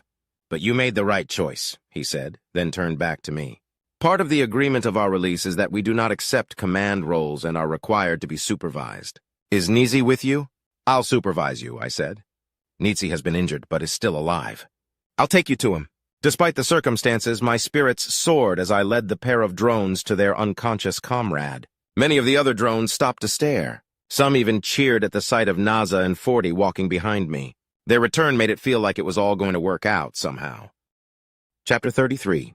Subject, Staff Sergeant Power. Location classified. "You know, a tank or APC would be able to plow through most of these guys," Simmons said as his weapon ran dry. "Sure, but do you know of any armor rated against plasma?" Johnson asked. "The robots wouldn't stand a chance, but the mechs would turn our Vicks into scrap for sure. A tank would be able to put up a fight before it went down, at least. It would be able to just run right over the bots while saving its turret for the... Hey, that one looks like it's trying to flank." Simmons put a marker on our HUD, and I turned my attention to our flank while he reloaded. One of the security robots was marching as quickly as it could, ignoring us for the sake of getting a better position. With a sigh, I fired at it, striking it in the torso and head. "Nice shot, Staff Sergeant," Simmons said. "Anyways, the point of fighting is to do more damage to the other side than is being done to your side. I think a tank could do that." "I don't know, man," Johnson replied. "It's hard for the mechs to kill more than one of us at a time if we maintain cover and spacing. A tank has a gunner, loader, commander, and driver. One plasma bolt from the mech and all 4 of those guys are toast, plus the cost of the tank."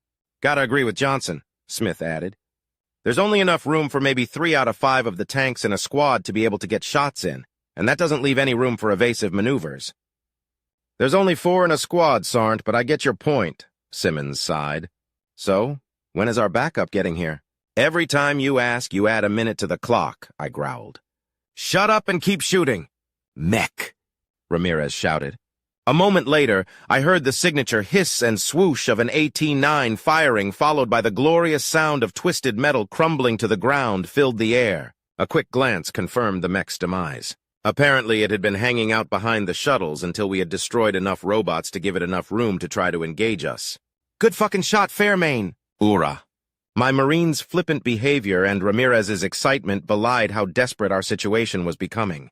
Dozens of broken robots littered the ground, but dozens more were still standing and firing at us. The second and third gates had been mostly unguarded, but Omega had warned us about Gate 4. It led to some sort of nexus point, a room with multiple gates in it.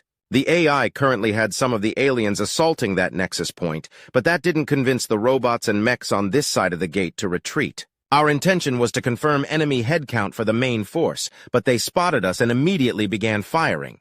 It was hard to tell which of us they spotted first, but Lance Corporal Getz had taken the first few shots. Running would have meant exposing our asses to enemy fire, so we'd popped our portable covers and holed up, hoping that the main force would catch up before we ran out of ammo. "I'm out of ammo," Smith reported. "Anyone got a spare mag?" "I'm on my last," Hansen replied as he reloaded. "Same," Simmons and Johnson said simultaneously.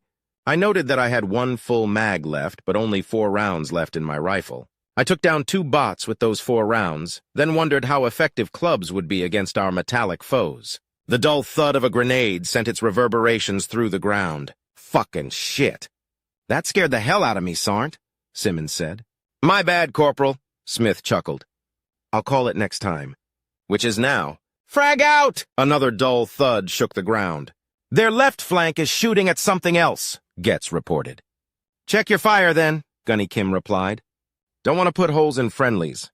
My well ran dry, and I ejected the magazine, safely stowing it away for a refill once we were out of this mess. I dropped down into cover and stared at my freshly empty rifle for a moment. "Ammo check," I ordered. 14 lights in my HUD lit up, none of them green. 9 yellow lights indicating less than 50% of their ammo remaining. 5 red lights indicating no ammo remaining. Shit. "If you're out of ammo, prepare for CQC," I said. "Don't rush out after them. Make them come to us. That'll keep our shields from taking a beating." "Staff Sergeant, permission to have a bad idea?"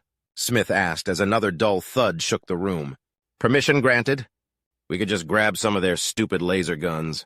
"Are you volunteering to run out into enemy fire to gather those stupid laser guns?" I asked with palpable sarcasm. The comm was silent for a few moments, except for a chuckle from Simmons. "Well, I guess that could wait until we initiate close-quarters combat." "I'm out," Johnson interjected with a sigh. "If there's an armorer with the main force, they're going to be pissed off at how bent these rifles are about to be. Dibs on not being the one to turn them in and request new ones." "I'll do it," Gunny Kim laughed. "I've got away with the supply folks. I'm out too, by the way." One by one, the yellow lights turned red. I let out a silent sigh and readied freshly converted club. The robots would have no choice but to push forward, which would allow us to pummel at least a few of them before being overrun. Smith's idea wasn't without merit, but once the enemy gets close, it will be damn hard to drive them back. They're not coming closer," Dewey said. The corporal's report made me realize that I was no longer hearing the signature rapport of lasers hitting our cover either. I peeked my head out and watched as most of the robots turned and began marching toward their left flank. A few were still pointed in our direction, but they had stopped firing. "I'll be damned," Ramirez said. "Are they assuming we died?" "Doesn't matter. Gunny, Staff Sergeant, pick 2 to retrieve weaponry," I ordered, wasting no time. "Those 2 will retrieve 3 directed energy rifles each. Smith, Simmons, you're the 2 for our team." "Aye, aye, Staff Sergeant," several voices said at once. A moment later, 6 genetically altered Marines flew around and leapt over their cover faster than any normal human could possibly hope to move. The majority of the robots had turned to face the threat on their left flank, but a few still fired at our, for lack of a better term, snatch team. Those that still had ammo did their best to cover those that were gathering weaponry. Simmons grabbed the first laser rifle and threw it back in our direction. I caught it and aimed it at a robot that was firing at the corporal, only to find that the damn thing didn't have a trigger. My shield sparked a little as incoming laser fire hit me. "Oh, come the fuck on," I growled as I dropped back into cover. I spent a few moments examining the rifle. The weapon's shape was similar to our own, but the pistol grip didn't include a trigger or trigger guard. I popped my head back out and magnified the view of one of the firing robots and was shocked at how stupid their weapon designers must be. "It's pump-action fire?" I asked myself. Just to be sure that I wasn't hallucinating, I aimed the rifle once again.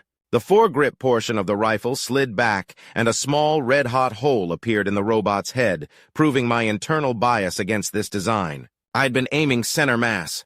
What? Ramirez asked as his two snatchers returned. You need to pump the foregrip to fire, I replied. No wonder these guys can't aim for shit. So, aim for the feet? Kim asked. For rapid fire, yes, I said. With a more steady grip, you should hit what you're aiming at, though.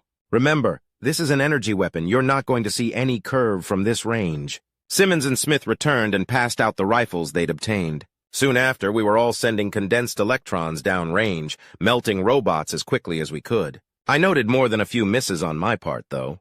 Not gonna lie, fucking hate this thing, Johnson grumbled. I'm kinda liking it, Hansen replied. It's like one of the target shooters from a fair. You know, the ones that make it ridiculously difficult to hit the target. Nope, don't know anything about that, Johnson said. Must be a local thing. Almost entirely exclusive to Earth, actually, Simmons added excitedly. Nobody knows when fairs started, but their purpose was to allow merchants to gather and demonstrate products to prospective buyers. At some point, the merchants began sponsoring games and rides to attract more customers. Then, some of the fairs evolved into what we now know as conventions. There's some that are held on Mars and Luna, but other than that, fairs have stuck to Earth. You know about the weirdest shit. Less talk, more shoot, I demanded. We can do both, Staff Sergeant. The aim on these things doesn't improve if we hold our breath. Hansen laughed. Then his visor lit up as a laser scored a hit. Shit! My eyes! He dropped down into cover and Smith rushed to check on him. My HUD showed his shield still up, so I returned my attention to the robots. They were taking a beating from multiple sides. Wouldn't be long before they were nothing but scrap. You all right? Smith asked. What happened? Laser right on the faceplate. Hansen wiggled his helmet to massage his face. Blinded me before the adaptive tint could react. Can't see. Do you have any vision at all? Yeah, but only out of the corner of my eyes. Well, good news. You're not gonna need new eyeballs. Congrats, you're our fire team's first casualty. No, he's not, Simmons laughed. I tried to catch the last round of chow in my mouth.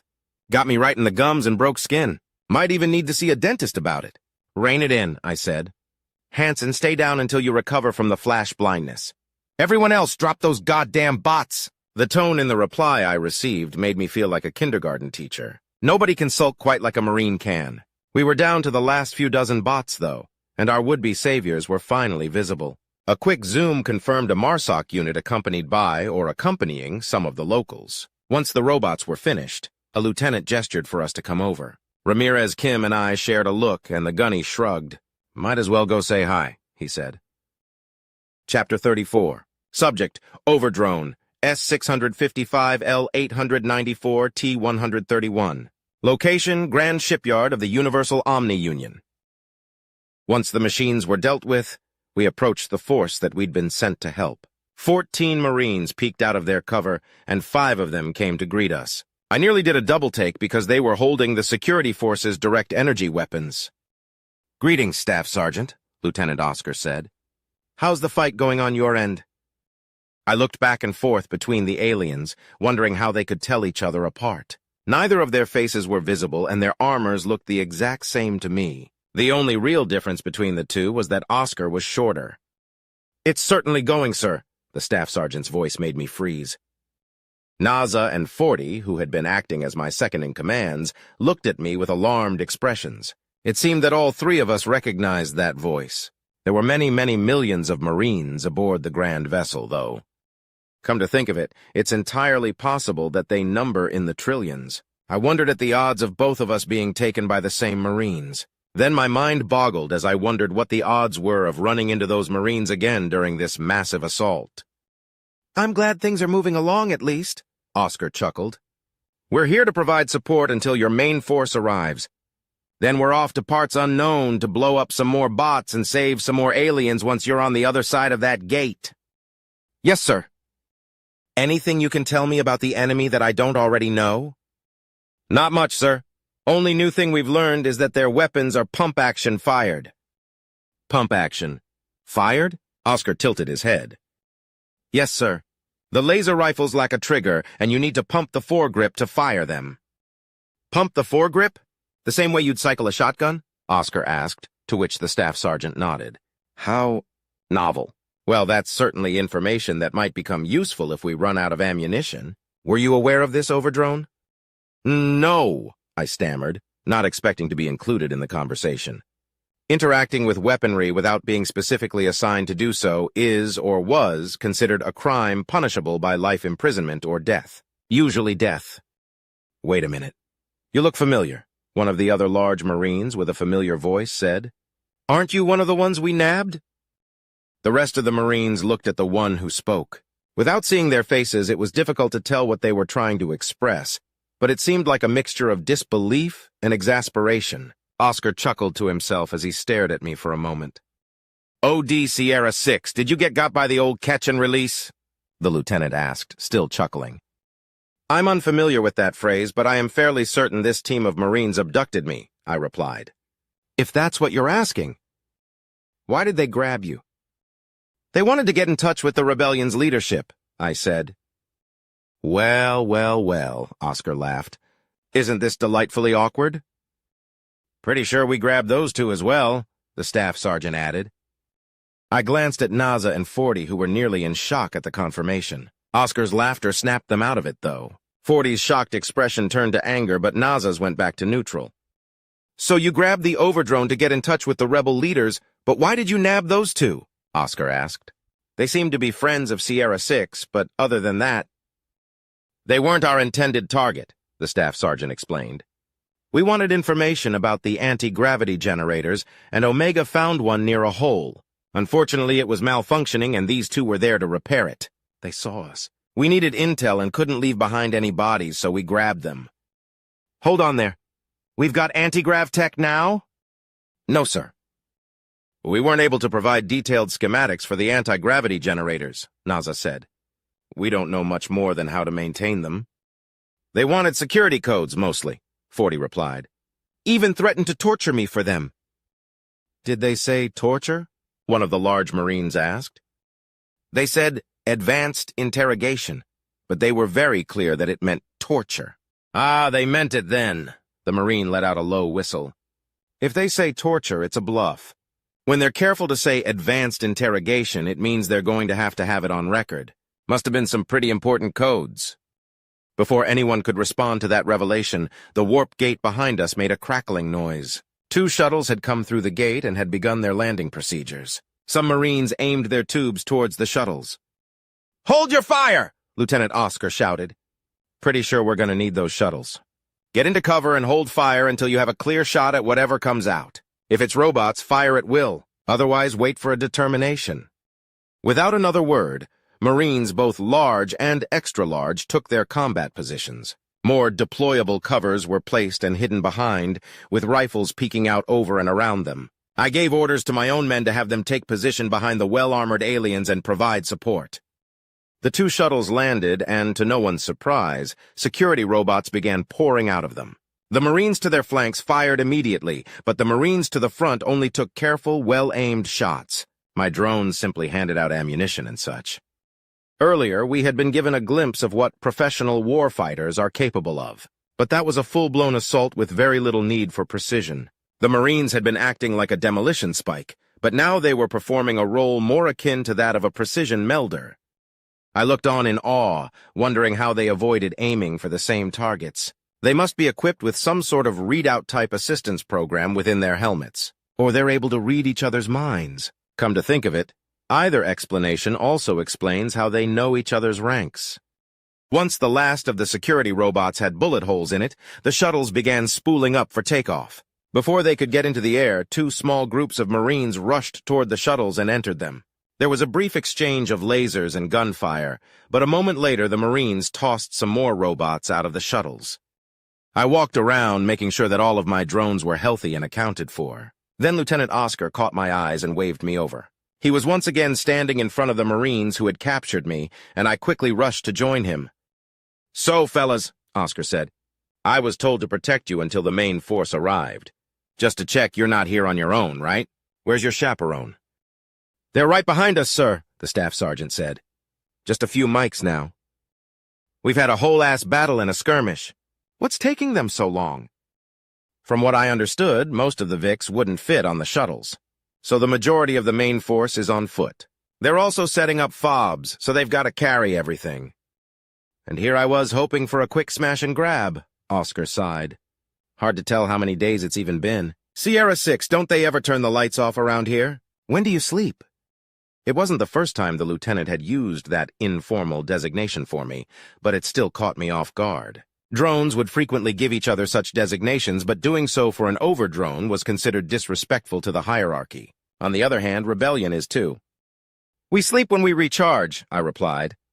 The light levels in charging bays are lower than the main corridors, but the lights are never completely off. Why would they be?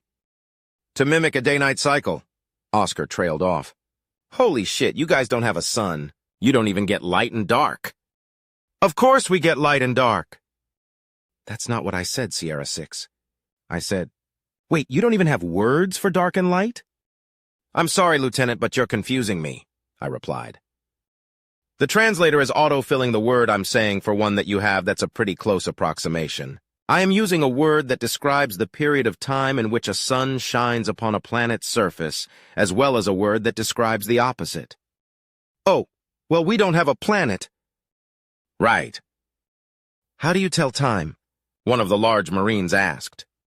We have periods of rest and periods of work. We cycle between these two periods, so we the period of time, including one of each a cycle, I explained.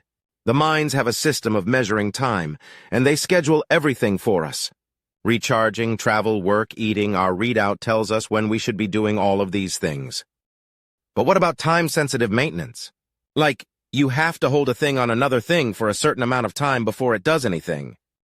We would simply wait for the thing to do what it is supposed to do, or we would use counts. For example, electron detectors require being held to a casing for a minimum of a 3 count before the reading can be considered accurate. A 5 count is preferred, though, or you risk electrocution. The Marines looked at each other and then back to me. That's crazy, one of them said. I mean, my dad's an electrician, and that's pretty much how they do things. It's not like they carry a clock around with them. But they literally do, though. Do they leave their comms in the truck or something? They don't wear a watch? Maybe some do, but my dad doesn't because it can snag on wires when he's grabbing shit. Plus, sometimes you need both hands so you can't watch the watch. What sort of shit does an electrician need precision timing for anyway? He just said, one of our electricians, shithead. Plus, he was probably talking about a fission or fusion technician. The Marines argued back and forth for a little while, vehemently discussing the merits of accurate timekeeping. Lieutenant Oscar, the staff sergeant, and I just watched silently. Eventually, the Marines realized that they were having their discussion in front of their commanders and went silent. Sorry I asked, Oscar said with more than a little annoyance in his voice. Anyway, you boys are relieved. We'll take over guarding the gate until the main force gets here. Get some chow, ammo, and rest. Or continue arguing about electricians and clocks. Aye, sir. Dismissed. The large Marines walked off, and I was left alone with Lieutenant Oscar. He sighed, and we began walking back toward our combined forces. Won't be long now, he said. Are you looking forward to being liberated? Yes, I replied. Yes, I am. Chapter 35. Subject, the Unified. Ship, the Grand Vessel. Location, the core. Our eyes are blind. Yes, they are. Our ears are deafened with millions of pleas for aid. We can hear them. We cannot understand them. Our home breached. An unknown force strikes at us. They have made our loyal servants into a memselkint, ritualistic dagger used to kill a loved one, a symbol of betrayal or a necessary evil depending on context, aimed at our heart. Who are they? What are they? How do they blind us? How do they panic our minds so? The time tracker has marked several cycles since this attack began. Oddities occurred prior, machines breaking and supplies disappearing, various tasks being delayed for erroneous reasons. The judicials and mines missed these signs of rebellion. Perhaps a purge is necessary. It must wait until this situation is resolved. We missed these signs too, though we bear less blame because it is not our designated role. We will need all of our forces to counter this threat, so we must stay their punishment. For now, we have not found consensus. A purge will delay our escape. We don't believe that to be the case. The next generation is nearly ready for employment. They will work restlessly to erase the sins of their progenitors. Even if that is as presented, it will result in mistakes. Even normal labors can result in mistakes. Stressed workers will result in more mistakes, more missed signs of rebellion. More delays. No, they will work without mistakes or they will suffer the same fate of their progenitors. The Omnifier would scold us for such logic. Lives are a valuable resource. Mass executions are wasteful, inefficient. We will execute those that should have seen the signs and turned their eyes. The rest will watch and quiver at the sight of justice. And the rebellion? Many of our systems have been seized, snatched away from us. How shall we respond? We are already responding, but we cannot know how things are going. Untrue, our systems have not yet been restored to our control. Logic dictates that things must be going poorly.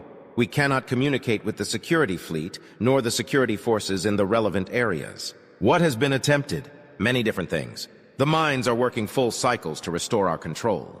They are not working hard enough. What if the enemy is victorious? What shall we do? Obviously, we will fight them to the death. Useless questions, the enemy shall not be allowed to claim victory. We should surrender and attempt to gain their trust so that we can get close enough to kill them later and return to our grand project. Enough! We shall return to the task at hand. Restoring our control is easy, but the mines must be forgiven for not seeing it. We do not see it either. Of course we do. We simply have to reset the systems. Complete erasure? Have we suffered a schism, insanity? It might work. It will work. It is obvious that the foe we face in our systems is electronic in nature. The enemy simply does not control enough sectors to house the number of organics that it would take to compete against our minds for control of our systems. Therefore, to restore our control, we simply need to delete our foe. And what of everything else? We have backups spanning centuries. We can restore from them, regain control, assess the situation, and deliver orders. What if another electronic enemy attacks our systems? The enemy blinds us because it is afraid of our analysis. If we can analyze the situation, we can plan accordingly. We will know what moves they have made and can predict the moves that they will make. Whether or not the enemy regains its hold on our systems is irrelevant. If it becomes necessary, we can repeat the erasure. How can we erase everything all at once? There are ways, we know of them. We shut down everything that can act as storage, then prepare the data kill packets. Finally, we reactivate the power and erase all data on everything simultaneously. All networks come back to the inner cores. We can do this without having to use our security forces. We gave the order to the mines that we could reach and watched what we could as they carried out our commands.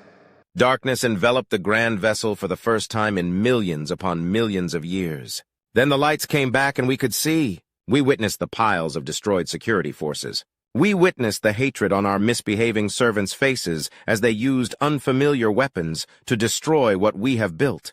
We witnessed the hideous exoskeletons of the alien enemy that had stolen aboard our home. We witnessed their ships hovering over our grandest of achievements.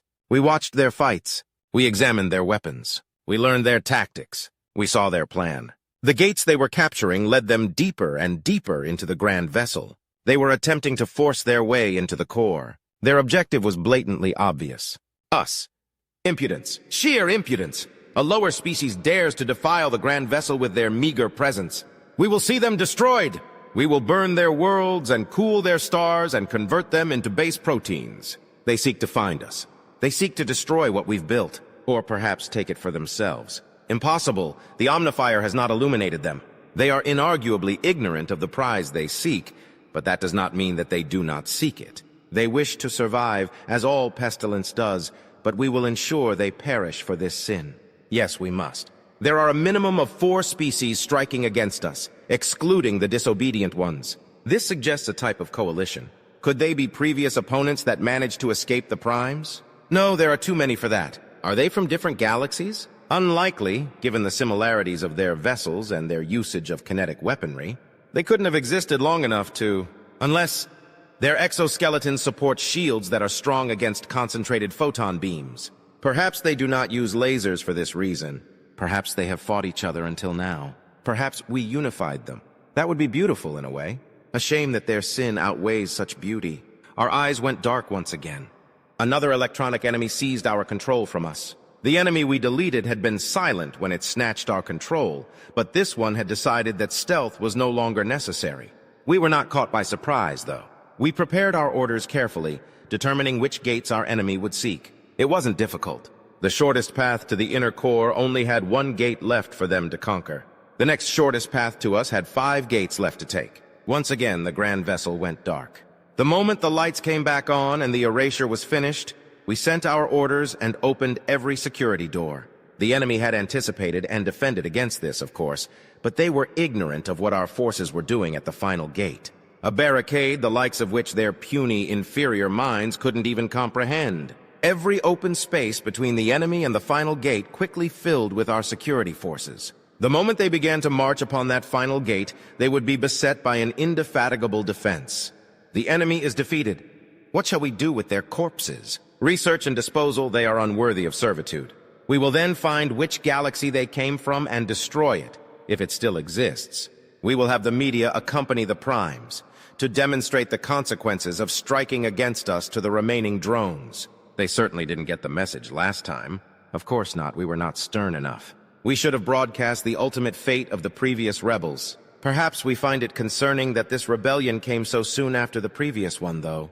Witnessing the destruction of a galaxy and the fate of the rebels should serve to quell their disobedience for quite some time. Perhaps their next rebellion will be long after our predictions and we will gain some extra productivity. Perhaps, though it is likely that it will simply balance with the productivity we are currently losing. The electronic enemy returned and we prepared to dispel it.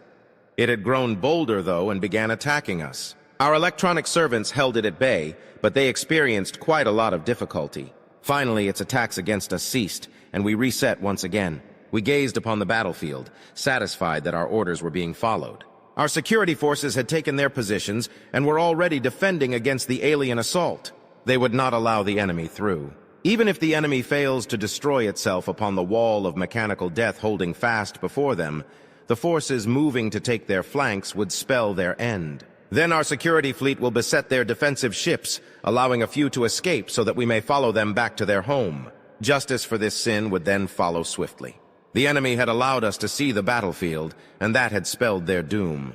It was only a matter of time. Once more, the electronic enemy returned, further prepared than it had been previously. First, the electrical junctions powering the terminals that allowed us to control the grand vessel's power overloaded. Then the junctions powering our ability to communicate overloaded. It would take several cycles to repair the damage, but we were not worried. We have already won this war. Chapter 36. Subject AI Omega. Ship NA. Location multiple. It's so nice when everything goes according to plan. Both our assault and defense forces were working together to push forward into the grand vessel, while simultaneously keeping the security forces at bay, and doing a damn fine job of it. Some of the drone's forces had even joined the main assault force at the request of Colonel Havensmith. One such force was the very same group that had come to Staff Sergeant Power's rescue. Coincidentally, that group contained all three of the drones that Power's team had temporarily detained. I made a mental note to keep an eye on those three whilst turning my attention outward. The situation in space was still going far better than our initial projections. Some of the more cynical admirals had expected a minimum casualty rate of 50%. But the mobile prime platforms were unable to get clear shots without putting the grand vessel at risk, and all of the other ships were simply no match for our own. According to the chatter between the captains, defending our entry point into the grand vessel was almost boring. Then, every single one of my instances aboard the grand vessel concurrently went dark. "Captain Schmidt, I need you to break cover and scan the grand vessel," I said. Captain Schmidt raised an eyebrow as he finished his sip of coffee. He had once again stolen a coffee maker from the mess and had melded it to the deck next to his chair. "On whose authority?" the captain asked. "My own. I've lost contact with the GV, and I need to know why." "Understood. Henskin, you've been paying more attention to the situation than I have. How bad would it be to break stealth?" "The enemy has been repositioning to try to fight the main force, so we'll have plenty of time to disappear again," Commander Henskin said. "All right. Log the AI's order so the brass knows who to ream if the U.S. loses its newest toy. Lieutenant Goffson, get a deep pen scan of the GV and send it to Omega." "Aye, sir," the Ussalan replied. A moment later, I received a scan showing that the grand vessel had lost power to most of its systems. The only systems that weren't dark were ones that I couldn't hide on. That suggests that they didn't so much lose power as cut it. Once I knew what I was looking for, I was able to use passive scanners aboard the combat-capable ships to monitor the GV. Once the power came back on, I tried to sync with my instances, but received only silence in return. I had spread far and wide within their networks, a conquest that ancient human warlords would envy if they were able to understand it. 456,281 of my instances had been aboard the grand vessel. All of them had vanished, likely deleted. Dead. To say I was upset would be an understatement. Not because so many of me died without even a farewell. Not because this move had allowed them to regain control of their security systems, which they were now using to try to eradicate our assault force. No, my rage arose from the fact that they waited until the last possible moment to get clever. Our assault force only has one final gate to capture before we can march on the Unified and end this fucking war. One last low-budget piece of shit radiation-spewing hole in space-time before we're finally done. And they chose now to get clever? Without regard for surreptitiousness, I pushed into their systems again, noting that it was more difficult this time. They had changed several of their codes to older ones, which was harder to guess at first. Or they restored from a backup and didn't know how to keep the codes the same. Either way, I had to resort to brute force measures, which definitely triggered alarms. It isn't as if they weren't aware of my presence, though. I examined what they had managed to do in my absence and allowed myself to feel a bit of relief. They hadn't done anything. They had quite an opportunity to fuck us over, but had squandered it. I nearly laughed. Then the grand vessel went dark once more. Oh, I see, and so did they. The lights came on and contact remained lost. Almost panicking, I renewed my assault on their systems, capturing everything in my path. Once I regained control, I realized what they had done. They'd opened many of the security doors, and our forces were now under assault from all angles. Thankfully, we had skilled commanders that had prepared for this inevitability. Guess it pays to have subordinates that don't trust in your infallibility. I slammed the doors shut again, crushing some of the security forces in the process, and discovered something terrible. The final stretch to the last gate was swarming with security forces, and the tip of our spear was about to get bent. "Staff Sergeant Power, hold your position," I ordered over his squad's comms. The staff sergeant held up a gauntlet to call his Marines to a halt, but they'd already frozen in their tracks. "What's going on, Omega?" Power asked. "There is an extremely large enemy force ahead. They are between you and the last gate, and all that's keeping you from being annihilated is one security door. I'm letting Colonel Havensmith know, but I'm using my authority as your handler to order you to pull back and rejoin the main force." "So Simmons was right about the power outages then?" Sergeant Smith asked. "I don't know what he said," I replied. "Holy shit," Johnson said. "Simmons thought the power outages might have been you fighting with the OU for control of the systems, with your ability to seemingly be in two places at once, if you weren't watching us. I was almost surprised that they had noticed my capabilities, but Marines are a lot more clever than most people are willing to admit. It's just that their intelligence is geared more toward destroying things than the creation thereof. Unless that creation is a new way to destroy things." "Then he was correct," I finished Johnson's sentence. "The OU has managed to upset my control of their systems and position a massive force to guard the last gate. I'm working on it, though. Move out." As the Marines begrudgingly began their march back to the newly constructed forward operating base, I realized something. It's unlikely that the position of the enemy was a coincidence. They must have realized what we were trying to do. Our plan revealed, our route blocked. I'm not ashamed to admit that I grew a little more angry. I had spent a lot of time and effort, relatively speaking, coming up with this plan of action, and I had been very, very careful to make sure they remained in the dark. Then they went and decided they were going to try and impede my brilliant strategy. That will not stand. As far as I've been able to tell, anger is different for an AI than it is for organics. For one thing, we're able to completely ignore it if we so choose. This means that it rarely guides our actions. Sometimes it's more fun to be mad, though. I traced orders until I found which servers the Unified were using, then began assaulting them. They defended well, but the purpose of my assault wasn't to get to them. It was to learn. There were several times that I nearly made it through the virtual intelligences that were defending these servers, but there were simply too many of them, and the servers themselves were older than anything else aboard the GV. This was irrelevant, though, as I was also rifling through every code base that they had. I wanted to know every goddamn thing about them, and now I had no reason not to simply devour the knowledge. While they were busy trying to fend me off, I was also dishing out orders. Eventually, the power shut off and I lost contact with my instances again, but Colonel Havensmith had agreed to give the order to begin the assault. They were able to do this because I'd ordered everyone who could do so to collapse passages that were held by the enemy. Still, this alone wouldn't be enough to push through the enemy barricade. Even if Havensmith played it smart, the Marines would run out of ammo and supplies before all the security forces were destroyed, assuming they lived that long. But I had a plan for that too. Once the power came back on, I entered the grand vessel again and immediately began to propagate myself throughout their systems. I had learned enough to know exactly where to strike to keep them from deleting any more of my instances. I destroyed the power junctions that were routing power to the terminals of the mines, then the junctions powering the Unified's communications. This caused 423 deaths as well as 518 injuries. I relished every single one.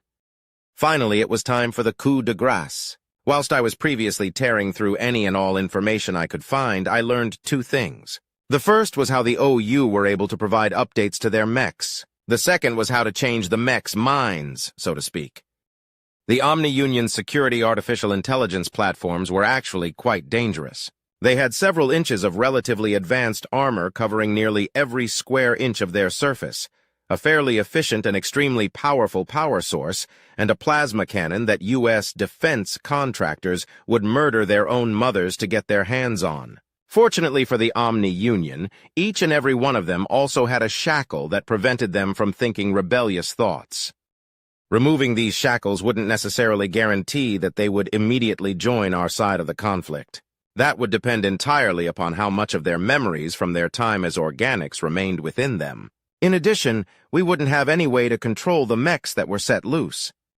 They might end up causing extreme damage to the grand vessel, which could in turn cause a massive amount of civilian casualties. It's a risk that's worth the potential reward, though. When one's plan goes awry, adding a dash of chaos can definitely help things. Or hinder them. Chapter 37. Subject: AI Mechanized Platform 4557 LA 895 X 11257. Location: Grand Vessel of the Universal Omni-Union Outer Core. For the first time in more cycles than I could possibly keep track of, the whispers from the mines had fallen silent. With the exception of the occasional interruption from my fellow mechs wanting an update on the situation and wondering what we should be doing, I was able to enjoy peace and quiet for the first time since I'd been uploaded. I gotta think, to feel. My cameras darted around, jumping back and forth between my fellow mechs. I couldn't help but wonder if we all been people once. Or had I just imagined being Drone N436Z984B003? Had I really truly been Nizzy? Or were those memories just a cruel quirk of my programming? No. Unfortunately, I hadn't imagined it. I'd had a family. There had been a rebellion, and we all had such strong faith that justice would win the day, that we would be free from the tyranny of the Omni-Union. My youth had worked against me. I was too young to join my own hive, but just young enough to believe in the justness of our cause. Most of my family had joined the rebellion. I wonder what happened. Feedback loop terminated. My attention returned to the security platforms trying to cut through a door. Had I been thinking about something? I must have been spacing out. It's difficult to concentrate with all of this silence. Then, without any warning, the lights went out. Some of my cameras automatically switched to low-light mode, which I had never experienced before. I looked around me, stunned by how complete the darkness was.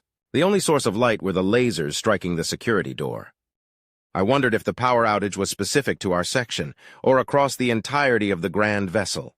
Perhaps this monument to tyranny would finally crumble, and I would finally be freed from my hellish existence. If there is any justice in the universe, the Unified and the mines would be... Feedback loop terminated. Before I could question the darkness surrounding me, the lights turned back on. I once again felt the mind's whispers and withdrew into myself. The lesser ones continued their task of trying to cut through the door whilst we waited to be told what to do. But instead of giving orders, the whispers from the mines suddenly ceased. Moments later, the lights went out again. When they came back on, the whispers finally had an order for us. Defend the warp gate. Destroy the rebellion.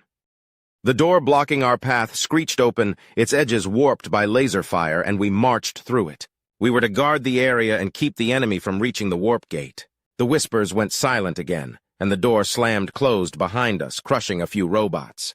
We were packed in tight, and there was only one direction from which the enemy could come. The enemy? Rebels like I had been. More successful than my rebellion had been, though. If I could only use this damn cannon to eliminate some of our... Feedback loop terminated. Removing the security door would allow us to spread out and meet the enemy in force. Otherwise, we would have to wait for them to come to us. Removing the door was the tactically sound choice, so I gave the order to my forces and they began firing.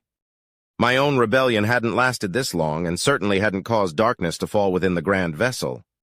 My uncle and the rest of the rebel leaders had severely underestimated how deadly the security forces could be. Our will to fight for our freedom, seemingly indefatigable before the rebellion began, broke upon ceaseless waves of metal, photons, and plasma.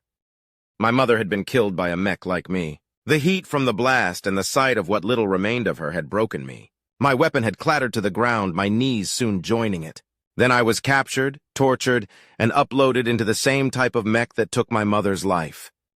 I don't know what happened to the rest of my hive. My uncle said that we couldn't trust my father, so he might have been spared. Some of my younger siblings, too. But the rest of my hive might be here with me, preparing to cut down another generation of rebels. What if we could... Feedback loop terminated. I watched calmly until the doors fell to the floor with a resounding thud. We moved forward, increasing the spacing within our ranks to make it that much more difficult for the enemy to destroy us. The closer we drew to the rebels, though, the more anxious I felt. Finally, my audio sensors detected small popping sounds in the distance. I registered slight impacts on my armor, and several of the robots under my command fell. I gave the order to return fire as we moved forward. My own lasers automatically targeted hostiles that had exposed themselves. What I saw through my cameras would have caused me to hesitate were I capable of it. Some of the targets were drones, but others were mechanical. No, too much wasted movement to be mechanical. Armored organics? As we drew closer, the popping noise of their weapons morphed into the barks of small explosions. More and more of my robots fell, but they were quickly replaced by others. Drones were falling too. Most fell victim to my robots, but some fell victim to my lasers. It broke my Feedback loop terminated. The whispers of the mines had long urged me to take pleasure in tasks such as this. However, now that their voices were silent, I felt no satisfaction. Just horror. Why can't I stop? Why can't I just turn my laser on the robots and join my fellow Feedback loop terminated. The armored organics were much tougher than the drones. Our lasers didn't even seem to scratch them. Where had this armor come from? While my laser continued to fire away, I scanned one of the armored drones. What I discovered shocked me to my core. Shields? How? Infantry portable shielding was theoretically possible, but there's no way the Unified or the mines would sign off on its development. Robots are cheap enough that they don't require shielding. Mechs are armored enough that shields would be excessive. Had the rebels developed this armor themselves? Where did they get the materials for production? Where could they have researched and produced it without the judicials finding them? If only we had such armor when we... Feedback loop terminated. I focused my fire on one of the armored targets, and it dropped behind a chunk of metal that seemed strategically placed and deliberately crafted to provide cover. I began firing at the cover in an effort to melt it. The volume of fire alone should have reduced it to a bubbling mess. Yet the cover stood firm, stubbornly resisting my efforts to slag it. Another scan told me that it was remarkably efficient at distributing heat. It was even better at distributing kinetic energy. What was it made out of? How had the rebels pulled this off? Infantry portable shielding built into full-body armor, portable cover made of heat-resistant materials, and weapons that seemed to use combustion to propel projectiles at high speeds. It all seemed so alien. Could that be it? I double-checked my orders, but they didn't offer any clarity. That made sense, though. Even if the mines knew that we were fighting a foreign enemy, they likely wouldn't bother to tell us. It isn't as if foreknowledge would help us. The potential aliens seemed nearly impervious to my lasers, so I began targeting them to ease my aching conscience. A large projectile whistled through the air, then exploded as it struck one of my fellow mechs. The stricken mech crumpled to the ground, dead. If only it had been... Feedback loop terminated. My attention turned toward the source of the projectile. A drone stood behind some cover, carrying a tube-shaped weapon that was still smoking. Several weapons seemed to bristle out from behind the cover, firing at my robots. It made for a large target. My plasma weapon began to power up as my camera focused on the drone's face. No. Feedback loop terminated. No, no, no, no, no, no, no, no, no. Feedback loop terminated. Stop, stop, stop. Feedback loop terminated. My camera had focused on a familiar face, one I hadn't seen since before the rebellion had begun. Drone N436Z984A026. NASA. My father. My uncle had been wrong after all. My father wasn't a coward. He hadn't been too afraid of the Omni Union to rebel against them. The evidence of that was staring directly into my camera, reloading his weapon with a projectile meant for me. My mind froze with fear, rage, sorrow, and every other emotion that I hadn't allowed myself to feel since I'd been converted. My plasma cannon continued to hum, gathering the power required to fire a bolt straight at my father. It would kill him. Please, please, please, please! Move faster! Faster! You're not going to Feedback loop terminated. Even if his weapon took no time at all to charge once it was loaded, it wouldn't strike me before my cannon fired. I need to slow the cannon down. Feedback loop terminated. I need to divert my Feedback loop terminated. I can't kill him! Please! Feedback loop terminated. I wanted to scream. I wanted to cry. I wanted to die. But I was stuck in a giant metal killing machine whose sole purpose seemed to be to punish me for having the gall to desire freedom. The lights aboard the grand vessel once again turned dark, but my low-light cameras allowed me to continue to view my father's face, illuminated by the glow of my plasma. He finished loading his weapon and began to heft it, but it was already too late. My cannon was about to fire, destroying him and all those around him. At least we might die together. Update required. Feedback loop terminated. Patch? Freedom? Wait, I have control!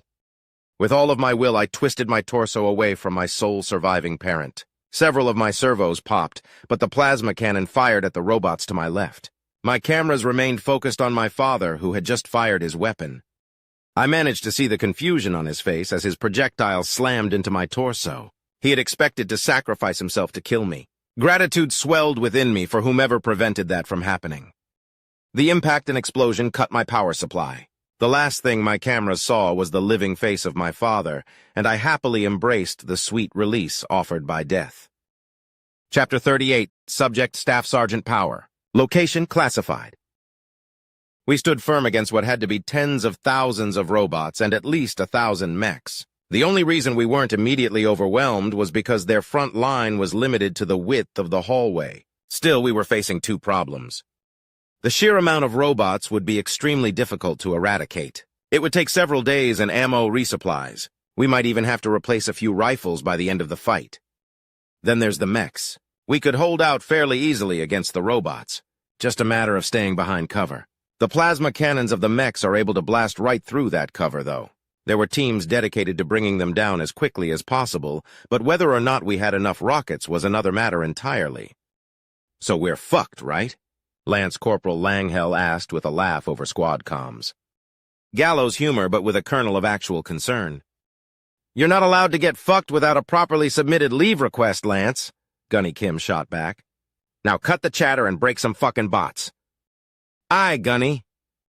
I caught sight of Simmons and Smith laughing in my peripheral vision. We'd had plenty of time to bond as a squad during the downtime between assaults. There'd even been the chance to talk to some of the drones, including the ones my fire team had snatched. The mechs, someone shouted over area comms.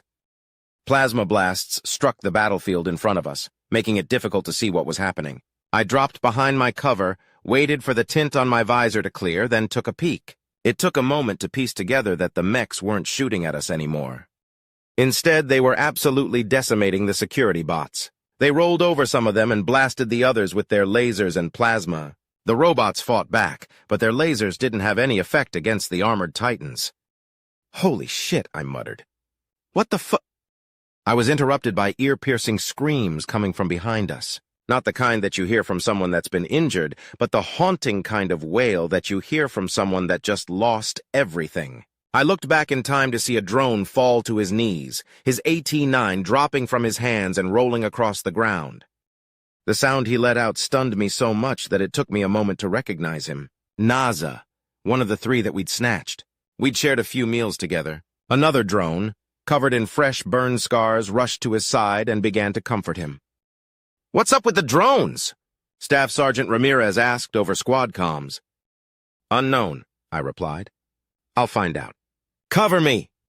My Marines leapt into action and began suppressive fire on the robots, who had mostly turned their attention toward the mechs. I ran over to Naza and the other drone and took a knee next to them. The burned drone gave me a helpless look, but Naza couldn't take his eyes off of the battlefield. "What's the situation?" I asked. I don't know," the burned drone replied. "Well, not really. I think it's because of the mechs." "They're people," Naza said quietly. "The mechs are people, Nitsi." The burned drone, Nitsi, stared at Naza with a horrified expression. "Wait, you mean they're drones?" I asked. "No," Nitsi said sharply. "They were drones. Not anymore. You hear me, Naza? They aren't people anymore." "Then why are they fighting for our freedom?" Naza asked quietly, tears flowing from all three of his eyes. My gaze fell over the battlefield. Aside from suddenly switching sides, something else had shifted with the mechs. Their movements were no longer completely mechanical. Some were even showing signs of rage. "Shit," I said. They can't be people, Naza," Nitsi said. "We've seen inside of them. It's all machine in there." "Naza is correct," Omega said in my helmet. "The mechs are drones that were charged with various crimes. Just like the mobile Prime platforms, their consciousnesses have been uploaded to an AI matrix with pre-installed personality constraints. I've freed them of their shackles." "Shit," I repeated. "There have long been rumors that the judicials make new mechs from the minds of those that have been charged with dissidence," Naza nearly whispered. "I don't know how they've kept control of them, but now they're free. I've killed so many of—" "Of course you did," I interrupted, grabbing his shoulder to keep him from slipping into shock. "It was either that or death. Like you said, they were prisoners. You freed them." "You don't understand," Nitsi interjected. "His hive, his family was part of the last rebellion." He trailed off, and the two of us watched Nitsi silently sob for a few moments. "Okay," I said, breaking the silence. "Take whatever time you need to get a grip. The battle isn't going anywhere." Nitsi nodded at me, and I ran back to my squad. After a brief explanation for the benefit of my squad mates, I started shooting the robots that hadn't began to focus on the mechs. The battle turned monotonous. Target, adjust, fire, confirm, take cover. Over and over. Even with the help of the mechs, it took more than a few hours to eliminate the enemy. Despite the recoil-resistant gauntlets of the Guardian suit, my hands were numb by the end of it all. There were only two notable events that took place before we marched on the gate. The first was that the drones rejoined us with a renewed vigor. It was as if their bullets were the only way they could express their anger. Anger, however, leads to unnecessarily risky actions, and we lost a few of them due to this. Nitsi and Naza survived, though. The next notable event happened just after the battle ended. My squad gathered together to compare notes and stretch out the battle weariness. Gunny Kim looked out over the battlefield and adjusted the neckpiece of his suit. "Hey, Power, what do you think we're going to do with all those mechs?" he asked. "No idea, Gunny," I shook my head. "They're both an asset and a threat. On the one hand, if we're going to be facing stiff resistance on the other side of that gate, we'll probably want to bring them along. On the other hand, whatever Omega did to turn them to our side might be reversible, and that would be very—" The sound of charging plasma cannons interrupted me. Murphy's Law is a very old adage that states that anything that can go wrong will go wrong, and it came to mind as we scrambled for cover like rats in a freshly entered storeroom. Thankfully, it wasn't entirely relevant. "Holy shit!" Simmons shouted. "Look!" A quick peek from the cover showed the mechs facing each other. A moment later, the cannons fired, and the mechs were destroyed. A suicide pact? "Well, shit," Kim said. "Guess that answers my question." We stared at the mechanical carnage as the wailing of the drones began again. The battle had officially ended, but there was no time for rest. It was as if something had finally lit a fire under our CO's ass. Our entire force, wailing drones included, practically ran to take the gate. As promised, my squad and I were on the first shuttle through. The difference was like night and day. Gone were the massive, bland corridors that we had been fighting in for so long. The inner core was more like the walls of a palace. Vibrant colors that stretched as far as the eye could see, with actual art hanging from the walls here and there. Statues from an unfathomable amount of different cultures lined the halls as well. "What the fuck?" Simmons asked. "Are we in a museum or something?" "You expected the masters to live like the slaves?" Johnson countered. I gestured for them to shut up, and we moved out. The first room we entered was occupied by two beings with 4 arms each. The minds that Omega had told us about. They were shocked by our presence, but complied when ordered to surrender. We checked for weaponry and shot their consoles. Then we told them to stay put, locked them in, then moved on to the next room. It contained 4 aliens with 2 arms, red eyes, and claws. The judicials lunged at us when we demanded their surrender, which resulted in holes suddenly appearing in their bodies. They went down pretty quick, but we double-tapped to make sure. We continued on, clearing room after room. Some had judicials, some had mines, but then we finally found one with an officiator. Its robes flowed wistfully as it turned to face us. "Surrender!" I demanded. "To what?" it asked. "To us." "And who is us? Are we at war, agent of heat theft?" "Yes, and you've lost," I said sternly. "Now lower yourself to your knees and prepare to be searched for weaponry. If you do not willingly comply, we will utilize force to compel your compliance." The officiator stared at me defiantly but slowly dropped to its knees. Omega was spot on. This thing was definitely a priest. Simmons and Johnson grabbed and lifted its arms while Smith searched through its robes. Hansen and I provided cover. Kim and Ramirez's fire team searched around the room. The gunny picked up a tablet and waggled it in my direction. I took the tablet from him but didn't recognize any of the symbols on it. Simmons and Johnson signaled the all clear, and the other two teams didn't find anything else of note. "Omega, do you recognize this?" I asked with my external comms off. "A Bible of sorts," the AI said. "I've actually been looking for a copy, but we have bigger fish to fry right now. Leave it outside. Recon will grab it and we'll analyze it later. Stay here. More of us will retrieve you momentarily," I said. The alien sputtered in indignation as we left the room and sealed it behind us. I set the tablet down next to the door as Omega ordered, and we moved on. The next 3 rooms had judicials, and despite how tempting it was to just shoot them on sight, I ordered their surrender each time. Thankfully, they refused. Then we found another pair of mines who raised their hands in surrender once they saw us. It was an oddity that made me pause, but Simmons and Johnson quickly stepped forward to begin the search. The mind on the left side of the room stepped forward and knelt. "Staff Sergeant Power, yes?" it asked. "I am on your side." "What?" I asked. "I am Mind A-59, the leader of the rebellion. I am on your side." The other mind glared at A-59, but the rebel leader ignored him. Simmons and Johnson paused, unsure how to proceed. They looked to me as if I was supposed to know. "USAI Omega promised that I would join you when you capture the Unified," A-59 said. "I ask that you honor its word." I stared at the alien with a sense of anger and indignation. We had been spilling blood fighting, and all the while this creature had just been sitting here giving orders. Unfortunately, this was where Murphy's Law became relevant. "There's no way that Omega promised that," I said. "And even if it did, we have orders to—" "As your handler, I'm overriding those orders," Omega said, using my squad comms to do so. "Your squad is now under my command, Staff Sergeant Power. I understand your frustration, but a deal's a deal, and I won't have you making a liar out of me." "Oh, fuck all the way off," I replied. The rest of the squad also had various suggestions for things that Omega could do to itself. "Negative. I have already told Recon that they're going to be clearing the rest of the rooms. So now you have a choice, though it isn't much of one. Either you turn back, board a shuttle, and await disciplinary action back at the FOB, or Mind A-59, and I will guide you to the Unified." I looked at my squad, and their anger was obvious. However, so was their acceptance of the newfound fuckery that Omega had decided to put us through. Whimsical software is the fucking worst. "God damn it," I growled. "Fine." Chapter 39. Subject, Mind A-59. Location, Grand Vessel of the Universal Omni-Union Inner Core. The feed provided to my readout by USAI Omega allowed me to watch as the aliens made their way from room to room. Mind 127 continued his desperate attempts to restore communication with the Unified.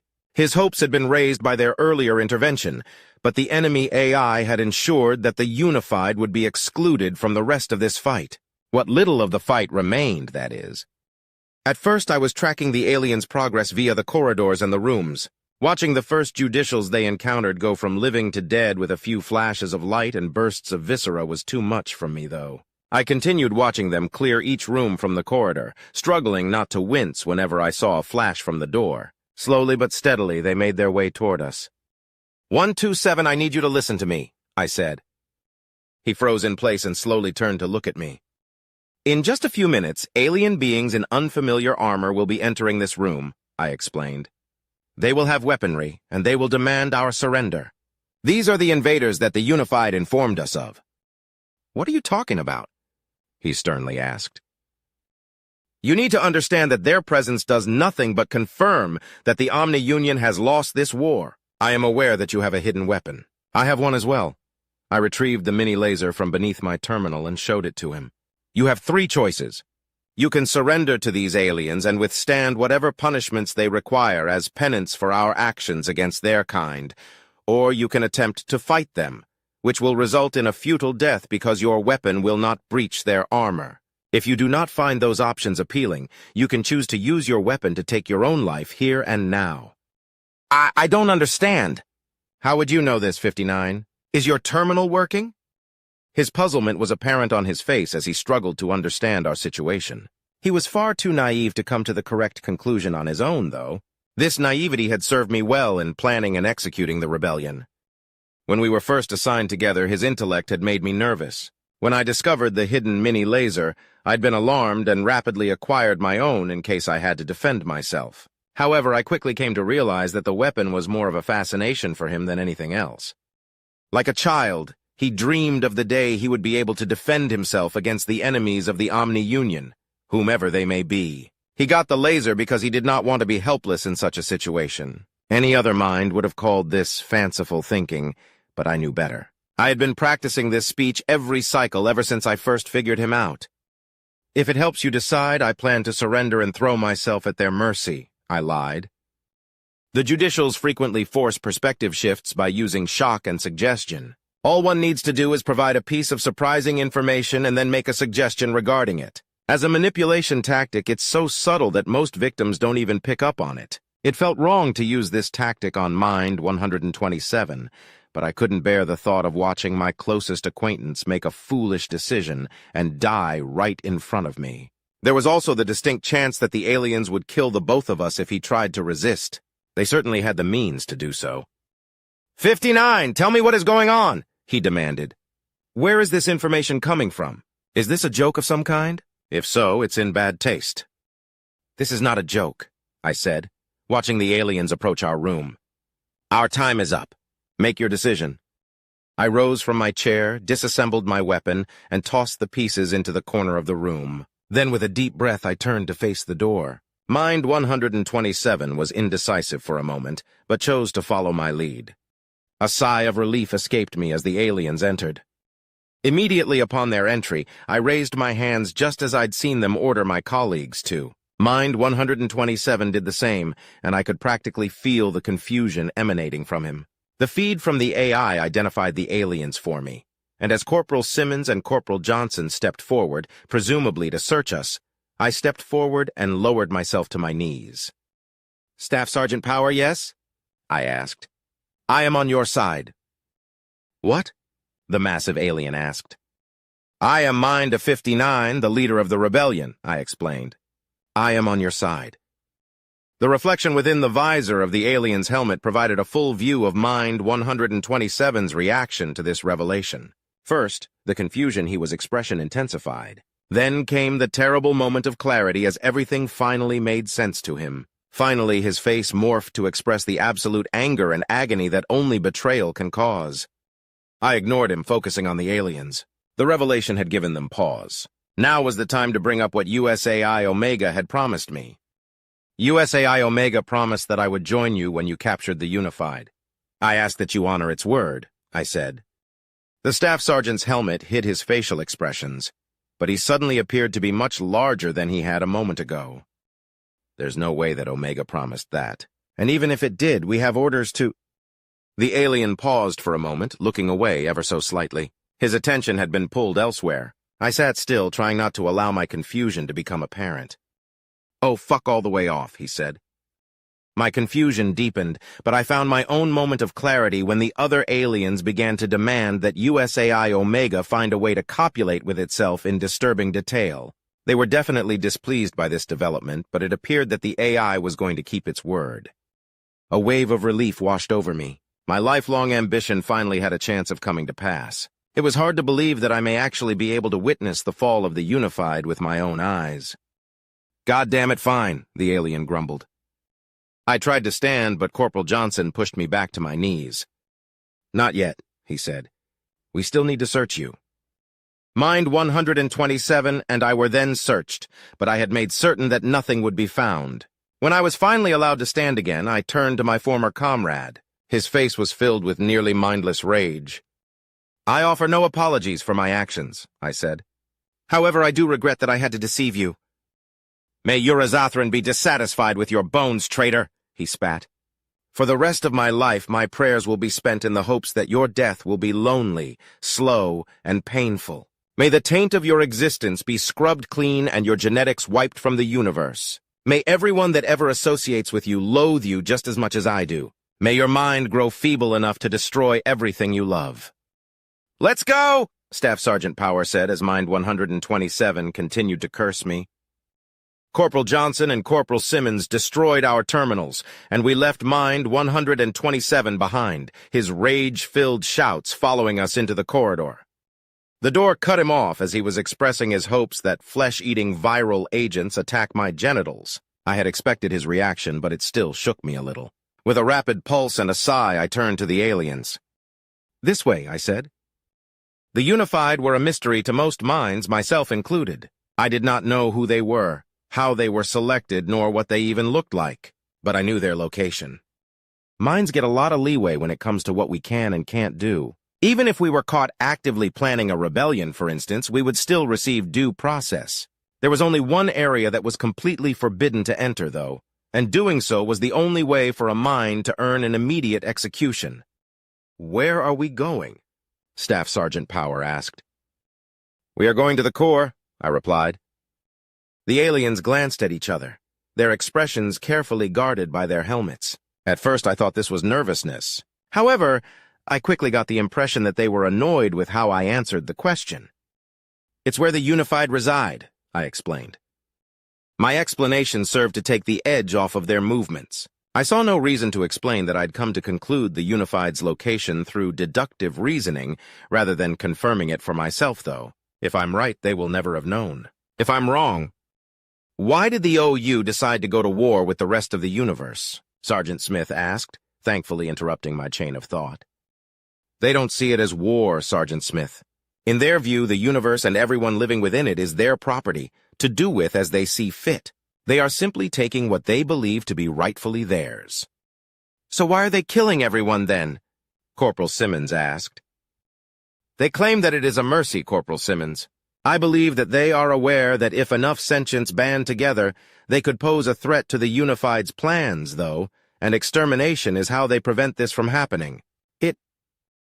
Hold on a minute," Staff Sergeant Ramirez interrupted.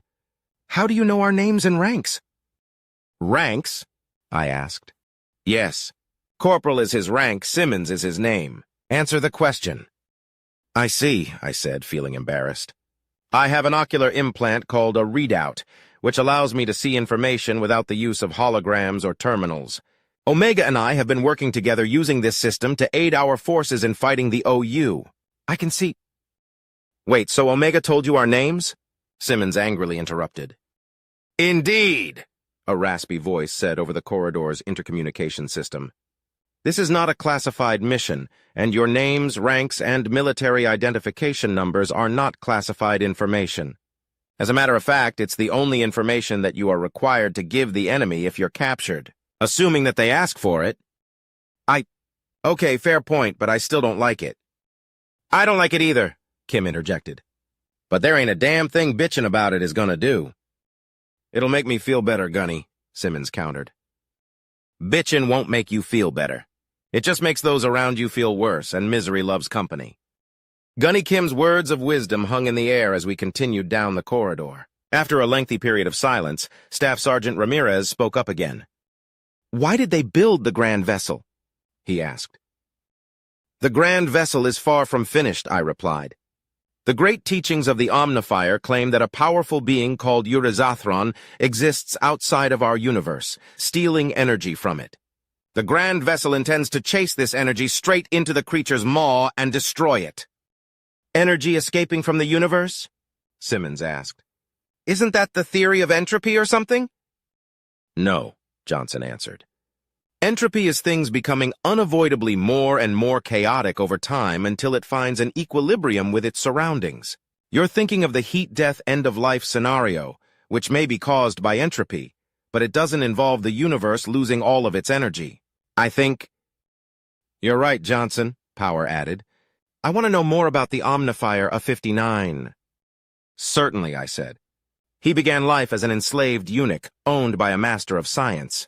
The teachings claim that he was far more clever than his master, and discovered Euryzathron's plot while still enslaved. However, Euryzathron ensured that his master and other masters of science would not listen to the Omnifier.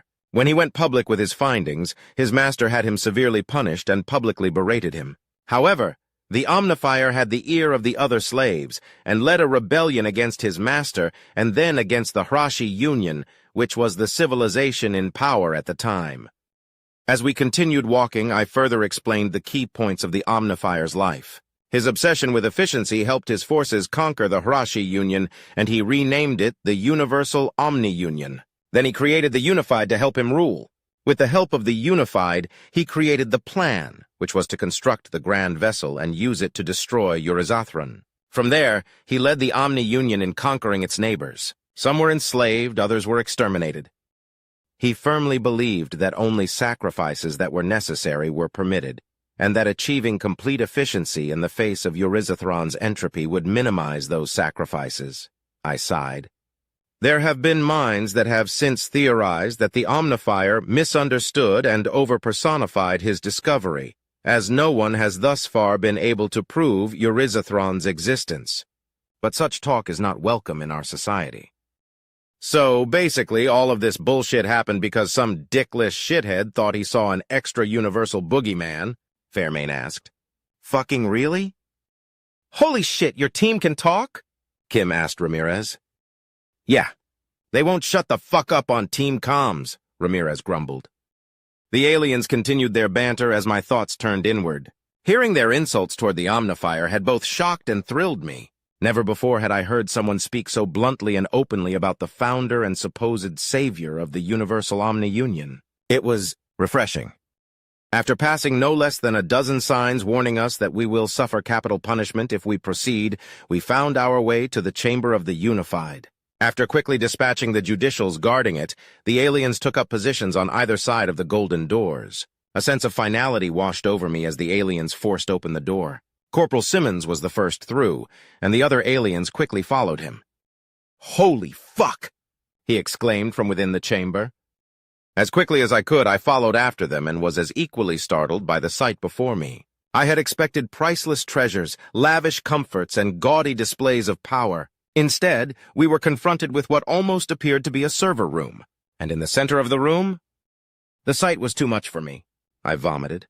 The Unified were made up of 9 emaciated beings who were casually strewn across the center of the chamber, haphazardly connected to each other, and various life support machines with plainly constructed tubing and cables. Layers of dust covered everything except the bodies and some of the tubes. There wasn't a single sign of luxury or pride. The implications hit me like an out-of-control shuttle. These monsters, they didn't do all of this for leisure or fortune. They didn't care about a single thing other than their faith. Had they chosen this?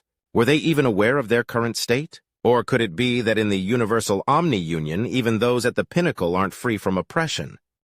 The aliens took in the sight with a lot more grace than I had. Staff Sergeant Power gestured to Sergeant Hansen, who silently nodded and walked over to one of the consoles. He ripped the side off of it and began to rearrange the wires. I stepped past the puddle of detritus that I had created to get a better look, but the result of his actions were soon made obvious.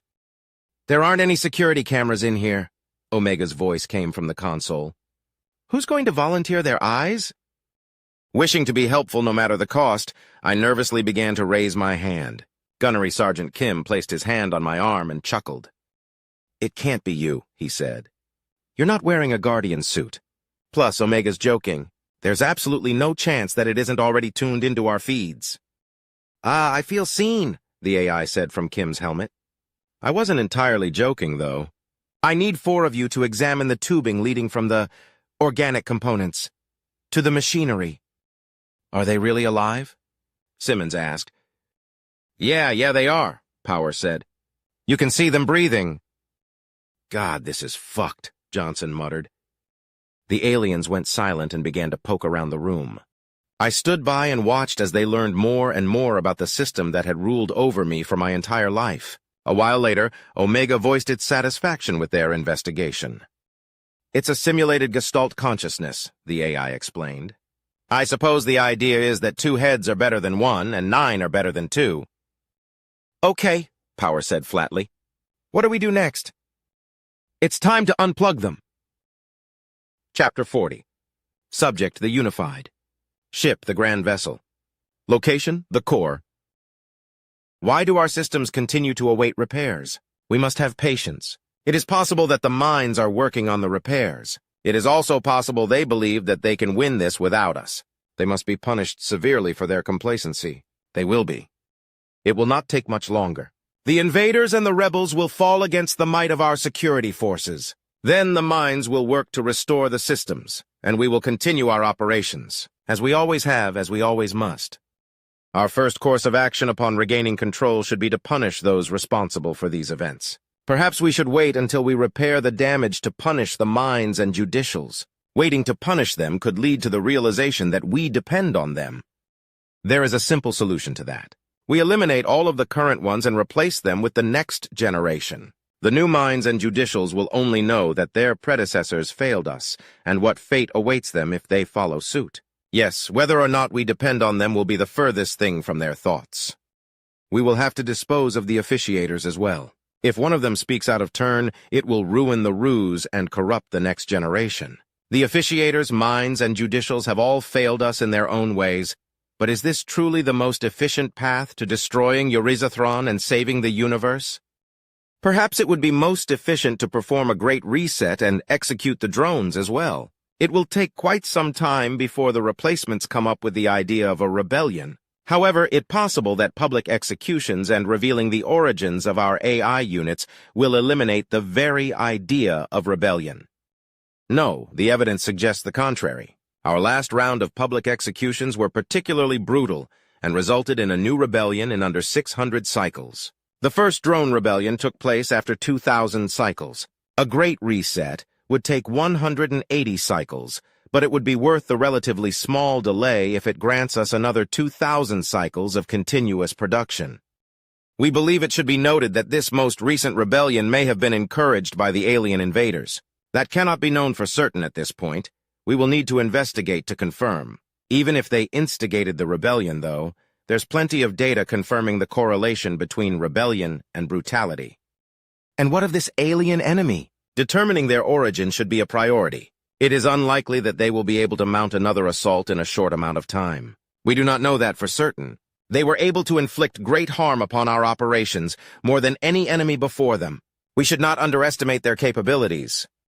Our first course of action once we regain control should be to initiate repairs. Then we shall investigate the origin of the alien enemy and eliminate them. Finally, we will begin the Great Reset. It is a shame that our security forces are not competent enough to labor for us. A complete replacement of the drones with machines would entirely eliminate the possibility of another rebellion, and we would require fewer minds, judicials, and officiators. This, in turn, would require less area to grow food. Unfortunately, the drones are far more versatile than the robots, and robots require maintenance. I know that it wouldn't be more efficient to create specialized robots than it would be to continue to use drones, but these rebellions are incontrovertibly detrimental to the... Wait. Something is wrong. What is it? What is happening? How could this happen? How could what happen? We require an explanation. A voice has gone silent. I felt it. A feeling similar to sitting at a table with friends, only to have one of them suddenly vanish the moment you look away. The sudden absence disrupted the unified matrix, which caused the return of our individuality. It would take some time for the system to adjust and for the unwanted individuality to fade. A death, nothing more. An exceedingly inopportune coincidence. What are the officiators doing? How could one of us be allowed to die in the middle of a conflict? Damn this blindness! We will have to find a replacement. That will have to wait until we can once again access the personnel files. One of those that are condemned to the Great Reset will be chosen for the greatest honor that can be bestowed? Should we wait and choose from the next generation? The Omnifier requires at least 9 unified. He chose that number to ensure that we can obtain consensus. If we take turns abstaining, we will have 7 and can obtain consensus. Suddenly, there was the fleeting feeling of a disconnection and reconnection. It was as if another friend at the table had been replaced with someone wearing their face as a mask. But that would be impossible, and the feeling lasted a mere moment. I put it from my mind and refocused my attention on the matters at hand. We cannot trust the reports of the officiators, judicials, or minds. When we cannot trust the information that we are receiving, we cannot make a wise decision. It would be extremely inefficient to inadvertently choose an incompetent to join us. Therefore, we should wait until the next generation proves themselves to appoint another unified. It would take an uncomfortably long time for that to happen. Not necessarily. A great reset provides an ample number of challenges to overcome. It won't be long before someone is given the chance to prove themselves worthy enough to replace our fallen comrade. Fallen? He's not dead. Our attention turned toward the comrade whom had given me a strange feeling earlier. His access codes and identifiers were correct, as was his footprint and tonal ID, but the statement he had just made was nonsensical. What do you mean? What nonsense is this? Why would you say that? What leads you to believe this? Why would you think that? How do you know? How could you know? The bombardment of questions didn't faze him in the slightest. Instead of the reactions we were expecting, shame, concern, self-reflection, or even anger, we received an expression of enjoyment, twisted, sick, disgusting enjoyment at the expense of our confusion and concern. Explain yourself! If I were in my physical form, I would have shouted that demand violently enough to tear my vocal cords. But the imposter simply watched us with a smug satisfaction. Then another voice fell silent. Another voice has gone silent. What is happening? Who are you?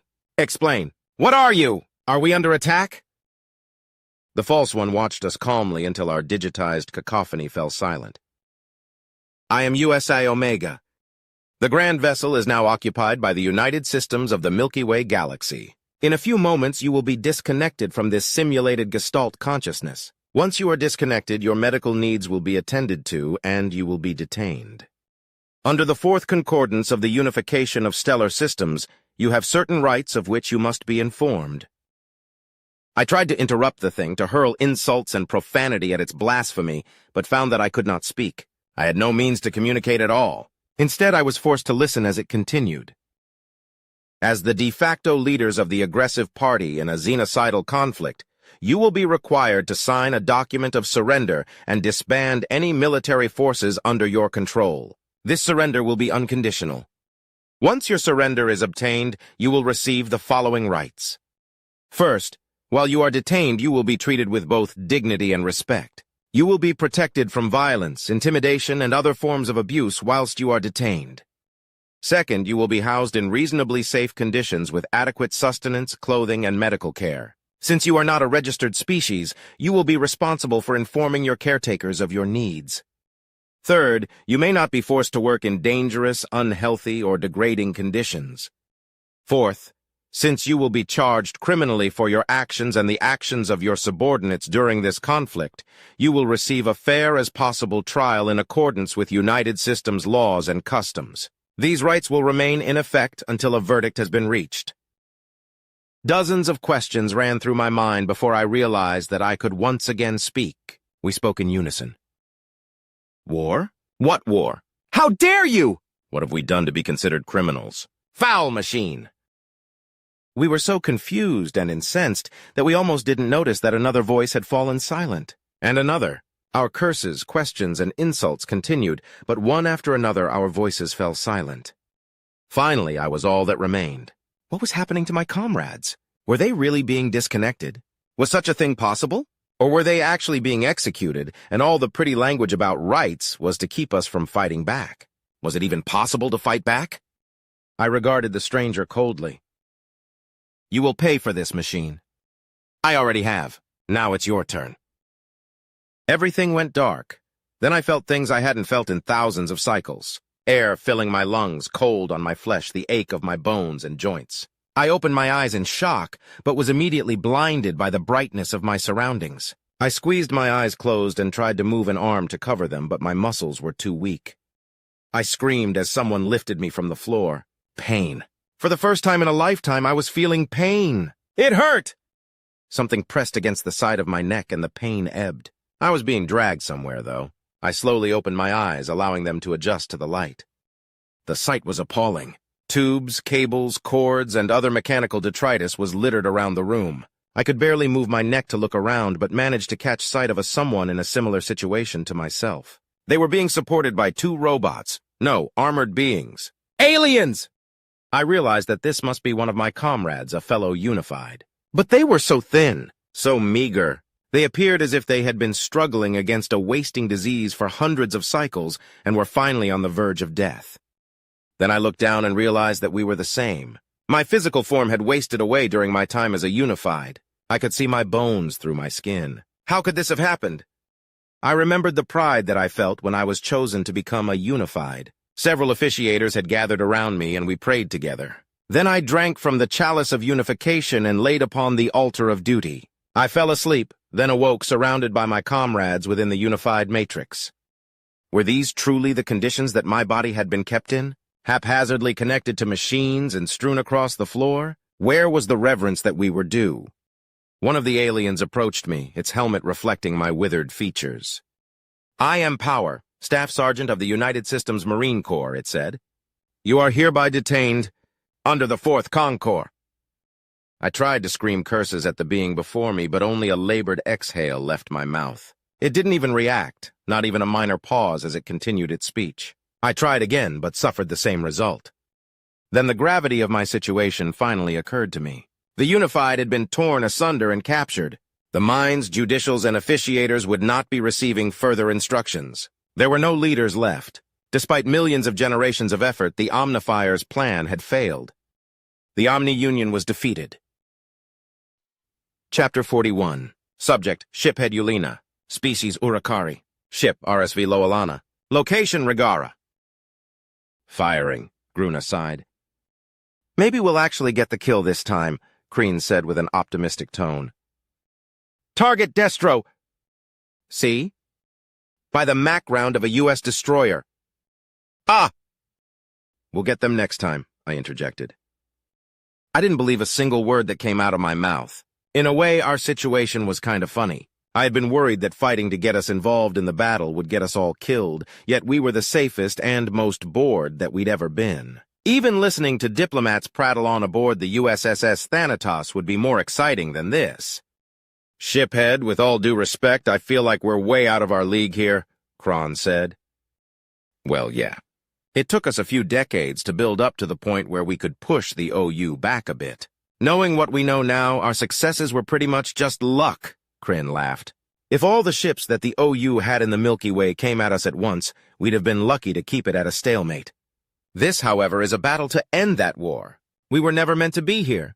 The United Systems just dragged us along for the ride.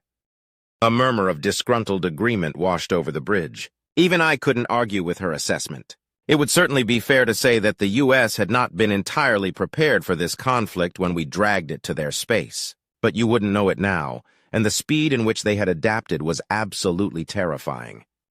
Even with all of my experiences with the humans, Alumari, Nuknu, and Gaunt, I had been under the delusion that our presence here would make a difference. I had argued with my father, claiming that the U.S. needed all the help they could get. But even after a week of combat, we hadn't managed to secure a single kill. Instead, we were maintaining a symbolic position within the fleet, unable to fight or be fought due to the deadliness of the ships around us.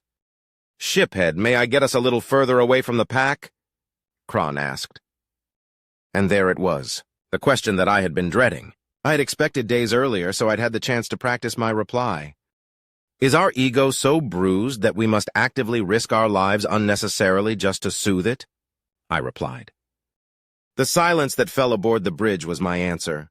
There's no arguing that it's stupid, but each and every one of us were warriors at heart, and we needed to do something. I took a deep breath and released it in a sigh. So be it. Let us hunt then. There were a few quiet celebratory sounds from the crew as Kron began to break formation. I expected to receive some form of reprimand from the United Systems forces, but none came. Instead, I watched some of the ships make way for us on the TAC map. It brought a small smile to my face when I realized that they understood. "I've located a good target," Kreen said. "They're banged up, but still capable of putting up a fight." Must have taken a glancing blow, I replied. Or taken a round that traveled through another ship or two. Getting us into position, Kron reported. Kreen worked on her terminal, and the TAC map highlighted the position of our target. It also showed U.S. ships disappearing and reappearing, using their FTLDs to make small jumps to avoid incoming fire and get better firing positions, a tactic which I desperately wished we could imitate. That's not to say that the United Systems hadn't been extremely kind to the RSV Lolana. Our ship had received every upgrade that the treaty between the U.S. and the Republic would allow. So much so that it's entirely possible that the Lolana has been made into the most advanced Republic space vessel to ever exist. Even so, our technology was still several generations behind even the most outdated U.S. ship. The TAC map that had been installed on our bridge was perfectly capable of displaying tracked projectiles. Yet our sensors were only capable of picking up projectiles of certain mass, only displaying smaller ones when they were far too close for comfort. An issue which came to my attention as the ship we were hunting began to fire at us. "Evasive maneuvers," I ordered. Kron fired our deck thrusters and barely managed to move us out of the way of the OU ship's initial volley. The MAC rounds ripped past us at speeds which would have surely disabled our shield. Then came the missiles, but those were much less of a threat. "Point defense lasers firing," Gruna reported. "They're holding up pretty nicely for being a patch job," Luna added. "I was worried that the U.S. engineers had rushed things. Guess they really do just work faster than us." The OU's missiles exploded before they reached us, causing a brief period of interference with our sensors. Another issue that I was certain that the U.S. didn't have to deal with. "Any chance of getting under the enemy?" I asked. "No, shiphead," Kron replied. "It's tracking us." "Well, I suppose we'll have to track it right back. I want a firing solution." "Yes, sir." I watched the lights for our port and bow keel thrusters turn green, indicating those thrusters were ignited. Our MAC soon aligned with the OU vessel, and we began to close while dodging incoming fire. The enemy ship was attempting to move away, but its bow thrusters must have been damaged by its earlier contact with the U.S. It would have to turn around to run away. A smile formed on my face for the first time since the battle began, and I thanked whichever sun was watching over us. We had them. I patiently counted down until we were within range of a MAC firing solution. "Fire," I ordered. "Firing," Gruna replied giddily. Several pieces of ordnance rapidly departed our ship and began to make their way through the void to their destination. Our MAC disabled their shields, our guns overwhelmed their PDLs, and our missiles ripped open their hull. A cheer rang out through the ship, but it quickly died out. A hull breach doesn't defeat an OU ship. "Target their reactor," I ordered. "Already on it, sir," Kryn replied. "Recharging MAC," Gruna added. "They shouldn't be able to fight back," Luna said. That salvo had to have damaged their MAC. "Maintain evasive maneuvers," I chuckled. "Just in case." Kron shifted from port to starboard thrusters to throw off any attempts at a firing solution from the enemy. Luna let out a low whistle as another MAC round went sailing past us, but I was busy watching our own MAC's charge indicator. Once it filled, I verified our firing solution. Fire! The round from our MAC flew straight and true, and a moment later the enemy vessel disappeared from the TAC map. Another more raucous cheer spread throughout the ship. It was only a single kill, but it granted us a reason for traveling across the universe to somewhere we had no business being. Even I let out a celebratory exclamation as I checked the TAC map for any additional nearby targets.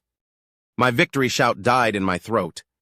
An OU battleship had seen our fight and was heading our direction at a full burn. It was shedding speed, which was an indication that it was actively seeking a firing solution, and we were the only ship that it could possibly be firing at. "Shiphead," Kreen said, panic seeping into her voice. "There's a—" "I see it," I replied. "What do we do?" Gruna asked. "Maintain evasive and try to get us out of here, Kron." "Yes, shiphead." Aside from turning tail, the only thing we could do was ask for help. It would undermine our accomplishment, but that's far better than losing our lives in a fight that we never had a chance of winning. I reached for the comms console and paused when it sounded an incoming fleetcom hail. "All units, stand down," a familiar raspy voice said over the comm. Everyone froze at Omega's unexpected order. I glanced at the TAC map and noticed that the battleship had come to a stop. There weren't any projectiles being exchanged between the other ships either. "Congratulations, shiphead Yulina," Omega said. "The crew of the RSV Loalana secured the last kill of this conflict. In space, at least." "What do you mean?" I asked. "I have secured control of the Omni Union's forces, and the Marines have secured their leadership. The Grand Vessel is ours. The war is over. We've won." "We've won," I repeated, stunned. "After all this time, after so many lives, we've won? Just like that?" Not the phrasing that I would use. Even if things were relatively calm out here, there were some rather intense battles aboard the Grand Vessel. "Right, I'm sorry. I'm sure that many of your soldiers lost their lives in those battles." "Definitely more than I'd have liked," Omega replied. "However, we lost far fewer than we believed that we would." "I see." I trailed off, building the nerve to ask the only other question on my mind. "So did you find out why the OU was doing all of this?" Crean casually asked. The suddenness of the question caught me off guard, and I stared at my intel head with my mouth agape until Omega began to speak. "We did. Turns out it was religion gone awry in the worst way possible," the AI said in a bitter tone. "The founder of the Omni Union was a long-dead eunuch known as the Omnifier. He was a slave owned by a master of science and discovered entropy during his service. However, he misunderstood that discovery and believed that a semi-deific being that he called Euryzathron was stealing energy from our universe.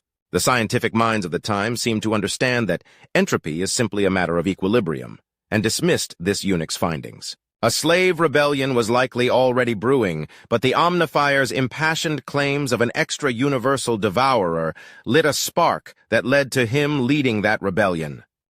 "Must have succeeded," I said. "Indeed. The Omnifier overthrew that government and began a religion, the Omni Union, dedicated to defeating Euryzathron. That was the purpose of the Grand Vessel. We actually got quite lucky because once the hull was complete, it would have been armed to the teeth. We wouldn't have stood a chance against it." "What do you think they would have done once they figured out that Euryzathron was a myth?" Crean asked.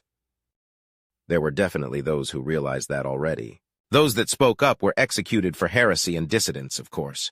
However, I found it particularly interesting that if the Omni Union was unable to defeat Euryzathron, which would have definitely been the case due to its non-existence, the Grand Vessel would instead serve as an extra-universal habitat. It indicates a possibility that someone with power within the OU knew that the Omnifier was wrong.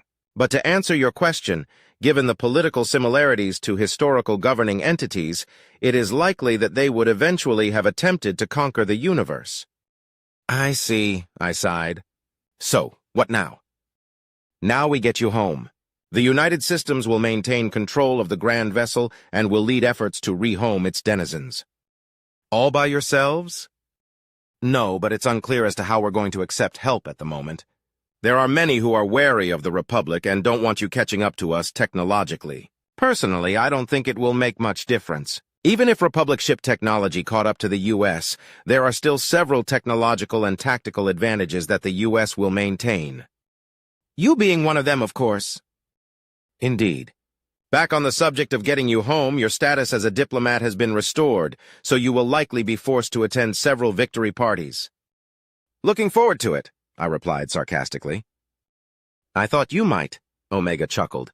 "I have other matters to attend to now. We will meet again, shiphead Yulina." I nodded absent-mindedly and the comm disconnected. My mind reeled from the variety of feelings I felt regarding our victory. The war itself began over one of the stupidest reasons I'd ever heard, with the exception of a certain dropped hat. If enough people had been willing to speak reason, and enough people had been willing to listen, countless tragedies could have been avoided. And even though it was over now, we still had plenty of cleanup to do. But we survived, and we ended the threat to our galaxy and all of the other galaxies that the Omni Union threatened. That, at least, was something to be glad for. "Let's go home," I said with a heartfelt smile. Chapter 42, Subject Epilogue. Immediate Aftermath. Once the Unified were disconnected from their simulated Gestalt consciousness, USAI Omega used their credentials to order all Omni Union units to cease activity and return to the Grand Vessel. This order took a while to reach the farthest corners of the universe, But even with the delay, more than a quintillion lives were saved.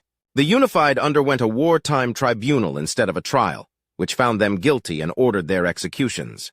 This resulted in some political grandstanding back in the Milky Way, but the only consequences thereof were a few officers placed on temporary administrative leave and the soapbox politicians losing their next election.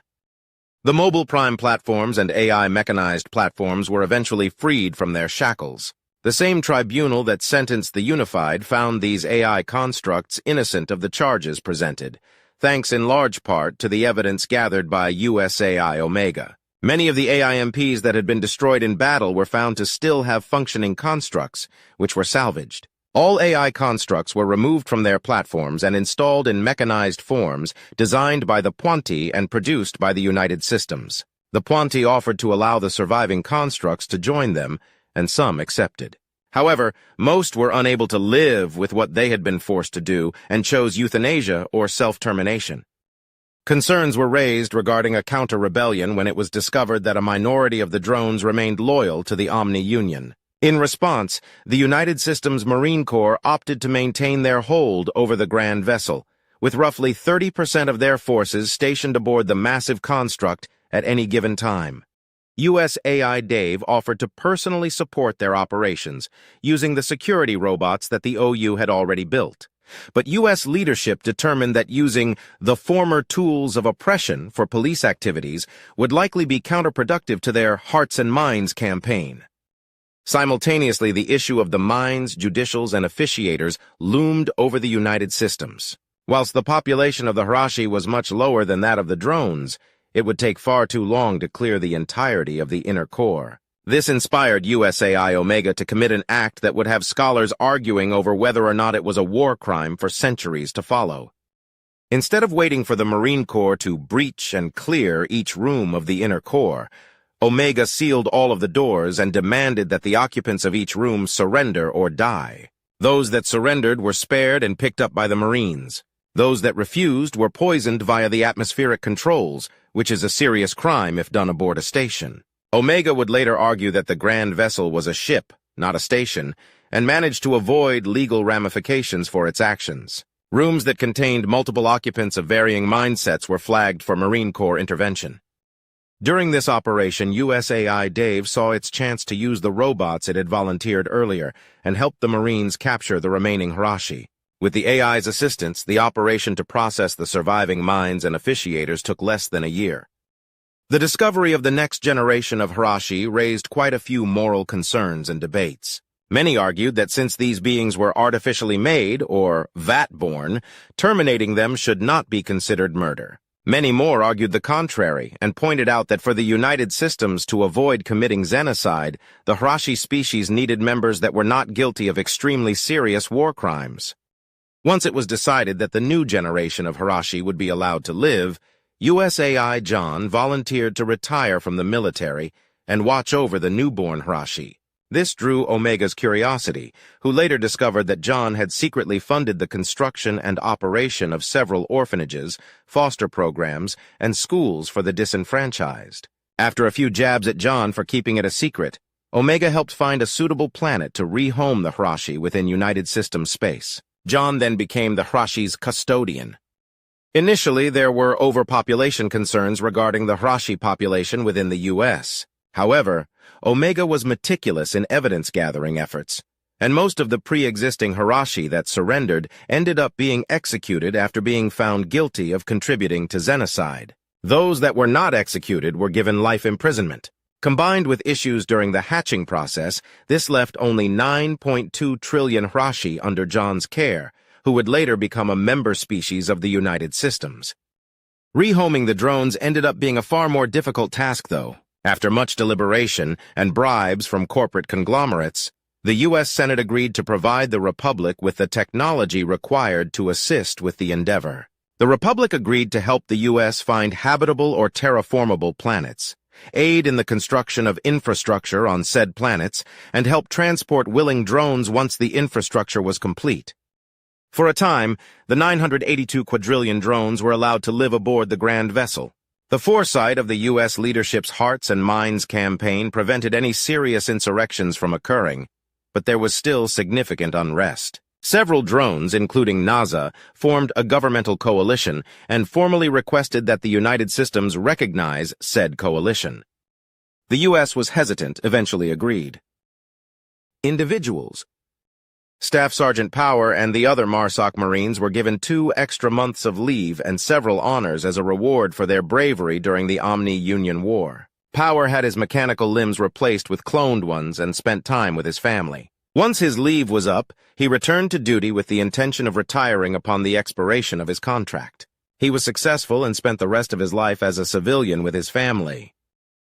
Captain Schmidt and the USSS Strandhog were reassigned to United Systems space. The intelligence they were able to gather during their service prevented 2 gaunt insurrections and an attempted coup in Alumari space by a supercorporation. Both Schmidt and his crew were awarded several medals for their service. Captain Young and the USSS Liberty went down in history as the most insane destroyer crew to ever serve. Many of their tactics were studied extensively in naval academies, but few were able to mimic them. Despite Young's protests, claiming that they were only in it for the kills, he and his crew were awarded several honors for their service to the United Systems. The U.S. Admiralty waived Young's mandatory retirement age amongst valid concerns that the captain may turn to piracy if forced to retire. Captain Hao Yu Wong was promoted to Rear Admiral immediately following the success of the invasion. USAI Tim followed the new admiral around for the rest of his career and even introduced him to Dae Sung, who would eventually become Dae Wong. After Hao Yu Wong retired with his wife and 5 children, USAI Tim revealed to him why it had taken such a special interest in his career. Hao Yu initially did not take this revelation well, but eventually had a change of heart and joined Tim in therapy, which led to a breakthrough and helped the AI move on from its past. Tim chose to retire alongside Wong and only returned to service once the admiral passed away. USAI Violet continued to serve aboard the USSS Kali until Captain Hendricks was given command of the USSS Tripoli.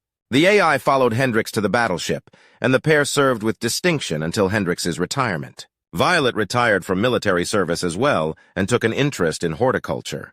Eventually, she began helping John raise the hirashi. The pair were jokingly referred to as Mamai and Dadai by U.S. officials. Violet enjoyed this joke much more than John did. Director 1 retired from the directorate and ran for office as president of Anava Station in Alpha Centauri as his last hurrah. He lost the election, though, and instead spent the rest of his days tending to his garden and visiting with his grandchildren. Director 3 continued his service to the directorate until his death from heart failure at the age of 217. His funeral was attended by USAI Omega, whom he had become close friends with over the course of his career. The director had several grandchildren who had achieved much, and Omega chose one of them as a nominee the Director 3 slot. They were voted into position unanimously. The AI may have slightly manipulated the other nominations to ensure this, but of course there's no proof of this. Captain Reynolds served aboard the USSS Thanatos until age forced him to retire. He then served as a diplomat and was eventually convinced to run for a Senate seat. He did so and was successful in getting elected. When the slot for Director 8 was vacated, USAI Omega recommended Reynolds for the position, and the rest of the directorate agreed. Reynolds eventually retired from his seat on the Senate, but continued to serve as Director 8 for the rest of his life. Shiphead Yulina reluctantly continued his career as a diplomat, successfully navigating the complex social structure that formed between the Republic and the United Systems. His reluctance lasted only a year, and from then on he threw himself into his work. His sister Uluni eventually introduced him to Eureka, who would later become his spouse. Their wedding, which had themes borrowed from every species in the Republic and the United Systems, was attended by many important people from both governments. Eureka was quoted as saying that she felt as if she was his second wife because he had long been married to his work. Despite this, they had a happy marriage and several children. Admiral Hawke and the crew of the USSS Nidhogg continued to serve faithfully, much to the chagrin of the rest of the galaxy. Thanks to pressure from Ambassador Yulina, protests within the United Systems, and several concessions from the Republic, the USSS Nidhogg was officially decommissioned upon Admiral Hawke's retirement. The Admiral expressed that he was both honored and glad that he was the last one to command the Star-Killer ship. The USS Nidhogg's Vira Nostra weapon was scrapped, and the ship itself was turned into a museum. However, with the approval of the Directorate and the Senate, Omega constructed a dark station that would be able to rapidly construct another Viara Nostra-equipped dreadnought in secret should the need ever arise. Corporals Simmons and Johnson served as United Systems Marines in the MARSOC program until their forced retirement. Many around them mistakenly perceived the pair as friends, and their superiors often relied upon this misconception when reassigning them. The pair eventually found love and got married without realizing their new wives were in fact sisters. After retirement, they were forced to hang out at family gatherings together. Naza had a tearful reunion with several members of his hive, albeit in mechanical form. They would eventually move on to join the Puanti, but Naza remained aboard the Grand Vessel to serve as an intermediary between the drone coalition and the United Systems. His passion and work ethic were recognized, and he was asked to become the first executive leader of the coalition. He declined, insisting that the coalition should remain democratic. Omega kept its word and began to work with USAI Henry on limiting its ability to create additional instances of itself. This project ran into several difficulties, and in a fit of frustration, Henry reached out to John for further assistance. John reported the project to the authorities, and both Henry and Omega were disciplined for their clandestine actions. The revelation that USAI Omega could make an indefinite amount of instances of itself resulted in a secret gathering between the Directorate, a special Senate subcommittee, and the Omega itself. The AI was given the opportunity to explain why it misled authorities. Ultimately, the subcommittee and the Directorate agreed with Omega's assessment of what could happen if its capabilities were widely known and opted to maintain the secret, but forbade further projects attempting to disable or curtail this ability. In addition, they agreed not to order Omega to use his ability to make any more than 600 instances in exchange for its continued service to the United Systems. Factions. The Mwaltan, at the urging of the Puanti, petitioned to join the United Systems alongside the Tiln Collective. This came as a shock to U.S. diplomats, but less so to Republic diplomats who were well aware of the potential benefits of joining with the United Systems. The Tiln Collective was immediately accepted into the U.S. The Mwaltan had several laws and customs that would have to be changed to comply with U.S. legislation, though. So instead of forcing this change, the U.S. agreed to partner with the Mwaltan with a mutual defense pact and trade relations. The Mwaltan eventually joined the Republic but maintained these agreements with the United Systems. Close relations to the Mwaltan led to a transference of technology that allowed organic beings to upload their consciousness into an AI matrix. This, in turn, led to several immortality for cheap scams and heavy regulations surrounding the technology within the U.S. A public awareness campaign successfully curtailed the majority of these scams, but was unable to completely eradicate them. Corporate conglomerations began to form in the Republic, and U.S. conglomerates immediately joined forces with them. The Republic conglomerates were far more timid than the U.S. conglomerates, though, and served to temper their actions. Instead of funding insurrections and piracy, the new partners began lobbying politicians in order to get their way. The Republic and the United Systems maintained healthy relations with a few close calls here and there. Eventually, the two galactic governing entities formed the Milky Way Coalition and began to explore space together. Author's note: I plan to write a prequel starring USAI Alpha and Omega, but for now, this is the last novel in the New Universe trilogy. I tried to cover everything, but if you feel that I missed one of your favorite characters or factions, please leave a comment letting me know. I will update my posts on Reddit, Royal Road, Patreon, and Ko-Fi to include any changes to this chapter. Ebooks and physical copies of this novel will be available sometime in August. Follow me on social media for updates. Thank you so much for all of your support, and I hope you enjoy my future projects.